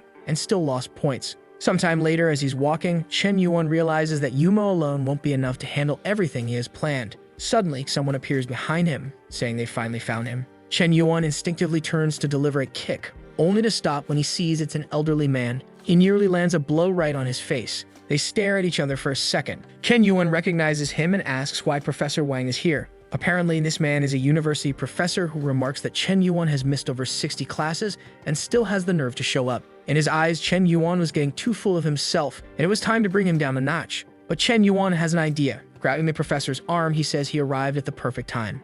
He then turns to the teacher and says that he's been missing him a lot. The teacher is immediately confused because Chen Yuan had always avoided him and now suddenly seems so friendly. However, perhaps he was still just a child who loved to study, and money hadn't corrupted his heart. At that moment, our boy then mentions that he has a favor to ask. The teacher places his hand over his chest and says that, as someone who will teach him many things in life, all he has to do is say what he wants. Our boy then asks why the teacher doesn't leave his job at the school and work for him instead. The teacher scolds him, asking if he doesn't know how to respect his elders. Our boy asks him to listen for a moment, explaining that he's creating a charity organization and needs people to help out. He wants the teacher because he knows he has an excellent work ethic. He then asks if the teacher is truly satisfied with just being a teacher at this place. If he worked for our boy, he would earn at least $1 million a year. He knows that the teacher's daughter is about to graduate from high school and will need to buy a house, a car, and start her career. Man, our boy really got into his psyche. The teacher, however, remarks that leaving the school just like that would be irresponsible to his students. Our boy replies that he doesn't have to leave everything behind.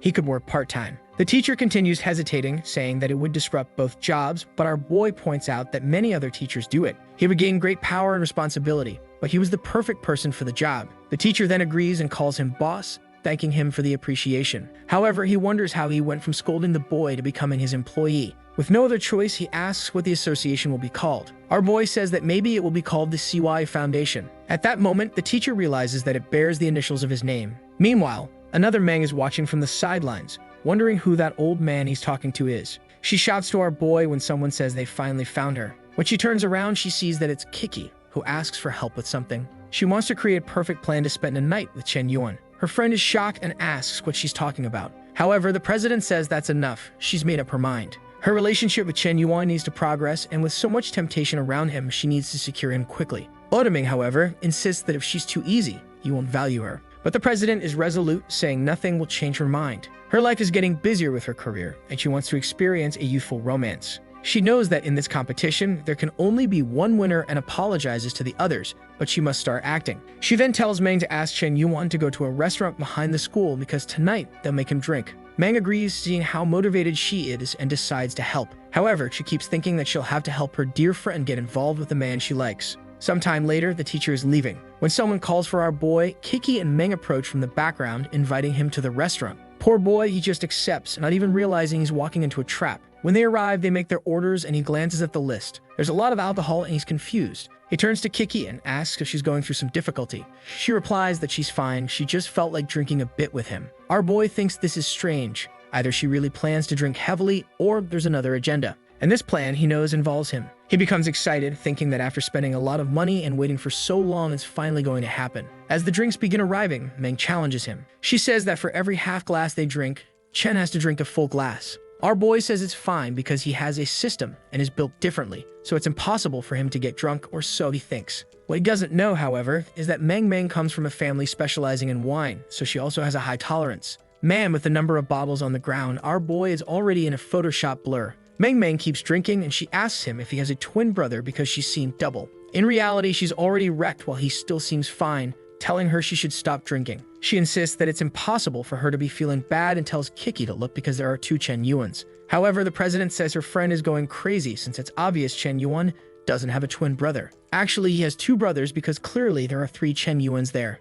Yeah, she's not doing great either. Our boy sighs and says it's obvious they were trying to get him drunk, but it backfired. He calls the waiter, but Meng shouts, telling him not to leave. She then grabs Kiki and says that since she sees 3 Chen Yuans, she should give one to him. The president says it's fine. They could share 1 Chen Yuan since there are so many. Her friend gets excited and asks if it's true, to which Kiki responds that of course it is since she knows her friend likes him too. But suddenly, they start fighting over why her friend wants to steal him. One grabs the other's legs, saying that unfortunately, she's fallen for him. The president cries, saying that even so, she doesn't want to share him. Our boy is a bit confused by their back and forth quarrel. Half an hour later, the bartender tells him to be careful walking out. Our boy carries both of them and says it's fine. He starts thinking that their friendship is probably ruined when they wake up. The problem is that he knows taking 2 drunk girls to a hotel would be wrong, so he doesn't know what to do. Just then, someone tells him to wait, and asks where he plans to take these 2 girls. Chen Yuan turns and asks why he has to explain where he's taking his friends. But the waitress says it's clear he's trying to take advantage of vulnerable people,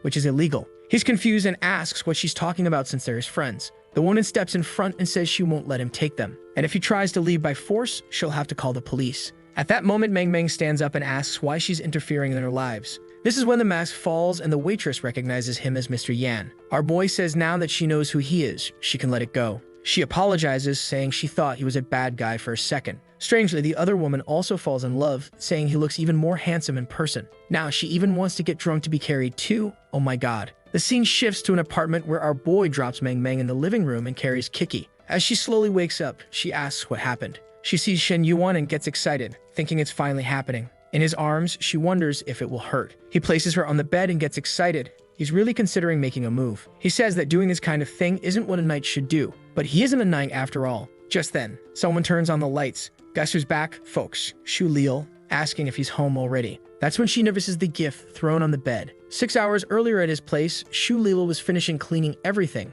excited to surprise him. She knew he'd returned to the city and wanted to make sure he was happy when he got home. Once she finished cleaning, she said she'd take a bath and put on her battle outfit. When he came home and saw her surprise, her plan couldn't fail. Back in the present, he asked what she was doing there. She blushes, embarrassed, saying she's leaving. She stands up and runs to the door, but stops. She turns back and says she left chicken soup in the kitchen for him. She thinks she's embarrassing herself, interrupting him with his girlfriend. But then she smells alcohol. Deciding not to get involved, she heads to the living room, only to find another woman. She starts wondering what he's up to. Our boy tells her not to misunderstand. They drank too much, and he was going to let them sleep in the bed while he took the couch. But then he wonders why he's explaining himself when it's his house. Shu Lil says she believes him. She trusts that his words are genuine. Since it's his house, he doesn't owe any explanations. But the fact that he spoke shows he cares what she thinks. Then they hear a strange noise coming from Meng. He knows what's coming, and she throws up rainbows. Seeing this mess on the floor, he tells her to go to the bathroom if she's going to do that. Shu Lil hugs him, tells him to take a shower since he smells bad too,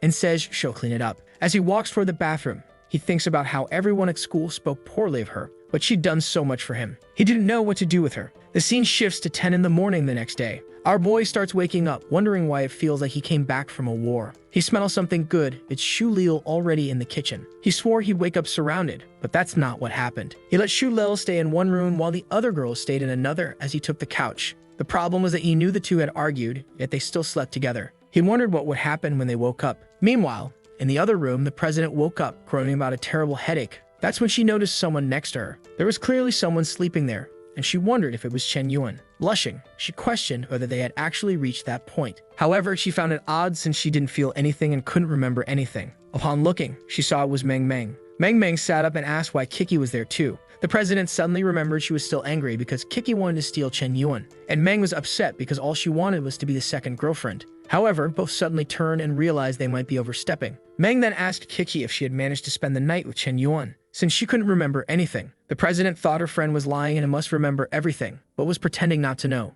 The issue was that if she brought it up, she knew their friendship would be over. She then claimed that she also couldn't remember anything because she was too drunk. Meng felt relieved, at least if the president couldn't remember, it meant their friendship would continue. At that moment, Shu Lil appeared, cheerfully calling them for breakfast. Both girls were confused and asked what she was doing there. 30 minutes later at breakfast, the president asked if he had received this house from Shu Lil. He confirmed, explaining that's why he lived there. The little streamer then clarified that her father's cafe was in trouble and our boy had saved it. The president was impressed by this girl's ability to win him over. She always thought Ryu was the biggest rival, but clearly, they were both wrong. Meng apologized, mentioning she remembered throwing up, and the president told Shu Lil that one day she would come to her house to cook something too. Shu Lil replied that it wasn't necessary since they were Chen Yuan's friends. The president didn't like that. The way she spoke was clearly meant to show that Shu Lil was closer to him. At that point, she received a text from Meng warning her to be careful. Shu Lil was extremely difficult to deal with. Meanwhile, the oblivious Chen Yuan was relieved that they were getting along. To him, it was incredible how these two who were fighting yesterday were suddenly friends again. The president then turned to him and said she got to return to the company to take care of some things.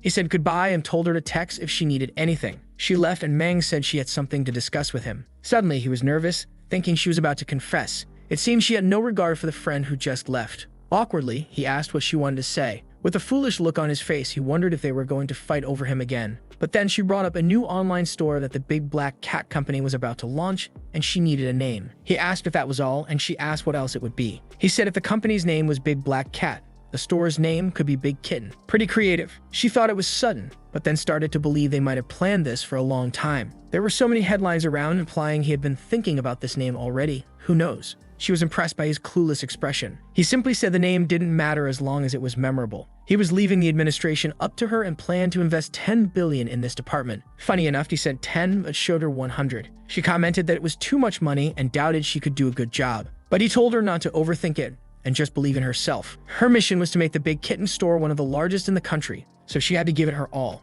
Motivated by his confidence, she vowed to do her best, convinced that if Chen Yuan trusted her, she must have some hidden talent. At 11 a.m., she was back at the university. Shu Lil was wondering just how rich Chen Yuan was, since he had given her millions before and was now spending billions. That's when she noticed a job fair at Wuxiang University. She remembered graduation was approaching. Once that happened, she would officially be working full-time at her father's cafe. She decided to put that thought aside for now and check out the fair. Looking around, she saw several booths, including one for the CY Foundation. It seemed a bit deserted, and the teacher there remarked on how difficult things were. Girls passing by wondered why Counselor Wang was there recruiting. Ken Yuan then remembered this guy was one of his teachers and wondered if there was a connection. She introduced herself, and the guy asked if she was there to apply. She already knew everything and asked if the CY Foundation belonged to Chen Yuan, who wanted to invest 100 billion to build a hospital in Hanxing. He congratulated her, saying she was very attentive. She then asked what qualifications were needed to join the foundation. He said he remembered her well and that she was more than qualified to join,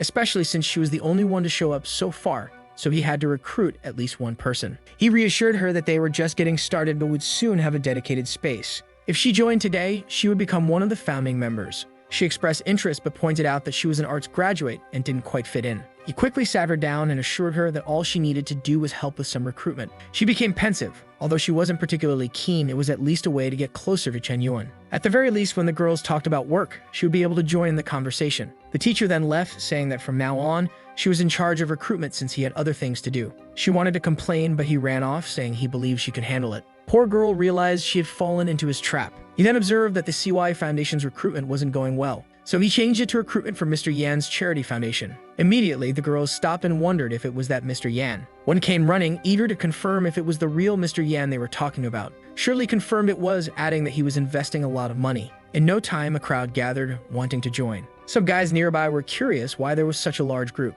One of the professors recruiting even took off his badge and asked if they were accepting older applicants. The scene shifted to the front of the president's house. Our boy was all swagged out in an elegant outfit. He announced his arrival and asked where she was. If I remember correctly, this is the restaurant where the president works. But who he found there was Chu Yumo. Now he was in trouble, caught again. He thought it was a meeting with the president, but it turned out to be one he scheduled with her. And now he was blushing, thinking he didn't remember her being that beautiful. She saw him and greeted him. Her heart raced as she wondered if she really liked this guy. Unfortunately, he was handsome and talented, and now she was mesmerized. But she was convinced he was only getting close to her because of her family. She wanted to turn him down, so she told him to listen. However, our boy said not to be in such a hurry and suggested they eat first. She was a bit confused, wondering if he was really there just to eat. They ate a lot. Our boy was impressed with the president's restaurant's incredible flavors. At one point, Yumo asked if she was really called there just to eat. He admitted that he actually had a favor to ask. She said to go ahead, but warned that if it went against her principles, it would be impossible. While she had expected him to be straightforward, she still found it disappointing. She then told him to take back the helicopter he had given her because she would not accept it. He said he understood but told her not to worry because she would need it in the future. She stood up, insisting she wouldn't need it,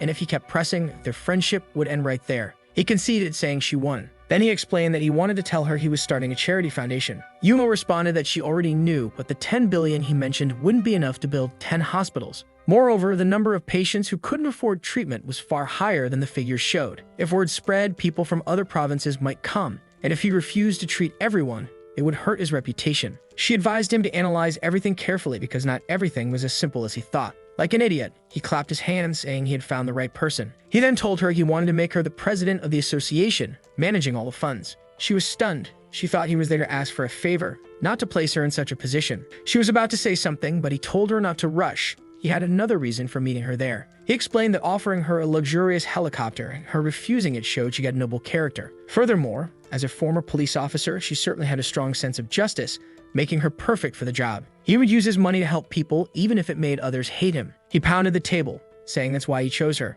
Yumo realized the helicopter was actually a test. He genuinely cared more about people in difficult situations, and she had misjudged him. She felt small-minded. The guy gained another 10 favorability points. She apologized, admitting she had misunderstood. She then said, however, that she was just a former police officer. How could she manage such a large sum of money? He reassured her, telling her not to worry and just ensure the money was spent on the right things. Her first mission was to make use of the 10 billion, and it was time for her to meet the rest of the team. Seeing the card, she wondered if it really held 10 billion. She was touched, wondering if this was what it felt like to have someone trust you. We're already at 92 favorability points. She was touched that he called her Yumo. Our boy was confused by her heart-eyed expression. Later that evening, the teacher was walking around the school. He called Shu Lil to ask how things were going. She said everything was fine, but that she needed to wrap things up. She had moved the recruitment location and asked him to come and see. He was confused, not understanding why she had left the booth. Young people are truly impossible, and she couldn't control herself and had to escape from that place. He realized it was a completely isolated gymnasium and wondered who would go to such a place.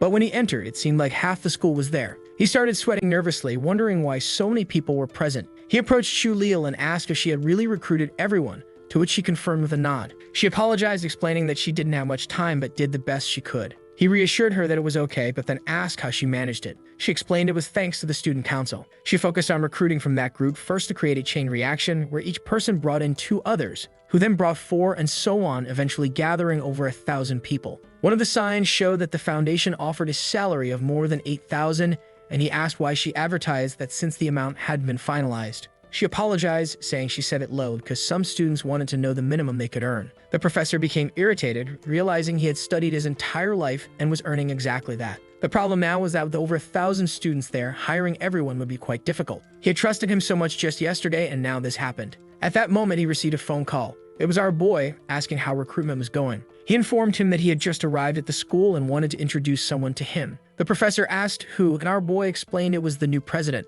He advised him to be cautious and respectful because she was the daughter of Chu Tengui. Apparently, the professor wasn't very familiar with the name because he was confused. However, Shu Lil knew everything and explained that Chu Tengui was an official working in the Hangxiang province. Finally, the professor seemed to recall that he was indeed a high-ranking figure. He wondered how Chen Yuan managed to involve her in this. He then informed Shu Lil that the boss was bringing the new president to inspect everything. Since she was really the daughter of this leader, it was best to be respectful. Turning to everyone, he announced that they were about to learn their first lesson in the business world. Lil was thrilled, saying that this work life was very exciting. Wait until she discovers what real work is like. Just then, someone approached the door, wondering what all the noise was about. As soon as they entered, the crowd bowed, welcoming him and Yumo. Honestly, it was impressive that within the 5 minutes since he announced his arrival, they managed all this. Congratulations to the elderly man who said he knew he could count on him. The professor then introduced Shu Lil to Yumo. Yumo asked our boy what kind of company had grown to this size so quickly. He admitted he wasn't entirely sure either, as he had just started it. She was impressed by his talent, realizing that not only had he provided funds, but also prepared an entire team to help her. She approached our boy, thanking him. Turning to Mr. Wang, he asked how many members were in the foundation. He replied that there were currently 872 members. Yumo commented that finding an office to accommodate so many people would be challenging. Our boy responded that if that was the case, they should just buy an entire building. There was another perfect chance for him to spend tons of money. She asked if he was sure, pointing out that buildings in the city weren't cheap, and it would eat up almost all of the 10 billion. He told her not to worry since that money was for donations and he would use another source for this. After all, hospitals would be top grade A, the best possible. Yumo realized that his plan seemed to be for the long term, not knowing he probably intended to build everything within 2 months. She was moved, calling him a man with a vision for the world. She apologized, admitting she had misunderstood him before. She thought he was just someone who donated to gain public approval. But with such dedication, they were bound to succeed. Our boy felt slightly embarrassed since she was entirely correct. However, she wanted to think that he wouldn't ruin it and called her over. He said she was the only person who truly understood him. She stood there, wondering what kind of billionaire would do such a thing. There were many wealthy people in China, but he was the lone moon lighting up the night. His favorability went up by 1. Man, it's tough. She gains 1 point at a time. Shu Lil also gained another point, reaching 99. She was emotional, thinking that Chen Yuan was truly incredible. Not only did the school's teachers follow him, but even the daughter of one of the country's top leaders. But she was just an ordinary girl with none of Kiki's wealth or Yumo's background. Still, she vowed to work hard to stay close to him, even if it meant being a secret lover. Walking alongside Yumo, he noticed that his favorability had been rising a lot lately. She turned to him and said there was still one more matter to resolve. She wouldn't accept the helicopter he had planned to give her. He told her not to worry, it belonged to the charity foundation, so it also belonged to her now. Since she would need to manage many things in the city, the helicopter would make it easier to get around. Besides hospitals, he also planned to build new schools. She began to wonder if he might be overextending himself and doubted he had that much money. So she decided she would need to speak to her father to support Chen Yuan. Otherwise, he might not succeed. Yesterday and after, she was returning home exhausted. She mentioned that Uncle Zhang was there as well, playing a board game with 2 men. This man, the vice secretary, said they were just having a friendly match.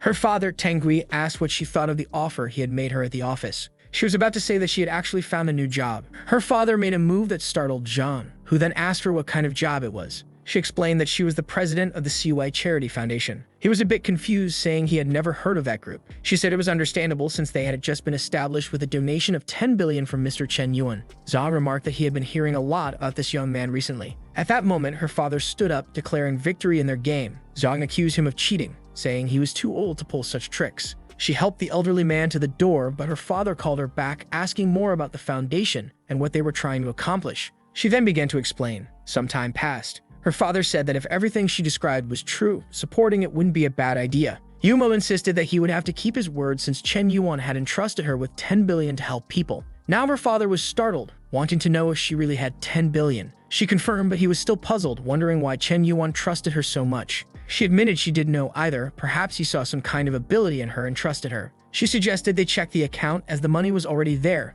She had verified it. However, upon checking, they found 60 billion instead. For those unaware, he has 9 quadrillion, so who knows how many zeros that is? It's practically endless. She looked at her father, asking if it was real and if she was seeing correctly. He was stunned, confirming that it did appear to be 60 billion. However, she was planning to spend 10 billion, as he had deposited another 50. She told her father to hold on a moment as she called Chen Yuan. He picked up, teasingly asking if the beautiful Yumo already missed him so much. She told him to stop joking and demanded to know why the card held 60 billion. He explained that he was busy and needed her to handle buying the building, so he sent extra funds. She shouted, asking if he really intended to use all that for charity, as it might impact his business. But our boy casually replied that money was just a number. He had already earned far more than he could spend in a lifetime, so he wanted to do something meaningful with it. When he was poor, he focused on improving himself. Now that he was rich, he wanted to help others. And improve himself how? All he did was receive the card, the rascal. Her father seemed to appreciate what Chen Yuan said. He quickly noticed from his daughter's expression that she had developed feelings. He told her to invite Chen Yuan over for dinner so he could meet him, wanting to see if this boy could really be his son-in-law.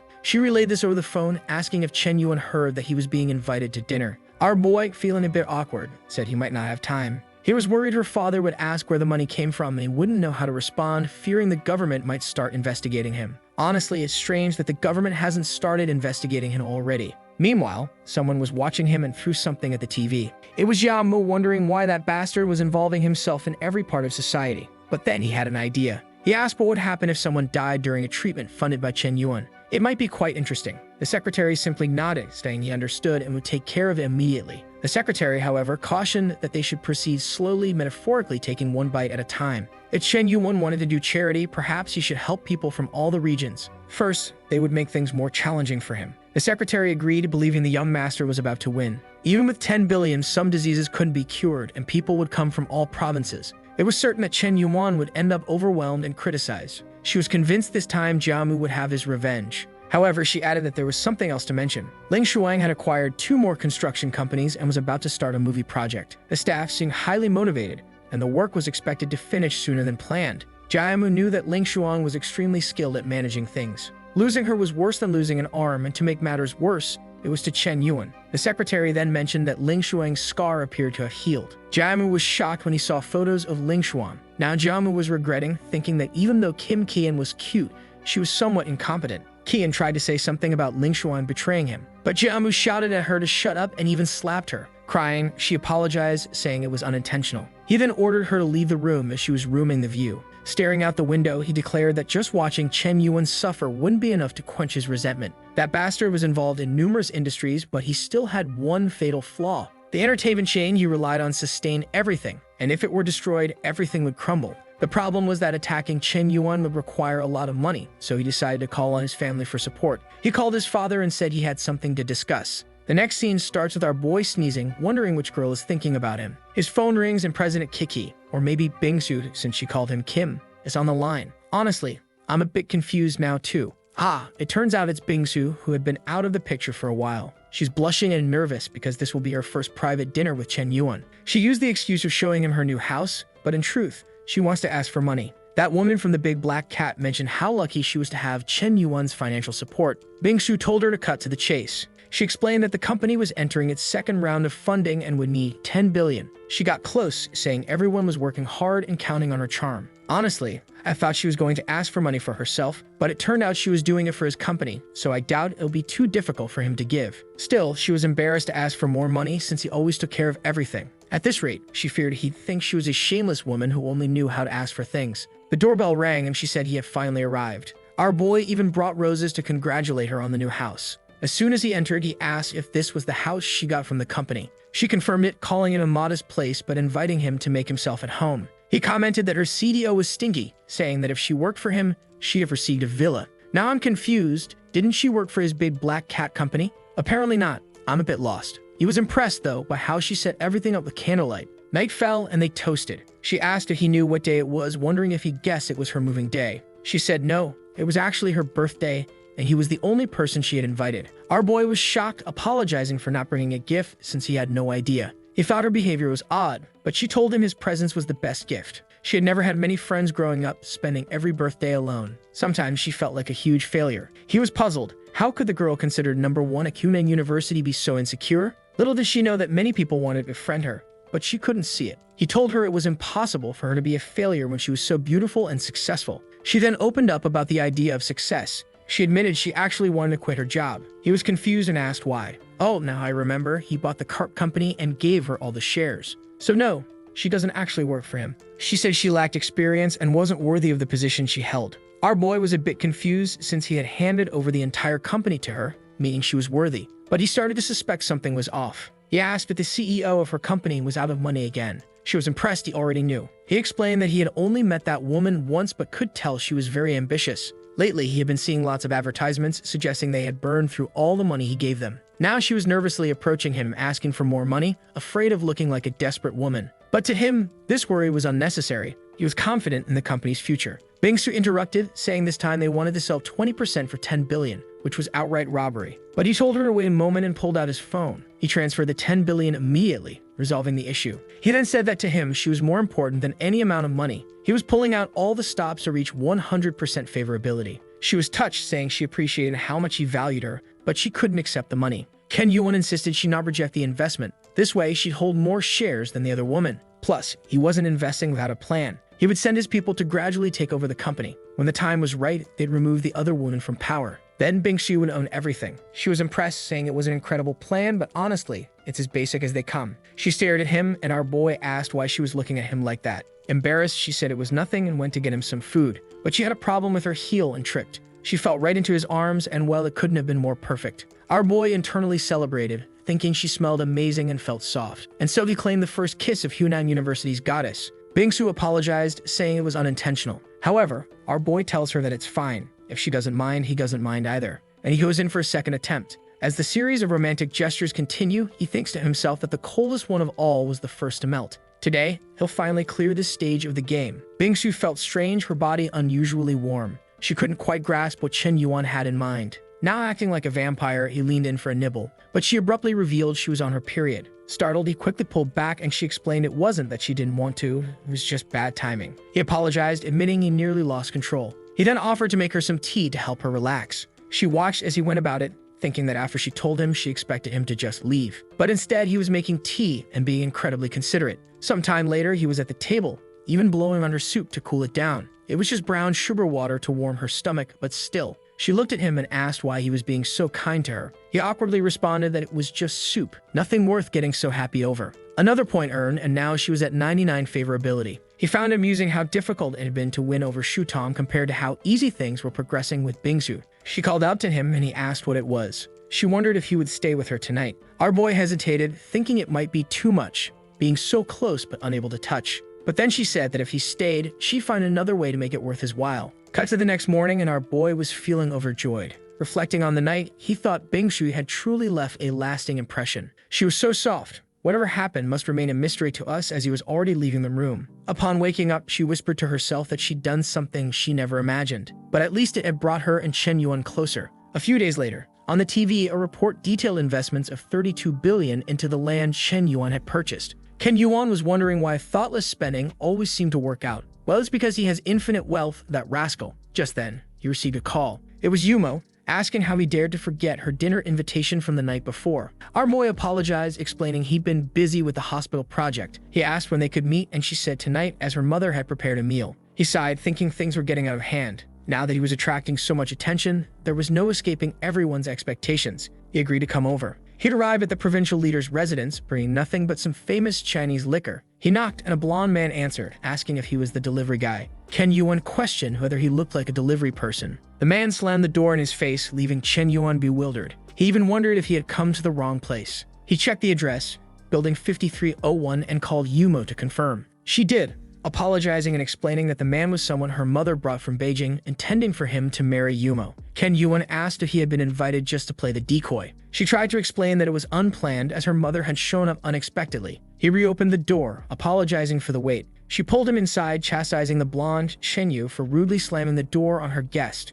Chen Yu apologized, claiming he thought Chen Yuan was there for a delivery, but Chen Yuan immediately noted the man's arrogance. Tang Gui coughed and asked Chen Yu about his grandfather's health. Chen Yu replied that his grandfather was fine and even mentioned him yesterday. From their conversation, Chen Yuan deduced Chen Yu was a second-generation rich kid. Tang Gui then invited both young men to sit. He asked Chen Yuan to play a game of Go since Yumo had mentioned his skill. Chen Yuan agreed, but Chen Yu bumped him, saying he also knew how to play. The guy thought the Chu family's wealth was insignificant compared to his, but with a pretty daughter, he intended to win this. Tang Gui allowed it, seeing Chen Yu's eagerness. The fool boasted of being Man Dan, but someone nearby laughed, pointing out that was far from professional. Chen Yuan was uninterested in putting up with the guy's attitude. Angry, Chen Yu stood up, suggesting they play a few matches to prove it. Chen Yuan calmly agreed, eager to see what professional skill Chen Yu had. The poor guy had no idea how many skill points Chen Yuan had sunk into this. As the board was set, Yumo approached. Chen Yu added a bet, but loser would have to call the winner daddy. Chen Yuan remarked that he wasn't eager to gain another son. Yumo asked her father if he planned to let them bicker like this.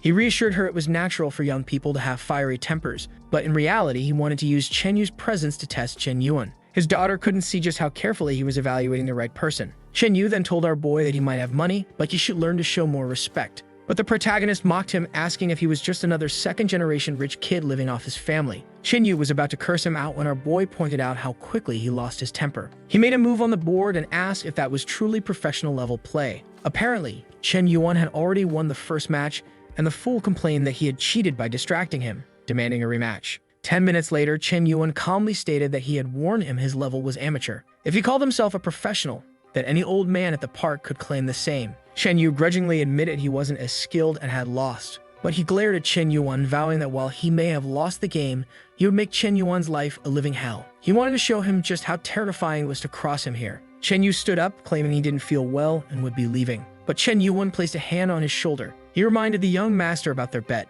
Enraged, Chen Yu shouted, demanding to know what he thought he was doing. But Chen Yuan calmly ordered him to kneel. He applied pressure to Chen Yu's shoulder, forcing him to his knees. Chen Yu was furious, yelling at Chen Yuan, asking how he dared humiliate him like this. Everyone in the room was shocked. Yumo was speechless. Chen Yuan seemed to have lost his mind, humiliating the son of one of Beijing's 8 most powerful families. The maid demanded to know what he was doing, insisting he let Chen Yu go. Chen Yuan replied that he'd only release him once he fulfilled his promise. He turned to Tang Gui and asked if it was right for someone to go back on their word. Chen Yu tried to push him away, warning Chen Yuan that he would regret this. At first I thought it was the maid, but it turned out to be Yumo's mother, who continued yelling, telling our boy to behave. Yumo's father, worried, told Chen Yuan that it was just a joke and advised him to let it go. Chen Yuan replied that if that's how it was going to be, that it was clear he wasn't welcome there. He didn't care about their fame or connections. He had his own plans and people, and didn't need any of this. He slammed the door and left. Yumo's mother turned to her daughter, asking what kind of friend she had invited.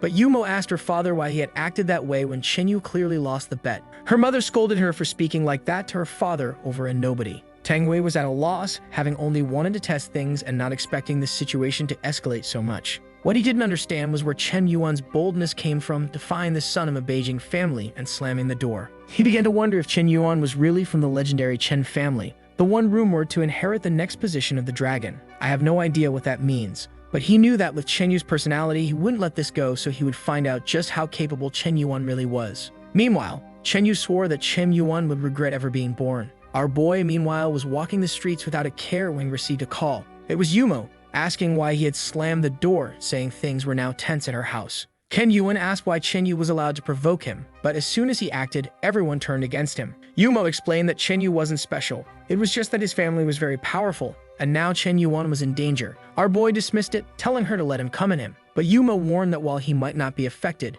Chen Yu could target his employees. She suggested he apologize, but he scoffed at the idea, asking if she had lost her mind. He hung up, leaving her stunned. She decided not to interfere, figuring if he wanted this fight, she wouldn't get involved. A few days later, someone reported bad news to Director Yu. She asked what all the commotion was about and told the woman to behave. The woman showed her a tablet explaining that a major problem had arisen. The cities of Tianmen, Xiantou, and Qianjing had imposed property purchase restrictions. The secretary explained that they had sold many houses on those lands, but since the transfers hadn't been completed, they were in a tight spot. Ling Shuang knew that without property transfers, they might have to refund the money, which would undoubtedly cause public outrage. If they had to return the money from properties in these 3 cities, the company's finances would be in the red. Ling Shuang told her to calm down and call the banks for loans, 10 minutes later, the secretary returned, saying the banks had refused to process the loans without providing reasons. Ling Shuang began to suspect that someone was orchestrating their downfall. Unsure who it was, she decided it was time to call their legendary boss. She informed our boy, who was casually eating ramen. He asked if the group was essentially having trouble recovering funds. She confirmed, apologizing for not handling the situation better. But our boy was thrilled, saying it was another chance to spend money on women. He told her that if people wanted their money back, they should return it, and if the banks wouldn't lend, he had enough funds. That was why he had diversified and owned so many different companies. Ling Shuang felt relieved seeing that his plans were coming together. However, she informed him that, unfortunately, they'd need at least 30 billion. He told her not to worry and just needed to think long-term, as the profits in the future would be much greater. Ling Shuang found herself in deep thought. She believed that the boss was using this dire situation to show generosity and boost public confidence in their company. Additionally, the more restrictions placed on home purchases, the more valuable the properties would become, leading to greater future returns. She was excited, praising her boss for his foresight. Meanwhile, our boy was trying to figure out what she was thinking. But to him, as long as she helped burn through money, everything was fine. With that, he transferred 200 billion. I think the author is just playing with numbers at this point. Ling Shuang fixed her hair, thinking that the brilliant boss had anticipated all of this. Despite his carefree, pleasure-seeking demeanor, he was always preparing for the future. Another point added, and now she was at 99 favorability. The scene shifted to Dayamo's residence, where he asked why all these sudden restrictions had appeared. He had been plotting to destroy Chen Yuan's industries, but now, with these blockades, his plans were ruined. Once again, someone had disrupted his schemes. He began to suspect Chen Yuan had anticipated something and orchestrated these restrictions himself. He instructed his secretary to arrange a meeting with the people responsible for the restrictions because they had to be removed. The scene then moved to a nightclub in the capital. Some girls fawned over Master Chen Yu, saying how kind he was. Surrounded by women, he casually brushed it off until his phone rang. He answered, and someone informed him that the restrictions they had put in place were causing major issues, increasing the pressure on them. The caller asked how he couldn't handle it if Chen Yuan supposedly wielded so much power. The person confirmed that it seemed all the major companies in the city were pressuring the government. Chen Yu shouted, telling him to hold on a bit longer. He would call his uncle, confident that he could handle it. He believed Chen Yuan only relied on the Chu family's influence and had no idea he wielded this much power. This was a surprise for him. But now there was no turning back. The Jiang family had made the first move, and he wouldn't show weakness. The next day at the university stadium, our boy on the phone reassured someone not to worry. He'd secure a good spot for the selection event. Apparently, it was related to that race he competed in last time. The director thanked him, saying it was impossible for them to end up in second place again. Our boy thought to himself that since the director personally asked, he'd have to do him this favor. But upon arriving at the entrance, he saw a crowd registering. The guy from earlier, who lost the girl, spotted him and wondered why Chen Yuan was there. In theory, he wanted to hate Chen Yuan. But now, seeing how extremely famous he had become, he couldn't even muster envy. The gap was too vast. As Chen Yuan stepped in front of him, he remarked that he quit smoking a long time ago since it was bad for his health. The guy lit up anyway, saying life was short and he wanted to enjoy it. He invited Chen Yuan because he was young, rich, and even Ruyu now liked him, something he couldn't compete with. Maybe it was better to make friends. He had wronged Chen Yuan, and Chen Yuan had wronged him, so in a way, they were even. But someone placed a hand on his back, saying they heard he was there to register, so they came to cheer him on. Of course, it was Jiang, who cheerfully greeted our boy. The guy, now downcast, wondered why she had to say that and warned him not to get involved. Poor guy suffering all over again.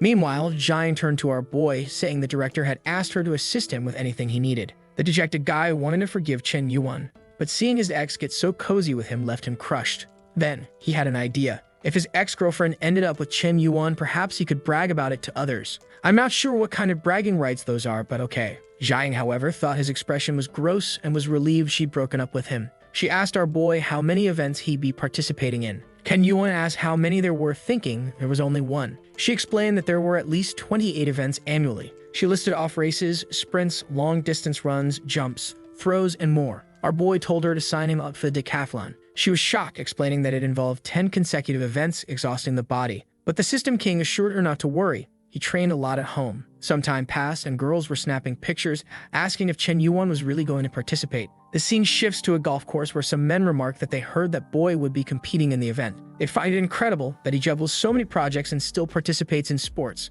The scene then moves back to our boy's house. Stepping out of the bathroom, he sees dinner already prepared. She even left a note. She wrote that she did her best for him, but was now very busy with her new position. Our boy finds himself thinking about her again. She is the quietest, asks for the least, and still does the most for him. Perhaps it was time to test his skill-enhancing ability on her. 2 days later, at Jiamu's mansion, someone comments that Chen Yuan's background is truly terrifying. The secretary explains that they tried to pressure the people behind the new law, but it seems the Jiang family is getting involved in everything. Jiamu puts his hand over his face, admitting he didn't expect that bastard to have such influence. She then asks if they should really continue opposing Chen Yuan. He tells her to leave for now, then contemplates why a major capital family like the Jiangs would be getting involved with Chen Yuan. The scene shifts to Chen Yu's villa in the capital. Someone informs him that the restrictions on those 3 cities are wreaking havoc on all businesses. He's told to stay home, reflect on his actions, and stop causing trouble. He simply acknowledges it and hangs up. He had only played his first card, but everything was already chaotic. If Chen Yuan's company didn't collapse soon, things would only worsen,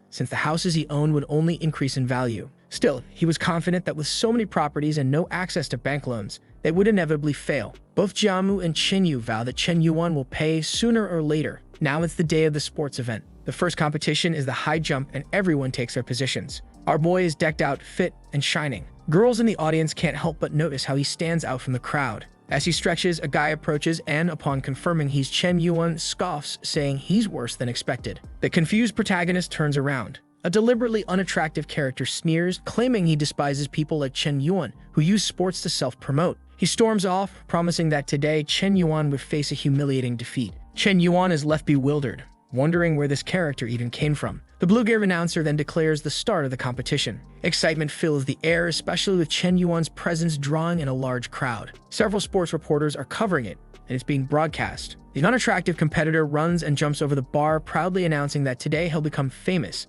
He clears 2.2 meters, leaving the crowd questioning if this is truly a provincial-level competition. But Chen Yuan observes, thinking it doesn't seem that hard. With his system-enhanced body, a high jump isn't challenging. However, he opts to keep a low profile and jumps exactly 2.2 meters as well. The unattractive guy goes all out to emphasize his plainness. He turns to the judge, declaring he wants to attempt 2.3 meters, which is a personal record he's certain Chen Yuan can't beat. He runs, jumps, and wobbles on the bar, but ultimately fails to clear 2.3 meters. Chen Yuan, seeing his struggle, celebrates, realizing this would make things easier for him. He then requests to raise the bar to 3 meters. The ugly competitor and the audience think he's lost his mind. Even at the Olympics, no one had jumped that high. Though Chen Yuan claimed he didn't want attention, he was already breaking Olympic records. People in the crowd are stunned, questioning his intentions. Rather than running, he calmly walks to the bar. Everyone expects him to falter, but the author clearly threw logic aside. He plants his feet, leaps in a style reminiscent of anime, and soars over. People are astonished,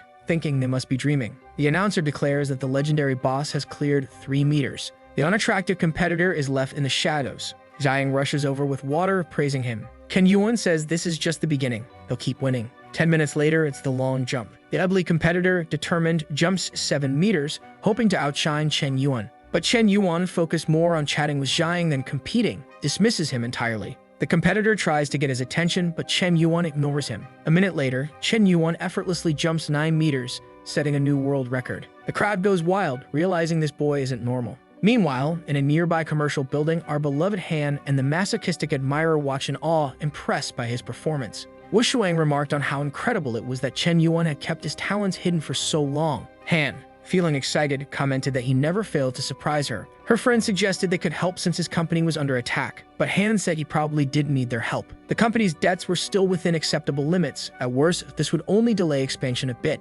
Asking for shares right now wouldn't be wise. According to her information, there were 2 groups clashing over the restrictions. Wu Shuang asked if these groups were connected to Chen Yuan. Han clarified that it was the opposite. Chen Yuan had nothing to do with either group. In fact, he was manipulating them to fight each other while they ignored him. Wu Shuang was amazed at how he was dodging attacks while competing in sports. Meanwhile, our boy was showing off his professional skills with a heavy object, likely during a shot put competition. As he held it, someone said it was too heavy for him to manage. Of course, it was the unattractive competitor, who claimed Chen Yuan's form showed his amateur status. Regardless, it was an event requiring serious preparation. But then, with a move reminiscent of an anime power-up, Chen Yuan sent the shot flying, creating a crater in the ground. The judge measured the throw minus 225 meters. The ugly competitor collapsed, wondering how it was humanly possible. Day 2 of the competition began. Chen Yuan won the race as well. When it came to pole vaulting, he excelled there too. Zhang approached, praising him for breaking so many records. He thanked her and asked about the next event. She said it was the hurdles, and she watched him closely, amazed by how often he accomplished the impossible. Wu Shuang and Han attended to watch and noted that he even had someone tending to him. Han remarked that considering his wealth, having just one person wasn't much. Wu Shuang mentioned that he was surprisingly talented in a wide range of areas and had even bested 5 of her bodyguards. Han, confused, thought that was insane, knowing how well-trained her guards were. Her friend confirmed it was unbelievable but true. He was extremely skilled in combat. It was strange for him to win since one of her family's bodyguards could usually handle 10 opponents alone. Han was deep in thought as Wushuang remembered her own defeat and joked about how hard he hit. He gained another 5 favorability points. Chen Yuan, spotting them in the stands, waved. Wushuang blushed while Han observed. Chen Yu had also come to watch, and he commented to Brother Tang that he hadn't expected such attractive women in this small city. The elder Tang, Aoji, noted that they clearly weren't from local families. Chen Yu got an idea and said he'd like to get to know them better. His friend asked if he really intended to act, to which he replied he couldn't pass up such beauty, even in a rural place like this. The lackey agreed to investigate. Meanwhile, Chen Yu sneered, telling Chen Yuan to keep feeling smug. A direct attack was easy, but he'd see how well Chen Yuan handled a sneak attack. The judge announced the start of the event with a gunshot, and everyone took off. Unfortunately, our boy hesitated, causing someone to comment that he'd made a mistake. Han pointed out that he hesitated for a second and was now sure to fall behind. Wushuang asked if it was really over, and Han explained that rhythm was everything in this event. Just by looking, it was clear Chen Yuan had fallen behind. The masochist in the audience was disappointed that his winning streak might end. Chen Yuan knew his lack of practice caused problems, but with them watching, it was a perfect chance to score more points. He couldn't afford another mistake. It was time to get serious. With determination, he powered up and raced to victory. Everyone cheered, and Wushuang said she knew he'd win despite the setback. Han, irritated, told her friend she was talking too much about him. She asked if Wushuang really liked him that much. Wushuang, embarrassed, denied it and said her friend shouldn't even joke about that. Han teased her to calm down, saying there was nothing wrong with liking him, but she'd have to compete with a lot of people. Wushuang stood up, denying any feelings for Chen Yuan, but their favorability points still rose slightly. Back on the field, Zhang informed Chen Yuan that there was only one event left. She asked about his condition, and he said he was just getting warmed up. She was glad to hear it, mentioning that an old rival from Anang had also signed up to compete. Chen Yuan was confused, not remembering who that was. Meanwhile, in the rest area, the unattractive competitor was approached by someone asking if he considered their offer. This was his last chance. All he had to do was use it, and he would win the championship and ruin the fun for that kid. They even had a plan to leave Chen Yuan crippled during the competition. The guy agreed to go through with it. The competition was about to start, and everyone was ready at the starting line. The ugly competitor looked at Chen Yuan and told him to watch out. As soon as the signal fired, they started running. The ugly guy glanced back to say something, but was stunned to see Chen Yuan already passing him. Confused, he wondered if this guy was fueled by gasoline. At this pace, Chen Yuan was already a lap ahead, and even with the enhancement, he couldn't keep up. Frustrated that he couldn't win fairly, he decided they would both go down together. Chen Yuan was lapping him when the competitor tried to trip him, but Chen Yuan simply stepped on his foot and kept running. The ugly guy was bewildered as Chen Yuan wondered if he stepped on something. The ugly competitor realized his foot was broken and collapsed, screaming that Chen Yuan would pay for this.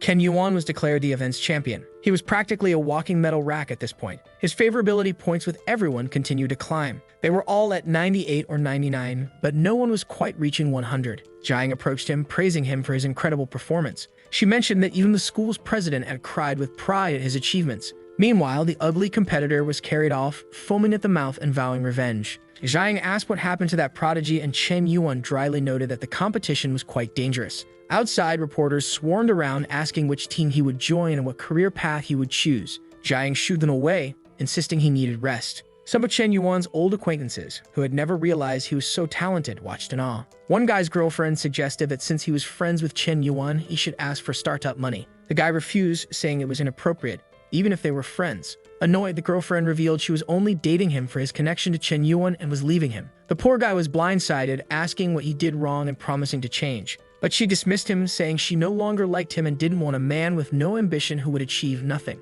Honestly, what a harsh breakup for poor Wenju. I can't help but feel for him. She walked away, complaining he'd wasted her youth. Meanwhile, Chen Yuan, during an interview, noticed the group of women ogling him like a horde of goblins. Realizing it would be impossible to handle all of them equally, he feared it could lead to a third world war if left unchecked. Then he saw Wenju looking defeated and got an idea. Rushing over, he explained to the girls that one of his roommates was feeling down and he needed to have a drink with him. The girls wondered if they were losing him to another man, but at least he wasn't leaving with another woman. The scene shifted to a private restaurant in the east. Chen Yuan and his friends listened as Wenji poured his heart out about his breakup. Hao Tian patted his back, telling him a real man shouldn't worry about not having a woman. Well, that advice was a bit off mark. The guy next to him, who was only pretending to drink, questioned why Hao Tian was acting like he was drunk when he was only sipping juice. Chen Yuan advised Wenji to focus on building a good career, as women would come naturally. Reflecting, Chen Yuan realized he'd been so preoccupied with business that he allowed his old friend to be manipulated by a gold digger.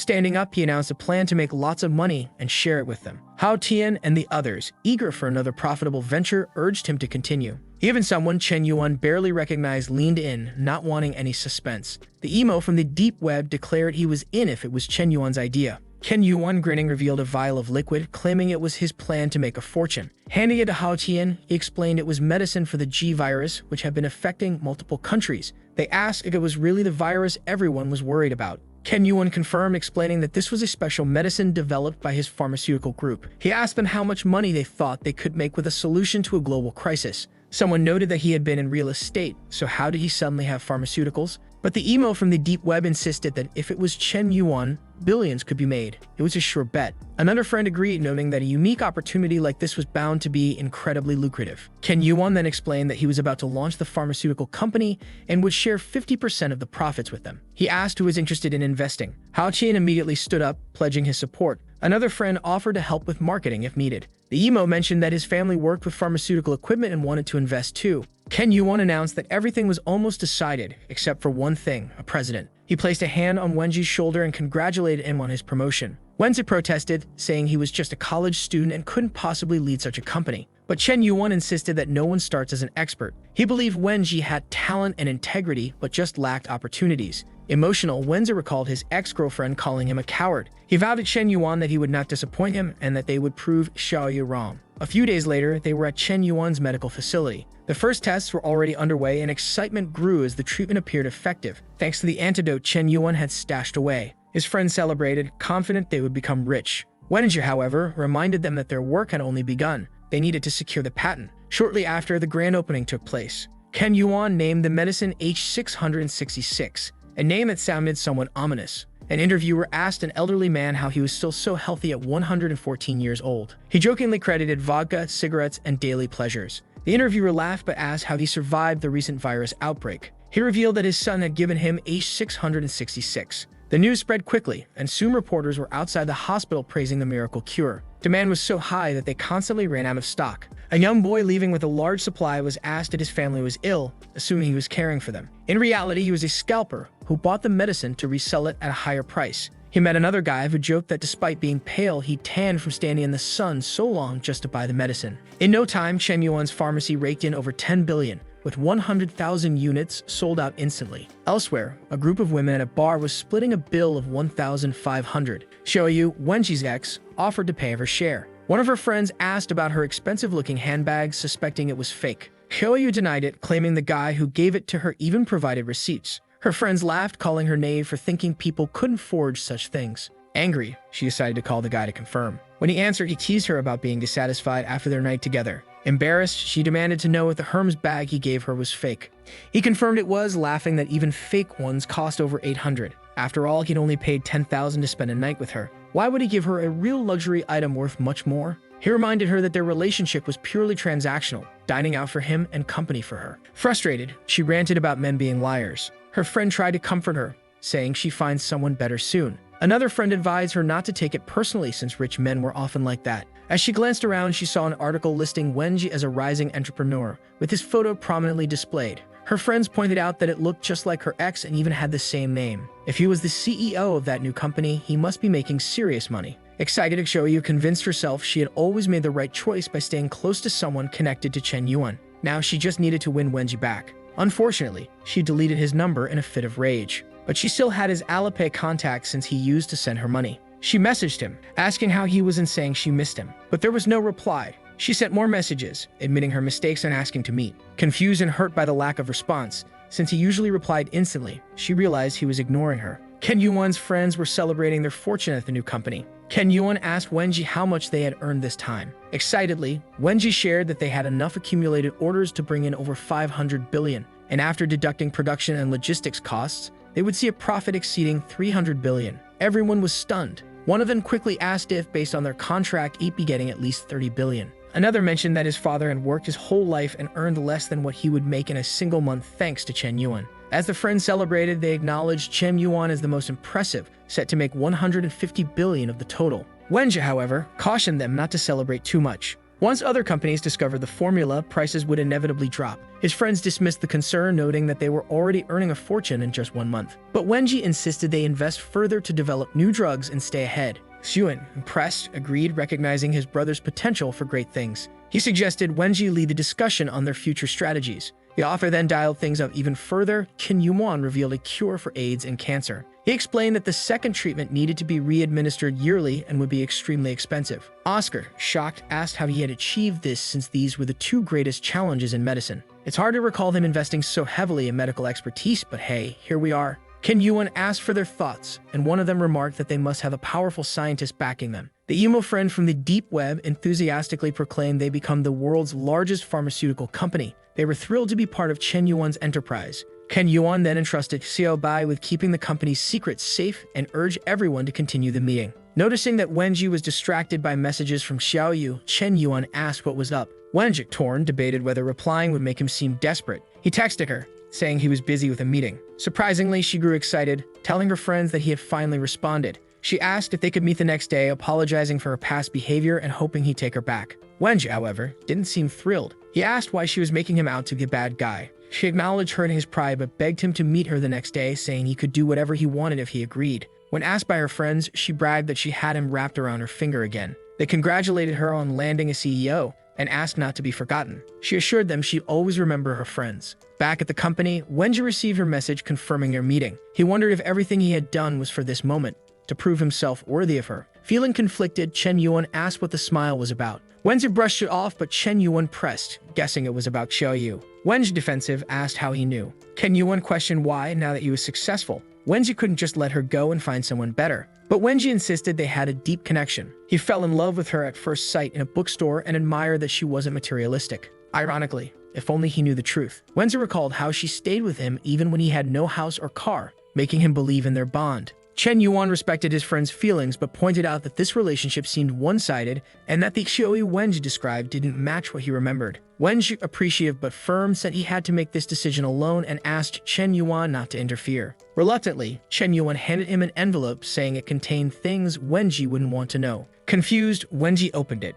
Inside were photos showing that right after their breakup, Xiaoyu had been with another man from a prominent family. And now that Wenji was a CEO, she wanted to come back. Qin Yuan apologized, saying he had kept tabs on her to ensure Wenji wouldn't be deceived again. Outside, their friends asked what was up with Wenji. Qin Yuan said he just needed some time alone. Wenji stared at the photos, heartbroken, realizing she was never holding back. She was just cold to him. In tears, he questioned whether he really looked like such a fool and wondered, why didn't you give a like on this video that helps Mamoru make more juicy content for his viewers? Activate the cheeky little bell, and I'm out.